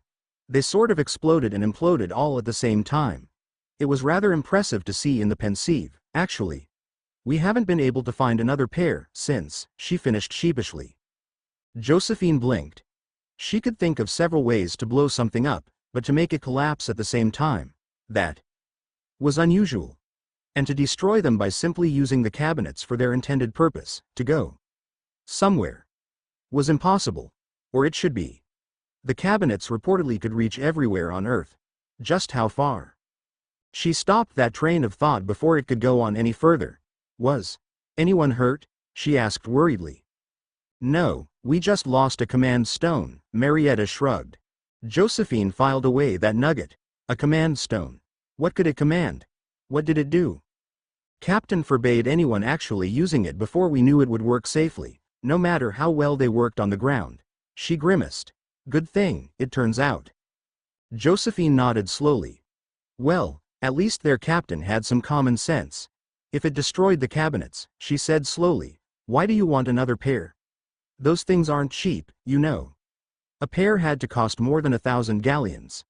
Several thousands, even. But, then again, her daughter probably had enough gold bars to buy a dozen of the cabinets just by herself. Well, she shrugged again. If nothing else, we can use a pair to go between the shop and Hogwarts, Marietta answered. It's not ideal, but everyone agrees it will probably be better than nothing. But vanishing cabinets aren't easy to come by, it turns out. She rubbed her forehead over her right eye. No, they wouldn't be. They're nearly impossible to make, from what I hear, Josephine answered.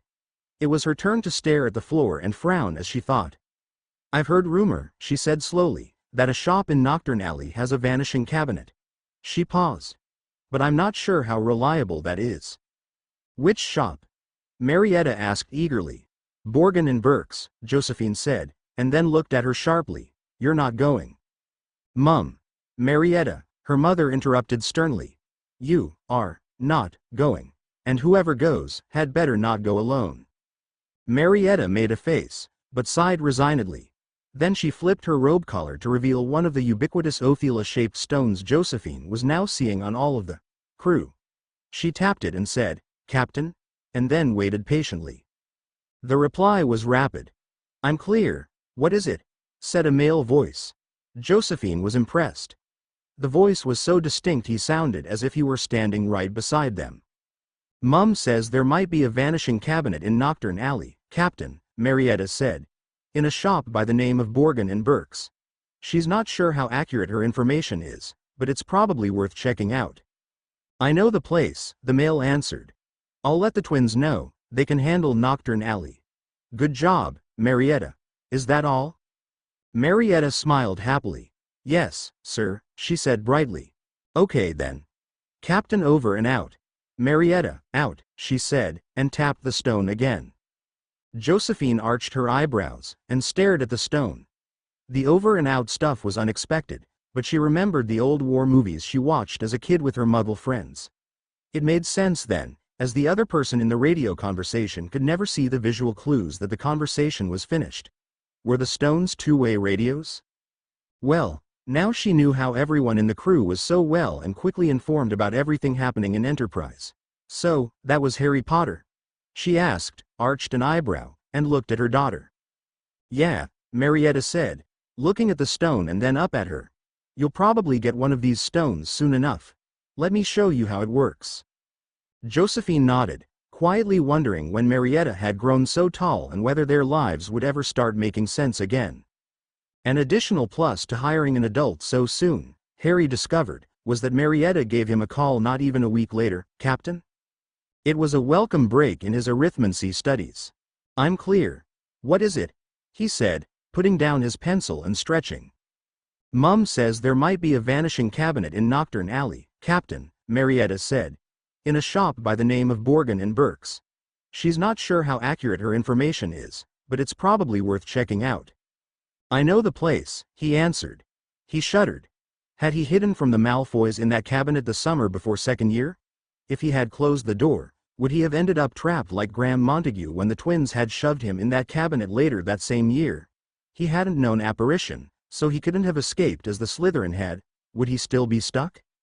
He shook his head. That wasn't important, now. I'll let the twins know. They can handle Nocturne Alley. Good job, Marietta. Is that all? Marietta smiled happily. Yes, sir, she said brightly. Okay then. Captain over and out. Marietta, out, she said. Her mother's contacts, knowledge, and friends who had been out of school for years, was already providing them with benefits. Her attitude was also a help. She simply had more experience, and wasn't afraid to share it with them. He was so glad she had been hired. Even better, now that she knew they wanted them, she was on the lookout for another set of cabinets. Based on the history books of what had happened in the First Wizarding War 10 years ago, there should be a number of them, scattered around. Having one would make it so much easier to move from Diagon Alley to Hogwarts and the ship. Right now, anyone wanting to go to the ship had to either flow or apparate to Hogsmeade, then use the hidden tunnel from Honeydukes to the One-Eyed Witch on the 3rd floor and sneak from there to the Room of Requirement. With the tech cloaks it wasn't as difficult as it could have been, but the chance of them being found out was still higher than he wanted. Plus, it was such a waste of time. It was a pity that the first pair had failed so spectacularly. But a valuable lesson had been learned. Vanishing cabinets had a definite limit to their distance. Until they could nail it down, the cabinets would be strictly constrained to the UK only. That particular memory was on the list for new hires to see as an example of why they had certain rules and procedures in place. He wondered if the conjugator could duplicate the cabinets. Was that magic solely in the spells cast, or did the wood have to be magical as well? He tapped his link stone. Fred? George? Yes, mon capitaine? Came the stereo response. He wondered, briefly, how the calm link stone managed that. He'd noticed that before, when multiple people were conversing. It always sounded as if they were standing in a half-circle in front of him instead of all coming from a single speaker like he would expect. He sighed softly. Marietta's mother told her that Borgin and Burke's, in Nocturne Alley, has a vanishing cabinet. Why don't you see about getting it, today? Over. Oh, that sounds exciting, it most certainly does. We haven't been to that establishment, yet, this summer. Perhaps we should rectify that oversight. Most certainly, my brother, most certainly. Harry interrupted their little verbal volley. When you get it, take it to the replicator and make a duplicate. See if the cabinet is powered just by the spells, or if the wood has any magical properties that contribute. An excellent idea, mon capitaine, a splendid suggestion, our most illustrious leader. An inspired proposal, esteemed Big Cheese, an incredible brainstorm, our trailblazing leader of light. Yeah, right, Harry said sarcastically, interrupting, again. Just see what you can do. Check the Room of Lost Things for a book about how to make vanishing cabinets, and anywhere else you can think of. Having more than one set would make things much simpler. He paused. If we could figure out their hard limit on distance, and find a spell to lock them when they are out of that range, we could have several on the requirement and save a lot of time. Not to mention reducing our dependence on the Room of Requirement. Over. Copy that. Roger. Wilco, Roger Wilco, Wilco Roger. 10-4. 1069. Harry sighed. Over and out. Maybe they could pair the cabinets with command stones and have the command stones perform as locks on the doors. If they were more than a certain distance apart, the doors are locked. That afternoon, the Enterprise got its first customer. Though the shop wasn't really open yet, they hadn't locked its doors. They wanted to encourage curious wizards and witches to pop in anytime someone was there. They never knew if the next person through would be one they wanted to employ. He peeked into the store curiously. Hi. He offered awkwardly as he stepped inside. I haven't seen this place before. Is it open yet? He looked around. Not officially, but you're welcome to come in, Josephine said from behind the counter. At least that part of her job she understood. Talk to people who were attracted by the sign. We don't have much, yet. We're still settling in and waiting for stock to arrive. So, I see, the wizard said, looking at the Galaxy model and then at the painting Lieutenant Lovegood had left behind. That is so wicked. So, is this going to be astronomy shop or something? He asked. Your sign is brilliant, by the way. Josephine smiled. Isn't it? What do you think about it? I didn't think there were wizard or witch Star Trek fans, he admitted. But, yeah, he said and looked around again. It does make sense, I guess. He grinned widely. I love this place already. Josephine started to wonder if she should rent a telly and VCR, and brush up on her Star Trek lore. She nodded. Me, too, she agreed, and leaned her elbows on the counter. So, are you interested in space? I guess, he said, tilting his head slightly. I haven't really thought about it much, lately, he admitted wryly. He stared at the Galaxy model. I mean, when I was a kid, I reckon I thought about it a lot. I had all kinds of posters and stuff. Star Trek, Lost in Space, Star Wars, Dark Star, you name it, I had posters. But after my Hogwarts letter, he shook his head sadly. I know what you mean, Josephine said, nodding. Now that she thought about it, Hogwarts, and the wizarding world as a whole, had, in a way, extinguished a lot of her previous interests, too. Before Hogwarts, she'd wanted to be everything from an astronaut to a zoologist. But then there'd been magic. And it had become her world. She'd become a witch, like her mother. And then a cog in the ministry. No different from any clerical worker in the Muggle world. Just with magic on the side. With a boss she never saw, and superiors who scorned her very existence. Now, she wondered if there'd been other little girls and boys who'd wanted to become astronauts and had become witches and wizards instead. Did they regret it a tiny bit, too, now? Feel free to stop by any time you're in the alley, she said encouragingly. Our hours are generally going to be from 10 to 7, every day. We'll probably expand that once we hire a few more people. She paused. If you're unhappy with your current employment, you might consider here. He stayed a little while longer before waving as he left. The twins, George and Fred Weasley, brought in the vanishing cabinet just before closing. They floated it right into the shop from the alley. Thanks for the tip, Mrs. E., one of them said appreciatively. It took a bit of haggling, but we got it pretty cheap, the other said cheerfully. Just the one? Josephine asked worriedly, frowning. They only had the one. The other's broken, but we think we know where it is. They both grinned manically. Give us a couple of weeks and we'll have it fixed right up. Then we'll have an easy and direct line to Hogwarts. Right here in one of the back rooms. They high-fived each other. Sounds convenient, Josephine said, watching them worriedly. You can head home, if you want to, one said as they floated the cabinet past her. We'll close the shop before we leave. All right, Josephine agreed with a sigh. Good luck with the cabinet. Thanks, Mrs. E., they cheerfully chorused. So far, her work at Enterprise had been both easy and very stressful. Josephine still wasn't sure what was going on, and the shop was almost always empty except for herself. All she knew for certain was that it probably had something to do with space and that it was very big. That, and that it would only get bigger once the crew got the ball really rolling. The freedom with which they handed out gold bars proved that. The rather barren condition of the shop itself didn't settle her nerves in the slightest. And the crew? Well, crew was an apt name for them. Granger had said that they weren't an army, but she hadn't denied that it wasn't militant, and Lieutenant Lovegood's self-described job as combat officer certainly suggested it was. Plus, captain could mean anything. Chess clubs had captains, too.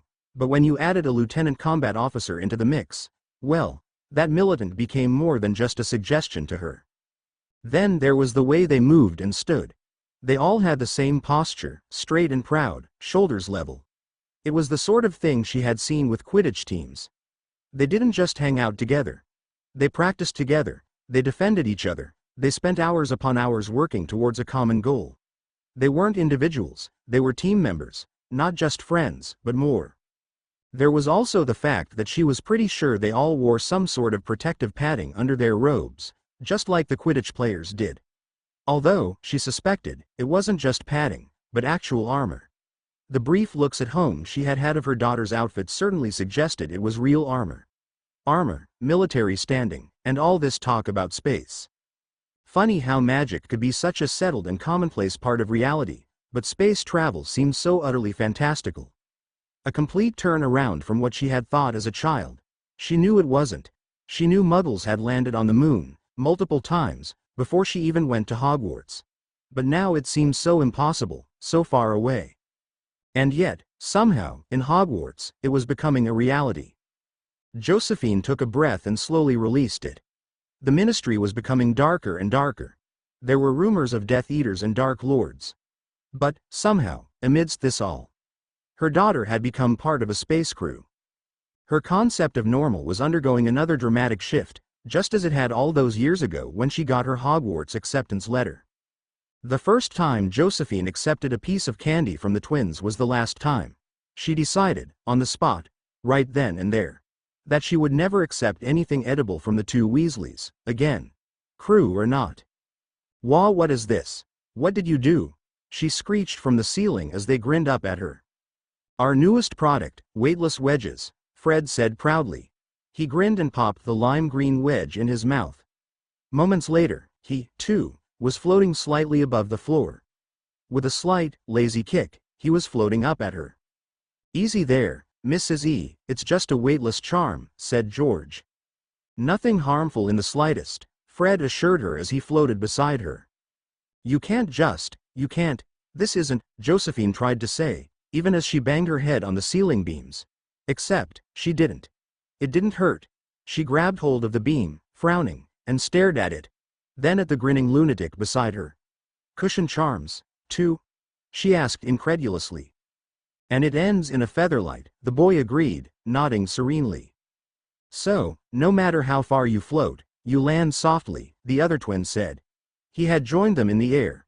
He was doing casual somersaults in the air, whirling in place, and as he did Josephine could for a moment see his trousers under his robes. "We're not actually looking to kill anyone here, you know. Just to give them a gentle feeling of what it's like to be in zero gravity." The yellow gloves he wore apparently were part of a full get-up. She could see glimpses of the same yellow material on his legs. That and red padding? Was that armor? Whatever it was, he had it pulled all over the yellow suit he was wearing. Red and yellow, or rather, gold and crimson. Of course. Gryffindor colors. They were Gryffindor, they had told her. "Zero gravity," Josephine said, as she braced herself awkwardly between a pair of ceiling beams. "Really?" She looked at them with raised eyebrows. "Yup," one of the Weasley twins said, still grinning. A couple of others were talking about making a zero-gravity room in Hogwarts for extra credit in charms. The two exchanged smirks.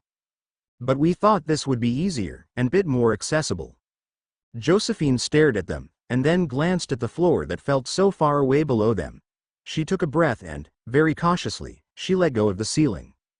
She was hovering, touching nothing but air. Now that she knew what it was happening, it wasn't too bad. It felt a bit like vertigo, though, and she thought that if this went on too long, she'd end up sick to her stomach. But with the initial panic over, it wasn't bad. Accessible, though.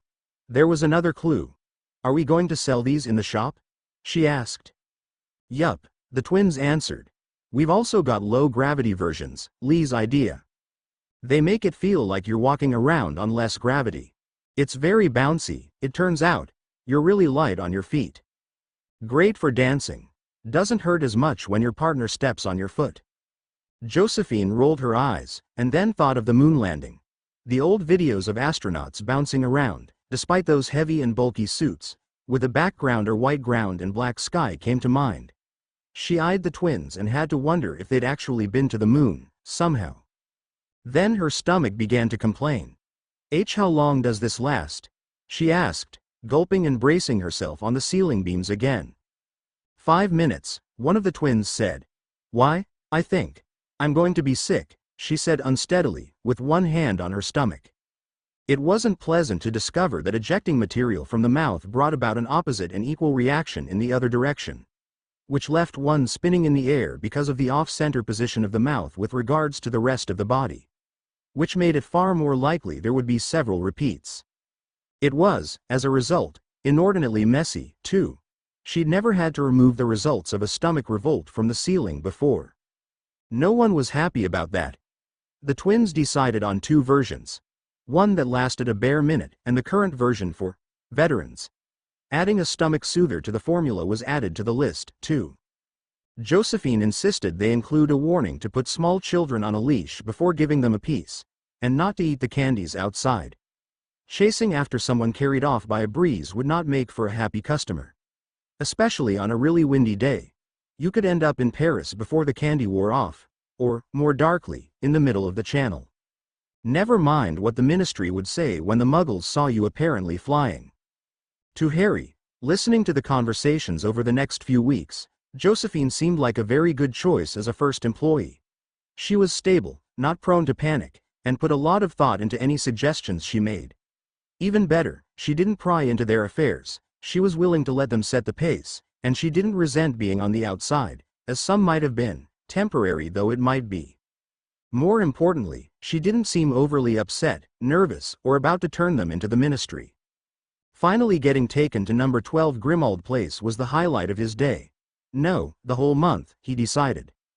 Wandering through a muggle neighborhood in the early night looking for a professor beforehand, though, was definitely strange. Harry had to admit, the man's cleverness at concealing his presence was rather impressive. But if he was that worried about being discovered by the Death Eaters, why hadn't he simply left the country? It would be a while before Voldemort turned his attentions to the colonies or Europe. And if he was as good at hiding as he appeared, he should be able to evade any Death Eaters sent his way, except Tom, of course. Still, he appeared far more competent at defense against the dark arts than any other professor they had had, except Remus and Death Eater fake Moody. They arrived at Grimmauld Place just a short while after midnight. The next morning, Harry stood quietly in the entry hall in front of Mrs. Black's portrait, not that you could see it. His hands were on his hips and he was admiring his wand work on the wall. Sirius peeped at him from the door to the kitchen with a puzzled look. Harry waved him closer. "I don't know why we didn't think of this before," he said loudly. Sirius hurried from the door. "Shish, not so loud," he frantically whispered, and looked at the portrait in fear. Then frowned. He stared at the wall. "What did you do?" he asked, staring at the sheet dangling from the ceiling and covering the portrait's place on the wall. In fact, now that he looked, the sheet ran from the edge of the wall at the ceiling to the floor, bulging out slightly as it went over the frame and its curtains, but otherwise flat. The sides edges of the sheet were firmly attached to wall in wide bands. Harry smirked. "It came to me at the Dursleys." Switching between staring at Harry and the sheet-hidden portrait, Sirius said, "And?" He made hurry-up motions with his hands. "Well, I was watching a show about frescoes and they mentioned a church in World War II Italy, where the Germans had set off a bomb nearby. It knocked loose the plaster on the church wall and revealed a fresco hidden under the one they had seen for centuries. Someone had covered up the old one with plaster and painted a new fresco on it." Sirius looked at him, and then at the sheet. "Well, we can't unstick the portrait, it's impervious to physical damage. We can't spell it, either, and the wall has so many spells on it that removing it or even making a window might compromise the rest of the spells protecting the house, right?" Sirius nodded, then his eyes shot open. "But if we put something in front of it and spell that," he said excitedly. "With a silencing spell both ways, she'll never hear anything in the entryway and we'll never hear her," Harry concluded triumphantly. Sirius laughed happily, and slammed his hand against the portrait frame under the sheet. "Take that, you old biddy," he crowed. They saw the curtains on the frame fly open under the sheet. Remus poked his head over the railing to look at them from the landing above. "What's going on?" "Harry shut the old biddy up," Sirius announced happily. "Oh, and I charmed the sheet transparent for her so she can't see it." He grinned. It was great to see Sirius laughing so freely. "You mean," Sirius said, breathless with excitement, "she can see us and that we're ignoring her?" Harry nodded. "Brilliant." Sirius started to laugh hysterically. He had calmed down by the time Remus had reached them and Harry had explained what he had done. Remus sighed and face-palmed himself. "The simplest answers," he murmured while he shook his head. "I wish I could see her face," Sirius said, and shook his head, grinning. Harry just looked at him and shrugged. "So cast a transparency spell on the sheet. I honestly didn't think you would want to see her." Sirius had his wand up and the spell cast before Harry could finish. He had to look closely to see that there was anything over the wall or the portrait and frame, now. Sirius cracked up again at his mother's outraged expression and silently moving mouth. "Priceless," he shouted, and pointed at her as he laughed hysterically.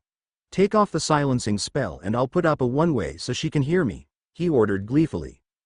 Harry and Remus headed to the kitchen and left Sirius insulting, laughing, and mugging at the silent, but furiously screaming and shouting, portrait. Harry suspected that Sirius had found a new pastime, one that probably did as much for improving his mental attitude and outlook on life as seeing the professional healers at St. Mungo's had ever done.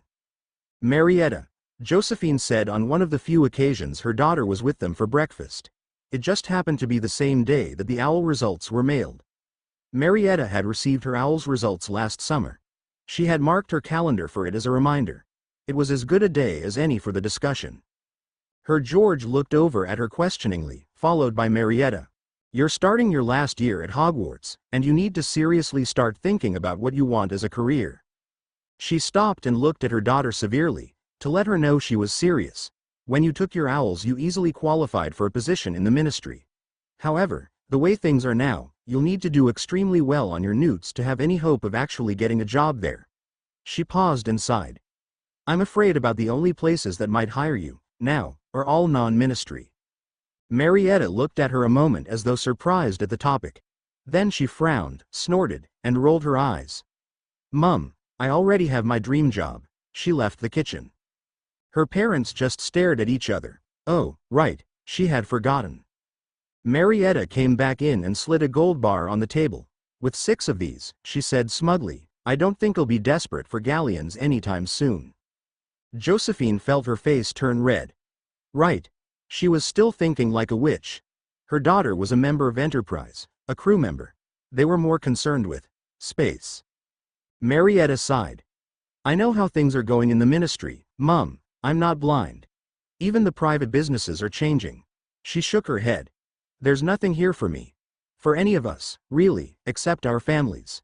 She glanced around the room. We know he's back, and Captain says we have to be prepared, she said blandly. We practice daily at Neville's place, the Longbottom estate. It has plenty of room, and with a few illusions up, we can simulate almost anything, anywhere. Plus, no one can see us, not even from the house. It's quite fun, actually. And watching Ginny and Luna go at it, it's awesome. The 2 adults stared at each other. Neville Longbottom? George said unsteadily. You visit the Longbottoms, daily. A very rarefied atmosphere for a lowly half-blood family such as themselves. She nodded nonchalantly. Most of us have learned to apparate, now, and the rest Jordan and the Weasleys side along or we use other methods. You can apparate? Her father exclaimed, incredulous. It's dangerous at your age. That's why the ministry restricts it. She shrugged. I'd rather be splinched and alive at St. Mungo's than dead in a ditch because of Death Eaters. Her voice turned dark, or worse. That silenced them up. Josephine looked around the kitchen and resolved to see about protective measures around the house, that very day. They did have the galleons to spare, after all. Plus, it was far better to be prepared for the worst than merely hope for the best. The next day, the Sunday Daily Prophet was buried under letters from outraged parents at what that witch and the ministry had done to their child's OWL or NEWT scores. The official, ministry-appointed, professor had done nothing to prepare their children for the tests. She had ruined their chances at the careers they wanted. The ministry deliberately had sabotaged their children's lives. Even the pure bloods were incensed. Wizards and witches were lackadaisical about many things, but not their children's careers.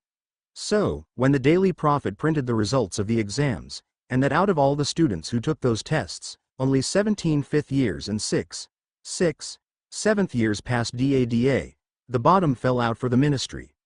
A long companion article about her teaching methods, and her qualifications, and lack thereof, fed that anger. There was a mob, Monday afternoon, in the ministry's lobby demanding that the ministry do something. It was, after all, the ministry's fault, not their child's, that the child had failed the test. That many in the crowd were ministry employees just amplified the situation. It wasn't just the 5th and 7th year parents, either. All the other parents were there, too. Their children in the other years had been hurt, too. They were all, now, a year behind in their studies for that course.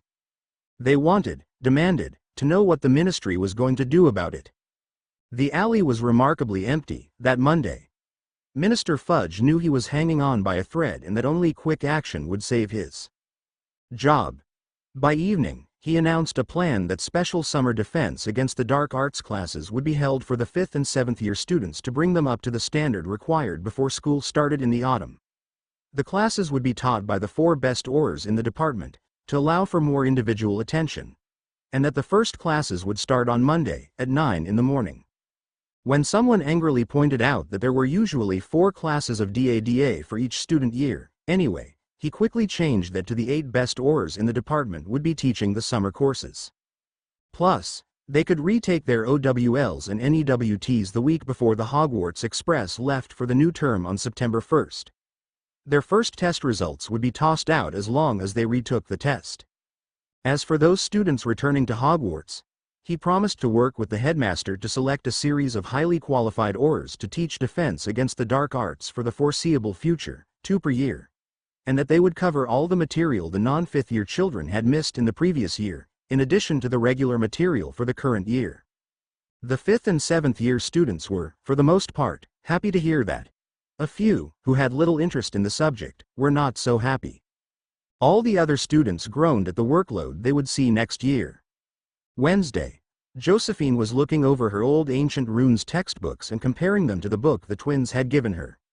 There were some rather interesting grammatical differences between the two, which she was careful to note, as well as many new ones. This set of runes appeared to be more extensive in scope. "Captain wants you to cash these in," Lee Jordan said, coming out of the back hallway and setting a boot-sized, wooden shoebox on the counter in front of Josephine. She looked up at him, and then down into the open box. She could only stare speechlessly for a few moments. The box was full of gold bars.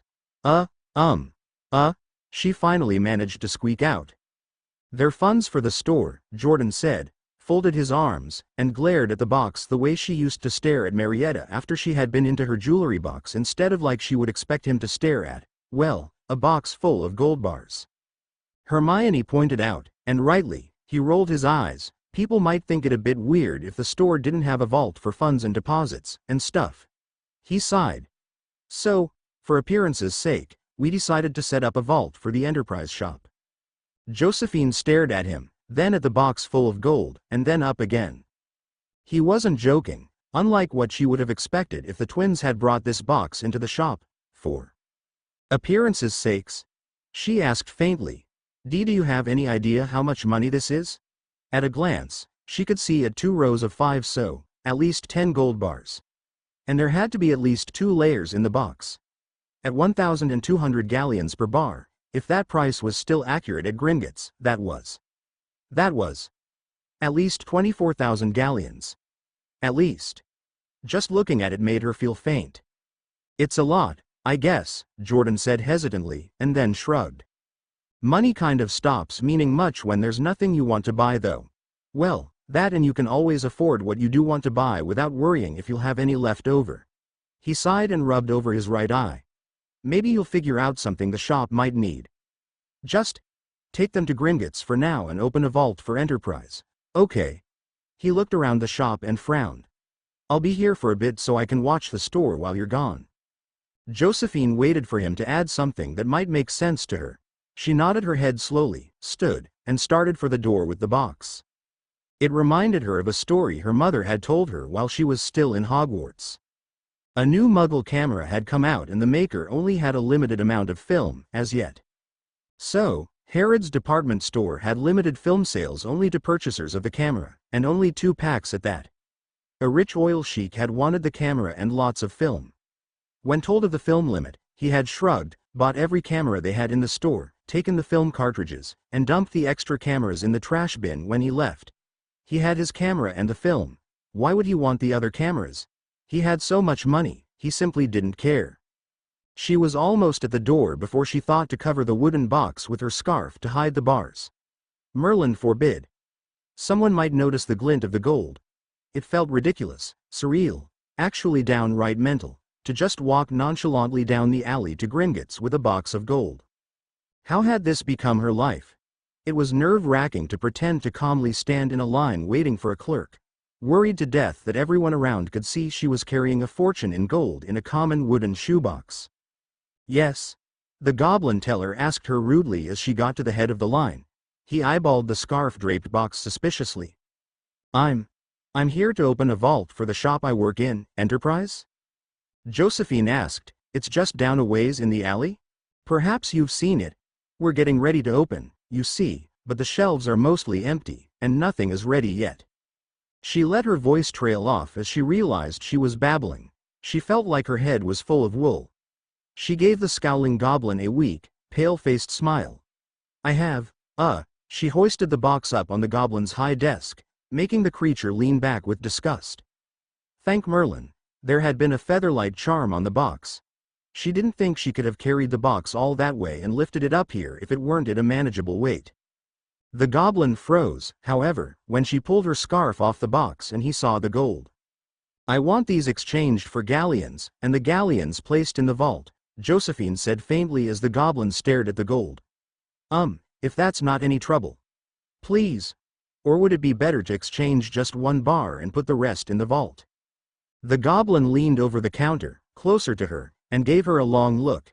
He pulled out a bar and inspected it closely. He ran his fingers on it, smelled it, and looked it over very carefully once more. Then he set it down again, and leaned over the box once more to look at her accusingly. Enterprise, was it? He half growled. Tell me, madam, he said, his eyes narrowed to slits. Where did you get these? From my employers? Josephine answered, her voice quavering. And do you know where they got them? The goblin demanded. I'm not. I don't know, she said worriedly, licking her lips uncertainly. Just how much trouble was she in? She felt close to outright fainting. She had never done that before. She felt as if she had swallowed a whole box of those weightless wedges. Her life seemed to be encountering a lot of firsts lately. Humph, the goblin answered with obvious displeasure. He eyed the box and her, critically for a moment. We will exchange these, all of them, he said grudgingly. But warn your employers, and everyone else who has been bringing these in, he said testily, that Gringotts will no longer accept raw gold. He leaned back. Not before we have had the chance to negotiate a proper and reasonable exchange rate with the source. Josephine swallowed. May I ask why not? She managed to squeak out past her dry throat. You're unbalancing the gold market, the goblin said with a scowl, even as he leaned away to get a large book and an impressively long quill. Now, what size of vault do you have in mind? And how often do you plan to access it outside of teller deposits and withdrawals? It was another hour before she escaped Gringotts. She resolved to keep a bottle of fire whiskey in one of the drawers under the register. She certainly needed a shot today. Well, it was inevitable, I suppose, Jordan dryly said to the stone on his chest, after she had explained what had happened in Gringotts and what the goblin had said. Josephine tried not to look like she was eavesdropping and kept her nose in a runes book after she retook her seat behind the register. We have been bringing in a lot gold, lately, but would that really have this much of an effect? Came another voice. Yes, unfortunately, it could. The magical world's economy is a closed system, after all. A witch's voice came from the stone, Hermione Granger, it sounded like, talking from who knew where. It has a certain number of hard resources that aren't used up, merely traded back and forth from one place to another. Sometimes it's nothing more than moving it from one vault to another, and back. We've challenged that status quo by bringing in additional gold from the outside. It was only a matter of time before Gringotts put a stop to it. Can't we take the gold somewhere else? A new voice asked, female Josephine hadn't met yet. We could take it to the Muggles, and then bring the Muggle money to Gringotts to exchange for galleons. But then they would wonder why all those British pounds were coming in so suddenly. Plus, we would have an additional problem in that private ownership of gold bullion is highly monitored in England, and the authorities would clamor to know where we were getting it. So, we'd be trading one problem for 2 or 3 others. If we keep it with what we've been doing so far, say, by doing this in another country, we might start disturbing the world economy, Jordan said. Gold is the standard for all wizarding currencies. If we lower the value of gold too much, well, it will have consequences. Has the magical world ever had a depression? Granger wondered. Not like Muggle world has, I don't think, Jordan said. I'm more worried about hyperinflation, really. Translation: Harry Potter's voice sounded calm. The costs of goods go up, rapid inflation, which then erodes the value of your income. Granger explained. It's quite complicated, but a real threat. Anyway, we could cause it by decreasing the value of gold, which then would erode the value of our galleons. We keep this up, and this time next year it might take 2 galleons to buy something that costs a galleon now. Or more. While everyone's income remains the same. The thought of that happening would have terrified Josephine a month ago. They had been close to the line, as it was. If prices had gone up significantly, but not her salary. She tried not to shiver and reveal she was listening. Goblins are pretty good at keeping track of that sort of thing though, Jordan said. Which is why it's a good thing we've been taking our gold to Gringotts instead of jewelers or the Muggles. They control the real value of the galleon. Because the gold has gone to them, and not to the market itself, it hasn't had any effect on prices of things. At least, not yet. But if we keep this up, it might, Potter resignedly concluded, And if we start taking gold to the muggles, or to actual stores, it probably will. Yes, sir, Jordan agreed. It probably will. Do we really need galleons, though? Someone asked. The stuff we have, the stuff we can make. Does money even matter to us anymore? Josephine just goggled at the book in front of her, dumbstruck. We're still part of the magical world, Granger said sternly. We can't just ignore it and do what we want. We could completely, and accidentally, destroy the economy here, and that would affect so many more lives than just ours. We have to be responsible here. There was a moment of silence. Josephine just stared at her book. She didn't even know what to think. She was gobsmacked at what she was hearing. This was insane. They were casually talking about whether or not they should be worried they could destroy the wizarding world's economy. Her mind felt muddled, as if she were a little kid listening to some technical talk show on the telly at one of her muggle friends' homes. And they were just kids. Kids? What kind of kids had the power to disrupt the whole economy? No one said anything for a while.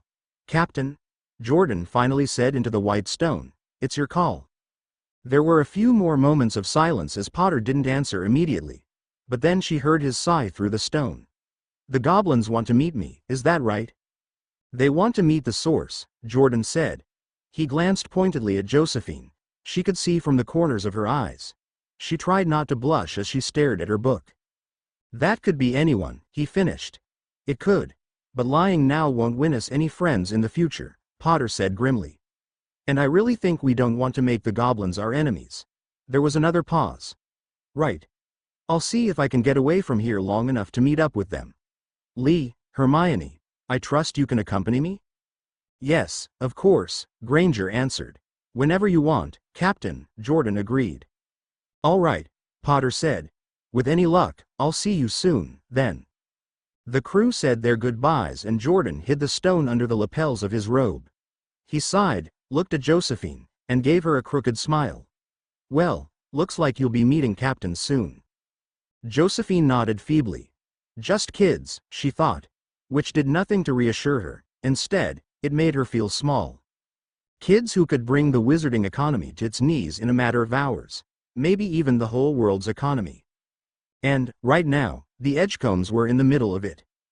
Harry Potter arrived the next day, accompanied by two suspicious-looking adult wizards, one of whom Josephine knew by sight. So, this is the place the twins got, eh? Alistair Mad-Eye Moody said as he cast distrustful looks everywhere. His magic eye rolled around at a dizzying speed while he surveyed the inside of the shop, with wand in his hand. Doesn't look like much, he said derisively. What are they going to sell here? Ah, he was not part of the crew, then. Were there any adults involved, at all? Or was she the token adult? What an appalling idea. No idea, yet, Potter answered. He shrugged and pushed his hands into the pockets of his muggle coat. He looked around curiously, and drifted over to the picture of Uranus. Beautiful, she heard him murmur. Josephine recognized him from the pictures the Daily Prophet ran during the Tri-Wizard tournament. There'd been one of him standing awkwardly in ill-fitting, ugly muggle clothing. She had wondered why, at the time. The Potters were reputedly rich. She had written it off as teenage rebellion and angst. The stories published in the paper hadn't done much to change her mind. It was nice, though, to see that he actually had some proper clothes. But how to reconcile that image of an angst-ridden, rebellious teenager with the calm, collected, and nicely dressed individual before her was difficult. Unless everything written in the paper had been wrong. But, then, why the ill-fitting clothes in the pictures? The other wizard with them she had never seen or met before. She would have thought him an Auror based on the extensive scarring she could see, except he didn't have their, I'm watching you, attitude. He also gave her the weird impression of being untamed, something no Auror would ever want to project. He, too, looked around the shop, but he quickly focused on her. Hello there, the unknown man said. He definitely wasn't part of the crew. His robes were worn and patched, and he looked ragged, worn. Do you work here? He stuck his hand out over the counter to her. Ah, yes. Josephine Edgecombe. How do you do? She answered and shook his hand. I just mind the shop here, she said dismissively. Mind you, though, there really isn't much to mind right now. She smiled back at him. Remus Lupin, he introduced himself and smiled. He had a nice smile. We're just showing Harry, here, to Gringotts. We're looking for someone, however. Is Lee Jordan here? He's in the back, Josephine said. She looked between Potter, who eyed her calmly, and the two adult wizards who, apparently, had no idea about what was going on. I can get him for you. The front door swung open, then, and Hermione Granger entered the shop in a whirl of robes. I'm so sorry I'm late, there was line to the flow. Oh, hello Professor Lupin, Professor Moody. She acted surprised to see them, but Josephine could see she really wasn't surprised at all. After yesterday, Josephine knew why, too. Hello there, Miss Granger, Lupin said, and arched his eyebrows. I didn't know you were coming. You used the flow? Yeah. There's a place near my house where you can flow from, but there was a family there, taking it and I got held up a bit, Granger said awkwardly and then grabbed Potter in a brief hug. Hi. It's good to see you. Hello, Hermione. You, too, and you're not late. We came in just a minute ago, Potter said, and patted her back.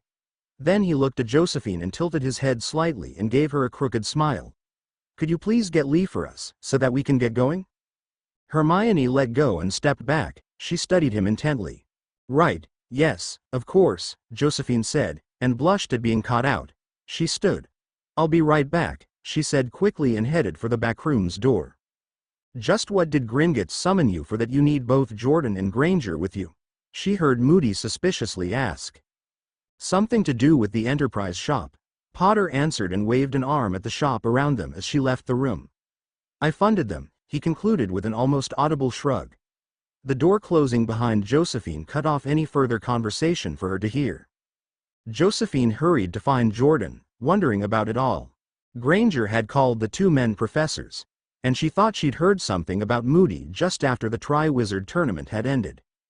Unfortunately, that had been such a hectic time at the Ministry, what with Berta going missing the previous summer, Mr. Crouch getting sick and then dying so mysteriously in the spring. Then the disaster at the final task with that boy dying. News that Barty Crouch, Jr., wasn't he dead? Being found, and rumors that you know who had returned, and then hadn't, that she wasn't sure of anything anymore. Were they really Hogwarts professors? Why were they escorting Harry Potter around, especially if they weren't part of its crew? If Harry could so easily come here, why had everyone seemed so uncertain if they would see him? And yet, Hermione had acted so worried at seeing him. It was all so confusing. She finally found him working on something that looked like a building plan. Mr. Jordan, Josephine said awkwardly. The captain is here, with Professors Moody and Lupin, and Miss Granger. They are? He asked and looked up. Then he made a face and said, Mr. Jordan, really? And shuddered. You can just call me Lee. Mrs. E. Mr. Jordan is. His voice trailed away.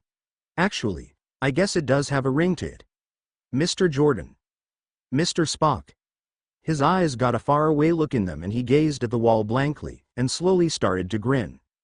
Josephine shook her head at his antics. They're waiting on you in the front, she said, breaking into his reflections. I think they want to head to the bank, straight away. Right, Mr. Jordan said, and rolled up the plans he'd been working on. He shrank them with a spell and pushed the miniature blueprint roll into his pocket. He took a deep breath.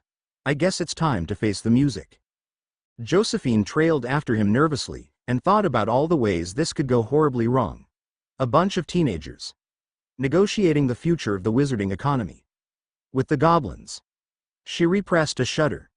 It was a terrifying idea. The more she'd thought about it, the worse it had seemed, and now it was actually happening. Being involved, and yet not, at the same time was absolutely nerve-wracking. Well, at least she was staying here, out of the direct line of spellfire. Well then, if we're all ready now, Moody testily said as they entered the front of the shop. Let's head to the bank and get this over with. Right, Potter said, and then paused. He looked at Josephine for a moment, then shrugged. Mrs. Edgecombe, would you like to accompany us? He asked politely, and tilted his head slightly. She said, and looked wildly between Jordan, who she'd kind of started to see as her boss, and Potter, who she had known, but only now really realized, was her boss's boss. And he was so young, younger than her daughter. Why? She managed to get out after a moment of speechless shock. You work here? It involves you, too, Potter said, and then glanced at Jordan. Doesn't it? Jordan tilted his head to the side as he thought. Yeah. He nodded firmly. You should come with us. Since you'll be doing business between Enterprise and Gringotts more than we will, it's stuff you'll need to know, I guess. And we should probably make sure the goblins know we trust you. Josephine swallowed, and nodded reluctantly. I'll just get my cloak then, she said a bit unsteadily. Why did she feel like she was swimming and had just discovered she had drifted rather far from shore? Gringotts was somehow both more and less intimidating when she entered it following both her bosses and the others. Potter and Jordan didn't seem to feel much about it at all. Potter remained calm and Jordan seemed distracted. Granger was barely paying any attention to anything at all except the book she had out and was leafing through rapidly. They could have been going to just another class in Hogwarts, for all they seemed to care. Moody and Lupin, on the other hand, were almost as nervous as she was, as ridiculous as that seemed. They didn't know what was at stake. Theirs was the normal reaction most wizards had to dealing with the goblins. Everything was the exact opposite of what it should be. They marched straight to the back of the bank. We're here to see some manager about a shop, Moody said gruffly to the goblin at the desk at the rear of the bank's lobby.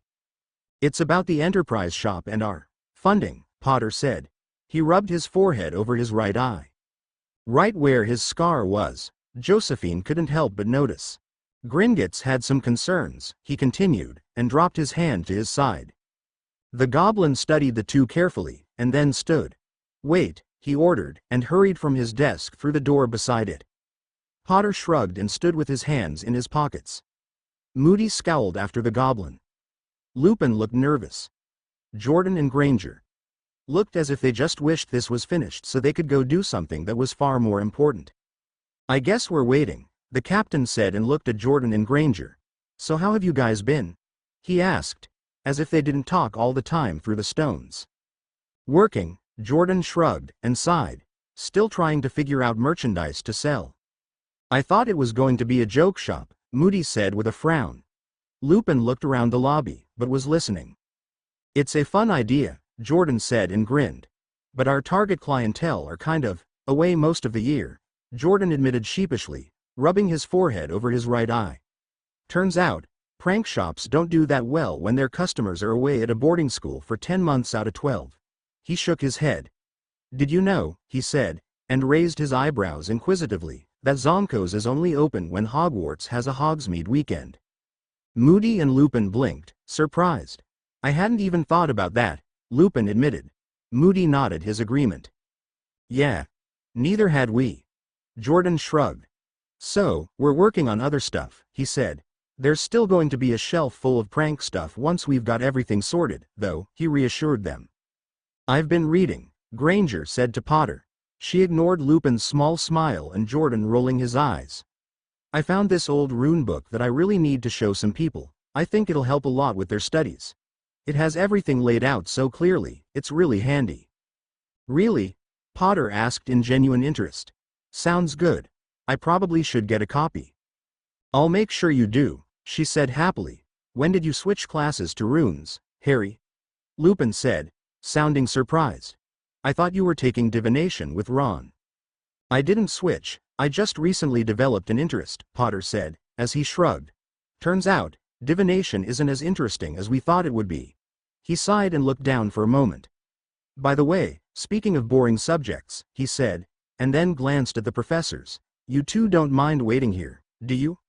I mean, I really hate to say anything, but... Yeah, it's kind of private, Jordan quickly interjected as Potter went silent. Sorry, professors, he said apologetically. No, it's all right, perfectly understandable, Lupin agreed, though he looked worried. But are you sure you won't need one of us to help? Dealing with goblins is always a tricky business, and we've got some experience in that, if you want. We've got Hermione, Potter said with a smile, and patted her on the shoulder. I think we've got that sorted. Josephine hung back, awkwardly, as they talked, feeling somehow too old for it all, even though Moody, at least, had to be at least twice as old as her. And your relatives? Granger asked with an odd expression that seemed to combine anticipation and dread. Potter looked at her and smiled warmly. Curiously happy and nice, he said. It's surreal, actually. But a good kind of surreal. He hummed a bit. Yes, much better than the other summers. Josephine shook her head slightly. The kids were good actors. She knew that they talked all the time. They had probably scripted this conversation to keep the adults from getting curious as to why they weren't talking as if they hadn't seen each other in weeks. She heard Moody mumble something about, they'd better be, if they don't want any trouble.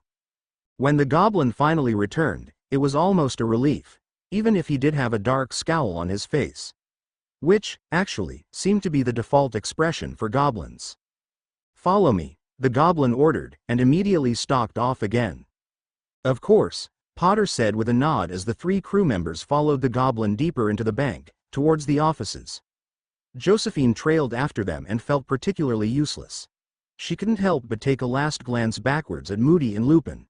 She wondered how badly they were out of the loop when she was inside, and still so very confused.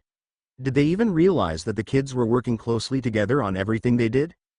It was as if there was a rift between the crew members, children, they were still children, and their professors. Or, maybe, it was between this new generation and all the previous ones. The older ones stood on a dock at the shore, and didn't even realize that the children were on a ship in the ocean, and getting further away every moment. The adults thought everyone was still on the dock. Josephine was starting to realize how lucky she was to be on the ship. Even if it seemed as if they were heading into deeper and deeper waters, the shore getting farther and farther away. And the people on the shore had no idea that the ship was there, what it stood for, or where it was going. Not that the ones doing the steering had any idea, either. If it weren't so dangerous, she would have thought it cute. After a very brief set of introductions in a small office, the goblin behind the desk, Sharptooth, said, "We want to know the source of the gold bars that have been coming in, lately. The gold bars are all very distinctive and clearly have the same source. They're not coming from any source we know of, and the influx is beginning to upset the balance of gold in the market." He glared at them. "If we cannot come to an agreement, then Gringotts will refuse all raw gold for the foreseeable future." He paused and grinned to show all his teeth. "Go ruin the Muggle economy." They exchanged glances. Josephine was shivering slightly, she couldn't help it. Lee sighed and started to explain, "Well, you see, all the gold bars you've seen, that you're complaining about, are ones our friends have, that we gave to them. The wizards and witches bringing them in are the families of our friends, if not our friends, themselves, like the Weasleys." The goblin stared at him. Lee continued, "There are only 269 of these gold bars, in total." He paused to think. The goblin stared at him, goggle-eyed. "There are still 98 out there?" he asked a moment later. "If you say so," Granger said. "Not everyone has turned in what they have, for one reason or another." "My daughter still has 5 in her underwear drawer," Josephine said abruptly. "We used the other 2 to buy those home protection spells Gringotts offers." She clapped her hands over her mouth. Why had she said that? The tension must be really getting to her. The goblin stared at her. She shrank back a bit and silently vowed not to say anything that wasn't an answer to a question. "We understand your issue with additional gold coming into the wizarding world," Granger said after a moment. "And we do not want, nor have any intention, to destabilize the market. Exchanging gold to galleons at Gringotts was just the easiest way to get galleons," Jordan said with a shrug. "But we understand if it can't go on. The problem we have is that we still need buy things. Like stock for Enterprise. We still need to exchange something to get galleons to spend," Granger added. "We don't need it immediately, of course. The Enterprise Vault will supply us with any funds we need for now. But we might need more in future, you see. So, what we're hoping for is some sort of settlement of a trade agreement, if you will," Jordan continued. "What can we bring to you that's valuable enough for a good amount of galleons, but which won't damage the economy? Naturally, if you'd prefer, we can sell the remaining gold bars we have in the Muggle world. There are some things, there, we wish to buy, too," Granger added. The goblin stared at them like they were all barking mad lunatics, and Josephine couldn't really blame him. She had only a small idea of the kids' resources, thanks to her daughter, but to hear them talk about wealth like it was an unfortunate necessity, a nuisance, rather than something to aspire to have. Well, that was disturbing on a fundamental level. It must be especially so for a Gringotts goblin. After a moment's silence, the goblin incredulously exclaimed, "You mean to say you have access to all potential forms of wealth?" He stared at them suspiciously. "More or less," Granger agreed, nodding her head side to side. "How?" he demanded. She smiled but didn't answer, and looked down, instead, to her book. "These are the types of goods we can provide: gold, silver, copper, platinum, palladium, iron." It was quite an impressive list. It seemed to contain every element that wasn't a gas that Josephine had ever heard mentioned. Even the goblin started to look impressed as she continued on, his eyes growing wider and wider. When it looked as if she wasn't going to stop any time soon, he leaned back on his seat, took off his gold-rimmed spectacles, polished them, and resumed staring at her through them. "All as pure as the gold bars you've seen.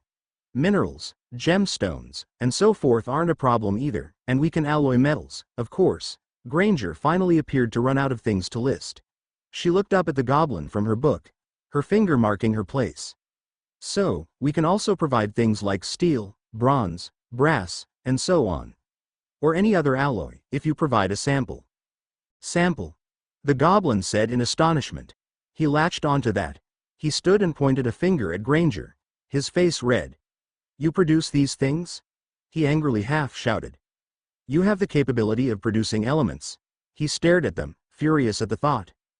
That made the crew pause. Josephine could see. Granger stilled and Jordan sat up straighter. They looked at Potter, no, the captain, who frowned and rubbed at his temple, again. "It's not exactly produce," the captain said, after a while. "But," he shrugged, "I suppose that's as good a word as any." "Then they are fake?" The goblin accused him with narrowed eyes, and he shook with outrage. "Definitely not fake," Potter said firmly to Sharptooth. He sighed and looked at Goblin. "Is the gold we brought you fake? Has it vanished yet? Did it turn into anything else when you melted it?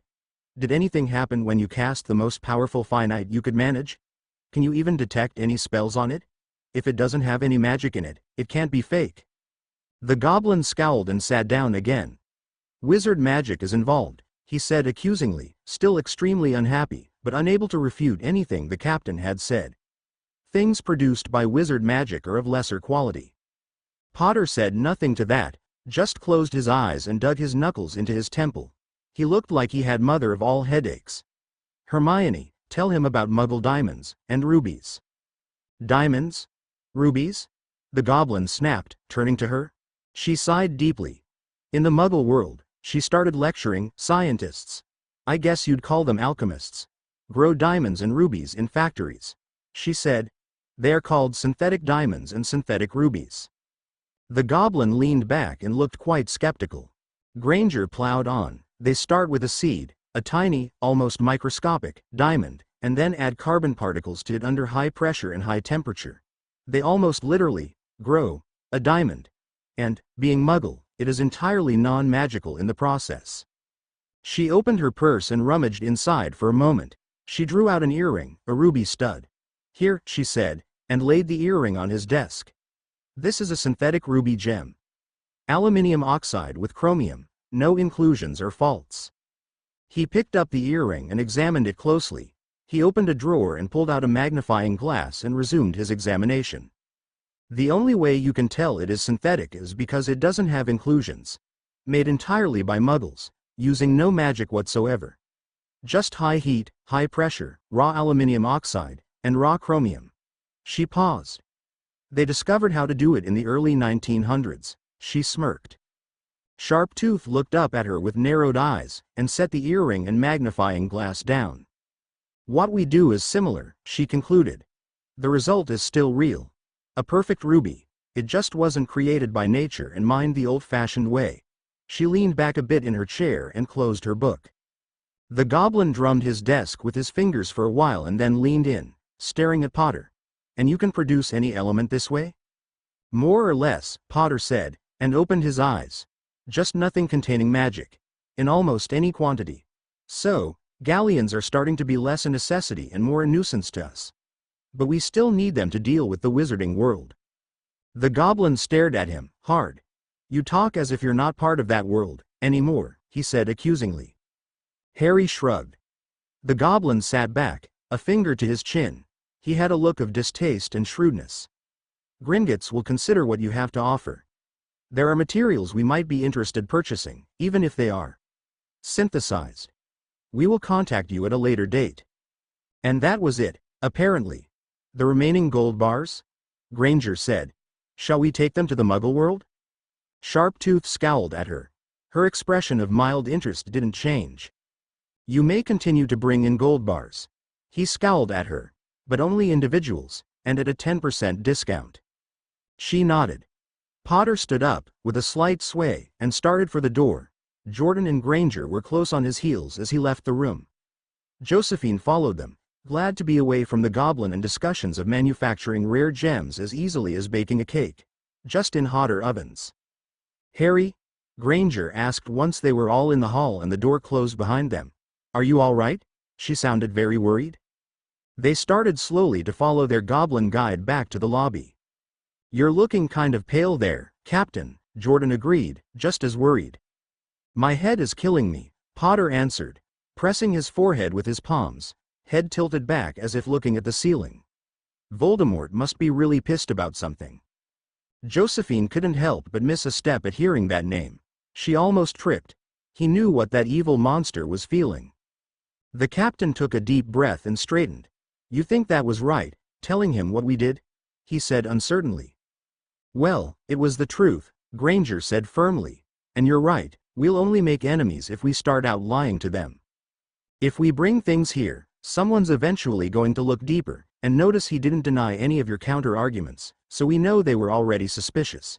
But the truth is in the atomic structure. To anyone who looks that deeply, it's obvious everything we make is artificial. It's simply too perfect to be natural. Natural always has intrusions and defects of one kind or another. She shrugged. Nature is sloppy. Then added. So, we didn't have a choice, not really. Right, Potter said. Right, he muttered a second later. They continued walking. Should we get a gold bar from the Muggles and use that as our pattern? That way it would have imperfections. Jordan rubbed his forehead. That would remove the possibility of analyzing a bar and tracking it back to us, and allay any suspicions. Hermione frowned and nodded slowly. We should do that for all non-crew member transactions in the wizarding world. Except the fact our employees are bringing in gold bars instead of galleons is not suspicious at all, right? She sighed. The Muggle gold market wouldn't notice us, but having so many established wizards and witches suddenly showing up with pounds to exchange for galleons would quickly get the goblins enraged, I'm sure, at us trying to get around their suspicions on the gold bars. Harry sighed. Maybe we should open a grocery store or restaurant? Turn food into galleons? The other two just looked at each other and shrugged. Jordan grinned. Well, we certainly don't have to worry about Gamp's law, do we? Hermione smirked. All we need are perfect samples. Maybe sell ready-to-eat meals that are put under a stasis as soon as they are replicated, Lee suggested. Restaurant-style meals at grocery store prices? Josephine quietly trailed after them. She couldn't help but wonder. Money was a nuisance instead of necessary. Just how wealthy these were kids. And not to worry about Gamp's law. Just what could they do? Or, perhaps, maybe she should ask, what couldn't they do? And just how powerful did that make them? Both literally and metaphorically. It still wasn't making any sense to her. Not only that they were doing all these things, but that no one, absolutely no one, seemed to notice. Except her. Was she really the only one involved that was an adult? Something like this, like what they were doing, should be supervised, but it was just these kids, doing this, having this power, right? It was almost a relief to see the captain doubting himself, even if only for a moment. Asking for advice, checking to be sure he wasn't making a mistake. Unfortunately, his advisors were all his age, so the accuracy and pertinence of said advice was more than a little bit suspect. She really needed to sit down and talk with her daughter. Once in the Gringotts lobby, Lupin hurried over and asked, "How did it go?" "There'll be other meetings, unfortunately," Potter said tiredly. He looked at Granger and Jordan almost hopefully. "You don't need me for anything else, right? We finished here?" "We can handle it," Jordan said quickly, with all the assurance that a teenager could have, falsely confident he could handle anything. "Yeah, we can do this," Granger said, almost as firmly, and tentatively touched Potter's hand. She gave a quick glance at the two adult wizards with them. Harry. We can do this. She smiled at him, and again glanced at the two older wizards. Potter slowly nodded, and turned to Lupin and Moody. Any chance of a little shopping before we go back to my godfather's place? He asked wistfully. Moody and Lupin exchanged looks. Lupin sadly shook his head. No lollygagging, too dangerous, Moody said sharply, in a no-nonsense tone. Potter sighed disappointedly, and then followed the two adult wizards out of the bank. Jordan's and Granger's smiles disappeared as soon as their captain had his back to them. Their faces were lined with worry as they watched the three leave. Josephine stared at them and the wizards leaving, and frowned deeply. Before, she'd thought that they were Harry Potter's bodyguards, to keep him safe. There were all those terrible, and conflicting, rumors, after all, so he probably needed them one way or the other. Now though. No, they were not with him by his choice, today, that much was evident. Where is he being kept? She asked slowly, because she was positive that that was what it was. That he was being kept somewhere where he wouldn't willingly go if it was up to him. At least now he's with his godfather, Granger said darkly, her expression angry, but a bit relieved. But it's still difficult for him being so isolated. His family aren't nice people, Jordan agreed, grimly, with a similar expression. Then he shook his head. Come on, he said curtly, let's go back to the shop. Josephine was surprised to see that the shop was closed, with a sign declaring, out to a late launch, we'll rocket back. Mid-July, a few days after the OWL results, Harry got a message that Gringotts wanted a meeting. Harry was still angry that even though he had received exceeds expectations for potions, Snape's refusal to accept anything less than outstanding scuppered his hopes for becoming an Auror. Not that he really wanted to be an Auror anymore. Waiting out Hogwarts so he could go to the DSFS requirement full-time was now his goal. But it was the principle of the thing. That wouldn't have been a problem except the timing turned out to be terribly inconvenient, they later found out. They had barely entered the bank when their comm links started vibrating. Unfortunately, they could only leave things up to the twins. If it was truly a problem that required Harry's immediate assistance, one of the twins would send the override command, and they would just have to deal with the fallout later. Then, less than a half an hour later, his scar ache had turned into a full-bore migraine that just would not let up. Something had upset Voldemort terribly. He was simply furious. It had taken hours to let up. Later that evening he heard the full details from the twins. It was a distress call from Susan, Forge said. They had just sat down to lunch when anti-disapparition and apparition spells went up. Then spells started splashing against their protective spells. One of her mother's security detail tried to curse her mother in the back, but the vest she was wearing, one of ours, stopped it, and the other Aurors put him out of the fight. It was Death Eaters, according to what one of the security detail shouted from the front door, she said Gred. That's when Susan sent the distress call. You were in Gringotts. Incommunicado. So, we closed shop, told Angelina, Alicia, Terry, Ernie, Anthony, and showed that we would be by to pick them up, and disapparated to Ginny and Luna's places. They had been listening in and were ready moments after we arrived. Ginny was securing the last of her armor in place when Fred charged into her bedroom carrying his helmet. They didn't waste time talking. With two of them, it didn't take long to double-check everything. Ginny grabbed her brother's arm, looked up at him and nodded. A moment later they were in a hollow surrounded by bushes and trees. She doubled over, but managed to keep her breakfast down. You and Luna start scouting, he said. She nodded unsteadily, activated her tech cloak, and dropped her hoverboard to the ground. As she stepped on it, George and Luna appeared. Gred tossed his brother his armored helmet. She nodded to the Luna, although the girl could only see her outline. I'll take east, you go west, she said. And then took off around the mansion they could barely see through the trees. Susan, listening in, told her mother that help had arrived. Moving quickly, only inches off the ground, it didn't take long for Ginny to find a group of 7 Death Eaters hiding at the edge of the mansion's lawn. They never even noticed as she ghosted by them and carefully marked their positions on the tactical map. She had almost made it halfway around the mansion when Luna updated the map with another group of hostiles. Then Ginny found a third group. After marking them on the map, she continued. Seconds later, she met Luna and they stopped. Gred and Forge had already dropped off the other 4 of the crew, and Alicia and Angelina had arrived. The two scouts, their most combat proficient, quickly brought everyone up to date. There were 3 groups of 7 Death Eaters surrounding the house and cutting off escape routes. That actually made things easier for the crew. They split up into 3 groups of 3 while the 10th took care of their coordination. The plan was that as soon as their third arrived, Ginny and Luna would approach the closest group to them. When all 3 teams were in position, they would hit the Death Eaters all at the same time, so none could warn the others. It would be just like the drills that had practiced at the Longbottom estate. The Death Eaters had no idea what hit them. The girls stopped right beside their targets and shot off their stunners at almost point-blank range when the signal came. They used their targets' bodies to hide the flash of red light from the others. The last Death Eater hit the ground before he even realized that his companions had been hit, too. Rather than simply tie them up with Incarcerus, or a similar spell, as the history books said was the Auror's standard operating procedure, they transfigured the unconscious wizards and witch into marbles. It was magically quite tiring for those still in Hogwarts. Those same history books had told them how other Death Eaters had revived the stunned members, letting them rejoin the fight. Which meant a lot of Aurors were wounded or killed by the very wizard they had only recently stunned. The teens were not about to let that happen to them. Once that was done, they dropped the Death Eater marbles into a bag woven of alternating layers of nanotubes with silver and gold wires in the middle. With several hundred layers, the bags were impervious to finites or any magical spells.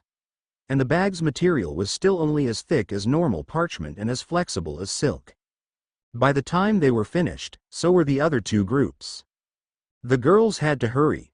As soon as the Aurors in the house realized the Death Eaters had stopped outright attacking the shield spell on the house, they'd break the anti-disapparition spell, and come out of the house looking for trouble. They rendezvoused back at the hollow they had been at. Then the twins and Angelina and Alicia grabbed one of the others, each, and disapparated, loudly. Ginny and Luna took off on their hoverboards to put as much distance between the mansion and any arriving, official, rescuers as possible. With their comm links providing visuals, it was simple for the twins to apparate to the others once they were several miles away, and return them to their homes. It was all over in under 15 minutes, from start to finish. Gred and Forge were almost too exhausted to talk afterwards. Invigoration drafts kept them awake, and they had refrained from using magic as much as possible. Angelina and Alicia did most of the cleanup work. It took an hour to restore all 21 Death Eaters, take their wands, remove their masks, and take pictures of their faces and their full bodies, with the tattoos clearly on display. Then they were transported to the ROR, locked into 2 of the barracks rooms on the DSFS requirement, and left to awaken when the stunners wore off. We had prepared meals for them after we closed the store that evening, but when we looked in the rooms, first, there was nobody there, Gred said, and acted surprised. I guess they must have thought they could just disapparate away, Forge said, as he waved an arm, because they couldn't feel any disapparition wards. He shook his head sadly at his failure to keep the prisoners secured on the ship. He was unhappy they had lost the prisoners, but not unhappy that they were gone for good. Harry arched his eyebrows in disbelief. But don't you need a wand to do that? Backup wands, Gred said quickly, slapping himself in the forehead and extending his arm over his head. Of course. I remember now. Many of the Death Eaters in the First War always carried backup wands. He smiled weakly as he huffed in pretended exasperation.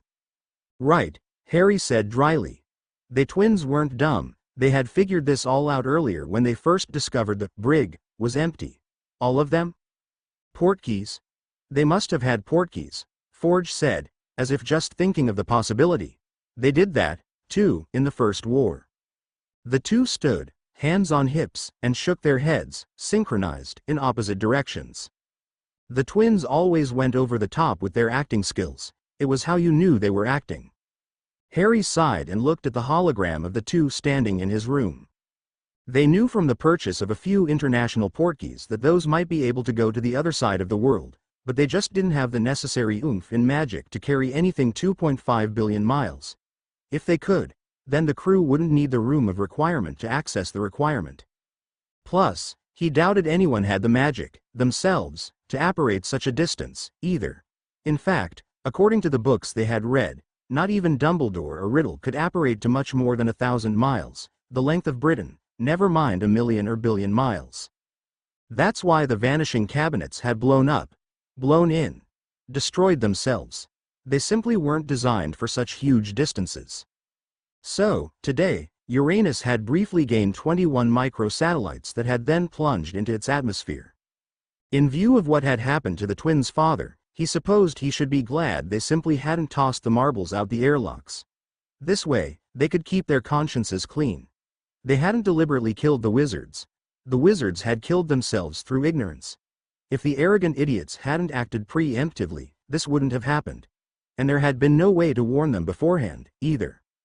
As tired as the twins were, it was quite likely it simply hadn't occurred to them at the time to leave any warnings against trying to leave for the wizards to find when they woke up. Still, the twins had set the wizards and witches up for fatal failures, and they would have to live with that. He didn't think they'd mind, not in the slightest. They hadn't deliberately done anything wrong, after all. And the victims were confirmed murderers and rapists. Plus, it wasn't as if the Death Eaters didn't deserve what they had brought on themselves. All things considered, they had gotten off lightly. Their deaths, while terrifying, had been quick, unlike most of their victims. Next time, he said mildly, and rubbed his aching scar, leave a message on the wall of the room that disapparating will appear to work, as they will leave the room, but that they will die, anyway. The same for portkeys. And make sure that you accio all wands and portkeys before you put them into the room. The twins nodded. Excellent ideas, Captain, Forge said. We promise to do that, next time, said Gred, and both nodded eagerly. He sighed. Convert one of the barracks into 2 brigs, one for men and one for women, with access to separate bathrooms in both. Then have Alicia or Angel set the ship's systems. The ship's computer, to provide 3 meals a day, automatically, when anyone is in one or both of the brigs. Oh, and put those warnings on all 4 walls. He sat cross-legged on his bed a moment longer, thinking. The less direct interaction they had with the Death Eater prisoners, the safer they would be. On the other hand, letting them kill themselves and doing nothing to warn them didn't feel right, either. Oh, and line the walls with the ship's hull material so they can't blast their way through the walls if any of them are any good at wandless magic. He sat a moment longer. Do we know who they were? The twins gave him vicious smiles. Some were middling wizards and witches we've heard mentioned before, but we didn't know them any better than that, said Forge. Others, we'll have to look around and see if we can figure them out. We have pictures of them, so that will help a lot. But we do know that Goyle, Crab, and Knot, seniors, were among the attackers. Harry nodded slowly. And Susan's aunt? The twins exchanged glances. She suspects something is up, came Susan's voice from the comm link. She's seen me wearing my spacesuit and doesn't buy my claim that it's a Hufflepuff jumpsuit and the latest fashion in school for the house. When they first attacked, I ran for my armor and tried to whisper into my communicator, but I think she might have heard some of what I said. The armor is a bit harder to explain. Especially after I practically forced her to wear that vest this summer. We're both glad she did, now, though, she added in a relieved tone. She was really suspicious when I told her help had arrived and then we couldn't see anyone. But, in the absence of any footprints or other evidence, she continued, besides that of the Death Eaters, she can't do more than suspect there was a better reason than the Aurors arriving scaring the Death Eaters away. And with all the other spells being fired by the Death Eaters, and not knowing who they were, she has nothing to indicate that they didn't just leave. Harry nodded. Well done. Congratulations to the defense team that went into action today. It was well planned, well executed, and more than fast enough for the situation. Excellent emergency work. I'm proud of you all. The next time you're all at Neville's, I'd like those who were in the response team to give a moment-by-moment description to the rest of what happened, from each of your perspectives, followed by a critique of what you think you did wrong and what you should have done to make things safer and faster for yourself and your teammates. Then, pull out the pensieve and go into it to actually see what happened, and compare that to your descriptions. Look for details you missed. We should probably write all that up, too. And for the people who weren't there, watch the pensieves and see if you can come up with suggestions to make yourselves safer. He sat a moment longer, then said, Any questions? There was silence. It looks like we're going to have to become a bit more prepared, as things like this are probably going to become more common. Everyone, put your heads together and let's see what we can do. For example, Should we always have a team ready? Or should we just assign a group to be on call and rotate that? How will we handle this while most of us are at school? There was silence, and even the twins were looking a bit surprised. Okay. That's all. Captain over and out. He tapped his communicator and waved goodbye to the twins as they faded from view. From the Tuesday Daily Prophet, the next day, all anyone outside of the crew knew was that there had been a daring daylight raid on the head of the ministry's Department of Magical Law Enforcement's house, Amelia Bones, by persons unknown. But the arrival of the Aurors had spooked the bandits off, and there had been no casualties on either side. Or rather, no known casualties among the attackers. Unfortunately, Voldemort's loss of his attack team did not put him very far off his schedule, not yet, at least. Gringotts sending out change of head of family letters to a number of the missing wizards' pure-blood and half-blood families didn't put him in a better mood. A few of the wizards had been important lieutenants or sponsors, or both, of his. In many cases, the death of those Death Eaters cut him off from funds for his activities. Most of the new heads of their families were underage. They had regents who would not fund expenses that weren't direct maintenance for the respective families' investments, businesses, and properties. None of the crew doubted he was furious at the situation. He couldn't threaten the regents, as there was no guarantee that a new regent would be any more malleable than the previous one. Word was slowly coming out about nearly 24 pure-blood families missing relatives under mysterious circumstances, families that were considered dark and supporters of the pure-blood agenda. The Daily Prophet began to report mysterious disappearances and unusual illnesses and accidents. Most of the accidents and disappearances were Muggle-borns, while the illnesses seemed to afflict only the half-bloods. So, no one could figure out what has happening. Captain, came a worried inquiry from Dennis, one day. What if they attack our families while we're at school? How will we know they need help? Can we leave a modified comm link with them? Asked Colin. Like the one you gave your godfather? It wouldn't have to do much, it'd be just a panic button for them. Their concern was clear to all. And it brought home to them all that their families soon would be vulnerable. Even with the improved protective spells we all installed on our homes, if the Aurors take the normal 15 minutes to respond, Colin added worriedly, it will give the Death Eaters plenty of time to break through the spells. Harry knew they couldn't always blame the Aurors for that delay. With flow connections blocked, anti-disapparition, and anti-portkeys spells deployed, the Aurors really had no way of knowing anything was wrong until a neighbor noticed and sent a message. The Muggle-borns had to depend on the Department of Magical Catastrophes to notice the spellwork in a Muggle neighborhood and notify the Aurors. Perhaps, Susan cut in, I could convince my aunt to take a receiver that would alert her. The Death Eaters won't know to block our comm links, and she could put together a rapid response team, or two, and get someone on site in only a few minutes. Lee? Hermione. Harry said. Any thoughts? It's definitely doable from a tech view, Lee said. We could hide the receiver as a fancy quill and inkpot holder. A gem glows. She knows there's something happening and can chase out anyone who shouldn't know before turning on the speaker.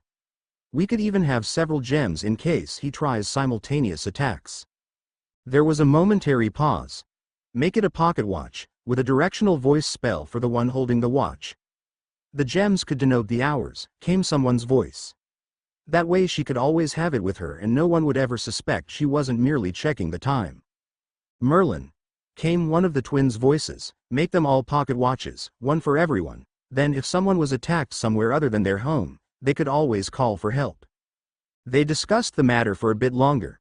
For the moment, Hermione suggested, the original response team will have to be our first response team, until we can get a few more volunteers. She stopped and he could hear her sigh. Hopefully, we won't need all that many. That should hold us at least until the Aurors pick up the ball and start to run with it. We, said George, will start hunting up the Muggle-borns who have already graduated. We'll tell the owners of the new watches, said Fred, to spread the word to other Muggle-borns that panic button watches are available. 3 days after the visit to Gringotts, Lee brought in a box of pocket watches to the Enterprise store. He grinned at Josephine. These are gifts to every Muggle-born or half-blood who comes in, to celebrate the new store. They are alarm watches to alert us that the owner is under attack by Death Eaters. She stared at him, stunned. He grinned more. They can have a watch for each member of the family, so if one is at work and the other shopping, they both still have protection. He smirked. The ministry doesn't think they deserve protection, so we're picking up the slack. He gave her a long look. If you think someone needs one of these, give them one. If they want more, go right ahead and give them a few more. He stashed the box under the counter beside the register. She took one for herself and her George. They were quite nice pocket watches, actually, with day, date, and weekday displayed, as well as the time.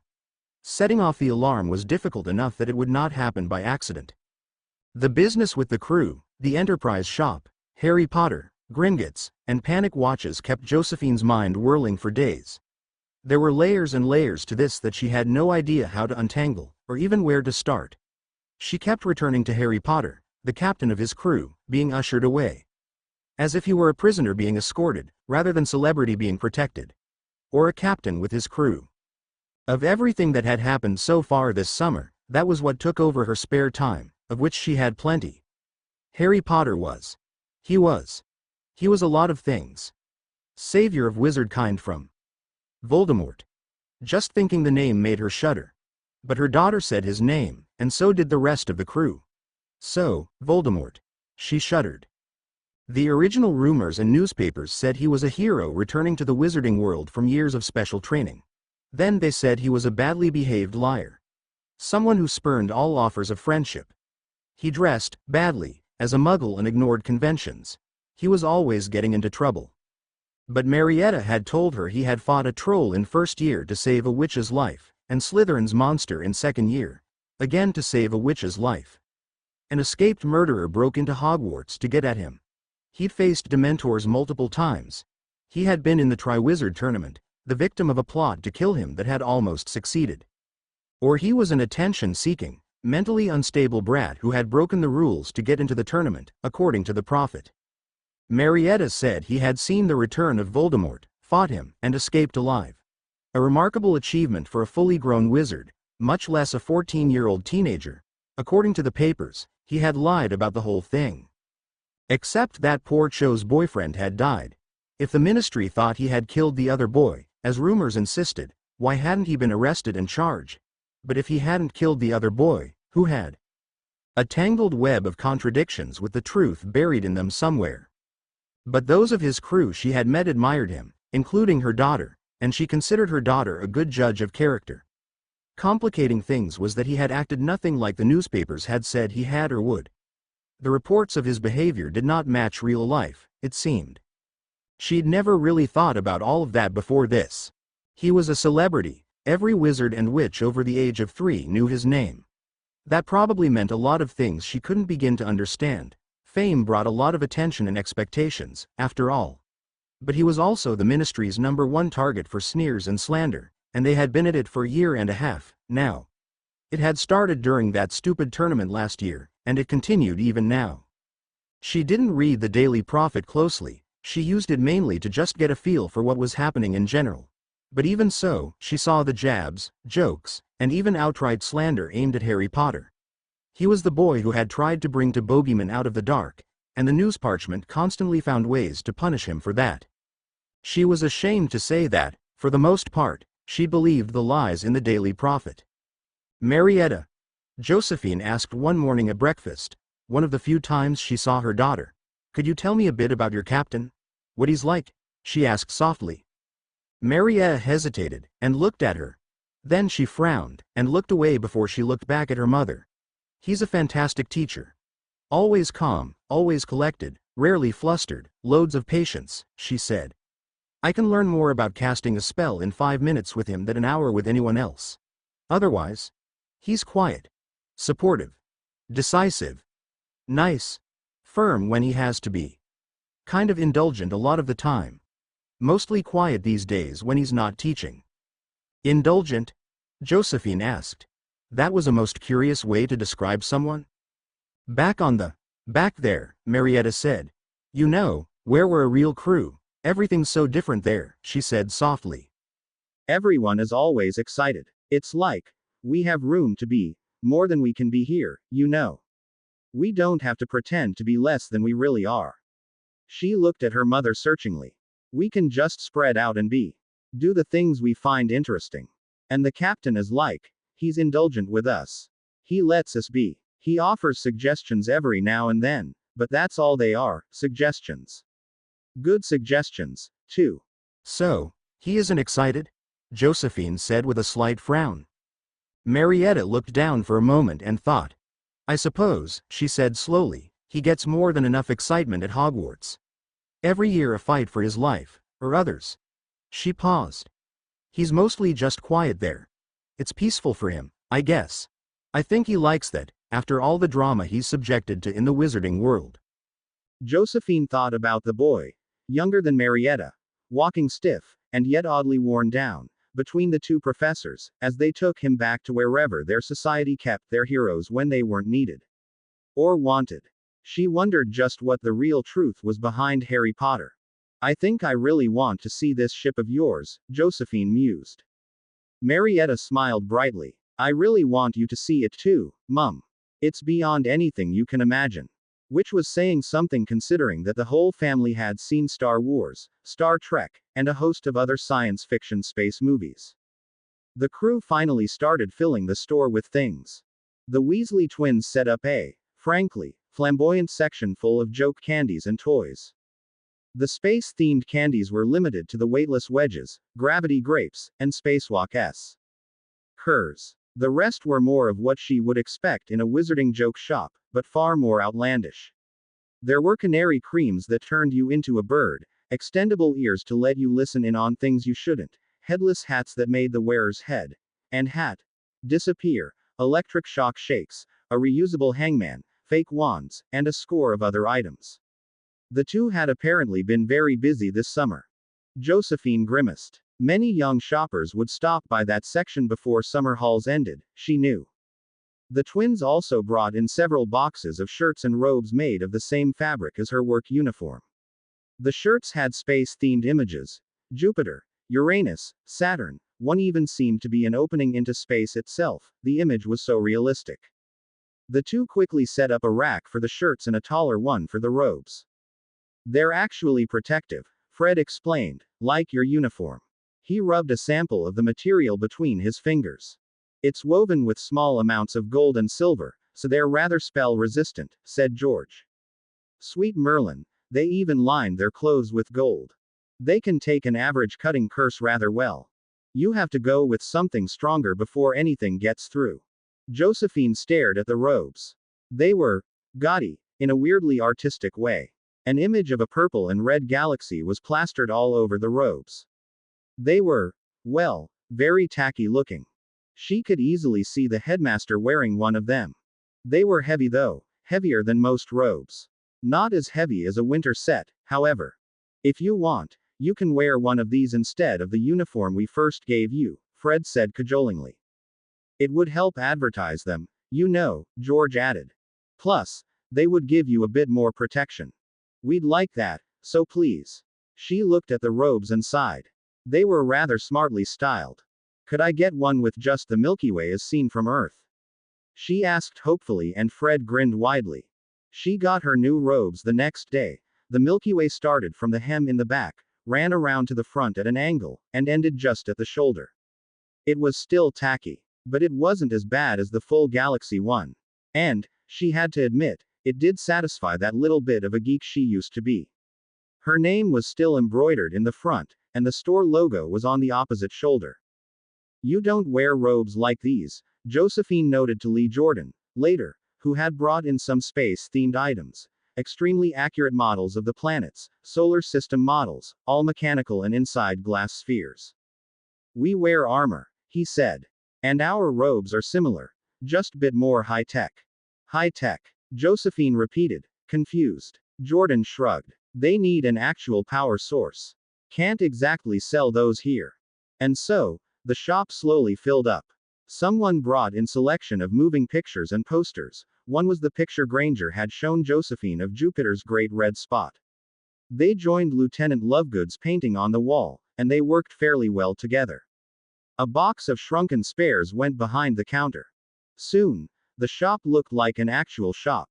There was a wide variety of priced products on display. The store still wasn't open though. There was, however, an opening soon sign diagonally splashed across the front window. The door still sported a smaller sign that said, "Help Wanted." The front door was usually left wide open to invite the curious inside. People were beginning to come in throughout the day, now. Many were repeat customers, checking for new items. There had even been a few sales, which Josephine told them she would do as a favor because they weren't officially open, yet. Josephine had decided she would do the pricing herself, for the most part. She was probably underpricing things terribly, but at least her prices were more realistic than what the kids usually proposed. She could easily believe they didn't understand sales. Their oft-repeated mutterings of money being a nuisance seemed to be the truth for them. They mainly wanted to know that people liked what they were selling enough actually to pay something for it. Like most teenagers, they only had a hazy idea of what things were worth, anyway, and their apparent great wealth just made that haze even worse. The twins had wanted to sell their gold-woven robes for sickles. "Do you know how easy it is for us to make these things?" George had asked. "It takes literally a push of a button," Fred had said. "I can imagine," she had said, not really believing him, but being half afraid he was telling the truth. "But if we sell our products for basically nothing, people will be suspicious and never buy anything. You get what you pay for, remember. If people think you sell junk, they'll stop coming in, even if it's not true," she had said. "After all, this isn't really a shop at all, is it?" Josephine had asked pointedly. "You want people coming in, the actual sales aren't that important, are they?" "Yeah, but still," Fred had muttered, and folded his arms. "We're making these things so people will be safe," George had explained. "Whether they know it or not. That doesn't really work if no one buys them," George had concluded, and pouted slightly. Josephine had given them a look and then looked at the robes. "This is a novelty shop," she had said. "We sell novelty things. What people buy here, they're probably not going to wear day to day.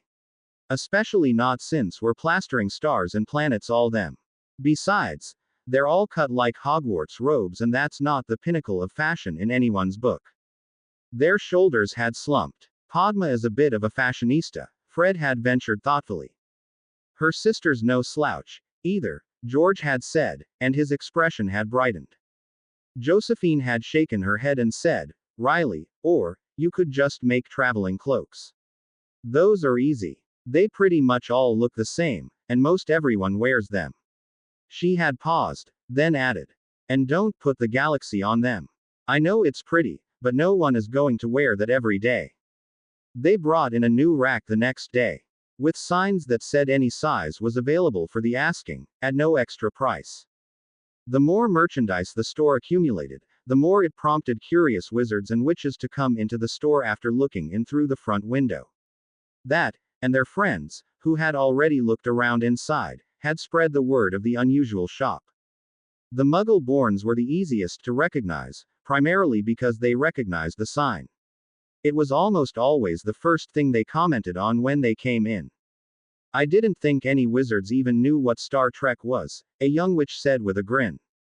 "Most don't," Josephine answered with her own grin, though she really wasn't so sure. All the ministry numbers and statistics said that Muggle-borns were a very small minority in the magical world. But Josephine was starting to think the ministry only counted the Muggle-borns who remained entirely in the wizarding world. They ignored, apparently, those who left after graduating from Hogwarts and not being able to find a decent job. Of the dozen or so Muggle-borns in her graduating class, she was only aware of 2 or 3 who were still here, who were married to half-bloods. The rest, she assumed, had disappeared into the Muggle world. The only statistic everyone agreed upon was that half-bloods made up the bulk of the wizarding population. They certainly made up the bulk of Enterprise's prospective customers, she knew. Enterprise's sign beckoned them to the door and Josephine welcomed them in.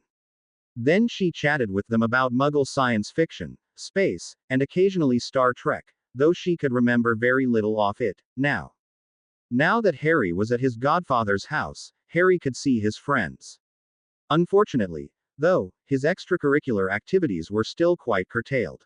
While he no longer had hidden minders outside the house monitoring his every movement, his godfather and the werewolf were keeping a close eye on him.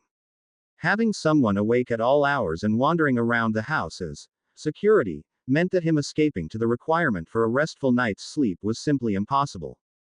The twins, decoy sleepers, were good, but they wouldn't hold up to close scrutiny. Fortunately, the comm link and the tricorder changed what would have been an extremely frustratingly situation into merely annoying. He could talk with any of the crew about anything, and his book tablet gave him the ship's resources at the tap of a finger. The crew's efforts at intercepting Death Eater attacks bore fruit the day after they started handing out the pocket watch alarms. A Muggle-born's house was attacked. The Muggle-born, a recent graduate, had one of the panic button watches and managed to set it off. Harry was able to listen in and monitor what was happening through the comm links. The Death Eaters were just warming up with a Crucio or two when the twins, Lee, Alicia, and Angelina arrived. Being tech invisible, and with the view transmitted by the panic button, they were able to knock out the Death Eaters almost before the Death Eaters realized someone had apparated in. Unfortunately, all the Death Eaters were low-level folk. They still ended up in the brig on the DSFS. Requirement. The number of mysterious disappearances and accidents among the Muggle-born quickly began to drop. On the other hand, disappearances among the pure bloods and their close friends rose, to the consternation of a majority of the wizarding world. Until Susan convinced her aunt that the panic pocket watches were indeed the real thing, the crew managed to interrupt a few more Death Eater attacks. Then the Aurors started arriving only minutes after the Death Eaters themselves had arrived. The defense team almost took out the Aurors by accident when they arrived the first time. They thought the new arrivals were Death Eater reinforcements. The first few times, the culprits arrested by the Aurors claimed it was all a mistake, that they had been planning merely to prank the family or individual that they had accosted. The ministry released them later the same day or the next. Minister Fudge was always a bit richer than before. Then families started reporting that their sons or daughters, who had been so wrongfully arrested by the Aurors, were mysteriously disappearing. Always when the falsely accused went out for an appointment, date, or just with friends. It was quite a conundrum. Those who were wrongfully arrested had simply disappeared. Their only common point, to the public, was that they had been arrested at a crime scene wearing Death Eater robes and masks. Gringotts continued to send out change of head of family letters. No one knew what to think. The attacks on Muggle-borns began to taper off to almost nothing. Unfortunately, Harry's headaches did not taper off. If anything, they grew worse. Voldemort did not take kindly to having his plans thwarted, it seemed. Apparently, he practiced the time-honored tradition of blaming the messenger, as well as anyone else who might be nearby. Naturally, such actions led to the further decline of morale and difficulties in recruiting, Harry was happy to hear. It gave Harry a grim satisfaction that he wasn't the only one dealing with anger issues at being prevented from doing what he wanted. Tom changed the direction of his efforts, and a series of mass attacks on strictly Muggle villages began. Regrettably, there was nothing the crew could do about that without ignoring the statute of secrecy. However, one time they attacked a village with a hidden Muggle-born. That day, the crew managed to capture the entire attacking Death Eater crew of 10 by first putting up their own anti-Portkey and anti-apparition fields over the Death Eater's versions. Sadly, there were still a few Muggles who died. On the plus side, Susan Bones told him, "My aunt has managed to set up rapid response teams, and assigned them to the Department of Magical Catastrophes." Harry could hear her glee in her voice. Aurors should begin arriving at the scene of an attack moments after the first dark spells are detected. She laughed. That ought to severely limit the time the Death Eaters have free reign. Which further frustrated Voldemort. Which was a two-edged sword for Harry. There was gratifying progress in protecting the innocent by decreasing attacks, while generating more headaches and pain for him. He was taking a headache potion almost every night. On the other hand, Sirius had converted part of the basement kitchen into a quite good dueling room, so Harry was able to get into the habit of daily, intensive dueling. Unfortunately, he couldn't practice with his hoverboard as Sirius wasn't part of the crew. Nor could he show off his armor or cloaking abilities. A little superglue and a leather wrist strap had made summoning his wand impossible, however, so there was that. Sirius, following his lead, had forced him to expand his spell repertoire rather rapidly. He still threw in an occasional Expelliarmus to throw off Sirius or Remus' aim, but concentrated more on disabling his opponent's ability to fight.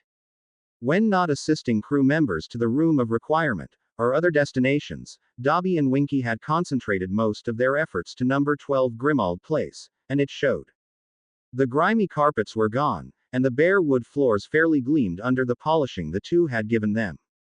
The walls had likewise been cleaned, buffed, and painted in bright colors. The drapes that had kept the rooms in a permanent state of gloomy darkness were gone, replaced with light and airy curtains that allowed light in without detracting from each room's decor. The various paintings and portraits had also been cleaned. The house now looked like a well-tended domicile instead of a run-down, decrepit, abandoned property. They hadn't stopped there, either. The outside had been given as thorough a cleaning as the inside.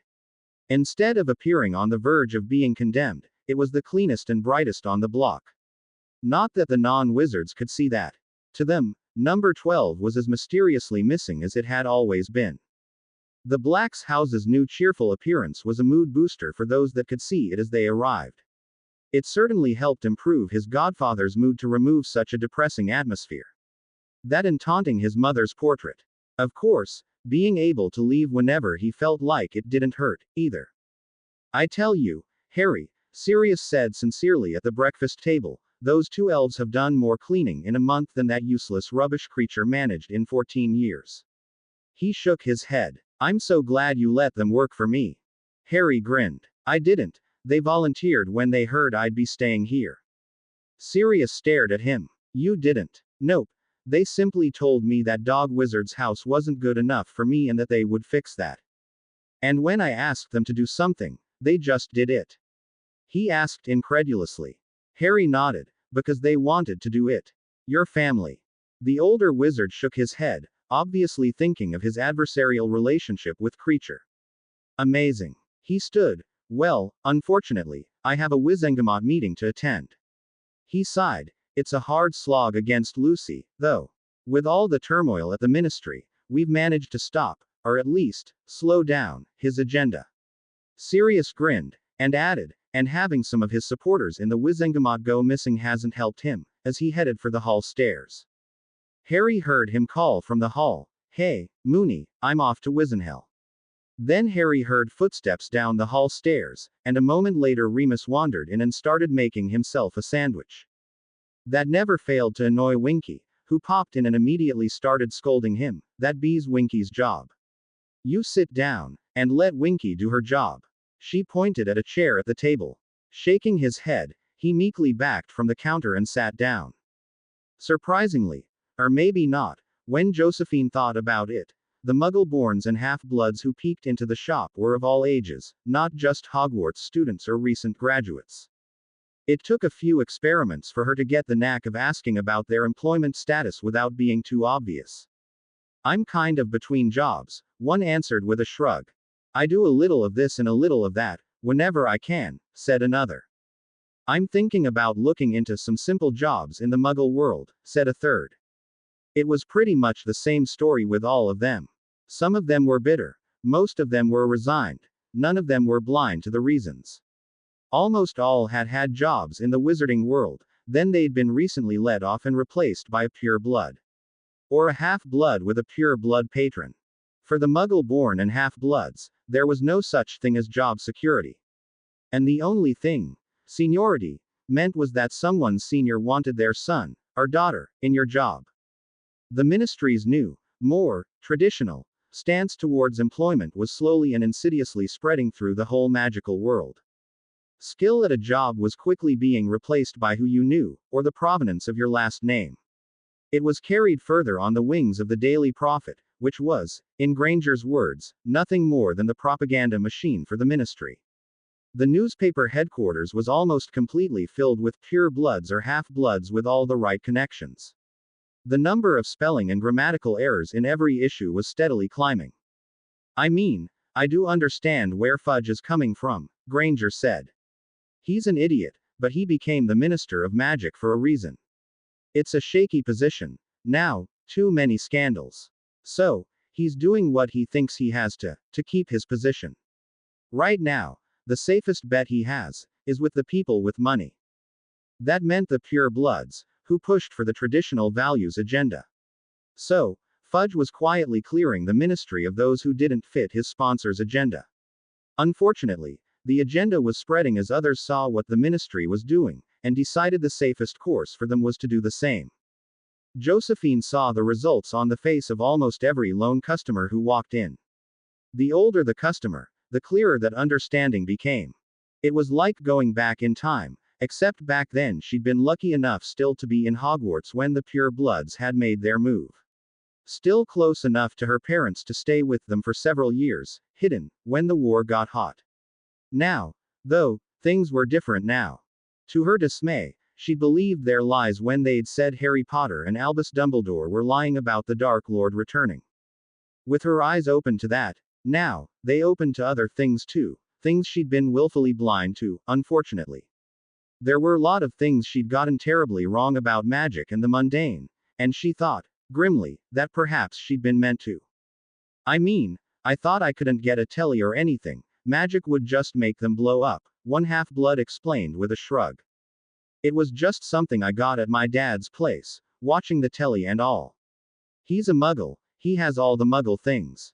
But then I met this crazy wizard squatting at a muggle's place. He said everything worked just fine as long as he didn't shoot magic directly at the stuff while it was on. So, I thought, why not try it? So, I did. I've got the full Monty. Now, I even set up a home movie theater with a widescreen telly and popcorn machine. It all works fine. It does? Josephine asked, astonished. Yeah, I haven't had any trouble, the wizard said and grinned. I even have a game system. I can even fix them with a reparo and everything, and it's good as new. Better even. I just have to remember to unplug it from the wall or make sure the batteries are out, first.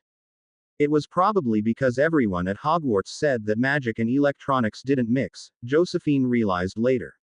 Many had tried. Even something as simple as a muggle radio or record player would start smoking and then explode into flames after only a few minutes. So, the students learned that muggle technology and magic just did not mix at Hogwarts. And they assumed that was true, everywhere. Adding credence were the stories all parents had of their children causing lights to flicker, fuses to go, or ruined electronics when their children first experienced accidental magic. It all made sense. Plus, the rule that if you were still a student at Hogwarts, or under 17, you couldn't cast magic at home seemed reasonable. Not only did you not want to get accidentally caught by muggles casting magic, you didn't want to ruin your parents' things. She made sure to get the contact information for that wizard. Later, while shopping for a new telly in the muggle world, Josephine wondered if it was a coincidental side effect of the magic spells protecting Hogwarts, or if it was an intentional addition to them. If the spells they had purchased for their home didn't cause a problem with her new purchase, she would know which of the two it was. Right now, she wasn't sure which was worse.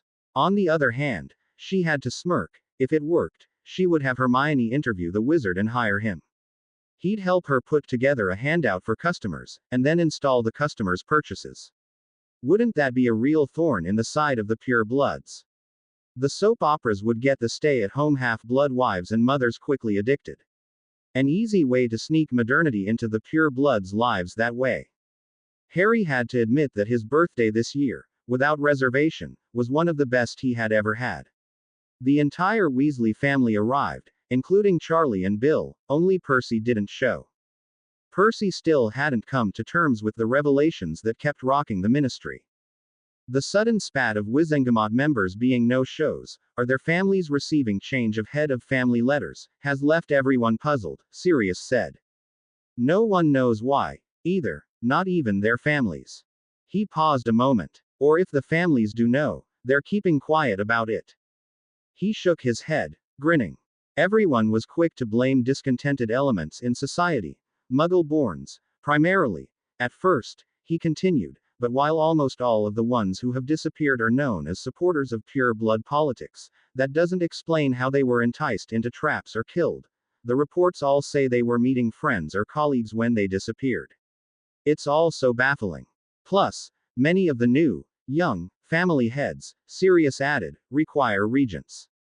He grinned. That's been a severe blow to the pure blood faction's efforts, he said, self-satisfied. The regents do not want to rock the boat, and then legally suffer at the hands of their charges when the heirs took over and start to question their expenditures.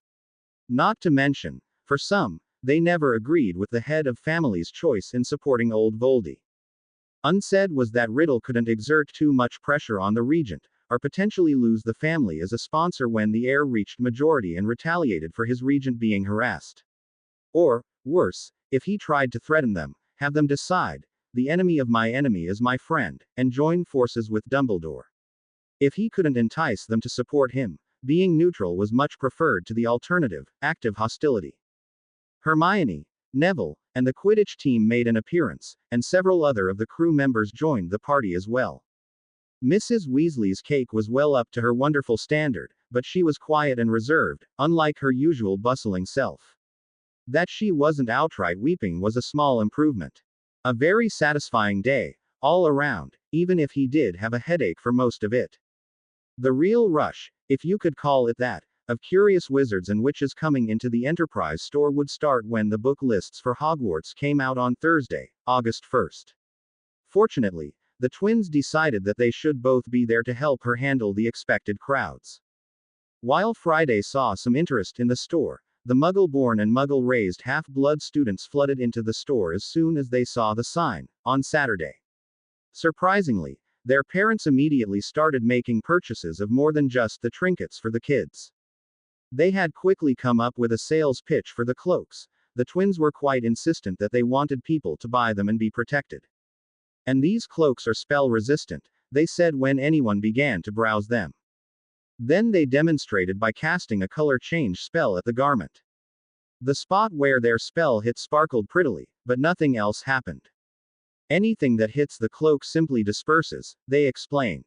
There is a limit, however. Strong cutting curses and the like will cause damage, but most anything cast by a student under the OWL level won't do much of anything. Then they gave out a sample piece from the stack the twins had created overnight. Try it with this. When the customers saw how hard they had to cast to get even a small cut on the sample, the adults invariably bought a cloak for themselves. The twins had to replenish the cloak rack almost a dozen times through the day. And the next question from the customer was always, do you have these as Hogwarts robes? We don't have a seamstress on hand, they replied, but if you can leave me one of your Hogwarts robes, that fits properly, we can have 3 made for you and ready for pickup at 5 o'clock the day after tomorrow. The robe does have to be in very good condition, though. New or near new is best.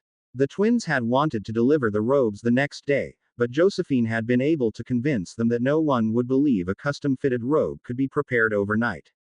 Plus, they didn't want to drive out of business any of the other wizarding businesses. They had collected 100 robes by close of business that first Saturday, and not all of them were Hogwarts robes. When the customer came to pick them up, she would offer to purchase their old robes, if the customer didn't want them anymore. It would soften the blow to their finances for buying 6 instead of 3 robes for school. And if the customer were Muggle-borns, they quietly bought the old robes at the full retail price, with the admonishment that they were doing that customer a special favor, and not to spread the news. It was only fair, after all. Some stores did jack up their prices if the customer wasn't a pure or the right half-blood. Turnabout was certainly fair play, in her book. That Saturday, August 3rd, Lupin and Tonks escorted Harry to Diagon Alley for his new term needs. The alley was as crowded as it usually was the weekend after the booklists arrived. However, with glamours on, the 3 were unrecognizable. Harry saw most of the crew wandering around in batches, but he was careful not to draw his minder's attention to them. Or the crew's attention to himself. He did ask Tonks to bump into Ron, Ginny, Luna, and Hermione, and pass on that he didn't want to draw attention to them by joining them for the day. It might paint too big a target on them. The crew had actually planned all this out the night before, but if he didn't provide an excuse, his minders would question why he didn't join his friends. As if the Death Eaters couldn't figure out who that strange kid was that Harry's friends were suddenly so friendly to, as if they had known each other for years. While most wizards wouldn't make the connection, Harry knew Tom would the instant he heard the news. It was rather boring with just the three of them. On the other hand, there were none of the stares and hostile looks he was used to getting. Which was liberating. He wasn't under constant critical scrutiny. Except for the minor headache, it was almost like being on the ship, only with everyone instead of just the crew.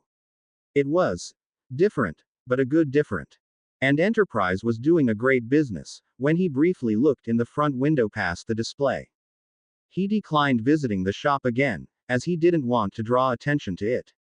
Seeing Malfoy sneak off from his mother had Harry itching to follow the little weasel, but he knew he wouldn't be able to shake his minders. He could only scowl darkly as the boy snuck into Nocturne Alley, no doubt headed for Borgin and Burke's for some nefarious item. Once they arrived back at Grimmauld Place, Hermione and the Weasleys made a dinner appearance, as usual. That had been an established habit for the Weasley family. Harry thought they were desperate to avoid their home and the memories it inevitably brought about. They spent the rest of the evening in the dueling room, playing chess, studying runes, and looking over their books for the new school year. Just as they were deciding to head for bed, Harry's comm vibrated.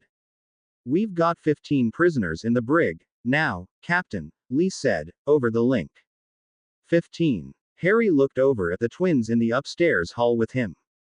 They looked as not guilty as anyone who was guilty but trying to pretend otherwise. "I thought we had close to 40. The twins were both assiduously not looking him in the eyes. "Well, after we lost the first batch, we started making them change into dungarees," started Forge. "They didn't like the dungarees, for some reason," interrupted Gred. "Do you think it was the colors?"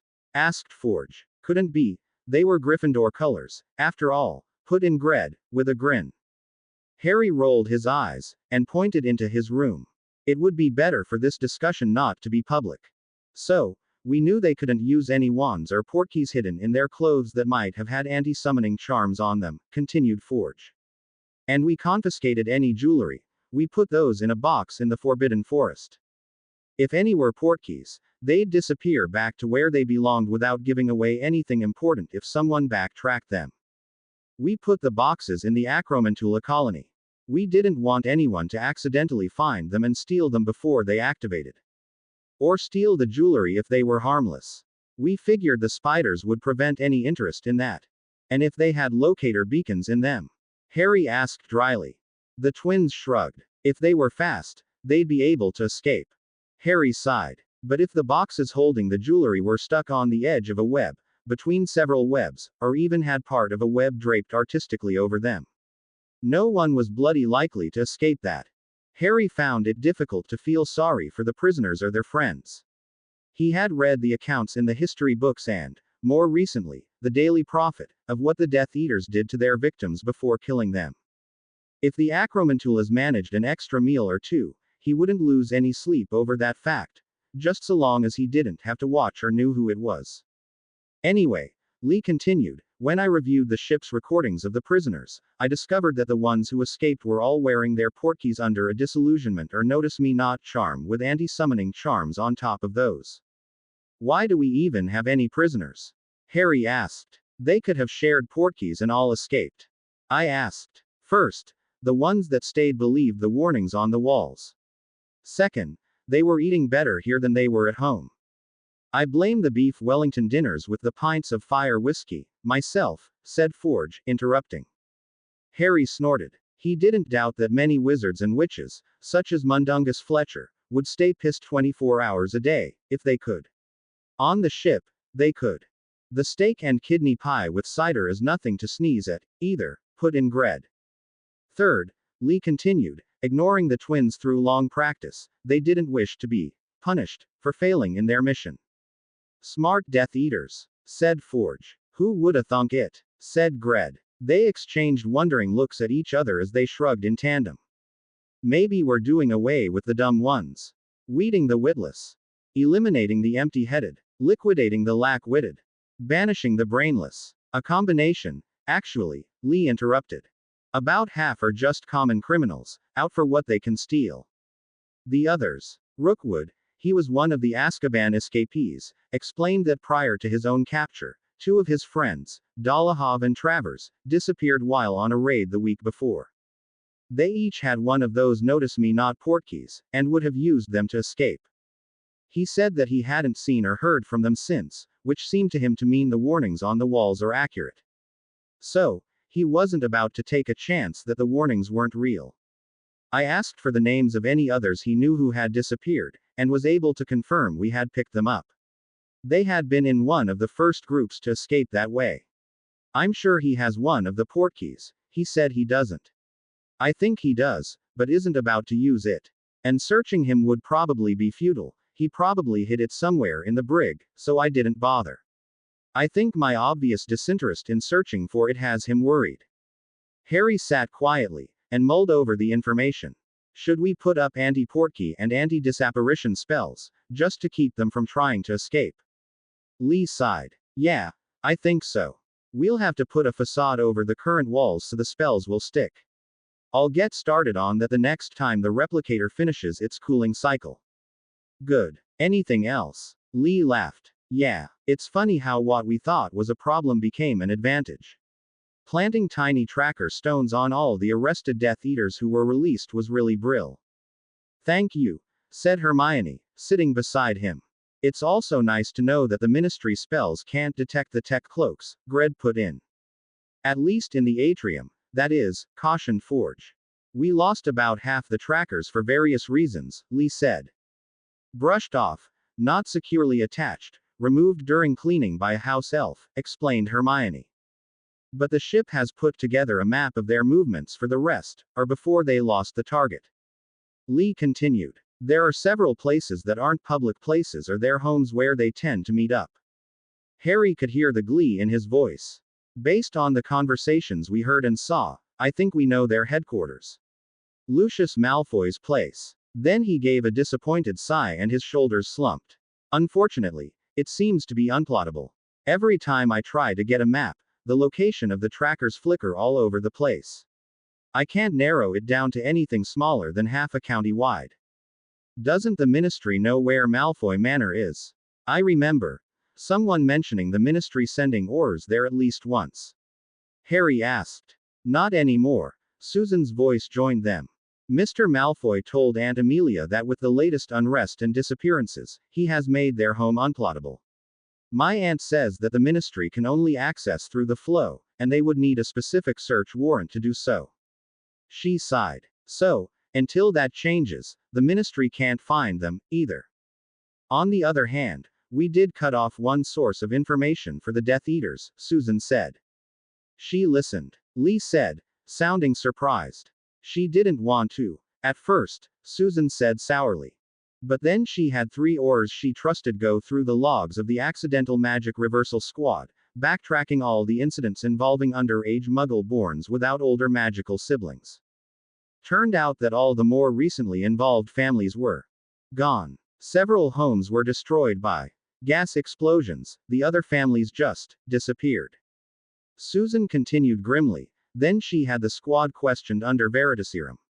She found 2 Death Eater sympathizers in the department. Now, the squads have to make a magical vow not to reveal the addresses they discover of any accidental magic incidents to anyone not in their department unless directly ordered by their superior. With said order, and by whom, recorded in the log book, as well as the reason why. It seems to have worked, Lee acknowledged. The trackers managed to tip us off to a raid while Susan was talking with her aunt. We caught 3 Death Eaters that way, and left panic watches with the parents. Since then, nothing. One of the reasons, Susan continued sourly, for low numbers of Muggle-borns in incoming classes for the last few years is that they've apparently been doing this on and off since before the last war ended. Shite. Came more than one voice over the link. That means, Hermione's dull voice said after a moment, that if there were no Muggle-born in Slytherin, the other 3 houses should have had at least 3 Muggle-born, each, in our first year instead of the one that we have. There was a moment of stunned silence as they thought about the dozens of helpless families that must have died over the last 14 years. Too bad we can't just apparate a nuke into the middle of their next meeting, someone anonymously suggested after the silence that statement provoked. Apparition would short out the electronics, Hermione reflexively said.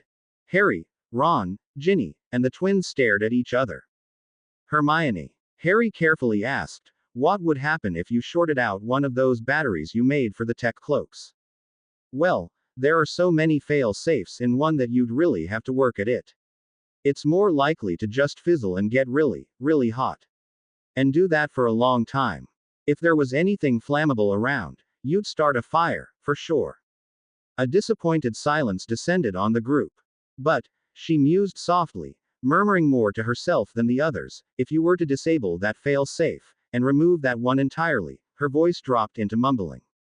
She stopped. Well, in theory, if you got rid of all the fail-safes, you'd get an awfully big boom. Not nuclear. Nothing like that, but it'd make a pretty big crater and knock down anything standing in a large area. Lee, Harry said hesitantly. Could you get one of those on one of the track Death Eaters? And then, maybe, at their next meeting, set it off. There was another long silence. Maybe, came the slow response. Let me think on it a bit. I'll need to get together with Angel and her group. We wouldn't want this to go off in a restaurant or something. Well, if it's in an unplottable location and it isn't any well-known public place like Hogwarts or the Alley, I think it's safe to assume only Death Eaters go there, put in Colin Creevy. I don't know if we want to do this, guys, Harry said slowly. It's a big step from defending someone under attack to going after the attackers in their base with the intent to kill them, not capture. He paused. But we might need this. It'd be better to have this ready and not need it, than need it and not have it. There were murmurs of agreement from those listening in. Harry's link vibrated. Gotta see a man about a cat, he said and looked slyly at Sirius. They were going through the books in the Black Library. Sirius looked for dangerous books, and then spent some time curse breaking a book when he found one, which was depressingly more frequent than it should have been. Harry was looking through them for anything that looked interesting enough to mention to Hermione. Harry's link vibrated. Again. Pratt, Sirius said absent-mindedly, concentrating on the current book. Once Harry was in the bathroom, he put up a privacy spell. His link had been vibrating almost constantly. Harry here, he said calmly, worried that something must be drastically wrong for this urgent of a contact. Captain, came Hannah's voice, I think I might have something to help Mr. Weasley. Her excitement was plain. He sat down on the toilet lid. What? We've been all through the ship's library and it has tons of information, but we don't understand it. So, today, I just queried it about what to do with a crewman who had been bitten by a poisonous snake and regular anti-venom treatments didn't work. She stopped and took a quavering breath. Then it started asking me about symptoms. I put in everything I knew. Multiple bites, wounds refused to heal, constant bleeding, nerve and tissue degradation, secondary infections, everything. Then, it replicated something it called a portable medical problem solver and told me to place it on the injured party's chest. It's about the size of a thick book. Oh my God, Harry whispered. I called you immediately, she said. This is a private link. There was a pause. How can we get it to him? I don't know. He sat for several moments. I assume you're on the ship, so I'll send Dobby to meet you at the door. Give it to him with any other instructions you might have, okay. Done. Lieutenant Abbott, over and out. Captain, over and out, Harry said numbly. After a while, he didn't know exactly how long, he said, Dobby. What does the exalted and magnificent starship Captain Harry Potter wish of Dobby, sir? After getting over the shock of seeing Dobby dressed in a Star Trek engineering uniform, he usually appeared in Grimmauld Place in a standard tea towel garment. Harry explained he wanted him to retrieve something from Hannah. The house elf was dancing with happiness as he disappeared. Harry stood shakily, went to the kitchen, and collapsed into a chair. A hot cup of tea appeared on the table. He took a sip. Sirius wandered in and stared at him with concern. What's up, pup? He leaned forward, arms on the table. Harry looked up at him, but really wasn't seeing what he was looking at. We might have discovered a way to help Mr. Weasley, he said, shakily, bemused. After all this time, he had sort of given up hope. Suddenly to find out there might be a way to do something, was stunning. He was afraid to think it would work for fear it might not. The next problem was getting everyone else to let them do it. That's fantastic, Sirius said, elated. Tell me, he said eagerly. Then he frowned. Who's we? Harry just stared at Sirius. Did he really have a choice? He knew none of the adults, especially none those in the Order, would believe him and let him try an experimental device to cure Mr. Weasley. Anything he showed them, they would just confiscate it. Then, instead of using it, they would fruitlessly try to figure out how it, magically, worked.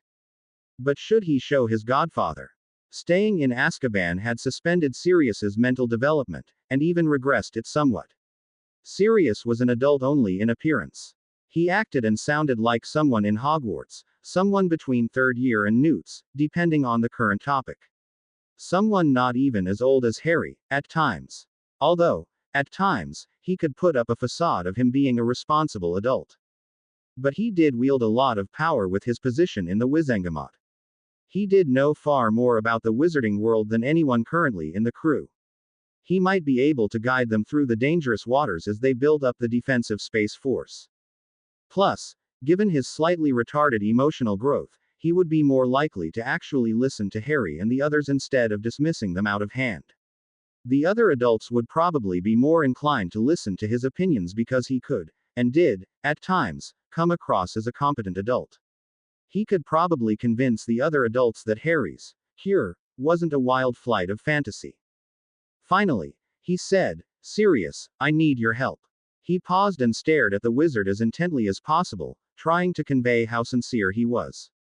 "We can't do this without your help. No one else will believe us, and Mr. Weasley will die." Sirius raised an eyebrow. "Promise you'll listen to the complete story, and then I'll show you proof." An hour later, the two of them were on the bridge of the DSFS. Requirement.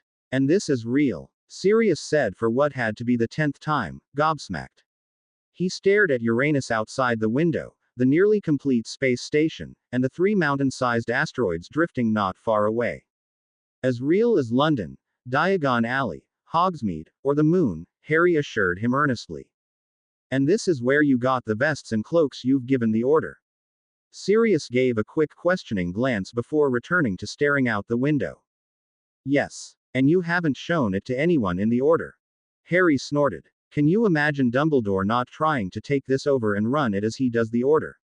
He'd insist we simply didn't have the knowledge and experience that he has, and that him being in charge would be better for everyone." Harry shook his head. "He doesn't understand a tenth of what Muggles are up to. Can you imagine him doing anything intelligent with this?" Sirius snorted in turn. "Yeah, you got that right." He shook his head wryly. He stared, transfixed by the giant gas planet outside the window for a long time. "What do you want me to do?" "Simple. We need to get this." Harry held out the textbook-sized box to Mr. Weasley and place it on his chest. "It's a portable medical problem solver. It'll tell us what to do next. Or if anything can be done." Sirius turned to stare at him. Harry shrugged. "The healers are completely stumped. They've tried everything they can think of, and it's merely delayed the inevitable. Even the unspeakables are stumped. Right now, they're waiting for a miracle. This might be that miracle. What have we got to lose?" "You'll need to tell the Weasleys," his godfather said, almost absent-mindedly. "I know. There's no way I could get Mrs. Weasley, Charlie, and Bill to agree. They all see me as just a kid. They take nothing I say seriously." He was more than a bit angry about that. He had fought Voldemort to a standstill 3 times now, without any adult assistance. You, on the other hand, are Sirius Black, head of the infamous Black family. They can't outright dismiss you, not take you seriously. Plus, no one knows what secret things the Black Vaults have hidden away. Not even the Blacks, I would guess. Sirius smirked at the wordplay. "And the twins, Ginny, and Ron already know about this," he stated more than asked as he waved his arm at the window. Harry gave a wry smile. "From the very beginning." Sirius stared at the box, then back up at Harry. "What if it says it needs something from the ship?" Harry shrugged. "Then we'll get it." Sirius shook his head. "No, I mean what if it needs direct contact to the ship?" He waved an arm uncertainly. "I mean, what if it needs to materialize something in place, like the ship's equivalent of blood replenishing, or something? You having to leave the hospital, run to Hogwarts into the ship and back again would be rather suspicious, wouldn't it?"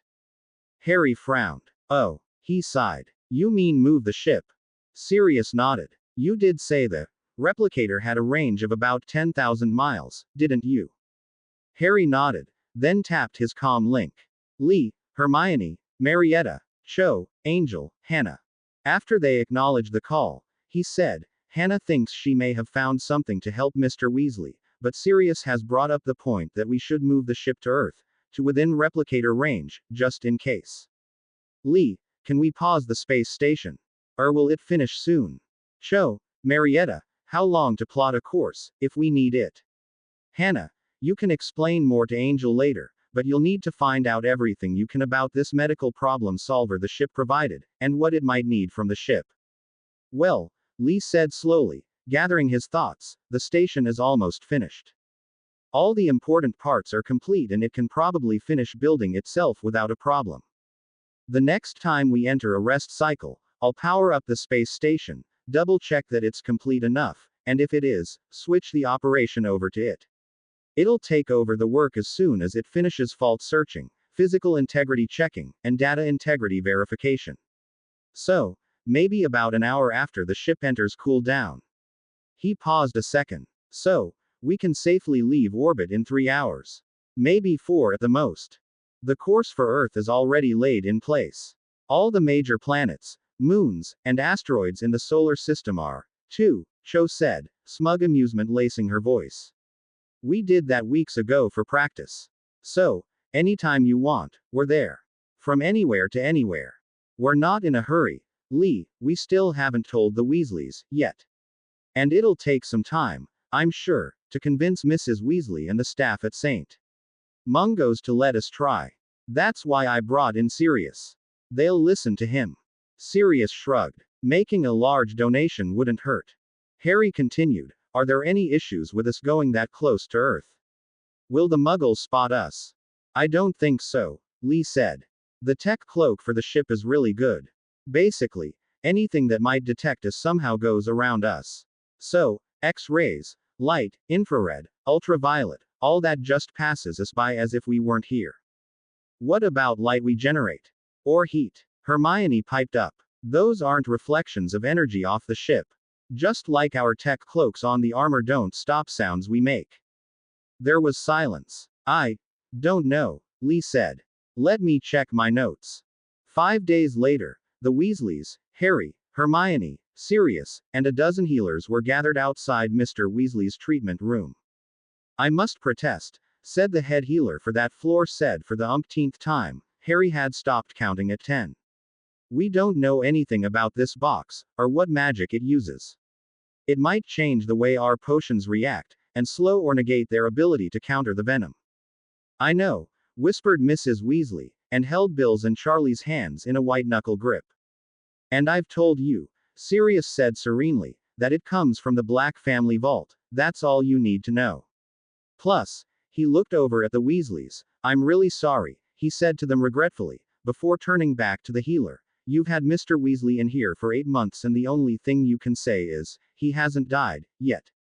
Forgive me if that isn't a ringing endorsement of your attempts at a cure. He shook his slightly. I'm sure you have done everything possible, he said apologetically, and it clearly hasn't improved Mr. Weasley's condition, only slowed his decline. Which is a miracle in and of itself. He looked at the healer in the sealed room with Mr. Weasley. I don't know that this won't make his condition worse. I don't know that it will make him better. But neither could you say that about any of the treatments you have attempted in the last 7 months. You haven't even made any attempts in the last 5 weeks. He sighed sadly and shook his head. I'm afraid we're at the cure or kill stage. He turned to the weeping family. I'm terribly sorry, but I sincerely believe this is our last chance to save Arthur. The Weasleys reluctantly nodded. Harry, Sirius, and the rest of the crew had high hopes that this would be the miracle they needed. They had tested the device on several unsuspecting Muggles, telling them it was a prototype device still in development. The volunteers had been relatives of the crew who suffered from a myriad of problems, from arthritis to old soldiers still carrying shrapnel from battles they had been in. Their device had even regrown a missing finger. Sirius nodded to the healer in the room, and said, Start. The wizard inside looked at the floor's head healer, who also reluctantly nodded. He slowly waved his wand over Arthur, and then placed the device on Arthur's bare chest. We have to partially cancel the stasis whenever we try something new. He's now in a very deep coma, and his heart is almost not moving, the floor's head healer said. It says, searching, the wizard in the room reported, the sonorous making it easy for everyone to hear him, looking at the top of the portable medical problem solver. Patient alive, unconscious, condition deteriorating. Cascade organ failure imminent. Complete system failure in approximately 20 minutes, he reported, relaying what the runes on the top of the device were displaying. Molly sobbed and clutched at Charlie and Bill. Detecting hostile atmosphere, not damaging to patient. Detecting foreign substances, attempting to identify. Identification failed. Allow access to main systems. He looked up, puzzled. There are 2 circles below that, one red that says, no, the other is green and says, yes. Press the green circle, Sirius said evenly, glancing at Harry and Hermione. Accessing main systems. Main systems online. Detecting destructive nerve toxins. Attempting identification. Identification failed. Detecting destructive muscular toxins. Attempting identification. Identification failed. Detecting destructive skin toxins. Attempting identification. Identification failed. Detecting unknown toxins.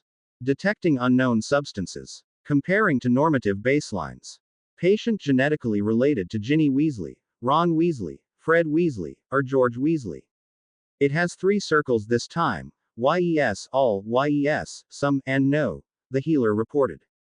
The healers stared at the Weasleys before turning to Sirius. Yes, all, please. Captain, came Lee's whisper in his ear where he had concealed his link under his hair, the replicator just powered up. Begin treatment. And, again, the red and green circles are available. Press green, ordered Sirius. Beginning treatment. Removing destructive toxins. He paused, then said, it added, completed. He frowned. It is now asking, remove unknown toxins. With a red circle and a green circle underneath. He looked up at Sirius. The Weasleys were staring at the man on the bed through tears, but hope was shining there, too. Hermione was squeezing Harry's hand. He realized he was squeezing hers, too. He forced himself to relax and took an unsteady breath. Sirius raised both eyebrows. Has it? Check. The wizard pulled out his wand and waved it over the wizard, mumbling. He looked up at the head healer. The toxins we've been fighting are gone. He looked at Sirius excitedly. Without the toxins to work on, some of the potions are actually deadly, in and of themselves, he warned. I also need to remove some of the spells needed to guide the potions. Sirius nodded, took a breath, and said, do it. Green circle. The wizard started finitting specific spells. Removing unknown toxins, he reported. Completed. Now it says, remove unknown substances. With green and red circles below.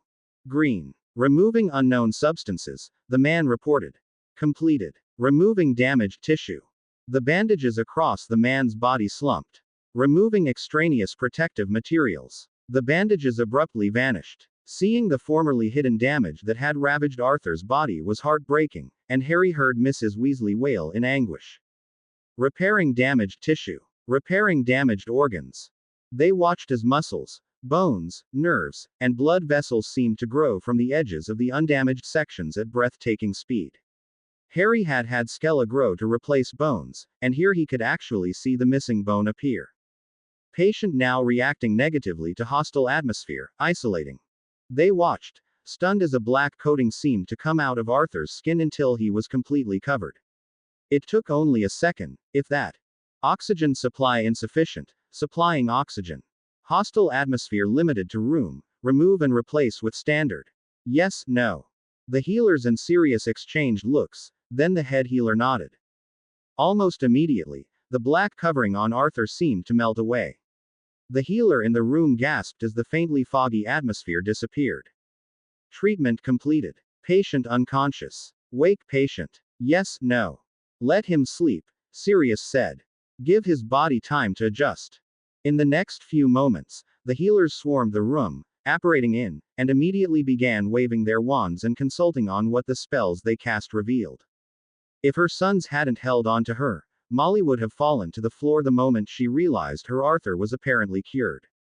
The others were crying tears of joy. Ron murmured, "Got something in my eyes," as if he was trying to convince everyone he wasn't crying. He was wiping at them almost non-stop. The floor head healer handed the black box to Sirius. "Any chance you'll let us examine that?" Sirius smiled at him. "I'd like to, but there is literally nothing in this that anyone at the hospital could understand or duplicate." The healer looked offended at that claim. "Scanning it for spells is a waste of time," the head of Black family continued blithely. "They never show any spells in use. And yet," Sirius looked into the crowded treatment room, "and yet it works. Even I don't know how. It just does." The healer grimaced and nodded. "From the ancient runes it used, I'd say it dates back thousands of years." He sighed. "If we have another case that is responding poorly, do you think we could borrow this? Unless something unforeseen comes up, I don't see why not.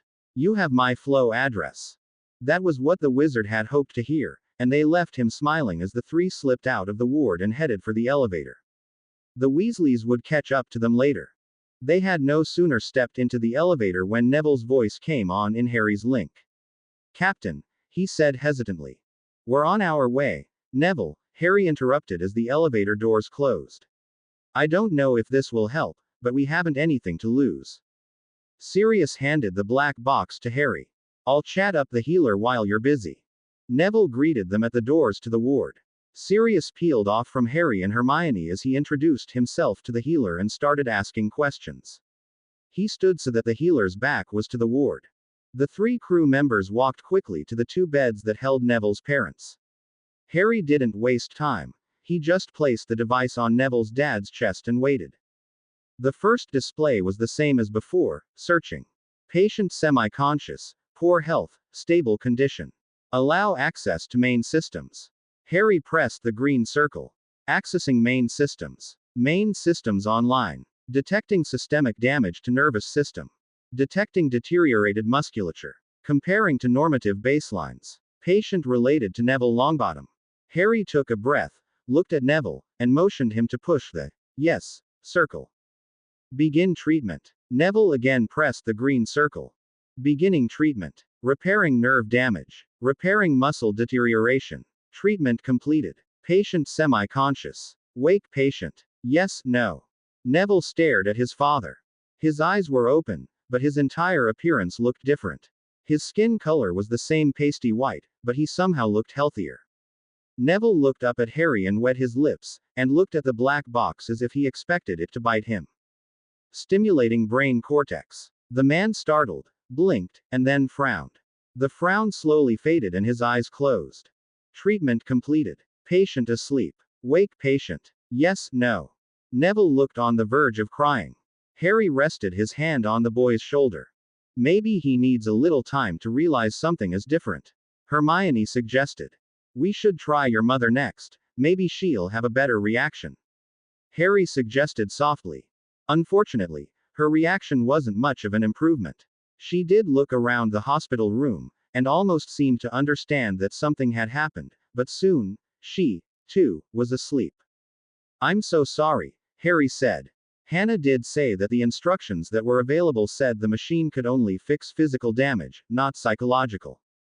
"Neville," Hermione said hesitantly. "Have any psychologists or psychotherapists evaluated your parents?" Neville gave her a blank look, and shook his head. "Who?" She sighed. "Muggles have special doctors who look at patients who have suffered severe mental shocks their systems." She looked around the room. "It looks as if the healers here aren't actually trying to treat your parents. What harm would it do to try Muggle methods for a little while, because it appears that the healers seem to have given up? Think about it." He nodded slowly. "We tried, Neville. You tried. It's not your fault it doesn't seem to have done anything except make them healthy." "Once more," Harry said. "Would you like some company for a while?" "No," he whispered. "I'd like a little time alone." The two of them left Neville sitting between his parents with a forlorn expression and tears trickling down his face. "General, you need to see this," said Colonel Hacksaw. "There's an anomaly over London, England, at 960 clicks. It's not moving." His slightly shaky voice belied his calm tone. "Hostile. Major General George Hammond asked, masking his alarm. Nothing overt, yet, but it definitely did not originate from Earth. We're in briefing room 3. I'll be right there. He hung up the phone. An anomaly. He stood and started for the door. Usually, anomalies were new spacecraft put up by the Russians or Chinese that had abruptly maneuvered to a new orbit. For one to hover over a location wasn't unusual, but they were usually in a Molniya orbit, an orbit with a 63.4 degree high inclination and a high 0.722 eccentricity, which would give them 8 hours over any location that was above 35 degrees latitude and difficult to see from the geosynchronous satellites at the equator. But the Molniya satellites orbited from the height of a geosynchronous orbit down to 600 clicks, with a velocity of thousands of clicks an hour at perigee. To maintain a position over a location at 960 clicks, though, was very difficult. First, you had to bring the satellite to almost a full stop relative to the ground, then constantly fire thrusters so it didn't start falling, then resume your orbit when you were finished. Such satellites were very rare. They were basically one-shots. They ran out of fuel quickly and had to be carefully guided if one wanted to retrieve anything from the satellite. There hadn't been the need for such satellites since the early 1950s, before the Molniya orbits had been discovered and refined. It was his command, the Air Force Space Command, to keep track of dangers from space. Usually put there by foes of the United States of America and its allies. Senior Airman Jones first noticed it last night, and verified it today, the colonel said after they sat down. He noticed yesterday that several 10-centimeter pieces of debris in mid-level orbit were missing. He started a search program last night, and this morning brought the results to his superiors and my attention. He turned to the projection wall. Here are the results. The wall lit up from the projector mounted on the ceiling. They were looking at thousands of white dots that slowly moved, leaving a line behind each. Several dots were outlined with a red circle and left a red line behind them. I'll speed this up, he said, and the dots became streaks. This is composed of several radar recordings from NORAD and NATO stations. We've screened out the debris that was outside our area of interest. For many of these we have multiple recordings. They watched as the lines grew. Hammond felt his eyebrows go up when the red lines stopped, but the others didn't. The red dots are debris that has simply vanished. They were all located over London, England. He paused. There are not that many instances, only 6, but space debris simply does not cease to exist without hitting something. And, as you can see, none of the marked debris intersected with any other debris, which would have created a smaller cloud of debris, anyway. He paused. Any energy weapons with which we're familiar would not have vaporized the debris without creating a halo of gases that would briefly appear on radar, and none were observed. He took a breath. The last 2 pieces of debris to disappear were in the same area, 960 kilometers up, and the second piece was an hour after the first at the same altitude, indicating that whatever it is still there. Intensive sweeps by radar reveal nothing, nor have telescopes, both ground and satellite. He looked over at the general, bleakly. Something is there. The evidence is that it came from outside. Are several different pieces of equipment not connected to each other, and thousands of clicks apart, somehow managed to malfunction the exact same way at the exact same time, and do so repeatedly within a short period of time. Hammond sat thinking. His mind drifted back to a certain incident in 1969 when he was merely Lieutenant Hammond. The accidental visitors had been armed with advanced versions of current weapons, except for the one they had used on him. That had been something completely different, a ZAT.